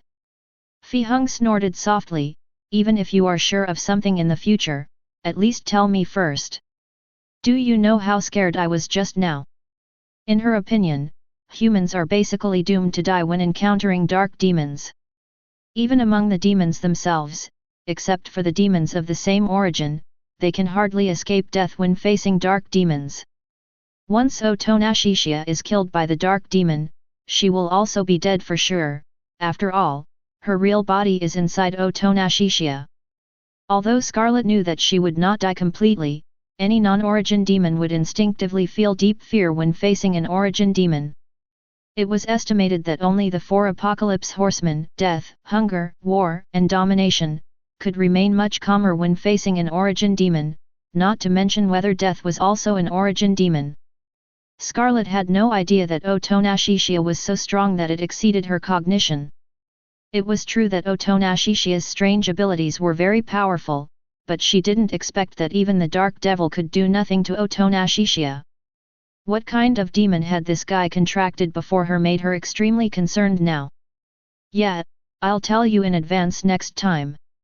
Hearing the furious demon actually say afraid directly, it means that Scarlet was really scared this time, which made Otonashishiya even more embarrassed. But, The other party is obviously a demon, so why does he feel like he is coaxing a girl, even though it doesn't seem to be a big problem that Fihung is a girl? Fortunately, Fihung was obviously easy to coax, otherwise he would really not be good at coaxing girls. By the way, how much strength have you hidden? At this time, Scarlet couldn't help but ask. After this battle, she had a clearer understanding of Otonashishiya's strength. It turned out that this boy had been hiding his strength. She even suspected that he had not yet revealed all his cards this time. Otonashishiya immediately shook his head and said, "No, no, no, I really didn't hide my strength this time. How dare I hold back when facing the Dark Devil?" He was telling the truth. This time, he even used perfect Susanoo and Kamui Sword of Fury in the battle against the Dark Devil. Apart from that, he basically had no other trump cards. However, it does not mean that his strength will stop here. The mechanisms such as attribute points, blood attributes, and system all mean that his strength will never have an upper limit and will only become stronger and stronger. But there was no way he would tell Scarlet about this. 2. Scarlet did not doubt what Otonashishiya said. After all, that was the Dark Demon. From what I can see now, your strength can be said to be invincible. The Dark Demon that cannot be killed can be described as invincible. Only humans or demons who are equally invincible can fight against it head-on without losing. Otonashishiya did not deny it. If being immortal is considered invincible, then as long as he is not careless, no human or demon can kill him. Even the mental attacks from the cosmic demon may not be effective against him in the hollow state, because in the hollow state his entity is in the Kamui space, and his body in the human world is not even a soul, but a projection at most. In this sense, any attack on him is ineffective. What's more, with the cosmic demons charging pre-swing, you would be killed instantly just when you try to charge. Otonashishiya walked forward while talking to Scarlet. After running at top speed for a long time, he finally saw the first creature in hell other than the Dark Demon, standing in the distance. It seems that they have left the realm of the Dark Demon. But when Otonashishiya looked closely, he found that it was the graceful figure of a human girl, who seemed to be a humanoid demon, and looked quite familiar. Demon of Hunger. Otonashishiya suddenly thought of this name with surprise. He was surprised that he met the Demon of Darkness and the Demon of Hunger one after another as soon as he arrived in hell. However, the Hungry Demon is the Domination Demon's sister. If you can meet the Hungry Demon, then you are probably not far from finding the Domination Demon Makima. Otonashishiya did not slow down, nor did he avoid the Hungry Demon. Even though this guy was dangerous, he was alone and was least afraid of danger. He stopped only when he reached the Hungry Demon. Human? No, it should be a demon, right? It is said that the 4 horsemen of the apocalypse are all humanoid demons that are extremely similar to humans. So which horseman are you? Otonashishiya pretended to be half comprehending when talking to the Hungry Demon. He wanted to ask the Hungry Demon about Makima's whereabouts, but he didn't want to show that he knew the other person, otherwise it would easily arouse suspicion. I am the Demon of Hunger, what about you? The Hungry Demon readily revealed his identity. The reason she appeared here was actually because she deliberately came here early to wait for the human boy, wanting to see the boy's appearance clearly and remember his smell. Demons have very sensitive noses, and many of them like to recognize people by their smell. Hungry Demon, I see. My name is Otonashishiya. By the way, aren't the other 3 knights with you? Otonashishiya tried to get some information out of him, although he didn't hold out much hope. I think the Knights of the Apocalypse are very handsome, I really want to meet them. Among the 4 horsemen of the Apocalypse, it is known that the Demon of Domination and the Demon of Hunger are both very smart, and the Demon of Death is probably not much worse, but the Demon of War is a fool. The chances of success in trying to talk to a hungry demon who was smarter than most humans were slim, but you had to try anyway. No, and I don't quite know where they are. The Hungry Demon said indifferently. All right. Otonashishiya immediately gave up the idea of asking questions. The hungry demon's reply showed that he either saw through his tricks or he really didn't know where the other three horsemen of the apocalypse were. In fact, the second possibility is quite high, because in the original book, the relationship between the four horsemen of the apocalypse is indeed not very harmonious. They all have their own goals and do their own things, so it is not surprising that they do not interact with each other on a normal basis. The ruling demon wants Pokita to eat the other three knights, her three sisters. The war demon is obsessed with revenge against Pokita and calls the hunger demon a mad woman. The hunger demon wants to use the war demon and also wants to cooperate with the domination demon, all in order to kill the death demon. The death demon is the king of terror in the Nostradamus prophecy of the end of the world, whose purpose is to destroy human civilization. Chapter 150. Ding! Host activates the achievement First Encounter with the Hungry Demon, and gains attribute points, 2. I forgot about it in the last chapter, so I'll add it here. It can be found that after arriving in Hell, the main characters in the original work you meet do not always have only one attribute point like before. I guess this thing is determined by the system based on the difficulty. When you first encounter the Dark Demon, you are given 10 attribute points. This is undoubtedly because it is difficult to meet the Dark Demon, and it is even more difficult to survive in the hands of the Dark Demon. But for Otonashishiya, who has 2 Kamui, as long as he is not careless, it will be fine. Therefore, the 10 attribute points given by the system are reasonable.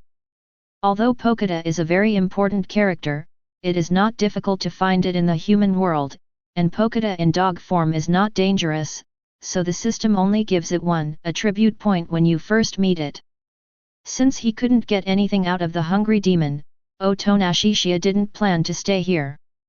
He felt that he could return to the human world and have a good rest for a few days. Now this location is no longer within the Dark Demon's territory. Next time he comes to Hell, he can move to this location and the Dark Demon will not trouble him. Goodbye, I'm going back. Before leaving, Otonashishiya did not forget to say goodbye to the Hunger Demon. After all, he was not averse to the Hungry Demon. The humanoid demons like the 4 horsemen of the apocalypse did not have much malice towards humans, except for the yet unknown Death Demon. At least they don't treat humans as food and take pleasure in killing them like other demons do. They are carrying out their own ideals or goals, and can ruthlessly kill any human or demon in the face of their ideals. Even the dominant demon Makima, who was distorted by the cabinet in the original work, wants to make all demons including herself disappear completely. Bye-bye. The hungry demon looked quite friendly, tilting his head slightly and saying bye in an emotionless tone, which was inexplicably cute. The next moment, Otonashishiya's figure instantly disappeared and returned to the human world through the Kamui space. After Otonashishiya disappeared, the hungry demon remained in the distance, seemingly thinking about something. When he was transferred from Kamui space to the human world, Otonashishiya did not return to the hotel in Magic City immediately, but went to Tokyo. Only Denji, Reese, and Pokita were at home, and Xiaohong was in school. Welcome back, dear. As soon as Lei saw Otonashishiya coming back, she immediately smiled and said, "Honey." Otonashishiya's face was slightly stunned. It is true that Lace didn't call him master anymore, but the name dear was obviously worse. His bad premonition last time turned out to be correct. No matter how many times Lace changed the name, it would not change her nature of liking to tease him. "Yes, dear. You asked me not to call you master last time, so I will call you dear from now on," Lacey said with a smile. "Brother Xia, you're back." At this time, Denji and Pokita also came out of the room. But when she heard Sister Lisei calling Brother Xia dear, the corners of her mouth curled up slightly and she whispered, "Sister Lisei is so cunning." Lacey smiled and rubbed Densi's head. While helping Densi to tidy up his messy long hair, she asked Otonashishiya, "By the way, the international transfer should have been completed." How is the current situation? Well, it's over. Otonashishiya nodded and said, we will be living and working in Daxia for a long time. I am also going to take you there when I come back this time. It is indeed Daxia. I can speak Hyuxia, but Densi sister will have to learn Hyuxia from me when the time comes. By this time, Lace had already fixed Densi's hair.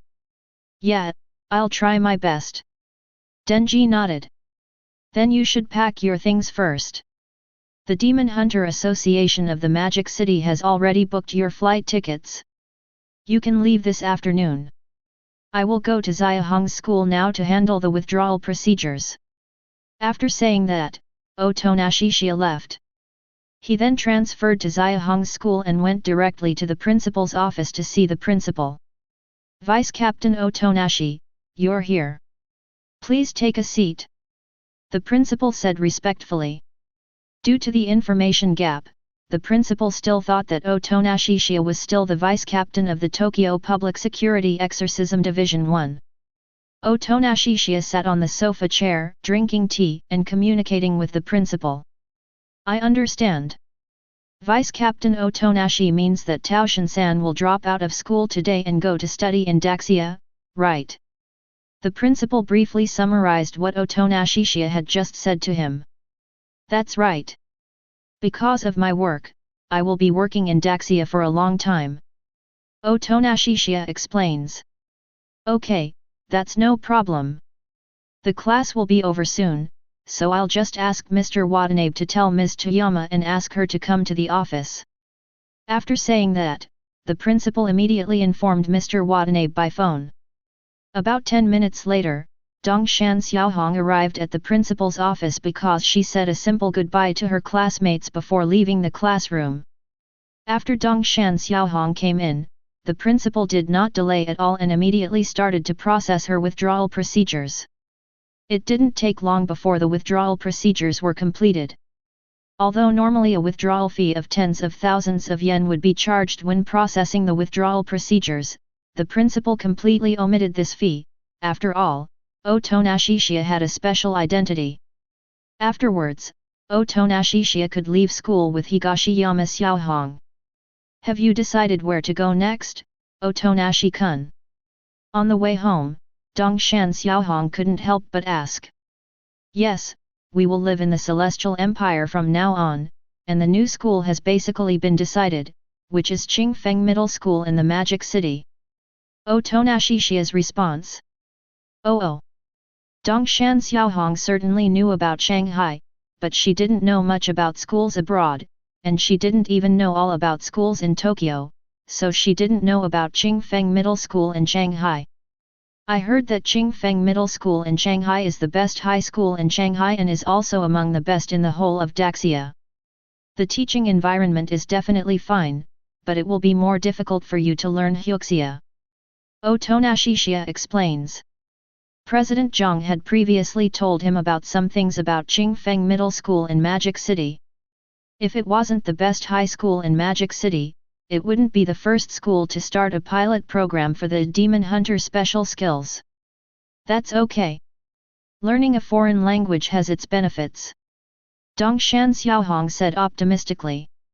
You're leaving on a plane this afternoon. Do you want to go say goodbye to your family first?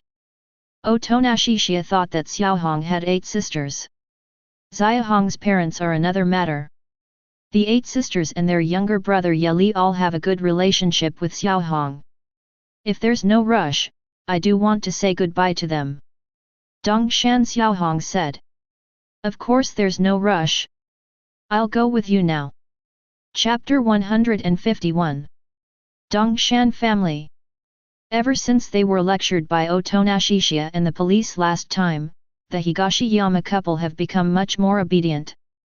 Although they still prefer their brother Yuta Toyama, at least they don't dare to be so obviously partial to him, nor do they dare to be too bad to their sisters. Dongshan Xiaohong basically lives in Otonashishiya's house and no longer needs to rely on her parents. In general, the current situation is much better than before. Older sisters who have graduated no longer have to hand over their wages, and the sisters can support each other and live a more comfortable life. At this time, Otonashishia and Higashiyama Xiaohong had already arrived at the door of the Higashiyama family. After ringing the doorbell, a sister came out to open the door. It happened to be the same sister who opened the door for Otonashishia when he first came to Higashiyama's house. "I'm back," Dongshan Xiaohong said immediately. "Eh? Sister Xiaohong? Shouldn't you still be in class now?" My sister couldn't help but be surprised. Sister Xiaohong usually comes back to see them once a week and brings back a lot of delicious food, but usually only on weekends. I didn't expect Sister Xiaohong to suddenly come back during this class time. There are some reasons for this. Let's go in and talk about it first. Dongshan Xiaohong was sitting in the living room. Except for the three younger sisters who were in school and Dongshan Yeli, the rest of the sisters had been called to sit in the living room. Otonashishia placed several bags of things on the table and sat down next to him. On the way here just now, he specially bought a lot of delicious food, including fruits, biscuits, bread, and various snacks, all for Xiaohong's sisters and Yeli's brother. Xiaohong, what happened suddenly? Why did you call us all down? It must be something very important, otherwise Sister Xiaohong, who loves studying so much, wouldn't skip class and come back for no reason. Speaking of which, my boyfriend is here too. Could it be that Xiaohong is going to fly away with her boyfriend and came back to say goodbye to us? Big sister really loves to joke around, Xiaohong. The second sister was halfway through her speech when she suddenly noticed that Xiaohong's face was redder than usual, and there was a hint of apology in her eyes. The second sister was immediately amazed and said, "Did the eldest sister really get it right?" I was just kidding. Is Xiaohong really going to elope with her boyfriend?" The eldest sister's reaction was even more shocked than the second sister's. Elope Sister Xiaohong is going to elope. I really didn't expect that Sister Xiaohong has become so bold now. First she lived with a boy, and now she wants to run away. The younger sisters didn't seem sad at all, but started to make a noise. The sisters had already assumed that Otonashishia was Xiaohong's boyfriend. After all, so many things had happened before, and Xiaohong would always mention Otonashi-kun whenever she came back. That. Dongshan Xiaohong was immediately made even more embarrassed by what was said. Because she will go to Daxia to live with Otonashi-kun in the future, which is really the same as flying far away. At this time, Otonashishia was sitting next to them drinking tea quietly. He felt it was not appropriate to interrupt Xiaohong's conversation with her sisters, so he simply remained silent. At this time, the eldest sister said, "Okay, you are already an old married couple, but Xiaohong is still so shy. Can you tell us what happened?" Dongshan Xiaohong took a deep breath, calmed down her shyness, and then said, "Actually, it's because Otonashi-kun will be working as a demon hunter in Daxia in the future. I have already dropped out of school today and plan to go to school in Daxia in the future." "Oh, so that's how it is. Are we leaving soon?" the eldest sister asked. Dongshan Xiaohong nodded slightly, "Well, I'm leaving this afternoon, so I came back to tell you." "It's nothing." The old man and the old woman would definitely not dare to say anything. "I'm also very happy that Xiaohong can live a happy life." The old man and old woman mentioned by the eldest sister naturally refer to her parents. "We too, will definitely wish Sister Xiaohong the best." "That's right, Sister Xiaohong, don't worry too much about us. Besides, don't we have a phone? Just call us occasionally. It would be even better if you could come back during the long vacation." After listening to what her sisters said, Dongshan Xiaohong's originally sad mood improved a lot. "That's true. This is not a farewell forever. I can call you anytime and come back to visit you during holidays. By the way, these are the gifts that Otonashi-kun bought for everyone. They're all delicious." Dongshan Xiaohong suddenly remembered this and mentioned the bags of things on the table. We just discovered that there are so many delicious foods. Thank you so much, my boyfriend. The eldest sister said to Otonashishiya with a happy face. I'm not sure if you will all like these things. If anything tastes bad, remember to tell me next time. Otonashishiya said with a smile. Anyway, I feel like it won't be bad. My boyfriend is so thoughtful. It's a pity that Xiao Xiaohong got there first, otherwise I would have liked my boyfriend too. The eldest sister said teasingly. Sister, stop teasing me. Dongshan Xiaohong's face became more and more red with embarrassment.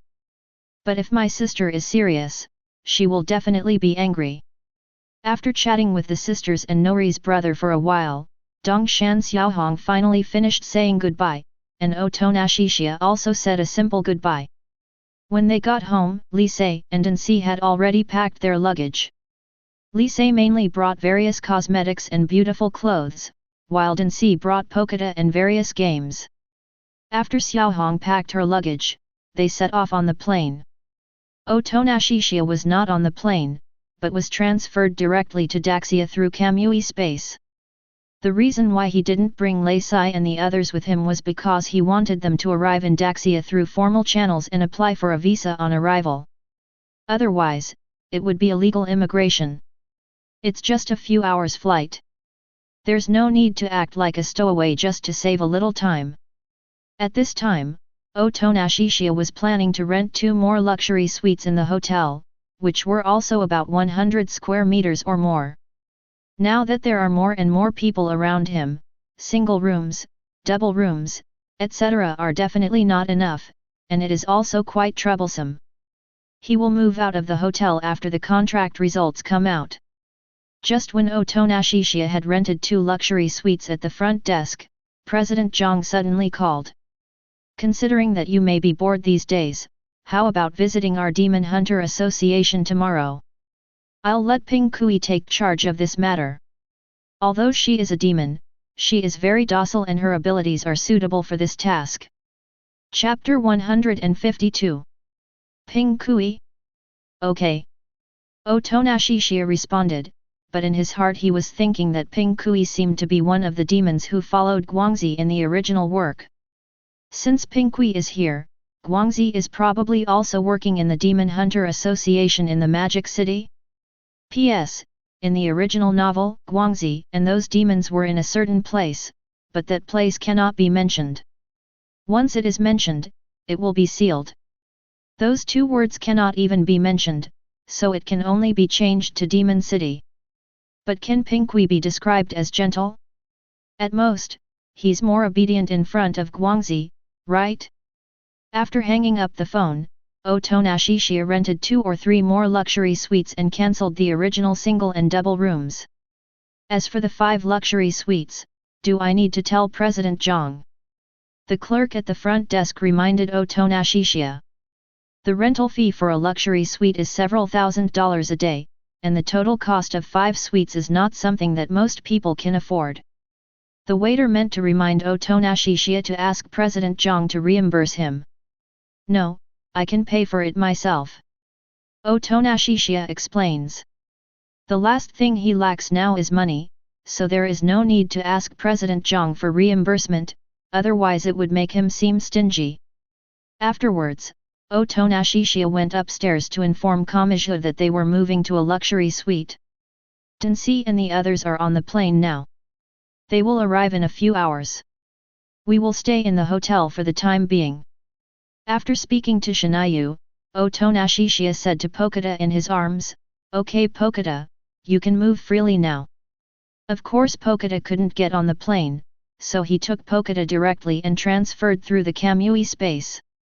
Otherwise, Poketa would be identified as a demon right at the airport, and that would cause huge trouble. Woof! Poketa had been playing with the doll before, but finally he could come down and move around. The luxury suite of more than 100 square meters looks much more comfortable, has enough space, and has 3 bedrooms. Feeling that the time was about right, Otonashishiya went to the Shanghai airport to pick them up. Since Lisa can speak Hyuxia, Dianzi, and Xiaohong have no problems on this trip. This is Daxia. This is my first time going abroad. Dongshan Xiaohong looked around. She felt very excited although she had never been abroad. Where is brother Chiya? Didn't he say he would pick us up at the airport? Danci was already excited when she was on the plane. She felt very fresh because of her first time flying on a plane. I'm already here. It's over there. Lace then took Denji and Xiaohong to find Otonashishia. Otonashishia also waved at them. The fact that they were here meant that they had already arranged their visas on arrival. Afterwards, Otonashishia took them to the hotel in a taxi. There are vacancies in my suite, and there are other suites as well. You can choose which one you want to stay in. When they arrived at the hotel, Otonashishia said to them, but this is just a temporary stay in the hotel for a few days. After a few days, when all the procedures are completed, I will go buy a villa. If nothing unexpected happens, housing prices will be quite cheap during this period, but they will soar in 20 or 30 years. Of course, he has no interest in real estate speculation. In the world of Chainsaw Man, money is not important, and there is no need to make money through real estate speculation. It is enough to make money by hunting a demon every day. In his opinion, houses are for living in, not for speculation. I want to live in the same suite with Chiya and I. Denji spoke first. I don't want to go to another suite either. Dongshan said with a blushing face. Of course I want to live with my dear. Lei Se also said in a cheerful tone. All right. Otonashishia knew this would be the result. Fortunately, this luxurious suite can accommodate the 5 of them plus Pokata. As for Lacey calling him dear, he didn't want to say anything more. Besides, Lacey would probably just change the address to something even more outrageous. Now even dear has come out, and more outrageous titles are simply unimaginable. Speaking of which, the matter of transferring to another school, to be more precise, the matter of studying abroad can only be done after the contract is signed. Before that, Danci and Xiaohong, why don't you learn Hyuxia first? Will Lise teach you? At this time, Otonashishia said. Okay. I'd be happy to be a teacher to Danci and Xiaohong. Lacey gladly accepted. Then she suddenly said to Shen Yu in Russian, and Miss Shen Yu, don't you also want to learn Hyuxia? Let me teach you too. Come, call me teacher Lei Se. Shen Yu's eyes suddenly changed slightly, and he crossed his arms over his chest. I don't want it. Looking at Lace's somewhat smug look, she didn't want to say teacher Lace even more. It will be a headache for the teacher if Shen Yu doesn't listen to the teacher. Lace is still teasing Shen Yu. Okay, stop messing around and be serious. Shen Yu, you can choose who to learn Hyuxia from. Those agents know how to speak Hyuxia anyway. At this time, Otonashishia interrupted the two girls' quarrel. I'd better go with this guy Lise. Although Shen Yu hated this guy, she was still most familiar with him.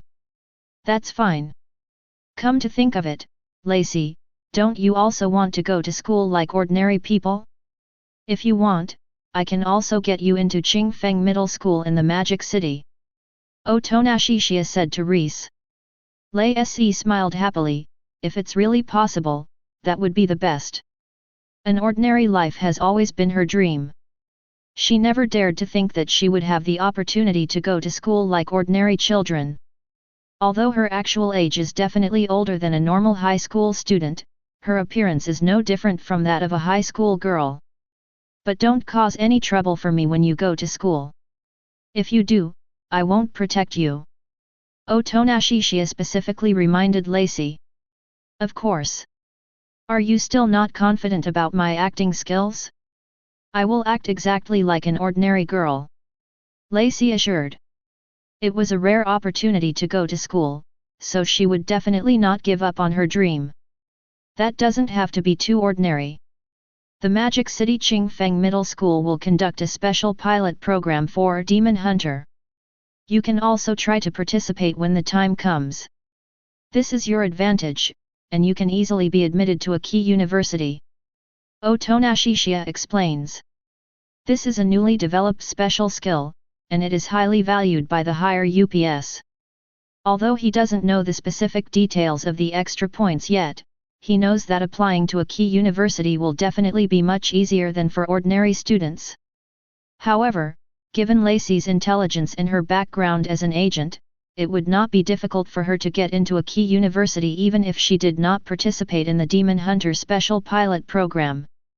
Devil Hunter Special Pilot. Lacey began to ponder it, and immediately felt that this new decision of the Celestial Empire was quite interesting. I just don't know if the problem of contract cost can be solved or improved. If the profession of demon hunter really becomes popular among the whole population, then the demon crisis will become less and less serious. Chapter 153. The people in the Celestial Empire probably want to slowly develop the demon hunter system into a universal one, right? But if the issue of the contract price can't be resolved, it will definitely not be able to develop too widely. Are they planning to focus on physical skills? Lacey stroked her chin and pondered. That's right. Middle school students can voluntarily choose whether to participate in special skills, and then we will specifically train their physical skills and try to give them the ability to hunt demons without the help of demons. At least they will definitely not be allowed to sign a contract with the demon before they graduate from college. Chiya explained. As expected, specializing in physical training is indeed a good idea, but this kind of thing depends a lot on talent. Not everyone can train excellent physical training that is good enough to hunt demons. However, if it is just for self-protection, most people can do it. Lacey pondered. Demon Hunter is just a job title. Anyone who has the ability to hunt demons can be called a demon hunter. It is not necessary to sign a contract with the demon. However, if most people want to be able to hunt demons, they must sign a contract with the demon to gain power, which leads to the profession of demon hunter being highly linked to the demon contract.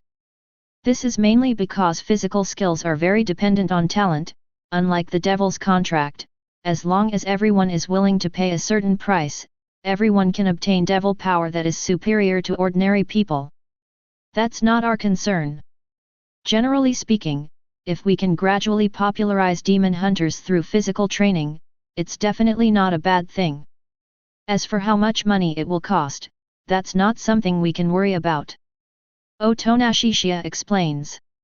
If one wants to popularize demon hunter among the general public, the financial resources and other resources that need to be invested in this regard will be terrifying.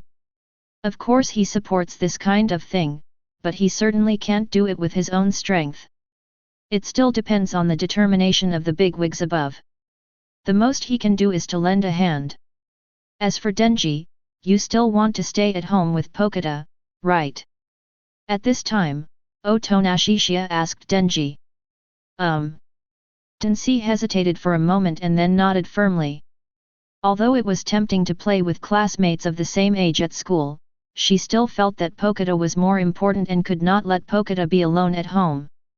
Okay, I understand. Things for Denji, Xiaohong, Leisa, and Pokita have been almost arranged, and now we just need Shinayu. Chiya asked Shinayu in Russian again. Shinayu, do you have any ideas? Like going to school or something? Shen Yu asked. I remember you were going to be the head coach at Qingfeng Middle School in the Magic City, right? Yes, I have already promised President Zhang. Chiya heading out. Then I will become a coach too. There is no need to be a student. With my taijutsu, I should be qualified to be a coach. Shen Yu is not like Lei Sai, she has little interest in studying. Her biggest interest right now is undoubtedly Chiya. So she wanted to be a coach directly so that she could work with Chiya. That's fine, I'll just go and tell President Zhang. Chiya explains. He was very impressed with Shen Yu's physical skills, so there was no way President Zhang would refuse. Lei Sai saw through Shen Yu's thoughts at a glance, but she didn't expose it. In comparison, she was more concerned about Shen Yu's current attire. Come to think of it, Miss Shen Yu is really dressed up beautifully now. Don't you like wearing men's clothes like before? Humans always get tired of the old and love the new, and I am no exception. Shen Yu said calmly. Really? Isn't it because you want to appear more feminine in front of Otonashishia? Lacey teased. Shen Yu suddenly fell silent. Although this is only one of the reasons, it has been made clear. But I think it's great. Miss Shen Yu is really very beautiful now. My dear, I guess you are almost bewitched by her, right? Lacey suddenly changed the subject to Otonashishia. Hey, honey, am I right? Now it was Otonashishia's turn to be silent. He increasingly felt that whether or not this guy, Lace, really liked him was another matter. He only knew that this guy definitely liked to have fun. If it was just Reese, it would be fine, but at this moment Otonashishia also felt Shen Yu's gaze. That look seemed to be expecting his reply. He suddenly felt a little numb. This guy Lei Sai was just having fun. Shen Yu, did you really take it seriously? I told you a long time ago that you look very good in this outfit. Otonashishia's answer path. Do you like it? Shen Yu was very direct and looked directly at Otonashishia. It's a bit exaggerated to say that I'm obsessed with it, but it's definitely true that I like it. After all, everyone doesn't like beautiful things. Otonashishia also spoke very honestly. Well, that's good. Only then did Shen Yu nod contentedly. In addition to Shen Yu, there was another person who was satisfied, and that was Lei Sai. She raised the corners of her mouth slightly and said nothing. Miss Shen Yu, I have helped you so much, please don't let me down. Lei Sai thought to herself. For so long, she seemed to be teasing Shen Yu, but in fact, she was secretly helping Shen Yu.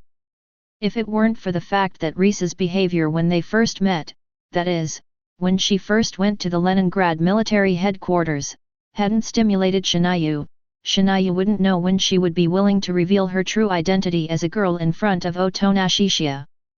Although it was Reese's acting that unintentionally irritated Shinayu at the beginning, later it was no longer necessary to attribute it to acting, but rather she assisted in various ways out of her guilt towards Shinayu. Of course, she felt more guilty towards Otonashishia, but all she could do was to serve Otonashishia loyally.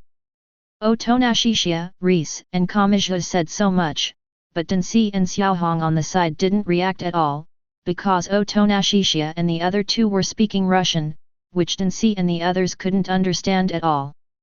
That. At this time, Dongshan Xiaohong suddenly said weakly, how about I also try to participate in the special skill of Demon Hunter? There are two reasons why she had this idea. One is because Otonashi-kun is the head coach in this area, and the other is because she wants to make herself stronger and improve her timid shortcomings. Of course you can. It might be a little hard, but there's no danger. Otonashishia's smile path. That's perfect. I can then partner up with Xiaohong. This kind of special skill in school should also imitate the partner system of regular demon hunters, right? It is obvious that Lei Sai has a good relationship with Dongshan Xiaohong. To be precise, there is no interpersonal relationship that she cannot handle well. Chapter 154. The next day, Otonashishia was invited to visit the Demon Hunter Association. I can just happen to go and tell President Zhang about Xiaohong, Lei Sai, and Shinayu. When Otonashishia entered the Demon Hunter Association, he immediately attracted a lot of attention. These are all official demon hunters working for the Demon Hunter Association. They have certainly heard about international transfers, but in other words, they don't understand it in detail. All we know is that this young man was a distinguished guest specially invited by President Zhang, and that his transfer fee set the highest record in the history of international transfers. Morning. Since they were not familiar with each other at all, they just greeted the boy and didn't even know his name. "Good morning." Otonashishiya responded with a smile. They were all surprised to hear the young man speaking Hyuxia with a clear and correct accent. "I heard that he was a foreigner, or that those who came to Daxia through international transfers were generally foreign demon hunters, right?" The Hyuxia he spoke didn't have the accent that foreigners usually have. As Otonashishiya went upstairs to President Jiang's study, the other demon hunters couldn't help but talk about it. It is said that this boy came from Japan, but he can speak Mandarin so well, and he is also an individual demon hunter without a country of origin. Could he be originally from our celestial empire? It feels very likely. This is probably one of the reasons why President Jiang values him so much. It's hard to imagine how strong he is that he could break the record for international transfer fees. If Master Guangzi also makes the transfer, I wonder if he can break the record again, although this is impossible. At this time, Otonashishiya had already arrived at Chairman Jiang's study.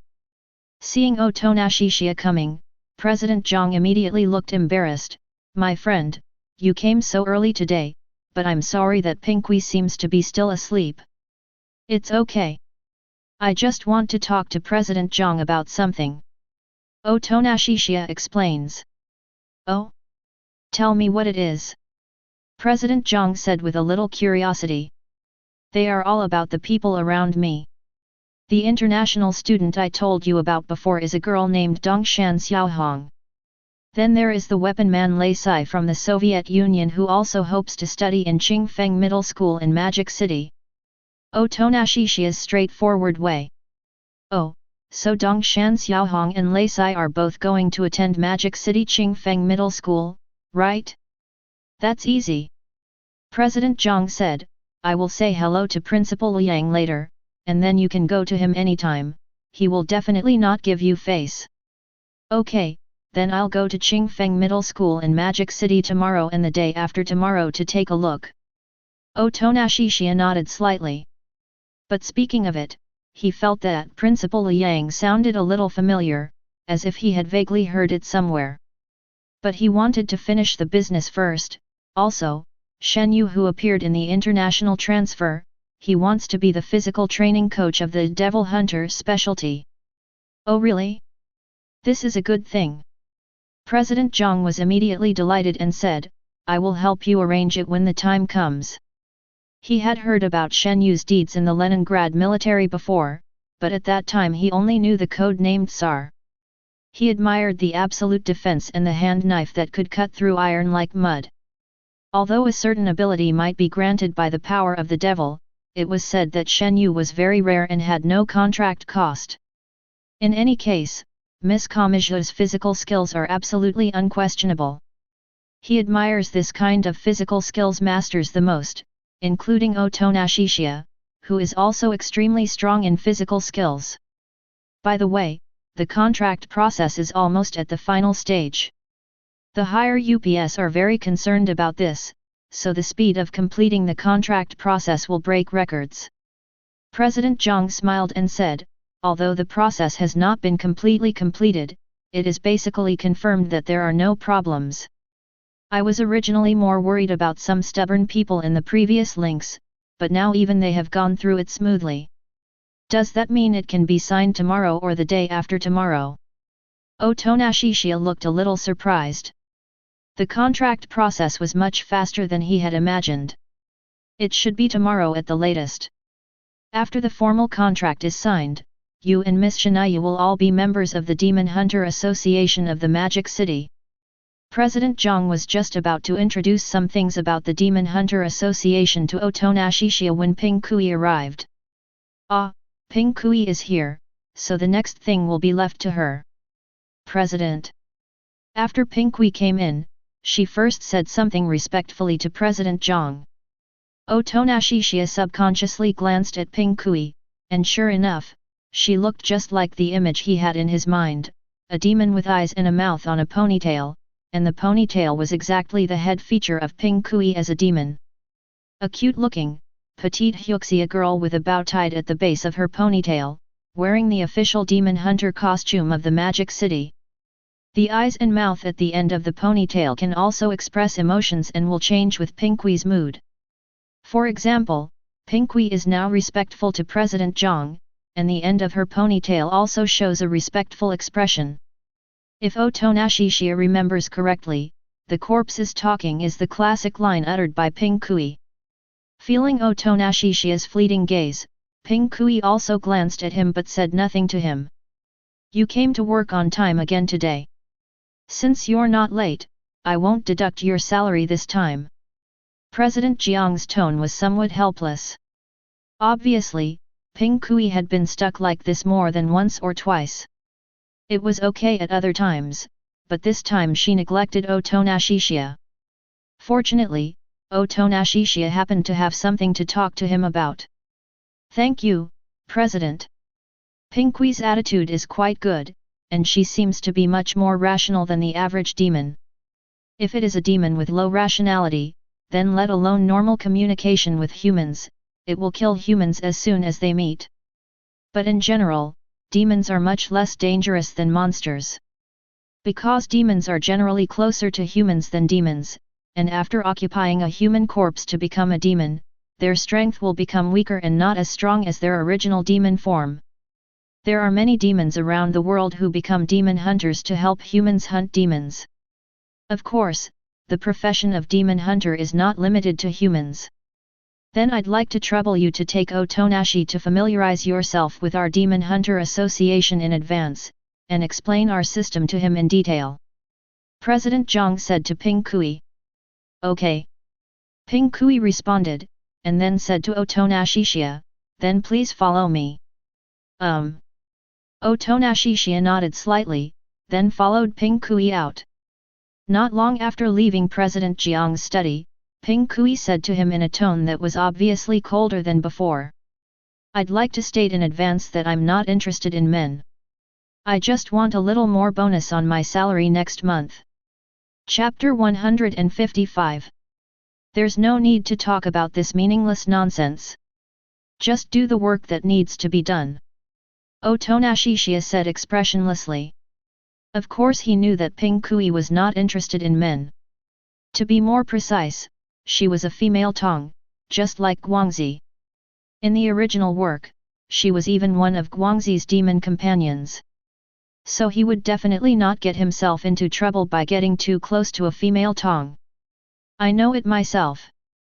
Pingui did not say any more unnecessary words to Otonashishiya. She took Otonashishiya to visit the Demon Hunter Association as required by her job. While showing Otonashishiya around, I introduced him. This aspect can be said to be Pingui's specialty. Otonashishiya is not sure what kind of demon Pingui is, and it is not revealed in the original book. All we know is that Pingui can see through other people's contracted demons through her ponytail, and she also likes to spread all kinds of soft knowledge. Therefore, he guessed that Pingui's demonic power was probably related to omniscience and omnipotence. Although this guy is a bit arrogant and seems a bit narcissistic, he is still quite dedicated to his work, even if it is most likely to get a bigger bonus on next month's salary. By the way, the president also asked me to introduce you to the system of our Demon Hunter Association. As she spoke, Pingui showed her official Demon Hunter certificate to Otonashishiya. As you can see, I am an S-rank Demon Hunter. Although my combat ability is not very good, my demon power can be very useful when I go on missions. This Demon Hunter level is assessed according to merit or contribution. Otonashishiya saw some keywords on Pingui's ID, such as Demon, S-level Demon Hunter, and Special Countermeasures Team. So what level am I now? Otonashishiya asked casually. You haven't officially become an official demon hunter yet. Newcomers are usually B-level demon hunters. Only B-level demon hunters are qualified to work in the Demon Hunter Association. As for D-level and C-level demon hunters, they are usually civilian demon hunters. Pingui explained in detail. So, I need to slowly move up from rank B. Otonashishiya roughly understood. That's right. Above the S level there are the SS and SSS level. There are very few SSS level demon hunters in the entire Celestial Empire, but we have one in the Demon City Demon Hunter Association. As she spoke, Pingui's eyes became full of longing, and the expression at the end of her ponytail changed as well. You mean Guangxi? Otonashishiya guessed that the only SSS level demon hunter in the Demon City Association should be Guangxi. This demon hunter level sounds very similar to the Tokyo public security level at that time, but there are actually significant differences. At that time, the Tokyo Public Security Bureau only rated the new recruits who had just passed the assessment, in order to facilitate the training of new recruits of different levels to different degrees. There was no such thing as rating after the rookie period, and the levels were divided from C to S. Those at level D were unqualified and were directly eliminated. In Daxia, it seems that the Demon Hunter associations in various places all use the unified level classification from B to SSS. This way, the Demon Hunter's combat power system will be clearer, and Demon Hunters of different levels will be treated differently. With Guangxi's strength, he is undoubtedly one of the SSS level Demon Hunters. Yes, it is Master Guangxi. Pingcui realized halfway through her speech. Wait. How do you know about Lady Guangxi? Lady Guangxi is mine, don't even think about having any plans for Lady Guangxi, and she is not interested in men. Don't make it sound like I have some bad intentions. I worked for Tokyo Public Security for a while before, and Guangxi also worked for Tokyo Public Security for 9 years many years ago. I know she's normal, right? Otonashishiya said this in a matter-of-fact tone. Okay, so you're from the Tokyo Public Security Bureau. I misunderstood you, I'm sorry. Pingcui apologized quite readily. Let me get back to the point. The salary levels for each level of Demon Hunter are also different. If you participate in a few more missions, you can be promoted from B level to A level, and the salary will be higher than when you were at B level. Pingcui seemed to be unaware of Otonashishiya's deeds and thought that Otonashishiya was just a newcomer. She probably didn't care much about international transfers. Otonashishiya just smiled faintly and didn't say much. He thought that according to what Pingcui said about merit or contribution, after the contract was signed and he was confirmed to go to Qingfeng Middle School in Modu as the head coach, his Demon Hunter level should be able to be promoted quickly. At this moment, perhaps on a whim, Pingcui suddenly used her ability to investigate Otonashishiya.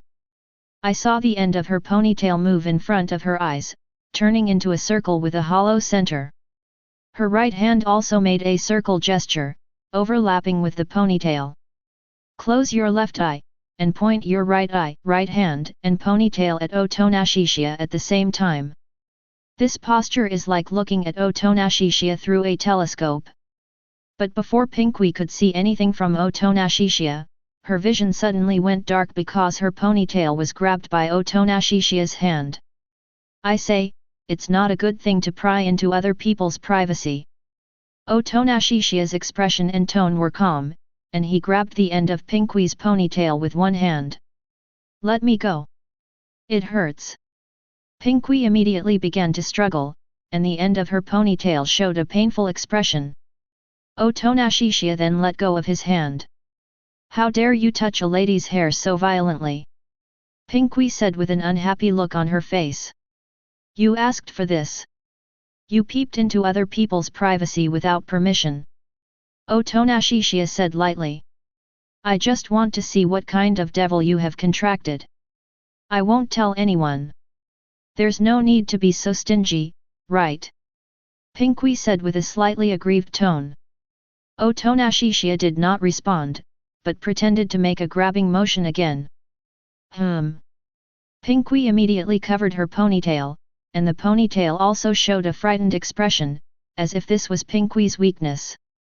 However, this time Otonashishiya just wanted to scare Pingcui, and then continued to move forward.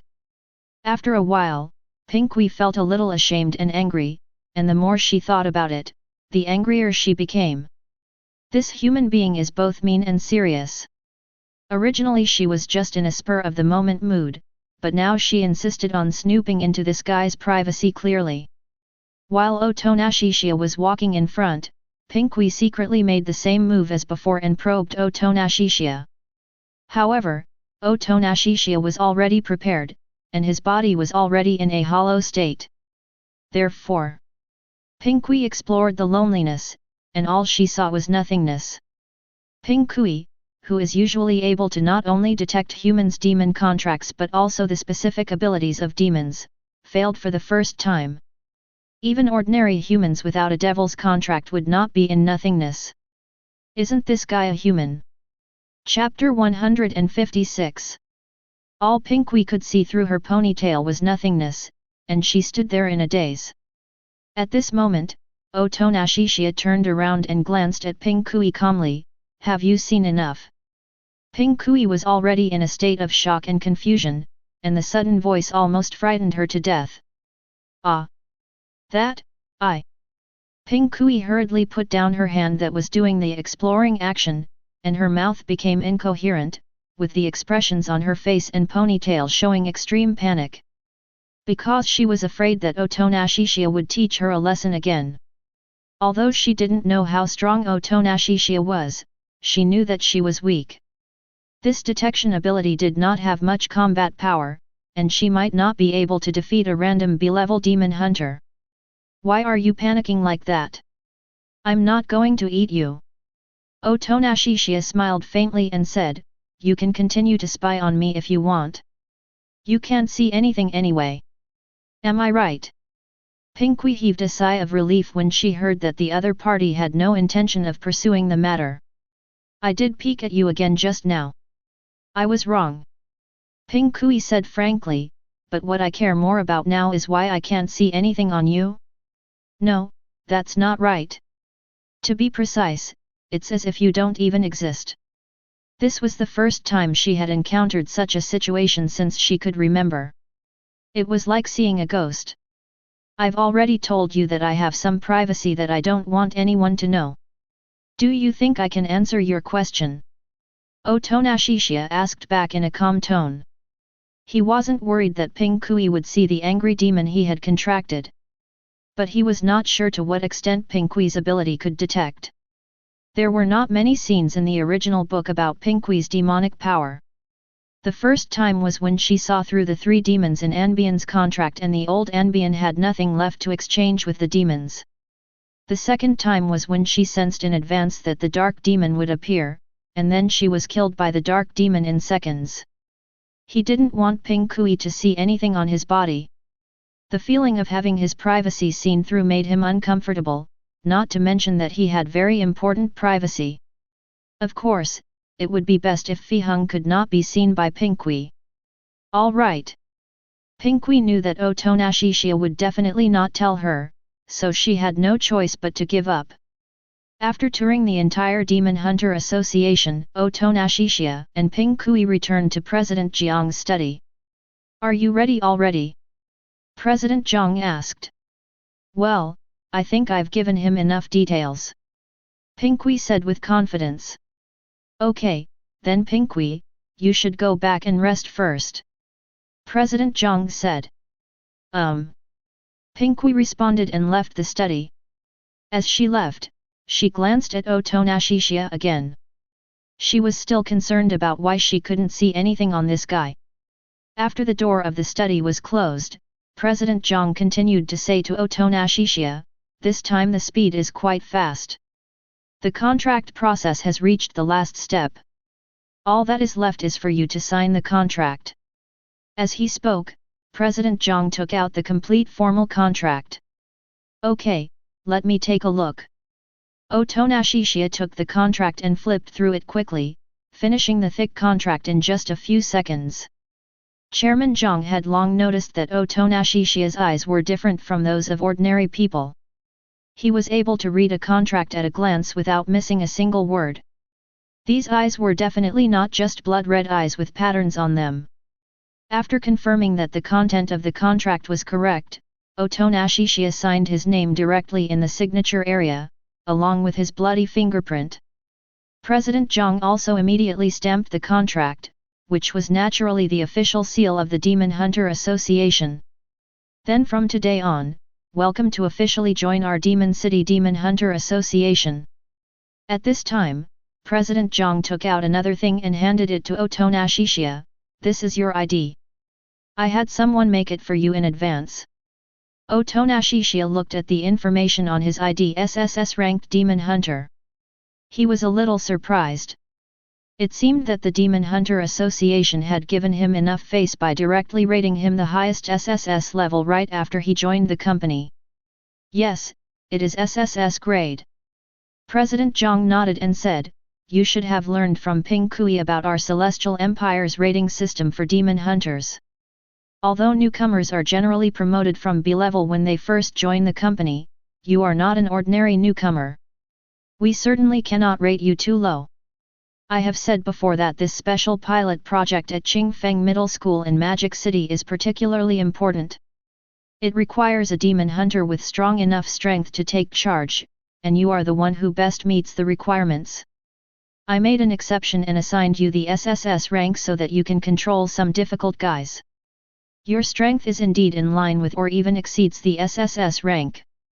After listening to this, Otonashishiya also understood more and more how much importance the Demon Hunter Association and his superiors attached to this special pilot project. However, what he was more concerned about was the certain tricky guys mentioned by President Zhang. He knew that they were definitely not ordinary people, otherwise they would not be qualified to be described as tricky by President Zhang. I see. I will do my best to complete this important task. Otonashishiya nodded solemnly. I feel very relieved with your words.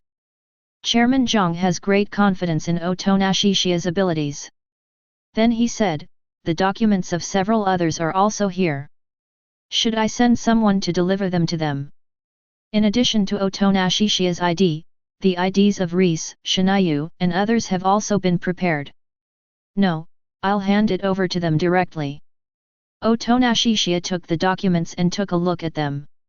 I found that they were all SS grade without exception.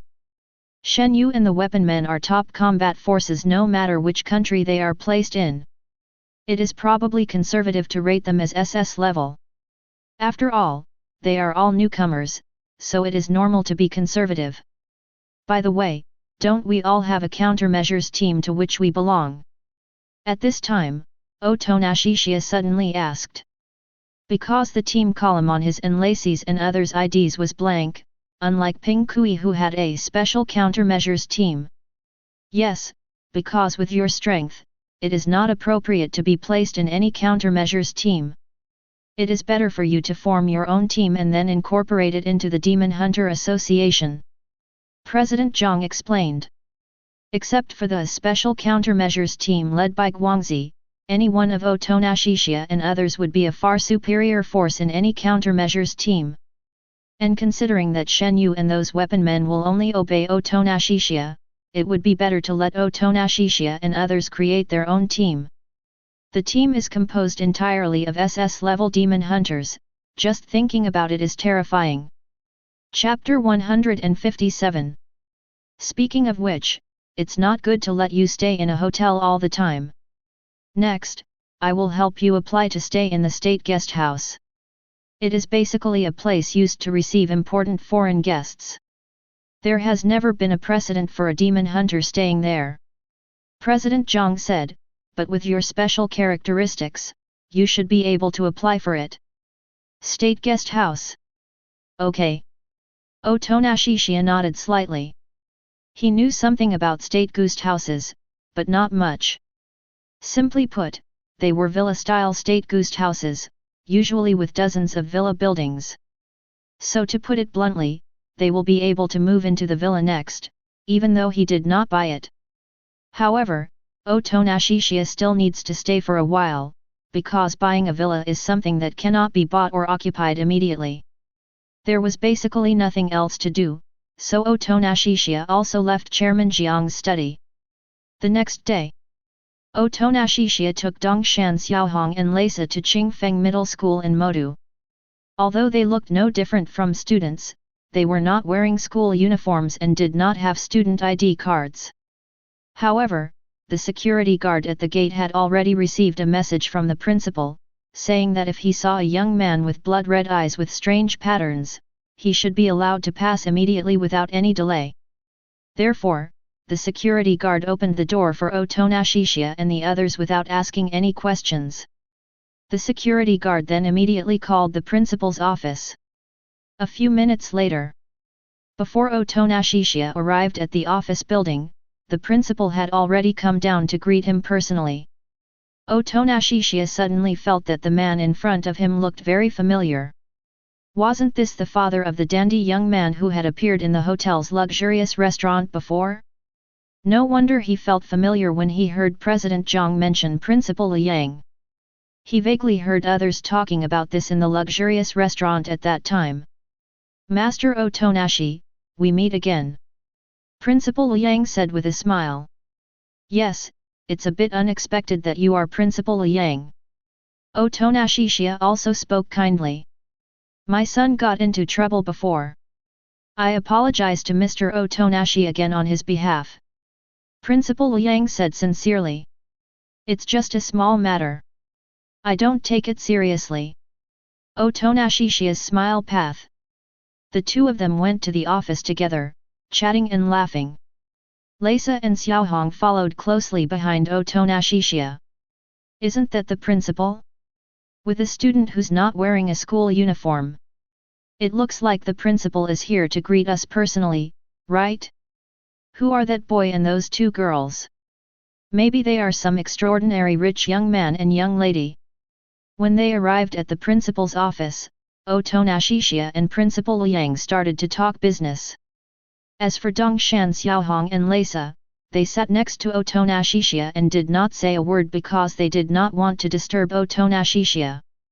I have heard from President Zhang that Miss Lacey and Miss Dongshan are both interested in studying at our school, right? This is a small matter, we just need to go through the formalities later. Principal Liang went straight to the point and said, let's talk about the Devil Hunters special pilot project first. After a series of publicity within the school, more than 90 students in the junior high school and more than 50 students in the senior high school have volunteered to become the first batch of specialty students.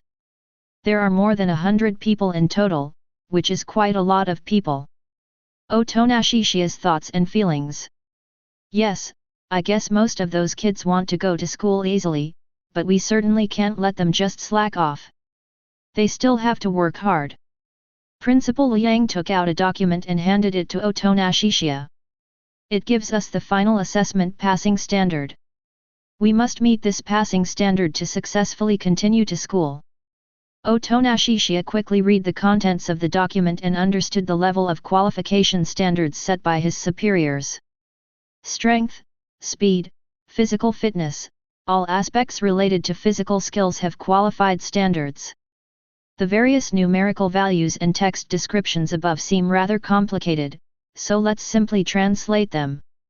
This means that when junior high school students graduate, they need to have physical strength about twice that of an ordinary adult, and when high school students graduate, they need to have physical strength about 3 times that of an ordinary adult.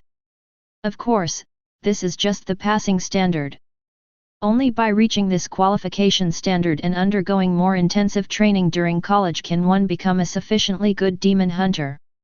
These standards may be simple in the eyes of Master Otonashi, but they are very difficult for those children. This time, our superiors also have requirements for the number of qualified people. No less than 30 junior high school students and no less than 20 high school students must pass the final assessment. Principal Liang was under a lot of pressure at this time. I know almost nothing about demon hunters, so I can only ask Master Otonashi for help.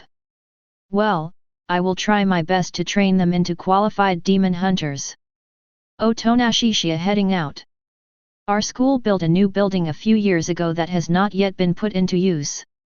It can be used as a dedicated venue for this special pilot project. The decoration has been completed. When the time comes, Mr. Otonashi can go and have a look. If there is anything else you need, you can always tell me. Principal Liang walked to the window and pointed at the building not far away. Otonashishiya looked at the building not far away and said, "Okay, I'll go take a look in a couple of days, so we should go through the enrollment process now." "No problem." At this time, Principal Liang had already arranged the admissions for Lei Sai and Dongshan Xiaohong. "So which grade and class do Miss Lace and Miss Toyama want to be in?" Principal Liang asked.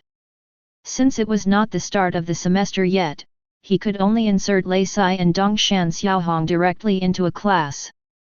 But he was surprised that Miss Lace also wanted to come here to study, even though she was obviously a top demon hunter. "Sorry, wait a moment. Xiaohong doesn't speak Hyuxia yet.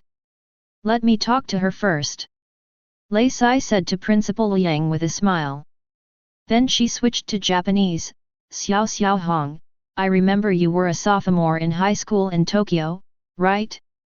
Do you want to continue studying in high school in Shanghai?"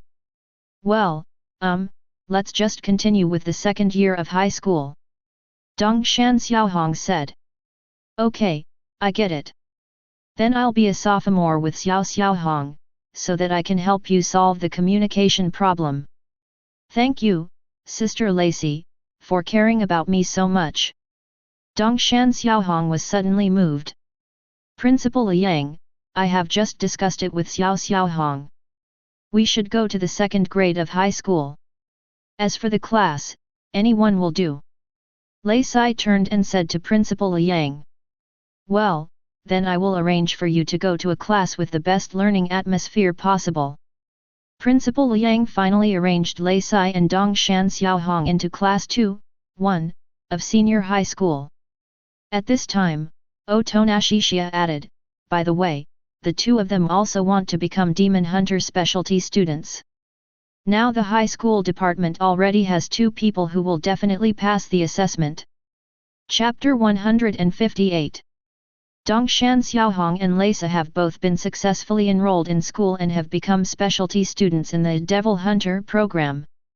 Otonashishiya and Chinayu have also officially joined the team, assuming the positions of head coach and coach respectively. Apart from the head coach, Shen Yu is of course not the only coach. Freya, Bail M and the other 5 weapon men also serve as coaches as Otonashishiya's right-hand men. Then there are several coaches arranged by the Demon Hunter Association, and they basically all obey Otonashishiya, the head coach. "So, why are you here too?" At this time, Otonashishiya was sitting in his study or office, but an unexpected person appeared in front of him. The hungry demon wearing a school uniform has obviously become a student of this school. Can't any student apply to become a special student these days? "I'm a student too." The hungry demon had a blank expression on his face and spoke in a righteous tone. "You must know that's not what I'm asking." Otonashishiya felt a little helpless. "I discussed it with the principal of this school, and he allowed me to enter this school disguised as a student." The hungry demon then spoke seriously. "What did you discuss with him?" Otonashishiya's pursuit path. "Nothing, he's just an ordinary human after all, so a little threat will do. But don't worry, I didn't hurt him." The hungry demon said calmly. "So what is your purpose here? It can't be just to be a student?" Otonashishiya continued to ask. "Of course not, because I'm here for you," the hungry demon said bluntly. Although Otonashishiya was wearing a white mask when they met in hell, the hungry demon recognized him directly by the smell. As for finding Otonashishiya, it was also very simple. She had already learned the name from Otonashishiya, and with the distinctive features of his eyes, she only needed to ask more and look more before she found him. "Oh, this is the hungry demon I met in hell last time. Did he fall in love with you at first sight?" At this moment, the furious demon in Otonashishiya suddenly spoke. "Don't talk nonsense, this guy obviously has some intention." Otonashishiya replied to the angry demon in his heart. Then he continued to ask the hungry demon, "Come for me, what exactly is it for?" "Cooperate." The hungry demon said without hesitation, "I hope you can help me stop Nostradamus's prophecy, or kill the demon of death." Demon of death? That's your sister, right?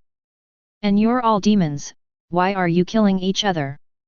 Even though Otonashishiya has a god's perspective, the original work does not have a particularly detailed description of the hunger demon's purpose.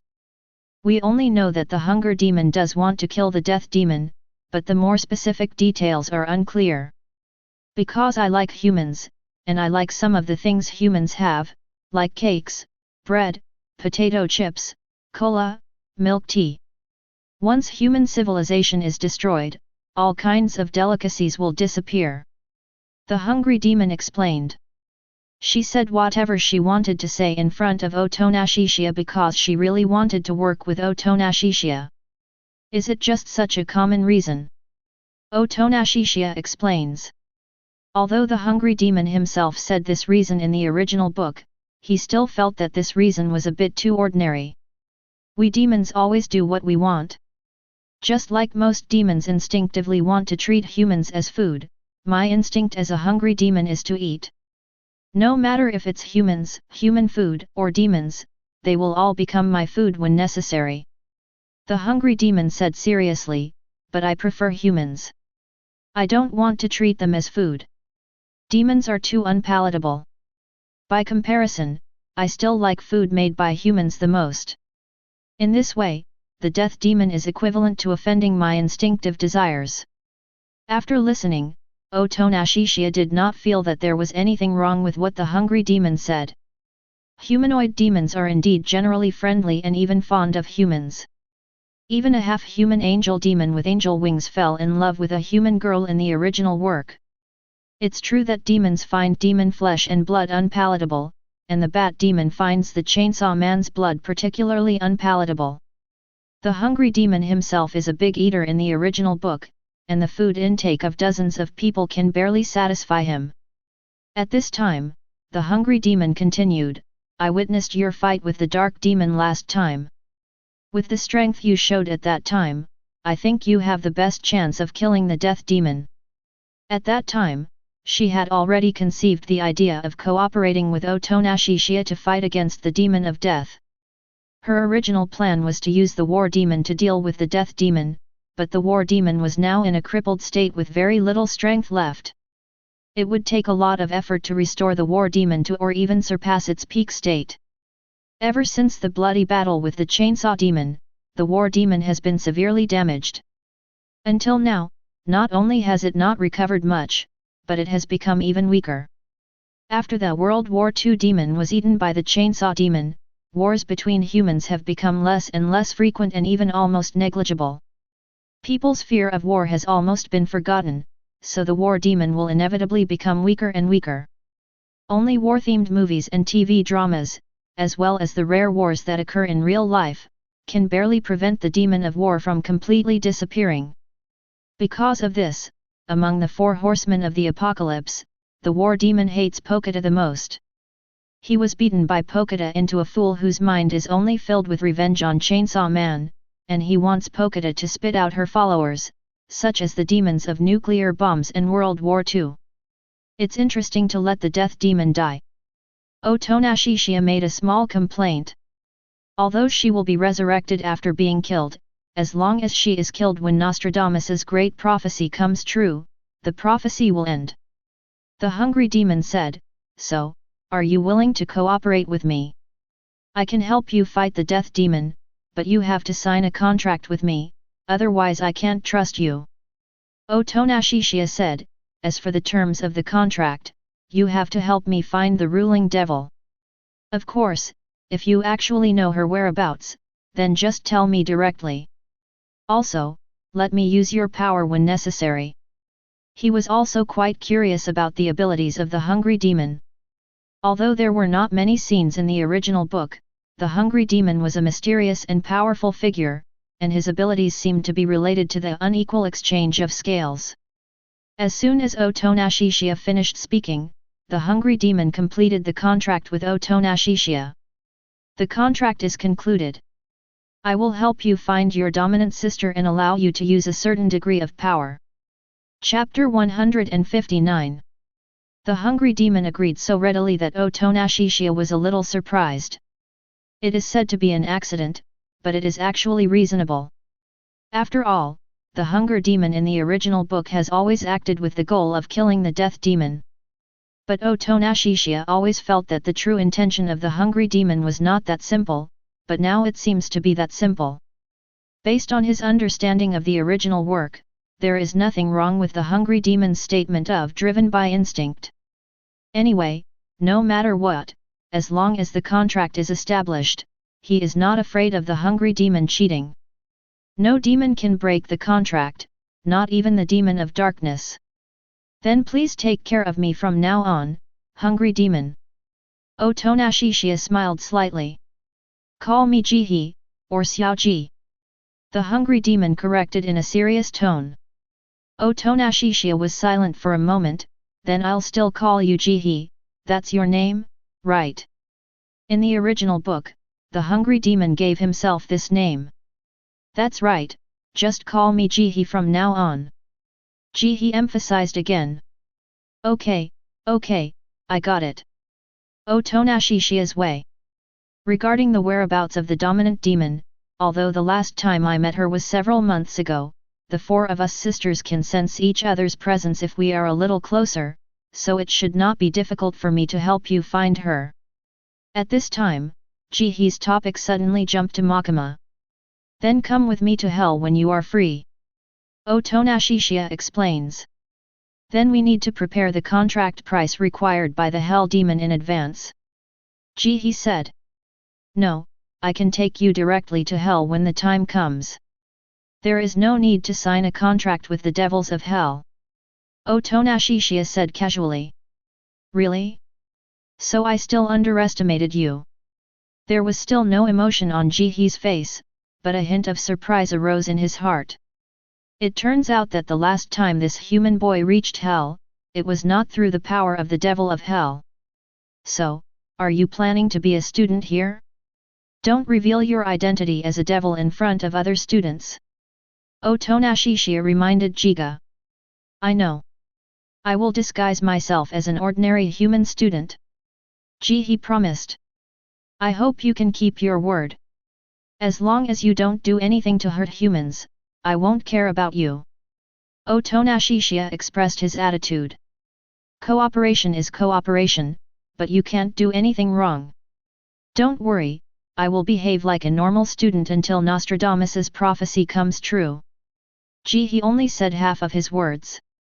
If the war demon appears in the middle of the process, she might do something to the war demon without touching Otonashishiya's bottom line.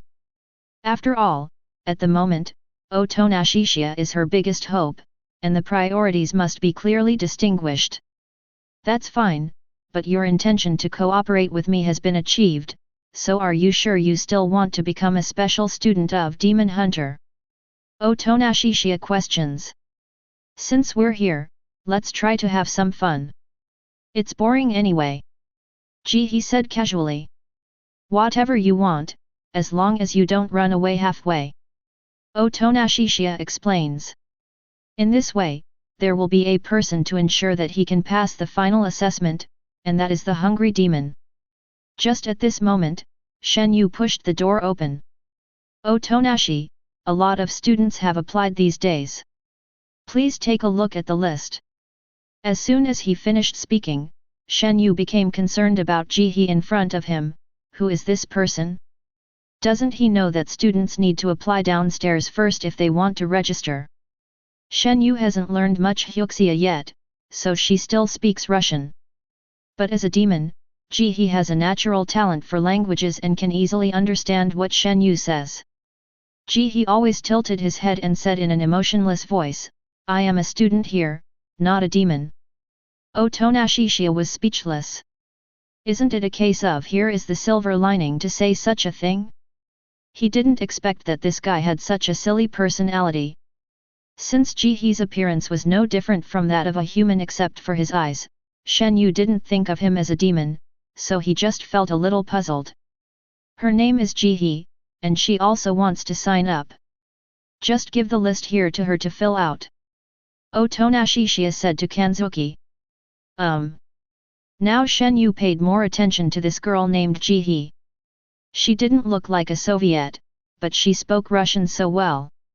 Although she didn't do anything, Shen Yu intuitively felt that this girl was not simple. Here you go. Just fill in all the necessary information and wait for notification. Shen Yu gave the list in his hand to Ji He first. Ji He picked up his pen and quickly wrote down his name, grade, class, and other information. After writing, she made a by gesture to Otonashishia and left. Otonashishia took the list and looked at it, then said to Shinayu, except for Ji He, have someone take them for a physical examination first. Those who pass the physical examination can officially start training. Why except her? Is there anything special about her? Shen Yu couldn't help but ask. Because she's a humanoid demon. She'll be exposed if she undergoes a physical examination. Otonashishia trusted Shinayu enough to not deliberately hide this matter from Shinayu. The fact that Ji He is a demon cannot be known to ordinary students. She is actually a demon. Shen Yu was slightly surprised. After the furious demon Scarlet, another humanoid demon appeared who looked more human than Scarlet. And it seems that Otonashi has known Nakiga for a long time. Well, but don't tell anyone. We just keep it to ourselves. Otonashishia awakening path. Okay. Shen Yu nodded. Afterwards, Otonashishia had nothing to do, so he went downstairs to see the students who had already started their formal training. There are currently nearly 200 students, who are trained in groups by coaches, with one coach leading one group. Now Otonashishia and Shinayu are both wearing the official Demon Hunter uniforms of the Demon City Demon Hunter Association. In particular, the shoulder straps of the two represent SSS and SS levels respectively. Anyone who knows a little about the levels of demon hunters can tell them apart at a glance. Hello, head coach. Hello, assistant head coach. Seeing Otonashishia and Shen Yu appear, the coaches immediately greeted them respectfully. The deputy head coach is naturally Kamui. Apart from her ability, she has the closest relationship with Otonashishia. So no one dared to compete with her for the position of deputy head coach. Freya and other weapon people also changed their way of addressing Otonashishia in this situation. It is definitely not appropriate to call him Otonashi-sama or even master in front of a group of students. Chapter 160. You guys continue training, I just came down to take a look. Otonashishia said to everyone. Afterwards, he watched the training in an inconspicuous corner. But as long as he is present, even the most inconspicuous corner will attract everyone's attention. Students in particular do not dare to slack off and want to appear to be working hard as much as possible. Train for 40 minutes and rest for 20 minutes. Now is break time, and students from different groups are discussing something while taking a break. That's our head coach. It's the first time I've seen him in all these days. I didn't expect that he's a guy who looks about the same age as us. Don't be fooled by the fact that he's about the same age as us. That's the shoulder strap of an SSS level demon hunter. Rumor has it that there are only a few SSS level demon hunters in the entire Celestial Empire. One of them is actually going to be our head coach. An SSS level demon hunter of the same age as us? That's too crazy. On the contrary, we are not even the lowest D-level demon hunter, right? Not only the head coach, but also the deputy head coach and several other coaches are quite young. Most of them are SS level. But it is obvious that the head coach is the youngest. Since the head coach was much younger than they had imagined, they discussed the matter enthusiastically. His handsome facial features are a little immature, but his temperament gives people a sense of calmness that is inconsistent with his age, and his pair of blood-red eyes also add a sense of majesty. The most important thing is the shoulder strap that symbolizes the SSS level demon hunter. Just with this, no matter how young Otonashishia is, he can intimidate everyone. Lace and Xiaohong are both in the group you lead. There's no need to talk about Lace, but how is Xiaohong doing? At this time, Otonashishia asked Kanzuki who was standing beside him. Xiaohong performs mediocrely most of the time, but she bursts out with amazing strength when it matters, which is hard to figure out. Shen Yu said. Xiaohong is indeed like this, so she needs more training and try to display a certain level of strength at ordinary times. Otonashishia explains. Then, he chatted with Shen Yu about other students. Provide Shen Yu with some advice based on the situations of different students. Of course, if the student is the kind who is obviously giving up from the beginning, then at most he or she will be reminded once or twice. If he or she fails to change, his or her qualification as a gifted student will be revoked.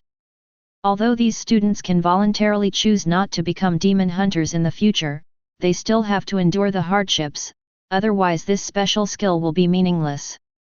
When the break is over, each coach prepares to conduct physical training for the students. The next step is physical training. The day before yesterday we ran 3 kilometers, yesterday we ran 4 kilometers, so today's task is 5 kilometers. It's better for you to proceed step by step at the beginning, and then gradually increase the intensity later. It's the same as before. You can run fast or jog according to your ability, but you can't walk. If your body really can't take it anymore, tell the coach. Of course, the coach will also pay attention to your condition at all times. After the run you can disband on your own, but don't be lazy or try to be clever, and don't underestimate the coach's eyesight, then you can start. Almost all coaches use the same rhetoric. Next, the students started running laps on the indoor track. Otonashishia was reviewing documents in his study when he suddenly received a call from Chairman Zhang. Hello, is this President Zhang? Friend Otonashi, there is a high school girl who calls herself Chiya. She claims that she wants to become an official demon hunter and join your team.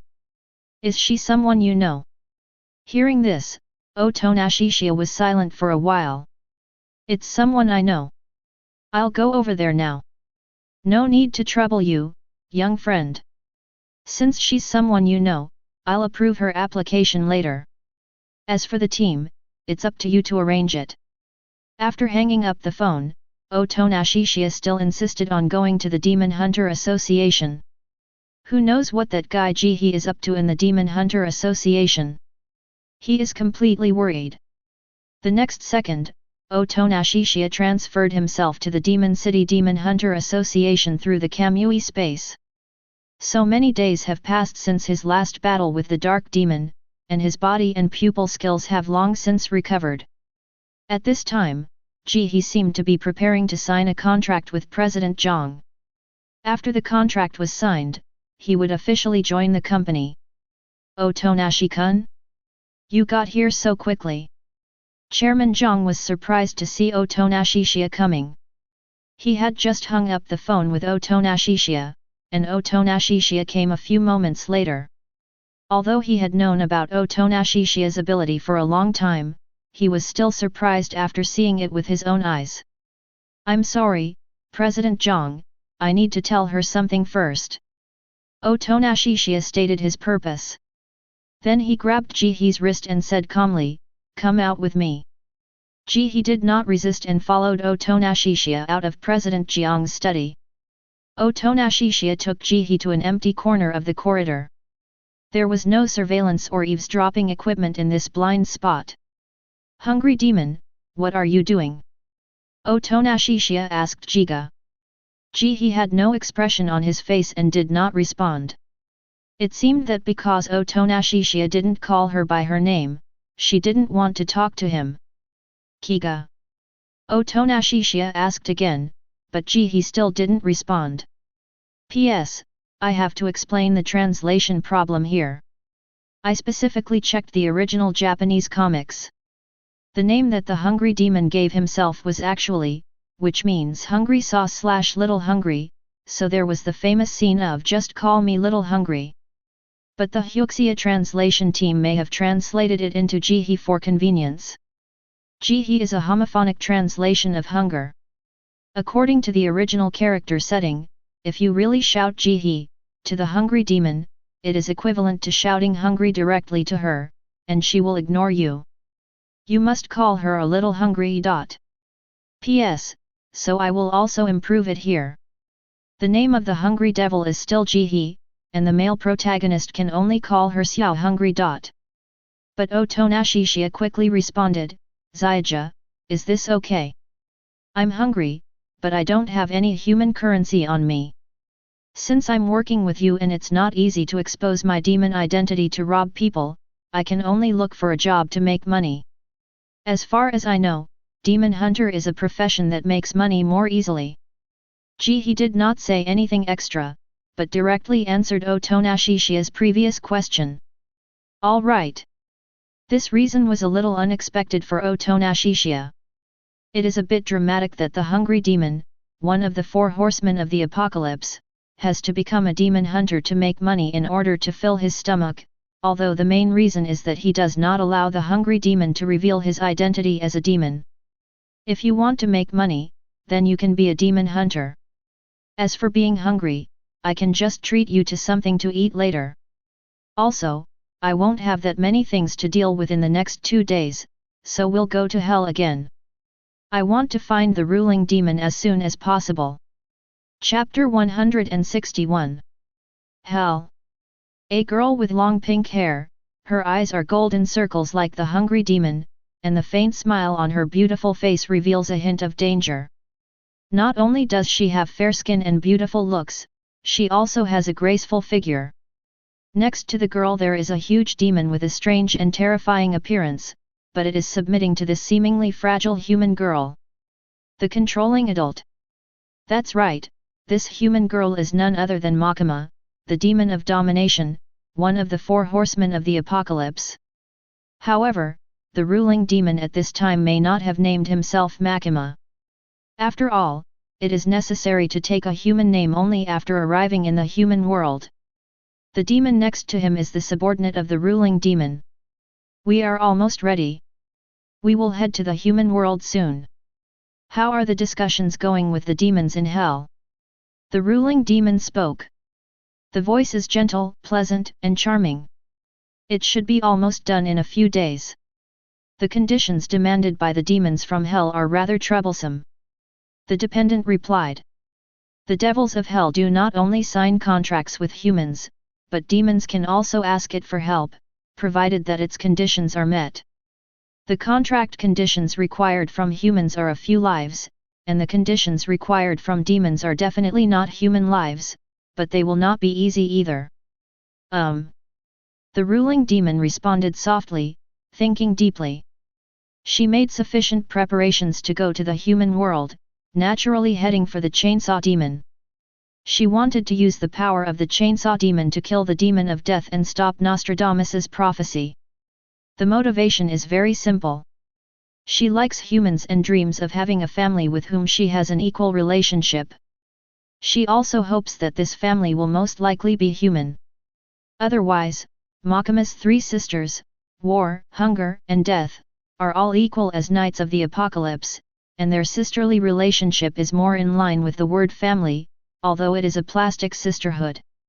This shows that the family that Makima hopes for is most likely humans rather than demons, so she wants to stop the demon of death. After all, once human civilization is destroyed by the demon of death, her dream will never be realized. For example, the Chainsaw Man Church in the second part of the original manga is the problem left behind by Makima. Even though Makima has become Nehuta, the members of the Chainsaw Man Church still obey Makima's will. This shows that in the original work, Makima had already planned to rely on the power of Chainsaw Man to stop the demon of death, and everything the Chainsaw Man Church did was to stimulate Chainsaw Man to become strong enough to prevent the realization of Nostradamus's prophecy. This was Makima's original purpose, but later on his ideas were distorted by the cabinet, from the purpose of preventing the death demon from destroying human civilization to the obsession of wanting to completely eliminate all demons, even himself. Gurgle.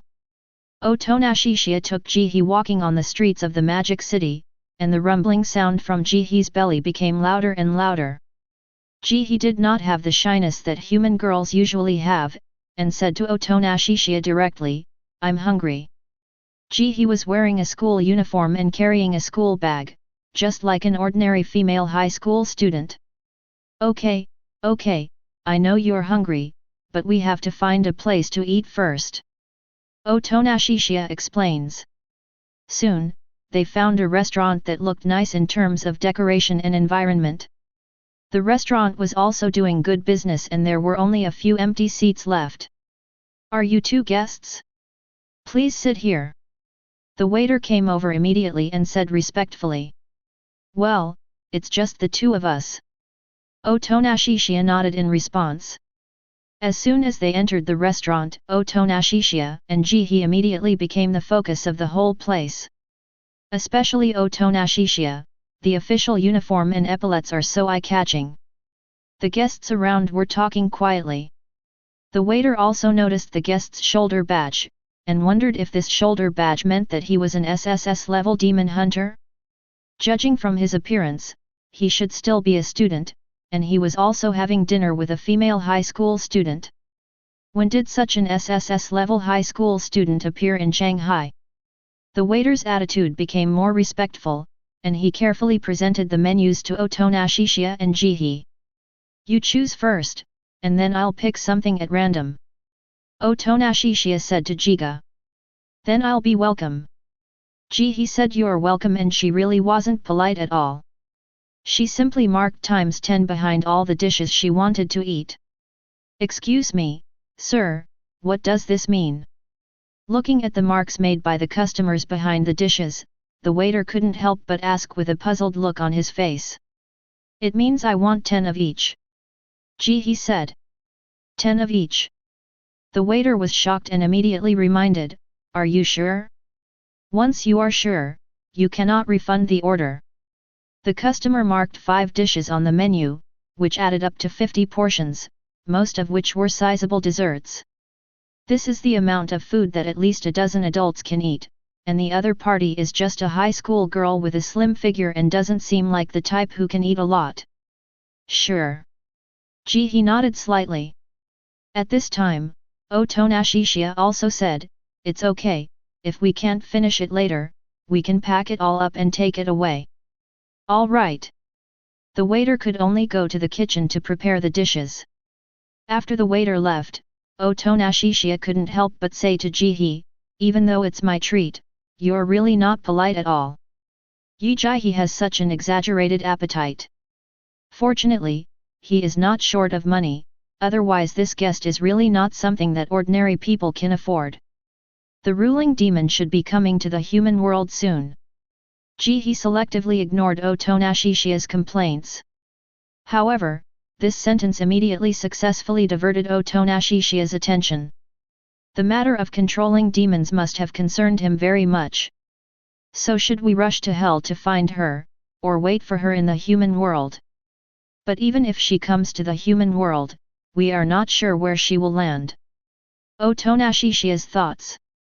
If nothing unexpected happens, the dominant sister should come to heaven, because she knows that I have come to the human world and am in heaven. She will probably think that I am here to find the chainsaw demon. Jihi analyzed, based on my understanding of the dominant sister, she will most likely follow my whereabouts and come to the Celestial Empire to look for the chainsaw demon. Chiya thought that Jihi's analysis made sense. I see, so you have no interest in the chainsaw demon. Yes, I also want to stop Nostradamus's prophecy, but I don't think the chainsaw demon can succeed. What Jihi didn't finish saying was that she still trusted her war sister more. In her mind, only the war demon in his prime has any hope of stopping the death demon. Chapter 162. If we only talk about output, the chainsaw demon is indeed not as good as the war demon. When the war demon and the chainsaw demon had their final battle, the war demon was able to defeat the chainsaw demon dozens or hundreds of times, but just couldn't kill the chainsaw demon.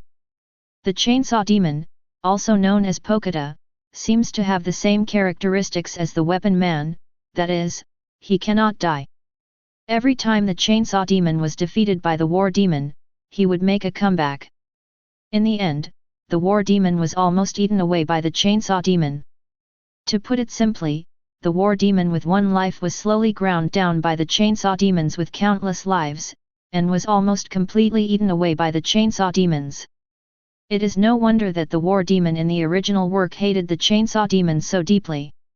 What's more, the war demon during the final battle with the chainsaw demon was probably not in his prime, because since World War II, humans' fear of war has gradually faded, especially since the World War II demon was eaten by the chainsaw demon.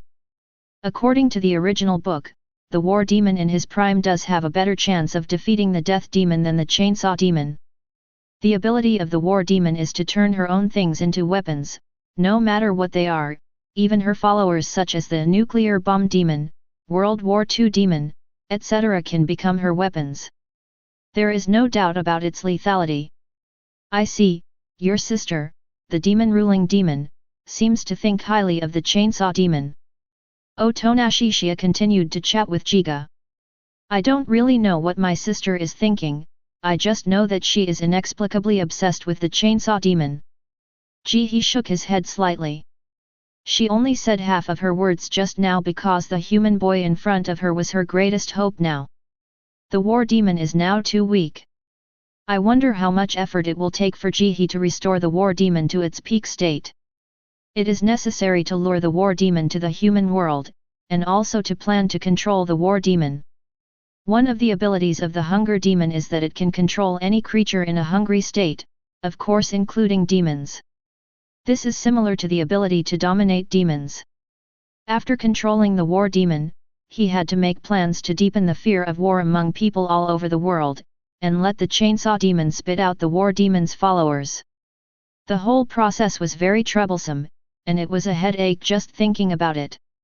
Well, then let's wait for the dominant demon to come to the human world. You should be able to sense when she arrives in the human world, right? After hearing what Jiga said, Otonashishiya decided not to go to hell for the time being. As long as she's not too far away, I can sense it, and I think she'll most likely come to the magic city because I'm here. Jihe speculated. That would be great if that were the case. Otonashishiya hopes so.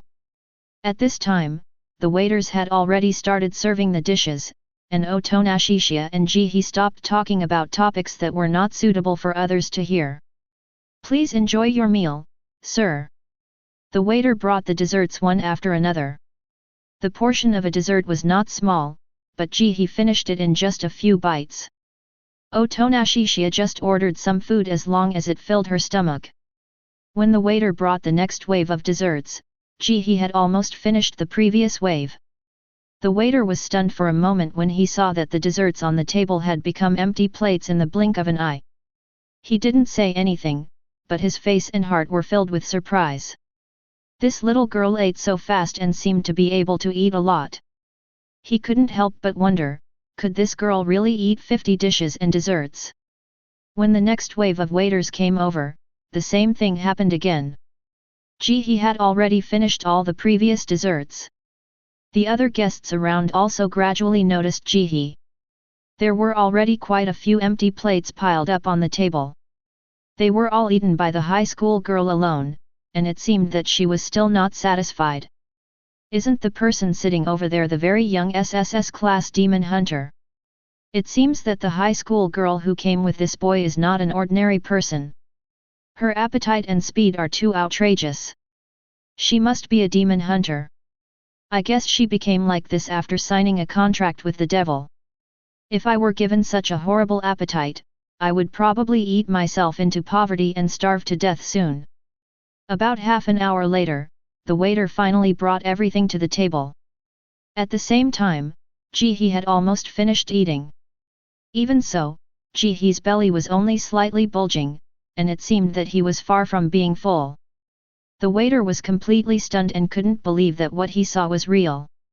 The appetite was really too exaggerated. Seeing Jihe like this, Otonashishiya couldn't help but sigh, as expected of you, the hungry devil, you ate so much and you're still barely full. It's true that I'm not completely full, but it's almost enough. Jihe wiped his mouth gracefully with a tissue. With your appetite, if you don't hunt more demons, your basic salary will definitely not be enough to cover your daily food expenses. Otonashishiya explains. When I have no money to eat, I ask you to treat me. He was right but still strong-willed. Don't take it for granted that I should treat you. Otonashishiya said casually. Of course, he wouldn't really argue with Jihe over this small amount of money. No matter how much Jihe's appetite was, it couldn't keep up with the speed at which he made money. Waiter, please settle the bill. By the way, what is your intention in wanting to find my sister so much? While walking on the road, Jihe suddenly asked Otonashishiya. Otonashishiya didn't want to explain to Jiga, but suddenly thought of Furuta Jifuku. He also made a V sign and said calmly, of course it's for super peace. Super peace. Jihe didn't understand what Otonashishiya was saying for a moment. As a sister, you should be very clear about the mind and ability of the ruling demon. She may not be such a big threat now, but when she grows up and her mind is twisted, she will be a huge threat. Otonashishiya only planned to tell Jihe this much, there was no need for Jihe to know too much. But what he meant was very clear, and Jihe certainly understood it. She just didn't know what exactly Otonashishiya was going to do when he found the dominate demon. Kill the ruling demon? Or control it? Jihe actually doesn't care much about this. She only cares about her own purpose and doesn't care about the life and death of her sisters. At that time, even if Otonashishiya wanted to use her hunger power to control the demon, she would not care, as long as Otonashishiya fulfilled the terms of the contract. This once again proves that the 4 Apocalypse sisters are just fake sisters. Chapter 163. Celestial Empire, the Devil's Church. The news about the school in the Demon City has spread. The official intention is probably to promote the demon hunters to all the people. This is extremely bad news for us. We must make them fail at any cost. It is said that they have specially sent an SSS level guy to take charge this time, but he seems very young. We must make a quick decision when the time comes. It is best not to let Guangxi rush over to support. Don't hesitate even if you have to sacrifice your life for the devil you contracted. That's right. What we need to do is to kill as many of the little brats who are participating in the Demon Hunter special project as possible. There is no need to touch the other little brats. This way, the rest of the students will not dare to participate in this kind of thing, and the plan to make Demon Hunters universal will naturally fail. In that case, let's launch a surprise attack tomorrow morning. Give them no time to react. When they have killed enough of them, we can retreat. If necessary, we can sacrifice our lives for the demons. The Devil's Church is currently the most powerful enemy within the Celestial Empire, and its level of danger far exceeds that of the devil. Because the Devil's Church is in collusion with the devil and pursues the doctrine of devil supremacy, it believes that humans are a very despicable species and should bow down to the devil. The members of the Devil's Church are all made up of people who have been completely brainwashed, and all of them have been brainwashed to the point of insanity. They would capture innocent civilians and even children to offer as sacrifices to the devil, as well as secretly hide guns and take pieces of devil flesh, using all sorts of crazy methods to strengthen the devil's side. The demon hunter is the biggest enemy of the demons, and they certainly don't want the demon hunter to develop into a universal culture. To put it bluntly, they are a group of extremely crazy people. On the other hand, the Demon Hunter Association of Demon City has also become aware of the movements of the Demon Church. Chairman Zhang notified Otonashishiya immediately. President Zhang, you called me here specially. I think there must be something important. Arriving at Chairman Jiang's study, Otonashishiya immediately asked. Yes, this matter is very important. Do you know the Devil's Church? Chairman Zhang said with a serious expression. Otonashishiya shook his head slightly. I don't know, but I can roughly guess what it is made of. Devil plus church, just think about it and you will know what the ingredients are. Then you should have guessed it right. The Demon Church is the most difficult enemy of our Demon Hunter Association. Then, President Zhang briefly explained the demon church to Otonashishia. The certain troublesome guys he mentioned to Otonashishia before were referring to the members of the demon church. That group of inhumane lunatics who disregarded human life was not only impossible to eradicate completely, but also caused our Demon Hunter Association to suffer a lot. President Zhang said with a bitter look on his face. I see. So are they making any big moves recently? Otonashishia guessed. Well, they have bases in various regions. Recently, they have secretly gathered a lot of forces and concentrated them in our demon city. President Zhang said solemnly, but I feel that their target is not our Demon Hunter Association, but Qingfeng Middle School in the Demon City. Otonashishia responded quickly, is it because of our special pilot project for demon hunters this time? It should be. We had predicted this a long time ago.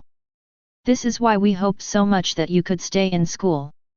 President Zhang sighed and said, although you are here to take charge this time, the casualties caused by the Devil's Church will probably still be very serious.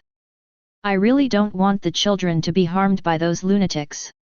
He just said that those were all inhumane lunatics who disregarded human life and even their own lives. As we all know, signing a contract with the devil often does not allow you to use the devil's full power. If you want to use the full power, you need to sacrifice your life. Ordinary demon hunters would not easily sacrifice their lives to demons, but it is different for those lunatics in the demon church. They would probably sacrifice themselves without hesitation right from the start. It would be very difficult for a normal demon hunter to deal with a group of explosive lunatics. If the Devil's Church is determined to carry out a suicide attack, then it is inevitable that the children will be harmed by the Devil's Church.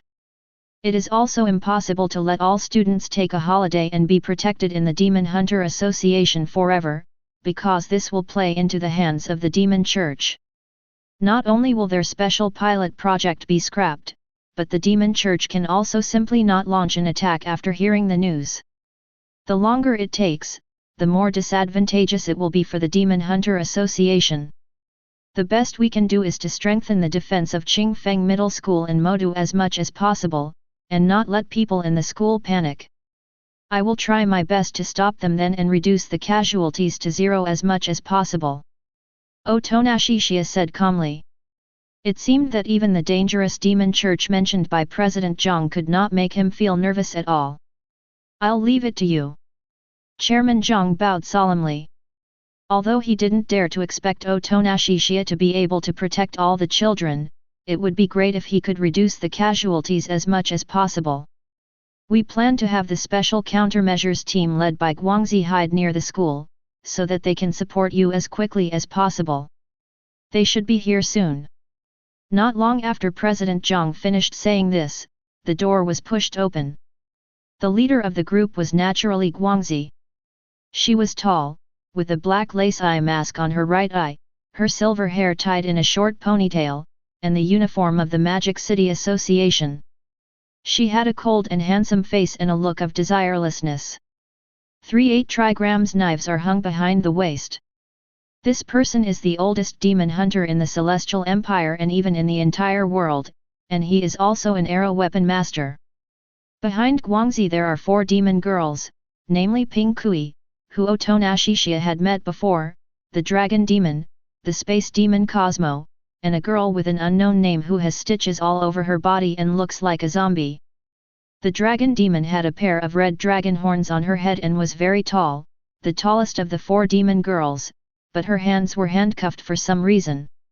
Cosmo is a very special cosmic demon. There is intestine-like brain tissue on the right side of his head. The brain seems to be exposed. His right eye has fallen out of the eye socket, and the pupils of both eyes are in the shape of hearts. The zombie-like Stitch Girl looks dull, with hollow eyes and black irises. As expected, they have already arrived. It is up to you to arrange the next thing. Chairman Zhang said to Otonashishia. It's been a pleasure working with you. Otonashishia knew that the guys in front of him, including Guangzi, were all female pilots, so he just casually greeted them as a routine, and his tone was very cold. Otherwise, if his attitude was a little more enthusiastic, he might be given the cold shoulder by the other party. Ding! Host activates the achievement First Encounter with Guangxi, and gains attribute points, 1. Chapter 164. It's been a pleasure working with you.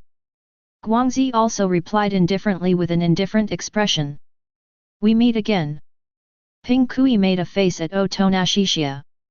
Perhaps because her lord Guangxi was present, she was not as afraid of Otonashishiya as before. Halloween.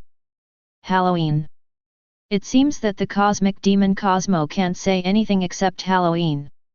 This seems to be caused by her ability. She can speak normally in the spiritual world after activating her ability. The zombie girl and the dragon demon both remain silent. The zombie girl is most likely unable to speak at all. As for the dragon demon, he can actually say a few words, but he probably can't communicate normally with people. Otonashishiya ignored Ping Kui and talked to Guangxi about business. I'm sorry to bother you to lurk around the school recently. Guangxi nodded slightly. Afterwards, as there was nothing else to do, Otonashishiya, Guangxi, and the 4 demon girls left President Jiang's study. At this moment, Guangxi suddenly asked Otonashishiya, I heard that you came from Tokyo Public Security Bureau. How is my old partner, the guy on the shore, doing now? I haven't had much contact with Mr. Kishive, but he seems to be in good spirits. Otonashishiya said lightly. That's good. Guangxi replied. After that, the two of them didn't speak anymore, but Ping Kui spoke more. Aren't you a newcomer? How come you suddenly become an SSS level demon hunter after just a few days of not seeing you? From this point of view, your ability is indeed very strong.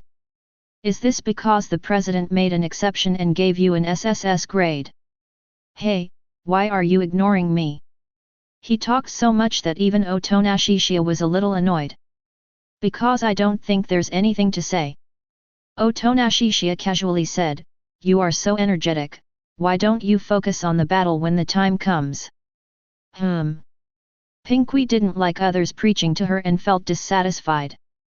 Otonashishiya didn't stay here to chat with Ping Kui anymore, and quickened his pace to leave. Ping Kui was even more unhappy when she saw this. That guy is so annoying, isn't he just an SSS level demon hunter? Isn't our master Guangxi also SSS level? Halloween. Halloween.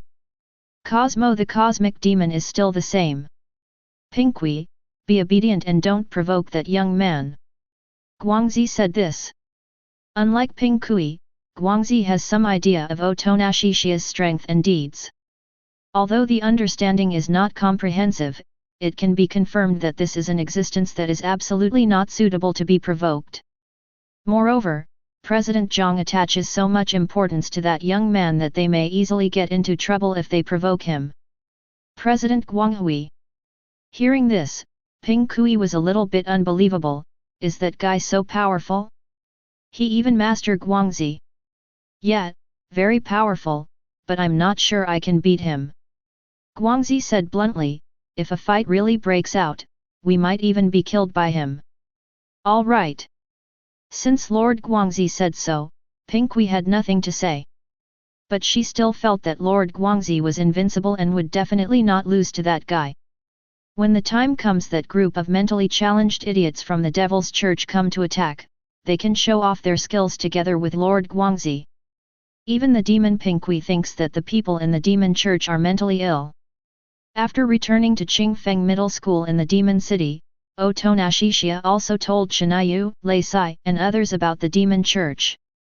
To be precise, he called all the coaches to a meeting. According to President Jiang, this Demon Church is very dangerous.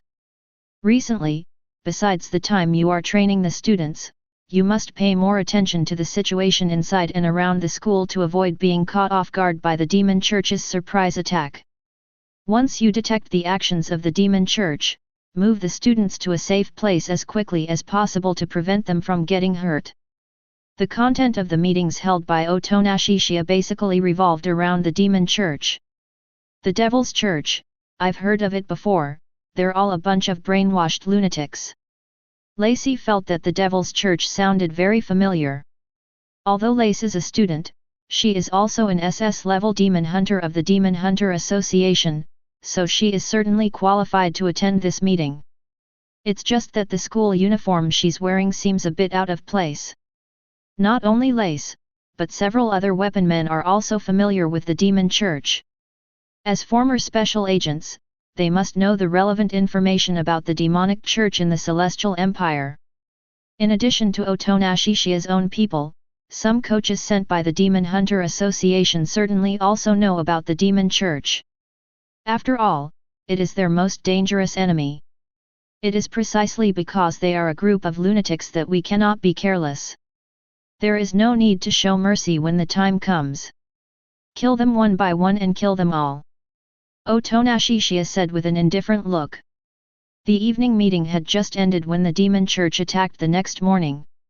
A group of strange people wearing black robes and covering their faces broke into the school from all directions. Guangxi and his fellow demons had of course discovered that the Demon Church had taken action, but the Demon Church deliberately sent a group of cannon fodder to delay Guangxi and his companions. At this time, Guangxi was holding 2 8-trigrams knives in her hands. Her speed was so fast that ordinary demon hunters could not see her figure at all, and her speed of swinging the knives was so fast that after images appeared, I could only vaguely see a flash of a knife. The members of the Demon Church are also demon hunters, otherwise they would not be able to fight against the Demon Hunter Association. Moreover, they also believe that they are the most orthodox demon hunters and think that the Demon Hunter Association has not signed a contract with the demons in a legitimate way. However, before these cannon fodders had a chance to sacrifice themselves and unleash their full demonic power, they were beheaded one after another by Guangxi's two-handed 8-trigrams swords. Dozens of demon hunters were beheaded almost instantly. However, due to Guangxi's terrifying speed, they did not realize that they had been beheaded. Kill them! Kill them at all costs! I am willing to give my all. Lord Devil, please let me use all your power. They stopped talking in the middle of their conversation because they suddenly realized something was wrong. All I saw were very smooth knife marks on their heads, and the heads were completely severed without having time to move. On the other hand, Guangxi had already stopped and casually turned the 8-trigrams knife, as if it was a casual move, with no change in the indifference on his face. Even the displacement of the enemy's head after being decapitated could not keep up with her speed. Pinky and the other 4 demon girls were slacking off on the side. They were all admiring the heroic figure of Lord Guangxi and did not have to worry about being attacked by the enemies of the Devil's Church. Because in front of Lord Guangxi, those enemies don't have this opportunity. Pinky still had the leisure to sneer and said jokingly, "The corpse is talking." Chapter 165. One of the 2 8-trigrams swords in Guangxi's hands was broken because the beheading was too violent and the sword was broken. She threw the broken 8-trigrams knife away. Clang! At the same time as 8-trigrams knife fell to the ground, the heads of those demon church members also fell to the ground one after another. I thought they were so powerful, but it turns out they are just so-so. Pinky covered her mouth and laughed. It seemed that she was completely unaware that this group of enemies were just cannon fodder sent to delay them, while the real main force had all gone to attack the school. Another group of enemies has arrived, but these should be the cannon fodder meant to hold us back. Guangxi saw another group of enemies rushing towards him desperately not far away, and he realized the problem. "Ladies, we should leave." After listening to Lord Guangxi's words, Pinky finally realized that these guys were just cannon fodder. She then followed Lord Guangxi with her 3 other demon companions. Damn it! They've realized our intentions. We must stop them from coming over to support us no matter what. There is another squad of ours ahead. We can intercept them from both sides.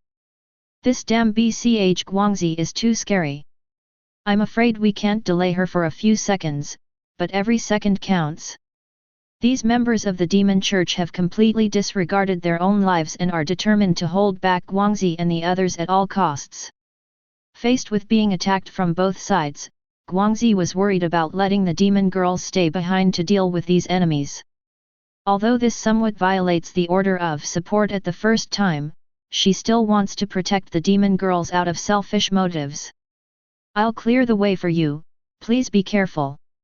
After leaving these words, Guangxi drew out the 38 trigram sword from his back, and once again used both swords to kill the enemies in front of him.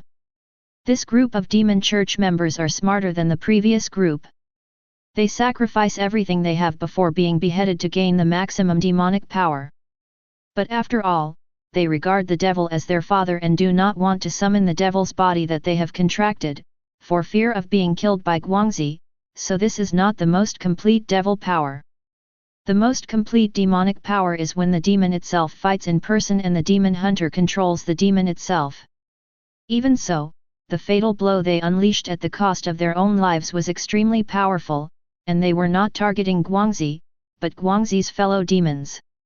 The 4 demons including Ping Kui are all fragile.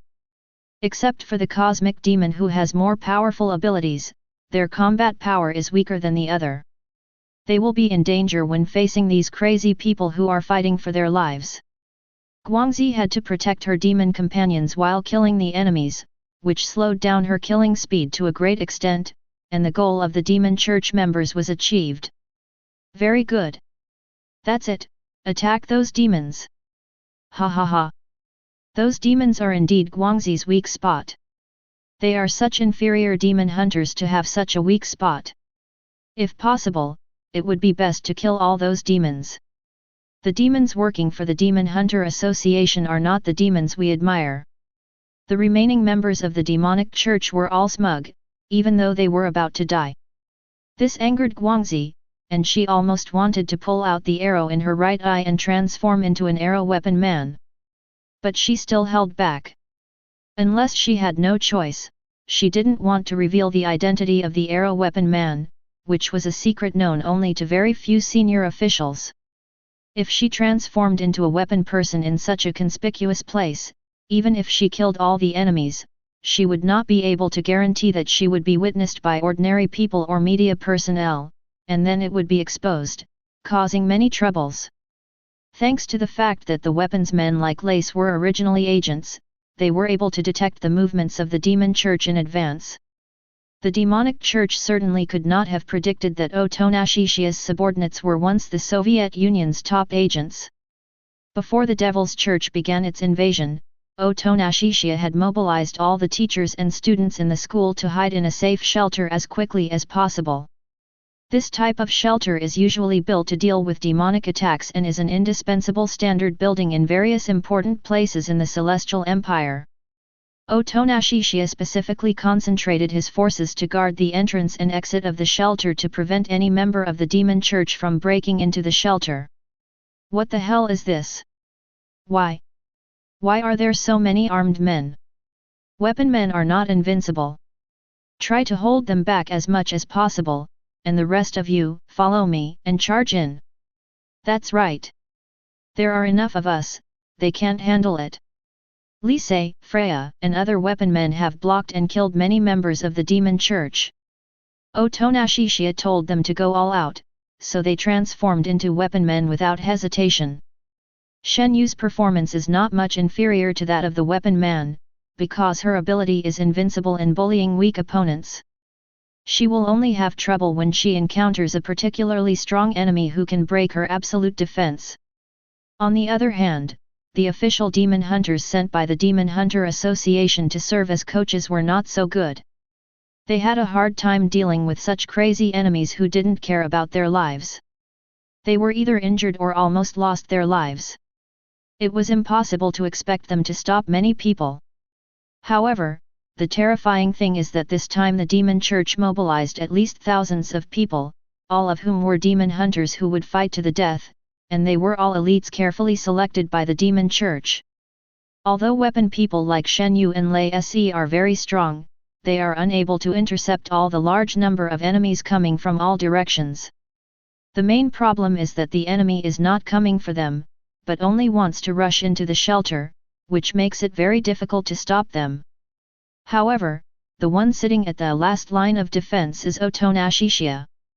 The members of the demon church who had rushed here were immediately delighted when they saw that there was only a young man standing outside the entrance. Although they also noticed the boy's shoulder straps that symbolized his SSS rank, no matter how strong the SSS rank demon hunter was, it would be difficult to stop so many elite troops. There's only one kid over there. No matter if he's SS or SSS level, we should use the old human wave tactics to tie him up, and then take the opportunity to rush into the shelter. Go Lao Zi. I'll kill anyone who dares to look back. Even if only a few of us are left, our mission will be a success. Master Demon. I offer my life and the life of my entire family.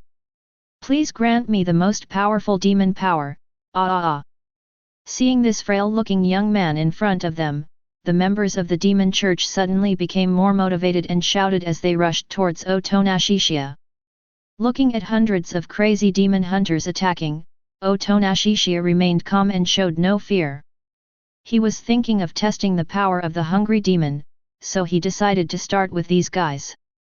As his mind moved, a mini version of the falling demon appeared in his hand, looking like a figurine. That's right, it's the root demon that is as famous as the dark demon, the fallen demon. Chapter 166. The figure of the fallen demon was naturally obtained by Chiya through the contract with the hungry demon. This figure of the fallen demon was originally one of Chiya's means. Ever since he signed the contract with Jihe, he also roughly understood Jihe's demonic power. One is the ability to control any person, animal, or demon who is in a state of hunger, and the other is unequal exchange. The second ability is related to the scale. In the Bible, the hungry knight on the black horse, who represents the 4 horsemen of the apocalypse, holds a scale. Jihe also wears scale earrings on both ears, and the weight is always inconsistent, causing her head to be always crooked. In other words, Jihe can make an unequal exchange. This had been realized in the original work. He used his student hat to exchange for the war demon in Mitaka Asahi's body. Mitaka Asahi and the war demon should have been one, but the war demon was pulled out of Mitaka Asahi's body by Jihe and taken away directly, leaving only a student hat. It is probably because of this unequal exchange ability that Jihe is able to make the fallen demons work for her. This is all Chiya knows about Jiga's demonic power. Although he signed a contract with Jiga and can use his abilities, it is impossible for him to know Jiga inside and out. Dear guest, what kind of order would you like to place? At this moment, Chiya heard a gentle and elegant voice, which was the voice of the fallen devil. Only he could hear the sound, no one around him could hear it. You can take any hell eater. Have it eat all the members of the demon church present. Other than that, please do not hurt anyone by mistake, and do not change the gravity of any place in the world at will. Chiya, who has a contract with Jiga, can place orders to the fallen demon through the fallen demon figure. The order can also be said to be a commission or task. The falling demon is a very principled root demon. She will only act according to the content of the order. Except for those who have been regarded as food by her, she will not harm ordinary people as long as they do not actively attack her. Maybe it's because she is a humanoid demon who looks more like a human. It's a cliché that humanoid demons are more friendly to humans. Of course, it is not ruled out that the falling demon may accidentally hurt ordinary people when she uses her ability seriously, because she can easily uproot various buildings and even change the gravity in various parts of the world, which will cause various geological disasters such as landslides, mudslides, and debris flows. Chiya's order was very clear: do not accidentally hurt anyone except the members of the demon church.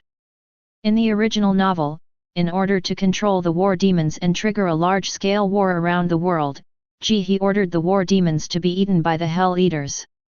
However, the war demons who would not die easily would become more and more hungry in the stomachs of the Hell Eaters, and when they were hungry, they would be controlled by Jihe. As for triggering a large-scale war around the world, it can be achieved by having the falling demon reverse the gravity of the entire world. Various geological disasters will occur frequently and will soon trigger a war. The reason is simple. All countries in the world suffered heavy losses in the same period of time. In the face of geological disasters, they definitely need to invest in disaster relief. Now everyone is short of money, so war naturally breaks out. The outbreak of a large-scale war will cause people's fear of war to rise rapidly, and thus Jihe's goal in the original work will be achieved. He will both control the war demon and restore its strength. However, the control of the war demon was destroyed by the dominant demon. Otonashishiya certainly doesn't want this to happen, especially not letting the children in the shelter be accidentally injured by the fallen demon, so he specifically agreed on the order details with the fallen demon. Okay, I understand. Without further ado. As the falling demon finished his words, the body of a nearby demon church member suddenly flew towards Otonashishiya, as if the direction of gravity had been changed. The gravity of a normal person is falling downward, but the gravity of the corpse is falling in a certain direction. The figure in Otonashishiya's hand has also fallen to the ground. The figure instantly grows larger and turns into the tall body of a human woman. Her hands and legs are exceptionally slender, and her figure is also very tall and proud. She is almost a head taller than Otonashishiya, at least 1.9 meters tall. In addition to normal hands, there are several pairs of distorted hands on the neck, a pair of things like wings on the back, and the weirdest thing is that there is no head. At this time, the body of the demon church member had flown in front of the falling demon. After catching it, she twisted off the head of the corpse. It was the head of a human woman. The fallen demon placed the head on her neck, making it her own head, and supported it with one of her hands. Oh my, I'm sorry to have embarrassed you with my ugly behavior. The falling demon seemed to be apologizing to Otonashishiya. Because her naked demonic body really doesn't look good now. Although her figure is very proud, those hands look too weird. The falling demon stretched out his index finger, and instantly a chef's uniform appeared on his body, with the chef's hat on his head. Since a dead person's head was used as the brain, the eyes, nose, and mouth were still bleeding, but the smiling expression with closed eyes inexplicably looked elegant. I am a humble person. As today's chef, my name is, the Falling Devil. The fallen demon placed his normal hands behind his waist and introduced himself to everyone in front of him in a very formal standing posture. I have received an order from a certain master, so I am here. The fallen demon was interrupted by the members of the demon church before he could finish his words. A falling demon? What is that? Who cares? If you can kill her, kill her. If you can't, hold her back. Another demon working for humans, they must be inferior demons. That group of demon church members seemed to be completely unaware that the fallen demon was the strongest root demon. After all, the fallen demon should be the first root demon to descend upon the world. Hey, everyone, please don't be anxious. Let me finish explaining the rules first. The fallen demon was quite patient. After all, she possessed absolute strength and the situation was completely under her control. The rule of the fallen demon is actually that food cannot be wasted. If a Hell Eater has any food she makes left over, she will kill him directly. Even if the Hell Gourmets think the food she makes is unpalatable, the fallen devil, who is a root devil, will be directly defeated. For some reason, she is inexplicably obsessed with the identity of chef. Since all the ingredients are so anxious, I won't waste any more time. Dear diners and ingredients, let's start today's cooking session. Chapter 167. Guangxi finally dealt with the group of cannon fodder. In fact, he was very quick and it only took him about a minute to kill all the enemies on this side. But the battlefield changes rapidly, and even just a minute can cause a fatal delay. Guangxi knew that something might have happened to her, so she asked Pinky and the others to hold her, and then rushed to the main battlefield, which was the school, as quickly as possible. In other words, all the enemies nearby had been killed by her, so she dared to carry Pinky and the others on the journey in this posture. Otherwise, if any enemy attacked her now, Pinky and the others would be in danger. Soon, Guangxi and the demon girls rushed to the shelter on campus. But at this moment, Pinky suddenly trembled all over, cold sweat broke out on her face, her legs became weak and she almost knelt on the ground. She looked very frightened, and her ponytail also turned into an expression of extreme fear. The dragon demon was not much better. He grabbed Guangxi's clothes tightly, looking panicked. Ah! The cosmic demon Cosmo even wanted to escape from the battlefield, but Guangxi was worried that Cosmo would leave his side, so he pulled Cosmo back. As demons, they are more sensitive to the smell of demons than humans and weapon men. The reason why they were so scared was because they felt the breath of the root devil. The universe in the cosmic demon's name sounds very impressive, but she is not a root demon after all. She is completely not on the same level as the fallen demon. Therefore, the cosmic demon's ability is just impressive. The precasting time is so long that any powerful person can kill her in seconds. Long, Pinky, calm down. Guangxi knew that Pinky and the others must have something bad going to happen to make them look like this, but she remained calm and not panicked at all. Guangxi, it's over, we're finished, there's a being far worse than the gun devil coming. Pinky was terrified and her words became stammering. That is a root demon that has never experienced death, a transcendent. If it is hostile to us, we will definitely die here. I can't take it anymore, Lord Guangxi, please allow me to commit suicide. Pinky has used her ability to see the falling demon not far away through her ponytail, and she has realized that it is a falling demon. When she saw the falling demon, she immediately broke down emotionally. She would rather commit suicide than sink into fear and be tortured to death by the falling demon. Because Pinky had no idea that the falling demon was actually summoned by Chiya, she only knew that the root demon was powerful enough to kill them all in an instant. She didn't even dare to think that the falling demon was actually a friendly force. Idiot! Don't be stupid, I will protect you. Guangxi tried to calm Pinky's emotional breakdown.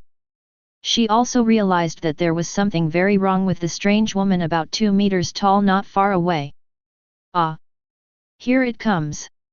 It's coming! The falling demon! As Pinky cried out in emotional breakdown. This is the appetizer for you. The fallen demon also said elegantly, La Evonia. P.S. This is Latin, meaning there is no hope here. As soon as he finished speaking, the sky suddenly turned dark. But the eyes could still see everything except the sky, and there was nothing unusual except that the sky turned dark, probably. Before the group of demon church members noticed the changes in the sky, the sadness of their past experiences had already emerged in their minds, such as the work pressure and RV pressure before joining the demon church, or the pressure from their parents when they were children, or the scene of their parents being killed by demons. All the negative past experiences that everyone has ever experienced burst out at this moment, which is one of the abilities of the fallen demon. Once negative emotions arise, the lower the mood, the more the body will fall towards the sky. To be precise, the gravity of their body has been reversed by the falling demon, and what should have been downwards is now upwards. The depressed members of the demon church fell very quickly and directly fell into the gate of hell that appeared out of thin air in the air. The diners of hell are at the other side of the gate of hell, waiting for these ingredients to be delivered to their door. The dishes are at the bottom and the diners are at the top. Serving food to hell in a falling manner may be the special mood of the falling devil. Seeing more and more members of the demon church falling into the gates of hell, Chiya couldn't help but sigh in his heart that the falling demons are worthy of being the root demons. Just like the dark realm, let's call this realm the falling realm. Any target designated by the falling demon will be affected by the falling demon. Ordinary people, even demon hunters, would have no power to resist in such a situation. Moreover, this was only the lowest level ability of the fallen demon, and it was estimated that it had not even used 1% of its full strength. That's enough of the appetizers. Now it's time to serve you the main course, which is called Humanity Trapped in Fear. The tone of the falling demon was soft and elegant. At this time, Otonashishiya was watching quietly on the side. He had to say that the fallen demon was the most elegant and polite demon he had ever seen, but that didn't mean the fallen demon wasn't cruel. Since many members of the demon church have already been thoroughly brainwashed, their past sad experiences will not cause them to have too much negative emotions, so the speed of falling toward the sky will be very slow or will have no effect at all. Even if there is an effect, if they react quickly enough, they can grab something on the ground to prevent themselves from falling. However, the whereabouts demon identified these people as the ingredients for the main dish. Those people who were just eaten by the Hell Eaters would not be very scared, because their minds were full of sad past. And these people can slowly make them fall into fear. The falling demon flashed and passed through the dying members of the demon church at a speed invisible to the naked eye. Even Otonashishiya, who possessed the Mangekyō Sharingan, had difficulty seeing the falling demon's movements. But his eyes can always follow the movement of the falling demon, so not being able to see clearly does not mean not being able to see. Almost in an instant, the wing-like blades on the falling demon's back cut off 100 ears, 100 eyeballs, and 100 noses. And there was no repetition, only one part was taken from one person, which means that 300 members of the demon church were stabbed by her, but not killed. We have collected enough side dishes, and it's time to get the ingredients in place. Please wait patiently for a moment. 300 side dishes were put into a plastic bag that came from nowhere by the falling demon. Chapter 168. My eyes. Those members of the demon church whose eyeballs, noses or ears were removed immediately screamed miserably. The rest of the members who had not been harmed were also frightened. The inverted gravity and the miserable condition of their companions made them even more terrified. This fear of theirs was exactly what the falling demon wanted. Then, the falling demon activated his ability without any warning. A patch of ground in front suddenly cracked, and turned into pieces of rubble that fell into the sky. All the members of the demon church who were originally on the ground had their gravity forcibly reversed, and in the blink of an eye, none of them were left falling into the gate of hell in the sky. The moment they fell into the gate of hell, all the screams disappeared instantly. "Excuse me, could you please accompany me to buy seasoning?" At this time, the fallen demon politely asked Otonashishiya, "As long as humans do not actively attack me, I will not harm humans. But as long as I walk on the street, those demon hunters will definitely attack me directly when they see me. If I resist a little, I can't guarantee that ordinary people will not be harmed. If you were here, these things would have been avoided." Of course she remembered that in the order, Otonashishiya emphasized to her not to hurt anyone by mistake. That's why she invited Otonashishiya to accompany her on her seasoning shopping trip. "Okay, I'll go with you then." Otonashishiya nodded. He knew that the fallen demon was not lying. Uninformed demon hunters will definitely try to hunt down the falling demon immediately upon seeing it, but the result is that they will be killed instantly by the falling demon, and ordinary people nearby will also be accidentally injured. Even if the fallen demon didn't say anything, Otonashishiya was still worried about letting the fallen demon go alone to purchase the so-called seasonings. After all, there is a lot of traffic in places like shopping malls. "Thank you for your help." The fallen demon spoke to Otonashishiya again with a respectful tone. At the same time, Guangxi protected his 4 demon companions behind him and stared at the falling demon with vigilant eyes. Although the demon did look very dangerous, Guangxi did not feel that the demon had any murderous intentions towards them, so she did not act rashly. Ping Kui and other demon girls were so frightened that they huddled behind Guangxi and trembled. At this moment, Guangxi's pupils suddenly shrank. The falling demon slowly walked towards Otonashishiya, but did not attack him. Instead, he talked to him respectfully. Seeing this scene, Guangxi couldn't help but have a guess in his mind: could it be that the falling demon is the demon contracted by Otonashishiya? Otherwise, why would a fallen demon who is the root of demons communicate with humans in a friendly and even respectful manner? Pinky, Long, Cosmo, don't be afraid. That demon may not be our enemy. Guangxi immediately said to Pinky and the others. Really? Pinky couldn't believe it until she saw Otonashishia walking over with the falling demon. This time she was even more incredulous. This human boy was actually fine. Even walking with the root evil without any harm. Even though it certainly didn't look like an enemy, Pinky, Long, and Cosmo were still instinctively afraid of the root demon. The zombie girl seems to have no emotions, so her face is always expressionless. The closer the falling demon gets, the more scared Pinky, Long, and Cosmo become. Seeing how scared these guys were, Otonashishia immediately understood something, and he immediately said, "She's not an enemy, you don't have to be so scared." This one. Guangxi was about to say this guy, but she was afraid of angering the fallen demon, so she immediately changed her words and asked, "Is the fallen demon really the demon you contracted?" "I'm sorry, I have no comment on this matter."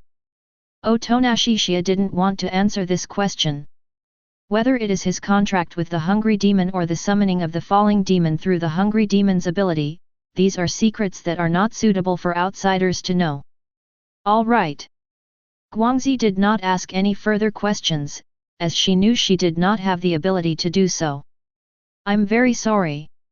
I didn't mean to scare you. I only showed up to complete the order." At this time, the whereabouts of the demon explained to Pinky and the others very sincerely. "You're actually apologizing to us?" Guangxi suddenly felt a little unbelievable that the root devil would actually apologize to them. Now she was also sure that this fallen demon was indeed not hostile to them, and seemed to be very close to Otonashishia. Although Otonashishia kept silent about it, she felt that this must be the contract between Otonashishia and the fallen devil. After hearing the voice and tone of the falling demon, Pinky, Long, and Cosmo calmed down a lot. "Although I still can't avoid feeling a little scared, at least I'm not as devastated as before. Don't even mention them. Even I was so shocked that I didn't dare to speak out." At this time, the furious demon in Otonashishia's body also spoke, and his tone clearly sounded a bit resentful towards Otonashishia. When Otonashishia suddenly summoned the falling demon, she was also frightened. But it was still much better than the last time with the dark demon. After all, the dark demon at that time was full of murderous intentions towards her and Otonashishia, but this time the falling demon had no murderous intentions towards them at all. "I don't know why, but you seem to have a connection with the root devil." The furious demon couldn't help but complain. "This isn't really fate." Otonashishia smiled awkwardly. Next, Otonashishia went to talk to Kanzuki, Reese and the others, asking them to comfort and protect the children in the shelter. "Don't be afraid of 10,000 things, just be prepared for the possibility of another enemy attack. Leave it to us." The group just now should have been the main force of the Devil's Church. Now the main force is basically dead. Even if there are still some that have escaped, they are no match for us. Lacey judged. Kamui, on the other hand, was very concerned about the whereabouts of the demon standing next to Otonashishia. "I can't help wondering why there are always all kinds of strange women around Otonashishia.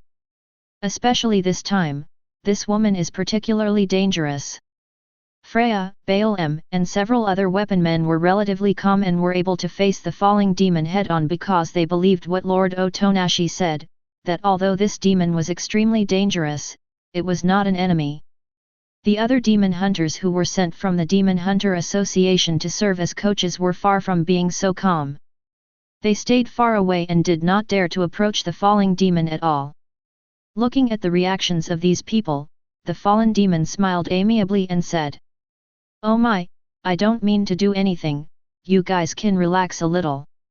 Chapter 169. When Otonashishia and the falling demon left, Guangxi breathed a sigh of relief. But she didn't plan to go back, but continued to stay here.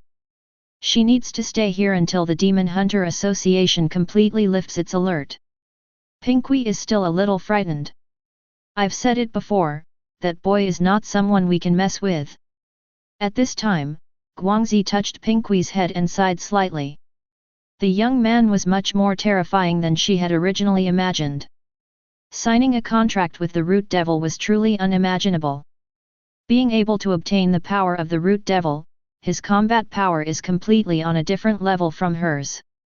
Although a large area near Qingfeng Middle School in Modu was blocked, the noise caused by the falling demon still attracted the attention of a large number of uninformed people, but they didn't know what had happened. Because the fallen demons have restricted the falling area almost to ultimate, only the members of the demon church in the school area will be affected, and people outside cannot see the situation in the falling area at all. The reason why it is limited to ultimate is that if the falling demon exerts a little force, not only the gravity near the school, but also the gravity of the whole world will be reversed. Therefore, outside the blockaded areas, especially the school areas, ordinary civilians are even living their normal lives without much disturbance. What happened just now? Why did it feel like an earthquake? It seems to have come from Qingfeng Middle School in the Magic City. It suddenly dispersed all the people near the school. Maybe a demon appeared. A demon? I'd better stay away from it. If a demon breaks out later, I don't want to become its food. Wait, is that guy over there a human or a demon? People on the street were talking when they suddenly saw a woman about 2 meters tall, bleeding from all 7 orifices and wearing a chef's uniform, appear in front of them. A closer look revealed that the woman's head was separated from her neck. She held her head up with a pair of hands in a weird posture, and there was a pair of strange-shaped wings behind her. This is not the way a normal person would behave. This might be a demon. Let's run. Wait. Look carefully, there is a boy next to that guy, and he is wearing the uniform of the Demon Hunter Association. Ah, it really is. And that seal looks like it's from an SSS rank Demon Hunter? That shouldn't be a problem, right? Oh, so maybe that woman is also a Demon Hunter, but she became like this because she signed a contract with the demon. The people on the street wanted to run away, but after seeing Otonashishiya next to the falling demon, they calmed down. Of course, some people still hid. The SSS level demon hunters of the Demon Hunter Association made them feel very safe. Although the woman looked strange and scary, they felt that the boy could definitely protect them. Ladies and gentlemen, I am a fallen demon, but I have absolutely no intention of harming you, as long as you do not attack me. The fallen demon said in a friendly tone. Why did you introduce yourself? Actually, you can just keep silent. As long as they see me, I think they will be all right. Otonashishiya couldn't help but complain. I see. It seems that you have a very high reputation among the people. I will not say any more. The fallen demon admitted his mistakes and corrected them, saying very humbly. Hearing this, Otonashishiya felt that this guy was really polite. If one hadn't witnessed this guy's horrific abilities, it would have been hard to associate this polite and elegant woman with the root of the devil. Demon? Is it really a demon? Why don't we just run away? It's okay, it's okay. Look, the boy is communicating happily with the demon lady. He even seems to be obedient to her. Then it looks like it could be a contracted demon or something. As expected of an SSS level demon hunter, the contracted demon is so powerful. Ordinary people don't know what the root demon is, they just know that the name fallen demon sounds powerful. If they knew how terrifying the root demon was, or had witnessed the power of the fallen demon, they would definitely not dare to stand on the street and discuss it so happily. The mall is just in front, let's go in. By the way, what seasoning do you need? Otonashishiya said, pointing to the shopping mall not far ahead on the right. Apples, greens, and dragon fruit. The falling demon said with a smile. Are these also considered seasonings? Okay. Otonashishiya was a little speechless and said, I will take you to find these things. The mall attendant was about to come over to greet the customers, but was immediately startled when he saw the appearance of the falling demon. The customers who were shopping in the mall nearby were also frightened. Otonashishiya showed his ID card and said, I am a demon hunter from the Demon City Demon Hunter Association. There is no need to be nervous or afraid. Just shop normally. After hearing this, the waiters and guests felt relieved, but they still tried to stay away from it as much as possible. If the appearance of the fallen demon had not looked as ugly and terrifying as the other demons, they would probably have run away. Otonashishiya quickly found apples, dragon fruits, and green vegetables with the falling demon. 10 portions of apples, 10 portions of dragon fruit, and 10 portions of green vegetables. The final seasoning has also been prepared, so the main dish is almost ready. The falling demon put these seasonings into his plastic bag. Excuse me. Can I take these things directly? But you humans seem to need something to exchange things with each other, currency, right? The demon even went to ask the waiter about his whereabouts. But the waiter ran away as soon as he saw the falling demon, and there was no other response except screaming in panic. Oh my, you are so scared of me. The falling demon sighed slightly in annoyance. If I didn't really have no money, I wouldn't want to do something bad like stealing. Otonashishiya then extended a hand, give me the things, I'll pay for you. Okay, I'd really appreciate it. The falling demon handed the plastic bag to Otonashishiya. When Otonashishiya was paying, the cashier at the front desk was shaking and sweating because the demon was standing behind Otonashishiya.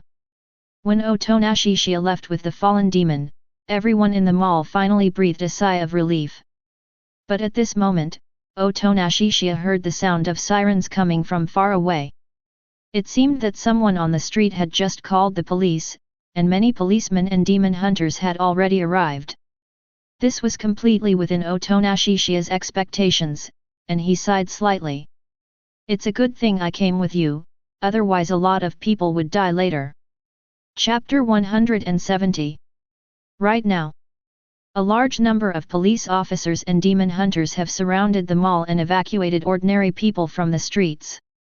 They didn't know that Otonashishiya was in the mall, but they immediately rushed out after receiving more than one call from the public. As soon as Otonashishiya walked out of the mall door, he saw a group of police officers and demon hunters facing his direction, all in an alert posture ready to take action at any time. Don't mess around, just let me handle it. Otonashishiya immediately said to the falling demon beside him. Okay, then I'll finish preparing the main course for the diners first.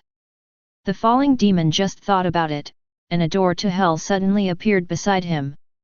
Then she threw the seasonings from the plastic bag in. At the same time, in hell, a demon that is almost as big as a tall building. Its appearance is rather abstract and it is not easy to tell what kind of demon it is with the naked eye, but it must be strong with such a large body.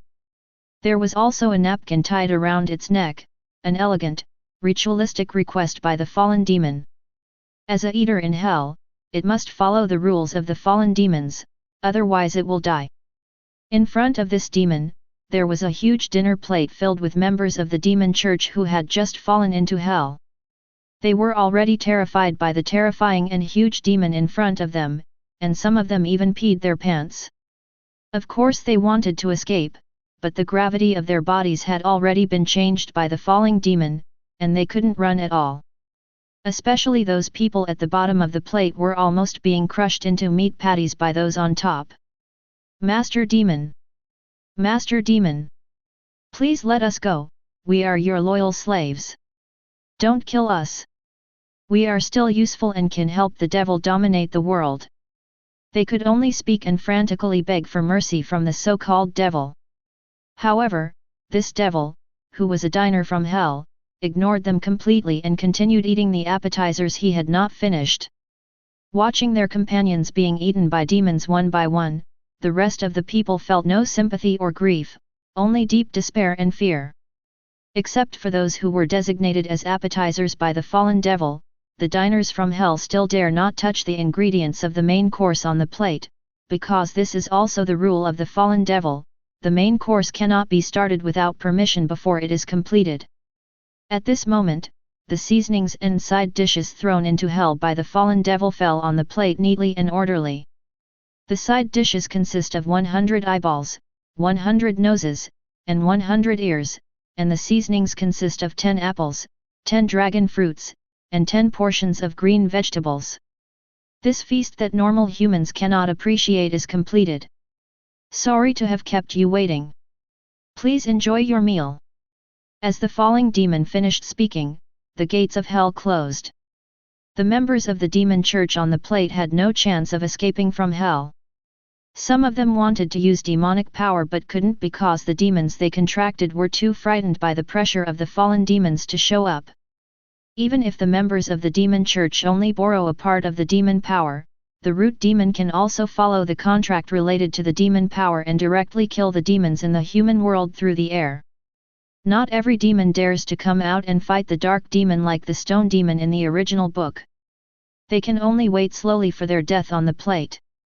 The police officers and demon hunters were stunned when they saw the gate of hell. They had never seen such a thing and felt that the other side of the gate was very ominous. They were especially surprised to see Chiya. Isn't that the uniform of the Demon Hunter Association? And he's an SSS level demon hunter. Then the demon who looks very much like a human woman should also be the demon contracted by this young man, right? At this time, Chiya took the lead in stating, "Don't worry, everyone, she won't hurt ordinary people, and she will leave on her own in a moment." After hearing what Chiya said, the police officers and demon hunters gradually relaxed their vigilance. It really is a contracted demon. It seems like this is a misunderstanding. There's nothing we can do. After all, if a demon appears on the street, people who don't know will definitely call the police. The atmosphere has been tense lately. I'm afraid that members of the Devil's Church might harm ordinary people on the street. I don't know what's going on at the school right now. After it was blocked, even we are not allowed to get close. Then we can call it a day and go home. It shouldn't be a problem with an SSS level demon hunter here. The police officers and demon hunters are ready to call it a day. But at this moment, a young woman in police uniform and with a heroic face suddenly stood up. He said to Chiya in a serious tone, "First of all, I respect your Demon Hunter Association and the official demon hunters, but could you please not walk around the street with a demon like this?" The police officers nearby were shocked by the young policewoman's actions and they hurried to stop her. "Don't be like that. That person is. At least nothing bad happened, so don't worry about it." However, this whispered dissuasion did not stop the young policewoman at all. She continued to stare at Chiya and said without showing any weakness, "This will have a significant impact on ordinary people around us. I hope you can understand." The other police officers immediately felt bad. The teenager might have done something wrong, but how could ordinary police officers like us be qualified to point fingers at others? Those civilian demon hunters and a few official demon hunters all wanted to run away quickly, wondering why this woman was so stubborn. Did she not want to be in the industry anymore? As demon hunters, they know better than the police how terrifying a being rated SSS level is. Given his status in the Demon Hunter Association, even if he didn't take action, just one word from him could ruin the future of everyone present. Chiya frowned slightly when being lectured by this woman who looked like she had just graduated from the police academy. "Are you lecturing me? I think that no matter who you are, even if you are a very powerful SSS demon hunter, if you do something wrong, you should correct it," the young policewoman said confidently. There is nothing wrong with this statement, but the premise is that Chiya really did something wrong. "Stupid guy, are you mistaken? Do you really think she is a demon who signed a contract with me?" Chiya said coldly, "Let me be frank with you. If I hadn't been watching her here, you would all be dead." Hearing this, everyone's heart trembled. The young policewoman took a half step back. She was frightened by Chiya's tone, especially those cold blood-red eyes. Ah, would you like me to make another dessert? The fallen demon smiled at Otonashishiya, and the dessert he was talking about was naturally the people in front of him. Chapter 171. Just scare them, don't kill them. Otonashishiya whispered to the falling demon. Okay. The falling demon's order is not considered complete until the hell diners have finished enjoying their food. The waiting time is boring, so now is a good time to have some fun. The next moment, the falling demon didn't even move, and with just his thoughts he reversed the gravity of all the police officers and demon hunters in front of him. She did not bring up sad experiences in these people's minds, but simply changed their gravity. She just did as Otonashishiya said and just tried to scare these people but not kill them. The falling demon controlled its strength very well. Nothing around it changed, and no falling field was formed. It just made these people fly. What is going on? Why am I falling? No. Am I falling towards the sky? This is the power of the devil. This is definitely the power of the devil. Let's grab it quickly, otherwise we will fall to death if we are not killed. What kind of demon is that woman? I've never seen such power. The police officers were suddenly in a panic. They had never seen such conceptual level of demonic power that could reverse gravity in a single thought. Some police officers had enough time to grab things nearby, and now their postures are like standing upside down. Other police officers who reacted slower fell into the sky. Especially those demon hunters started cursing directly. That stupid woman just now was absolutely crazy. She actually spoke rudely to that young man. We are all finished now. This ability is far beyond that of ordinary demons. When gravity is out of control, it's hard for me to even use my demonic power. It's all because of that idiot. If it weren't for her, we wouldn't be in such trouble. Don't try. I've tried it and it doesn't work. This demon is definitely a very high-level demon. We are all dead. This time, the young female police officer was not only scolded badly, but also received special attention from the demon. The falling demon changed the gravity on this policewoman slightly more than on others. The policewoman felt as if she was suddenly free-falling and was falling towards the sky at a speed much faster than others. Just imagine that you are standing there fine, and suddenly your feet are empty and you fall into an abyss. This is probably what it feels like.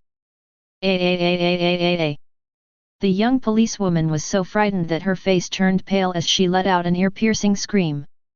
What's even more terrible is that a huge gate of hell suddenly appeared in the sky, with a bloody mouth extending from inside the gate, which is simply good news for those with gigantic fear. However, the demon used a little trick so that only these police officers and demon hunters could see the gate of hell. At this moment, the policewoman was so frightened that she couldn't hold back her tears. Okay, that's enough. Don't overdo it. At this time, Otonashishiya reminded the falling demon.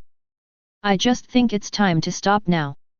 The falling demon used his hands to support his head and made himself nod. With another thought, the gate of hell and the bloody mouth in the sky disappeared instantly, and the gravity of those people was also slowly changing. The slow change of gravity was to allow them to land safely. Everyone was terrified, especially the young female police officer who had fainted.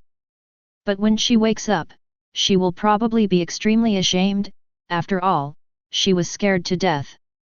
Just as Otonashishiya had guessed before, this young female police officer was a new recruit who had just graduated from the police academy, or a flower that had just come out of a greenhouse. He has no experience and does not know enough about the profession of demon hunter. All he has in his mind is his so-called justice, and he has never had any contact with demons. If the appearance of the falling demon was scary enough, the policewoman would not have dared to say those words. Saved. I really thought we were doomed, but it seems that demon spared our lives. My legs are so weak from fear, can anyone come and help me? Everyone was unable to recover and currently no one was able to stand up. Seeing the miserable state of these people, Otonashishiya did not intend to pursue the matter further. That's it. I just asked her to show mercy, otherwise none of you would survive. Otonashishiya said calmly, I just want you to understand one thing. She is not the devil I contracted, nor do I want to take her out to wander the streets. All I want to do is keep an eye on her and prevent her from hurting anyone. Otherwise it would seem as if he was deliberately walking on the street with the fallen demon, which is not only bad behavior but also like a fool. This is equivalent to being labeled for no reason, and no normal person would be happy about it. After experiencing the terrifying and desperate scene just now, no one dared to doubt what Otonashishiya said. The young policewoman had gradually woken up. She was still half-conscious and had not noticed anything wrong with her body. Her attention was also drawn to Otonashishiya's words. Before you get to the bottom of the truth, it would only be foolish and ignorant to talk about those so-called great principles. Otonashishiya said this to the young female police officer. The policewoman was so frightened that she lay on the ground, not daring to move, and kept saying, I'm sorry. I'm sorry. I'm sorry. But she soon realized that something seemed to be wrong. Her face turned red and she was so ashamed that she wished she could dig a hole in the ground and crawl into it. I can't get married. I can't get married. This girl will never get married. My life is over. Otonashishiya didn't say any more nonsense and started back to school. The fallen demon was of course acting with him, and her original purpose of action had been accomplished when the main dish was prepared. Since the area of Qingfeng Middle School in Moto was blocked off, the entire school was extremely quiet, with only people in the shelter. Very good, the diners from hell have eaten all of my food that was made with love, so your order is now complete. At this moment, the falling demon suddenly spoke. Well, please, you can go back now. Otonashishiya heading out. The falling demon didn't say anything else, but in the blink of an eye changed back into its figure form and returned to his hand. The borrowed head rolled to the ground. It was not the head of the fallen demon, but was just borrowed temporarily. Of course, the fallen demon's real body must have returned to hell, and he is not so capable as to directly make the fallen demon's real body into a figure. Just then, he appeared and walked towards Otonashishiya. The demonic power you used this time consumed too much of my energy. You should at least give me some compensation, right? Chapter 172. Sure enough, summoning a falling demon will take a lot of your energy. I did use it a little too casually. So what compensation do you want? Otonashishiya asked directly. For the next period of time, you have to treat me to a long-term meal so that I can have enough to eat every meal. What he requested sounded quite plain and simple, but most people couldn't afford to treat him as a guest. Fortunately, Otonashishiya has so much money that he has no idea where to spend it, so he can still afford to support this huge eater. No problem, you can eat as much as you want. Otonashishiya agreed without thinking. However, he definitely would not cook it for he himself, but would treat him to a meal at a restaurant. Otherwise, he's appetite would tire him to death. By the way, he, how badly have you been exhausted? I remember that demons seem to need to drink human blood to recover quickly. At this time, Otonashishiya asked. Apparently because he was called he again, he just kept silent as if he heard nothing. Otonashishiya immediately realized what the problem was, so he had to change his words and said, "Little hungry." He immediately replied naturally, "That's the theory, but are you willing to let me drink it? But I think the blood of humans and demons doesn't taste good. It tastes worse than drinks like cola, milk tea, and juice, so it doesn't matter if you don't want to drink it." He said without any emotion. "I have nothing to be reluctant about. Just drink it." Otonashishiya casually extended his forearm towards Jiga. Considering that summoning the falling demon seemed to have consumed a lot of energy for giving he a mouthful or two of blood to help him recover quickly was a reasonable compensation. Just 1 or 2 mouthfuls had basically no negative impact on him, who had extremely strong blood and energy. Since there is a chance to quickly recover the power that was lost before, he definitely has no reason to refuse. She didn't care whether it tasted good or not, she just took a sip to regain her strength. He then bit Otonashishia's forearm with his canine teeth, but was quite gentle and didn't cause any big wounds.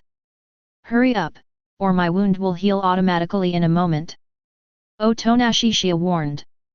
Since his chi and blood attribute is too high now, this kind of skin injury will heal automatically very quickly. He doesn't like the feeling of being bitten repeatedly. As soon as he took a sip, Jihe's eyes suddenly widened and his pupils trembled slightly. Because Otonashishia's blood was not as unpalatable as the blood of ordinary humans in her impression. On the contrary, it was somehow very delicious. Jihe couldn't help but take a greedy sip. She originally thought that human blood tasted terrible, but in a moment it tasted really good. For Otonashishia, this felt almost nothing, but the angry demon in his body was not very happy. Fiheng suddenly felt a little jealous that Jihe could enjoy Otonashishia's blood so blatantly, and drink so much at one time, unlike her who only dared to drink a little bit each time. The blood from Otonashishia is extremely delicious, which is also one of the main reasons why Scarlet has been staying in Otonashishia's body and doesn't want to leave. Although the wound on Otonashishia's forearm healed itself in a few seconds, Jihe had already taken 2 big gulps. "That's enough, you can't bite me again, right?" Otonashishia explains. Thanks to Otonashishia's blood, Jihe's strength is not only recovering rapidly, but he has also become stronger than before. So she said frankly, "I take it back. Your blood is completely different from that of normal humans. It is surprisingly delicious." "Really?" Otonashishia was a little surprised. He himself hadn't thought of this.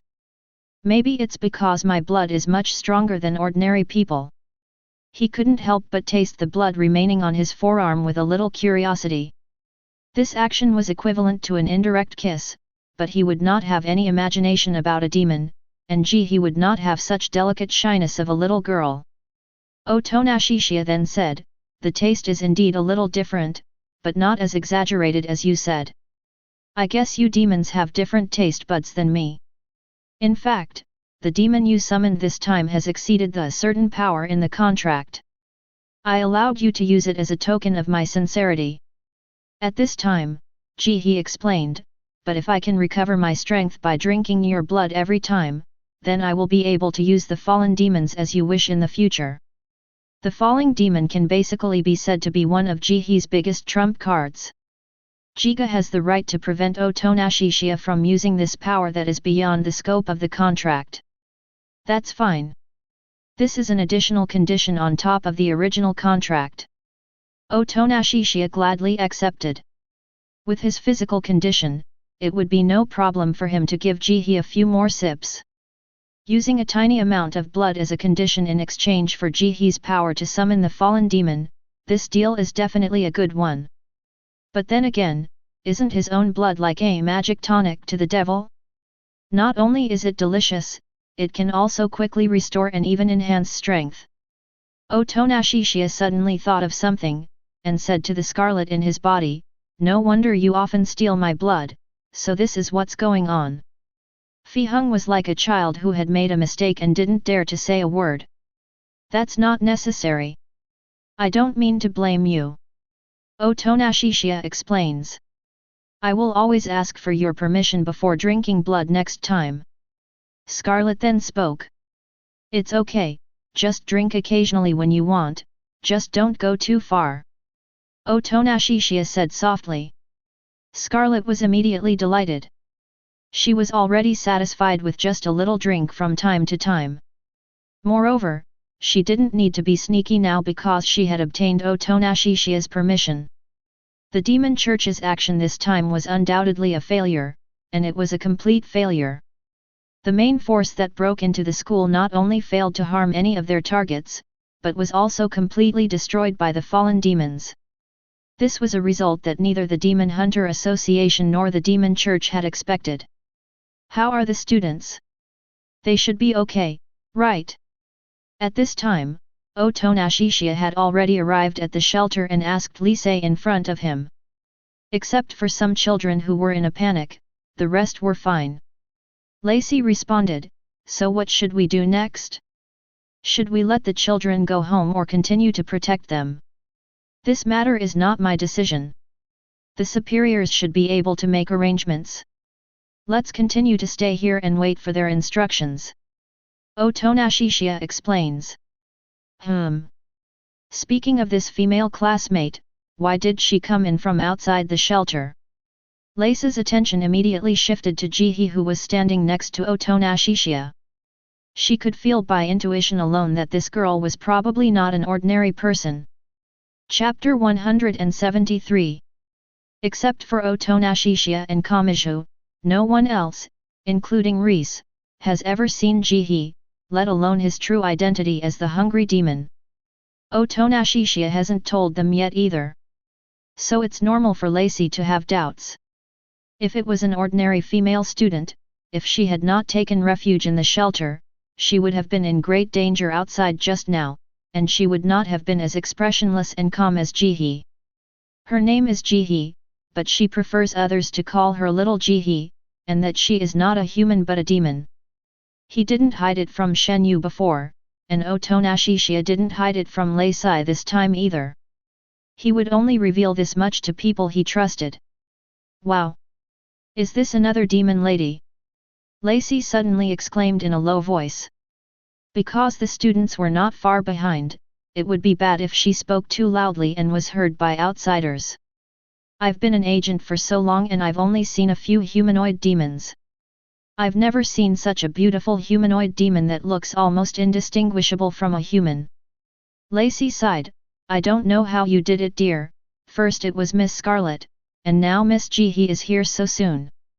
It's said to be an exclamation, but in fact it's more like a joke on Otonashishiya. Call me Xiao Jihe. But at this time, Jihe suddenly corrected Lacey. Oh, sorry, I should have called you Xiao Jihe. Lacey said with a smile. At the same time, Scarlet also followed Lacey's topic and teased Otonashishiya, didn't you always say that you wanted to find a dominant devil? That guy is probably also a humanoid devil, right?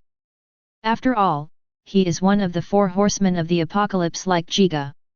However, her casual joke was really true. Therefore, Otonashishiya was speechless. Next, Lacey had a pleasant chat with Jihe, although Jihe showed no emotional fluctuations at all. At this time Shenyu also came over. She saw Lacey and Jihe chatting and couldn't help asking, you guys already know each other? Oh? It seems that Miss Shenyu knew Xiao Jihe before me. Lacey showed a mysterious smile on her face and said meaningfully, Miss Shenyu, don't you have any sense of crisis? What's the meaning? Shenyu didn't react to what Lacey meant for a moment. Because Otonashishiya was beside her, Lacey didn't want to speak too directly, and just smiled gently, Miss Kamui, you have to work hard, otherwise I'm afraid you won't be a match for Xiao Jihe. With further prompts, Shenyu finally understood what Lacey wanted to express. I know. She replied coldly, seemingly unhurried. Demon Hunter Association of Demon City. Except for a very few who escaped, all the invaders from the Demon Church have been wiped out, especially the invaders who broke into the school.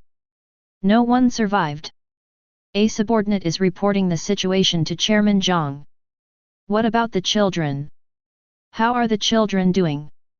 President Zhang asked immediately.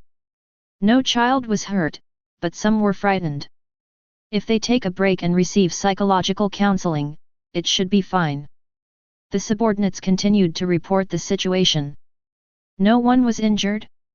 Although this is definitely the best outcome, it is really incredible. Can you tell me what happened? President Zhang was immediately very surprised.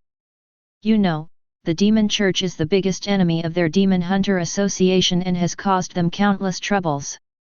And this time he received news that the Demon Church had assembled thousands of elite troops as the main force to launch an attack on Qingfeng Middle School in the Demon City in one fell swoop.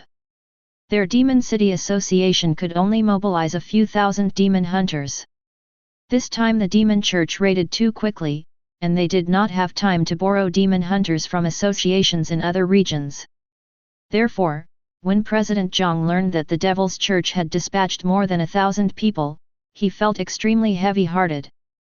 He thought that even with the presence of two SSS-level masters, Otonashishiya and Guangxi, the school would still suffer heavy casualties. However, what no one expected was that there were 0 casualties. According to Guangxi and others, it was basically Otonashishiya's credit.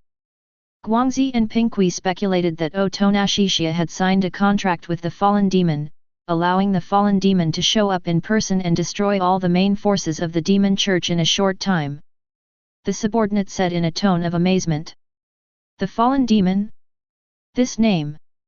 When President Zhang heard the name, he felt it was something extraordinary. Both Guangxi and Pinqui said that the fallen demon is the legendary root demon, and the first root demon to descend upon the world in history. The subordinate informed Chairman Zhang of everything he knew. The root demon, this legendary demon really does exist. Legend has it that any root demon can destroy the world if it wants to. With the weapons we humans have now, we can't kill the root demon anyway. Chairman Zhang originally thought that this kind of thing only existed in legends. But since Guangxi and Pinqui both said so, he had no choice but to believe it. The most incredible thing is that Otonashishiya can actually sign a contract with the root devil. Another thing is that after the fallen demon killed the people of the Demon Church, he went to the mall for some reason to buy some things, including apples, green vegetables, and dragon fruit. After buying the things, he was surrounded by police officers and demon hunters. At this time, the fallen demon attacked again, but did not hurt anyone. It seemed that he was just trying to scare people. The subordinate continued, afterwards, according to the investigation, it was a police officer who accused Otonashishiya before he knew the truth, and then the demon attacked. Although Otonashishiya bluntly said that he had not signed a contract with the demon was obviously very obedient to Otonashishiya, and it was also because of Otonashishiya that he did not hurt anyone. I think I understand. President Zhang nodded slowly. It doesn't matter whether Otonashishiya has signed a contract with the fallen demon or not. All we need to know is that he can make the fallen demon work for him. I think this is more terrifying than signing a contract. Being able to make the fallen demon take action, it's no wonder that those guys from the Demon Church had no chance to hurt the students. That's true. If the news of the root devil gets out, it will probably cause an unprecedented sensation. The subordinate couldn't help but say. The existence of the fallen demon cannot be concealed, but the fact that the fallen demon is the root demon cannot be spread. Back then, the gun demon landed in just a few minutes and caused a huge global sensation. The root demon is far more terrifying than the gun demon. President Zhang was suddenly at a loss. Let's report the situation to our superiors first. The importance of that young man to us has to rise several levels. Chapter 174. After the Demon Church raid, Qingfeng Middle School in Motu took a few days off according to the instructions of its superiors. After the holiday, it would hold various activities such as psychological counseling. Every time the demon appears, there will be a similar way of dealing with it, but this time the vacation is particularly long. Most students don't know anything about the Demon Church, and they all think that some extremely powerful demon has appeared this time. Patrols have also been stepped up in all areas of the Demon City, with police officers, civilian and official demon hunters working together to immediately report any suspicious individuals suspected to be members of the Demon Church. However, this operation was a complete failure, and the Demon Church will definitely not dare to show up in the short term. So no suspicious persons were found during the patrol. The matter of the Demon Church has come to an end for the time being. Since the school is on vacation and the Demon Hunter Association also has a paid leave system, Otonashishiya and Leslie are all resting at home. They had already moved into the state guest house and lived in one of the villas. However, just before lunchtime, Ji-hee came directly to the door. It was Dan-si who went to open the door. Dan-si looked at the strange beautiful sister standing at the door and asked, "You, who are you?" Since she had just started learning Hyuxia, she only knew some very basic words and her pronunciation was obviously unfamiliar and awkward. As soon as Ji-hee heard the Hyuxia with a strong Japanese accent, she knew that Dan-si was Japanese, so she said to Dan-si directly in Japanese, "I am Otonashishia's friend, and I have something to ask him." At the same time, Ji-hee smelled a familiar scent from Dan-si. If she was not mistaken, it was the smell of Chainsaw Man. Although she had vaguely smelled this scent on Otonashishia before, the scent on Otonashishia was too faint and she couldn't be sure. "Ah, so you're Chiya Nii's friend, and you can speak Japanese." Dan-si then said, "I'll go talk to Chiya Nii first, please wait for a moment, Nii." After saying that, she immediately ran into the living room. "Brother Chiya, there is a strange sister who claims to be your friend who came to see you." "Claiming to be my friend?" Hearing this, Otonashishia immediately thought of Ji-hee, Guangzi and Ping Kui, and he felt that it was most likely Ji-hee. Guangzi and Ping Kui had no reason to suddenly come to see him, but Ji-hee actually had a reason. Because he had agreed last time to treat Ji-hee to dinner for a long time. "Is that strange sister the pretty one with her head tilted?" At this time, Lei Se asked Dan-si. Shen Yu also immediately became concerned. Could it be that the humanoid demon really came directly to his door? It seems so. He was wearing a hat. Denji responded immediately. The hat on the sister's head and the way she tilted her head left a deep impression on her. As expected, it looks like it's Miss Ji-hee. Oh no, it should be little Ji-hee.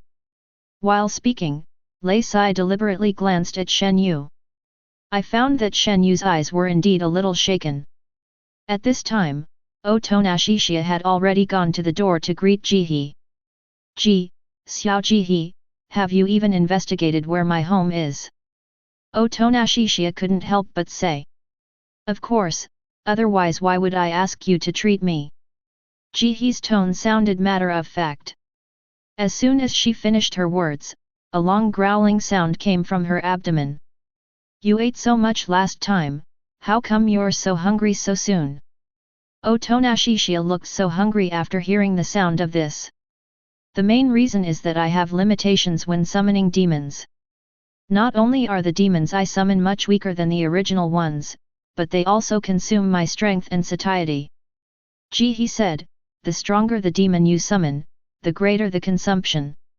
You summoned the falling demon through my hand, which made all the food I ate last time go to waste. If I hadn't drunk your blood yesterday, I might not have survived until today. A human in a state of extreme hunger would suffer so much that he would lose his mind, and as a demon, I'm not much better." After hearing this, Otonashishia realized that it was his fault again. However, he also got a piece of information, that is, the demon summoned by Ji-hee would be much weaker than the original one. In other words, the complete form of the fallen demon will only be more terrifying than the last time he summoned it. Of course, the fallen demon he summoned last time was also the original body, but its strength was greatly limited. Even so, the fallen demon, as the root demon, still has the power to strike at a dimensionality reduction level. So that's what's going on. Then you can stay at my house to eat first, and then we can go out for dinner together. The food available at Otonashishia's home is not enough to fill Ji-hee's stomach, so he has to go out to eat. By the way, that little girl just now, does she know the Chainsaw Man?" Just as Ji-hee followed Otonashishia into the villa, he suddenly asked Otonashishia. "You noticed it? To be more precise, you smelled it, right?" Otonashishia was not surprised. The devil has a very sharp nose, especially one like Jiga, who is at the level of the Apocalypse Knight. As long as Jiga comes into contact with Denji, it is only a matter of time before he discovers Pokita. And he thought Jihe had already smelled the scent of Pokeda on him. It seems that because he had little contact with Pokeda, the scent on his body was still very faint. Jihe nodded slightly. So what do you want? Didn't you say before that you had no interest in Chainsaw Man? Otonashishiya asked calmly. I really have no interest in it, but I'm a little surprised that it's here with you. It seems that the ruling demon will take the initiative to come to you. Jihe said bluntly. If she had any intentions towards Chainsaw Man, she would not have mentioned the matter of Chainsaw Man directly to Otonashishiya. Really? Otonashishiya thought to himself that Pokeda was the Makima trap. It's just that he had never thought of using Pokeda to seduce Makima before, and he respected Pokeda's wishes. But according to what Jihe said, it seems that there is no need to use Pokeda to actively lure Makima here, she will find it by herself. After entering the living room, Jihe sat down anywhere as if he was familiar with the place. Otonashishiya brought a bunch of snacks and fruits and placed them in front of Jihe's desk. Jihe finished all the snacks and fruits in no time, leaving Dianzi and Dongshan Xiaohong standing beside him stunned. This sister, you ate so much! Denji exclaimed in amazement. And it seems like you're still not satisfied enough. Dongshan Xiaohong was also surprised. Anything else? This is not enough. As soon as he finished the last bag of snacks, Jihe immediately asked Otonashishiya for more. Shen Yu's eyes suddenly looked a little strange. Isn't this guy a humanoid demon? Why do you like eating all kinds of human snacks so much? Xiao Jihe is so cute. Only Lace's style was completely different. She looked at Jihe with a bright smile. Chapter 175. Thanks for the compliment. Jihe said calmly without changing his expression. At this time, Pokeda ran down from the upstairs bedroom. It seemed like he smelled the aroma of snacks, or maybe it was the scent of a hungry demon. Judging from Pokeda's reaction when he ran down, it was most likely because of the smell of the hungry demon. It once fought against the 4 horsemen of the apocalypse, and must be very familiar with the hungry demon, one of the horsemen. So as soon as Pokeda came down, he bared his teeth at Jihe. Woof! Woof! Pokeda, don't be like this. This sister is not a bad person. When Denji saw Pokeda like this, he immediately went over and said to Pokeda. However, Pokeda remained unchanged, still looking at Jihe with a fierce expression. Although I did attack you with my sisters before, I have no hostility towards you now, and you don't have to be so hostile to me. Jihe still tilted his head slightly as usual and spoke to Pokeda with an expressionless face. However, Pokeda didn't believe Jiga so easily until Otonashishiya also spoke up. Pokeda, she is indeed not our enemy. We are now in a cooperative relationship and have signed a contract with me, so there is no need to worry about her committing a crime. Pokeda then relaxed his guard, but still kept a certain distance from Jihe. Its name is Pokeda now? It's a cute name, I didn't expect it to become like this. Jihe was a little surprised at Pokeda's current appearance. The contrast is too great for the brutal chainsaw man who was once famous in hell to become such a harmless-looking little dog. She knew what happened to Pokeda's current form, because the war demon was now so weak that it looked like a small animal. But she could feel that Pokeda's strength had almost recovered. He was not as weak as the war demon at all. Why did he still maintain this weakest form? What's up with this girl called Jiga? Why is Pokeda so hostile to her? At this time, out of curiosity and concern, Shen Yu couldn't help but ask Otonashishiya. Of course, Lacey and Dongshan Xiaohong were also somewhat curious. It is hard not to care about him since he is a humanoid demon and has an unknown connection with Pokeda. When Shen Yu was halfway through his words, Jihe insisted again, call me little Jihe. Otonashishiya was a little hesitant about whether to directly reveal Jihe's identity as a hungry demon. At this time, Jihe directly said, I am a hungry demon.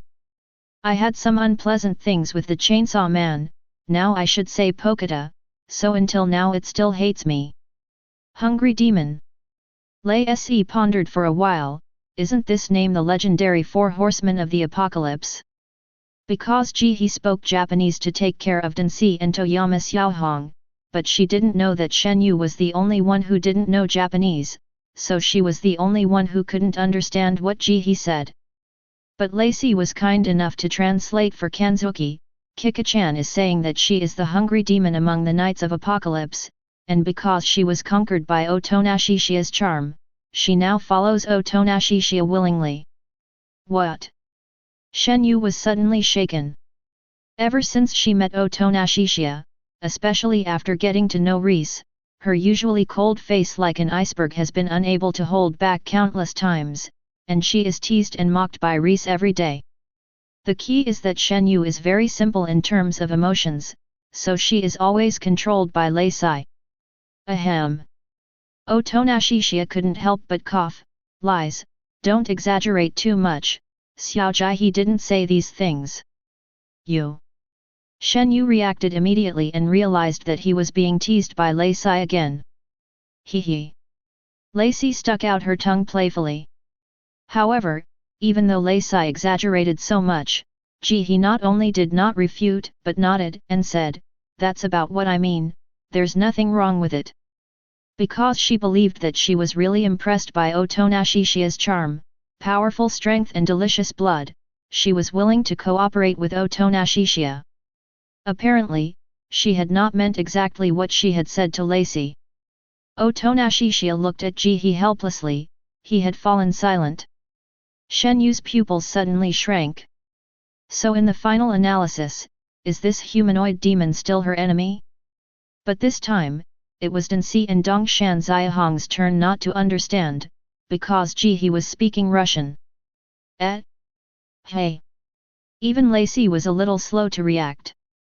She was just joking, but she didn't expect Xiao Jai to actually admit it.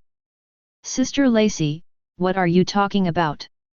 Seeing his brothers and sisters' strange reactions, Densi couldn't help but ask curiously. Nothing, just talking about Xiao Jai's life experience or something. This time, Lacey rarely made fun of Otonashishiya. Because she realized that what He wanted to express might be different from hers, she did not tell Densi and Xiaohong. However, the teasing is still necessary.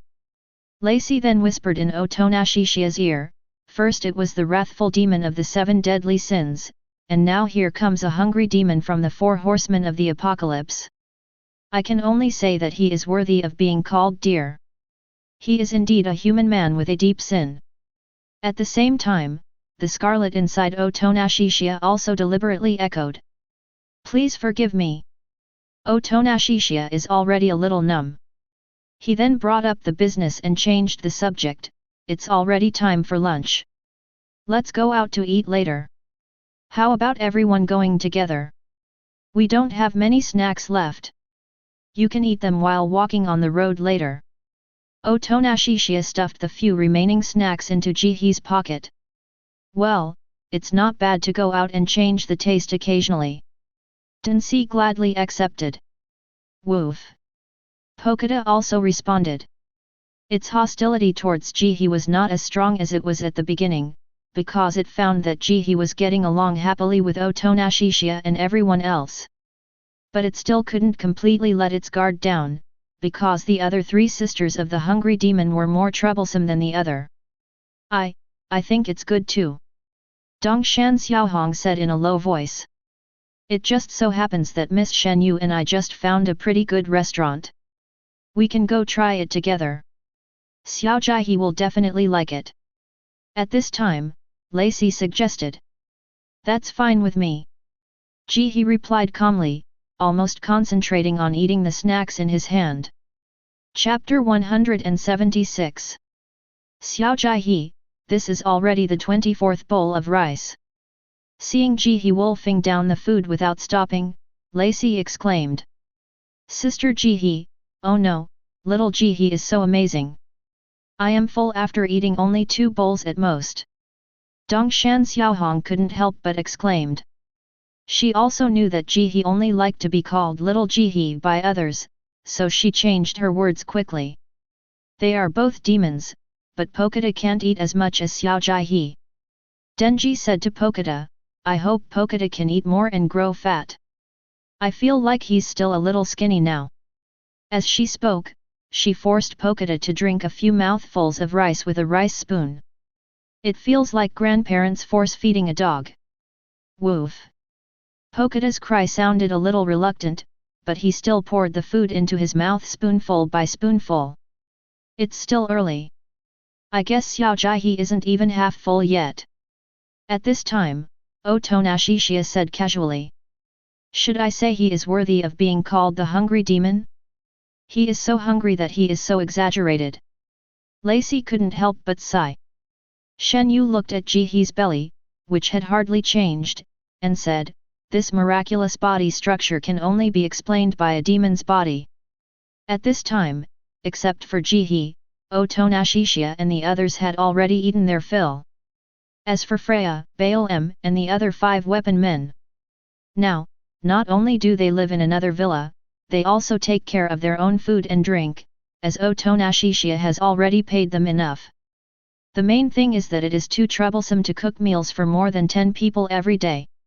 It's okay in the short term, but normal people will feel tired after a long time.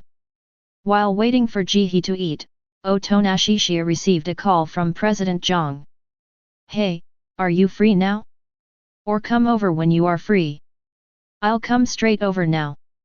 Otonashishiya hung up the phone. I'm going to leave for a while.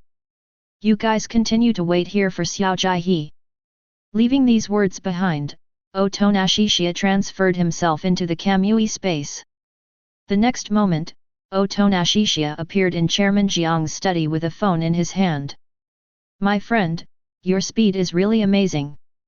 Although it was not the first time that President Zhang witnessed Otonashishiya's speed, he still couldn't help but marvel at it. So what's the matter, President Zhang? Otonashishiya asked directly. Of course it's still about the Devil's Church. After yesterday's disastrous defeat at Qingfeng Middle School in the Magic City, I guess the Devil's Church won't dare to make any moves in the next period of time. President Zhang said, I think this is a good opportunity. The main forces of the Demon Church have suffered heavy losses. We can completely eradicate them before they recover. Indeed, the Demon Church lost at least 1,000 elite members at that time. Now the Demon Churches in various regions must be very empty. Otonashishiya nodded slightly. In addition to the Demon Church, there is another thing. Your level has been re-evaluated by the higher UPS. Originally, the highest level of demon hunters in our Celestial Empire was 4 SSS level demon hunters. You were originally the 5th SSS level demon hunter. But after the Demon Church incident, they decided to create a new level, X level demon hunter, which is above the SSS level. You are the only one now and forever. So it's time to change your shoulder straps. If you're willing, I hope you can serve as the commander-in-chief of this crusade against the Devil's Church. Chairman Zhang has reported the whereabouts of the demon to his superiors, who directly set up a new level specifically for Otonashishiya. This is certainly not just one name. Being above the SSS level demon hunters means that Otonashishiya is now the demon hunter with the highest status in the entire Celestial Empire, and Otonashishiya's treatment will naturally increase accordingly. Anyone who knows a little bit knows the concept of the root devil. The superiors can't be fools. They just want to keep Otonashishiya in Daxia as much as possible. So when exactly will the action begin? Otonashishiya did not refuse and asked directly. He also felt that it would be best to completely destroy the Demon Church. Those guys were so cruel that they even spared no children. Ever since the Demon Church targeted Qingfeng Middle School in the Magic City, he has been very dissatisfied with the Demon Church because there are innocent students in the school, especially Xiaohong and Lacey who also go to school there. We will definitely need to prepare for a few days. During this period, you can rest more and gather your strength before setting out. While speaking, President Zhang felt a little surprised. Originally, he was worried that Chiya would not be willing to participate in this operation. After all, he had just experienced the defense battle of Qingfeng Middle School in Mo-do. With Chiya's current strength and status, as long as he said he didn't want to, they wouldn't dare to do anything and could only put the plan to attack the Devil's Church on hold. Concerning the whereabouts of the demon, Guangxi and Pinkui reported the situation, so I have heard about it. After much deliberation, President Zhang decided to speak frankly to Chiya. The reason why the superiors specially set up a new level this time is because they found out about the whereabouts of the demon. No problem. Chiya said lightly. He had expected this because he knew Pinkui's ability could identify fallen demons, and the fact that fallen demons were root demons would definitely be known to the Demon Hunter Association. This isn't some secret that shouldn't be told, so it doesn't matter if the higher UPS of the Demon Hunter Association find out. That's good. We won't tell anyone else about the whereabouts of the demon. You can rest assured, young friend. President Zhang assured. Okay, if there's nothing else, I'll go back first. Chiya said calmly. That's all. Take care, little friend. As soon as President Zhang said goodbye, Chiya disappeared right before his eyes.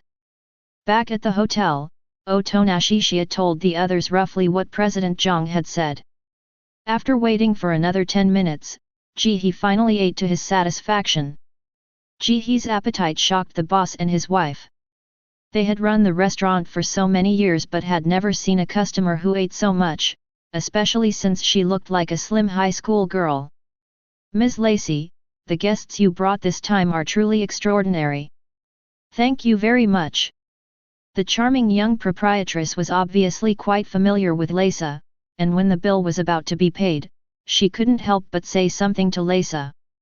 Ji-hee ate up dozens of servings of food by himself, which meant the boss and his wife could earn some money, so they must thank Lace. Lacey smiled. Actually, I didn't expect Xiao Ji-hee to be so fierce.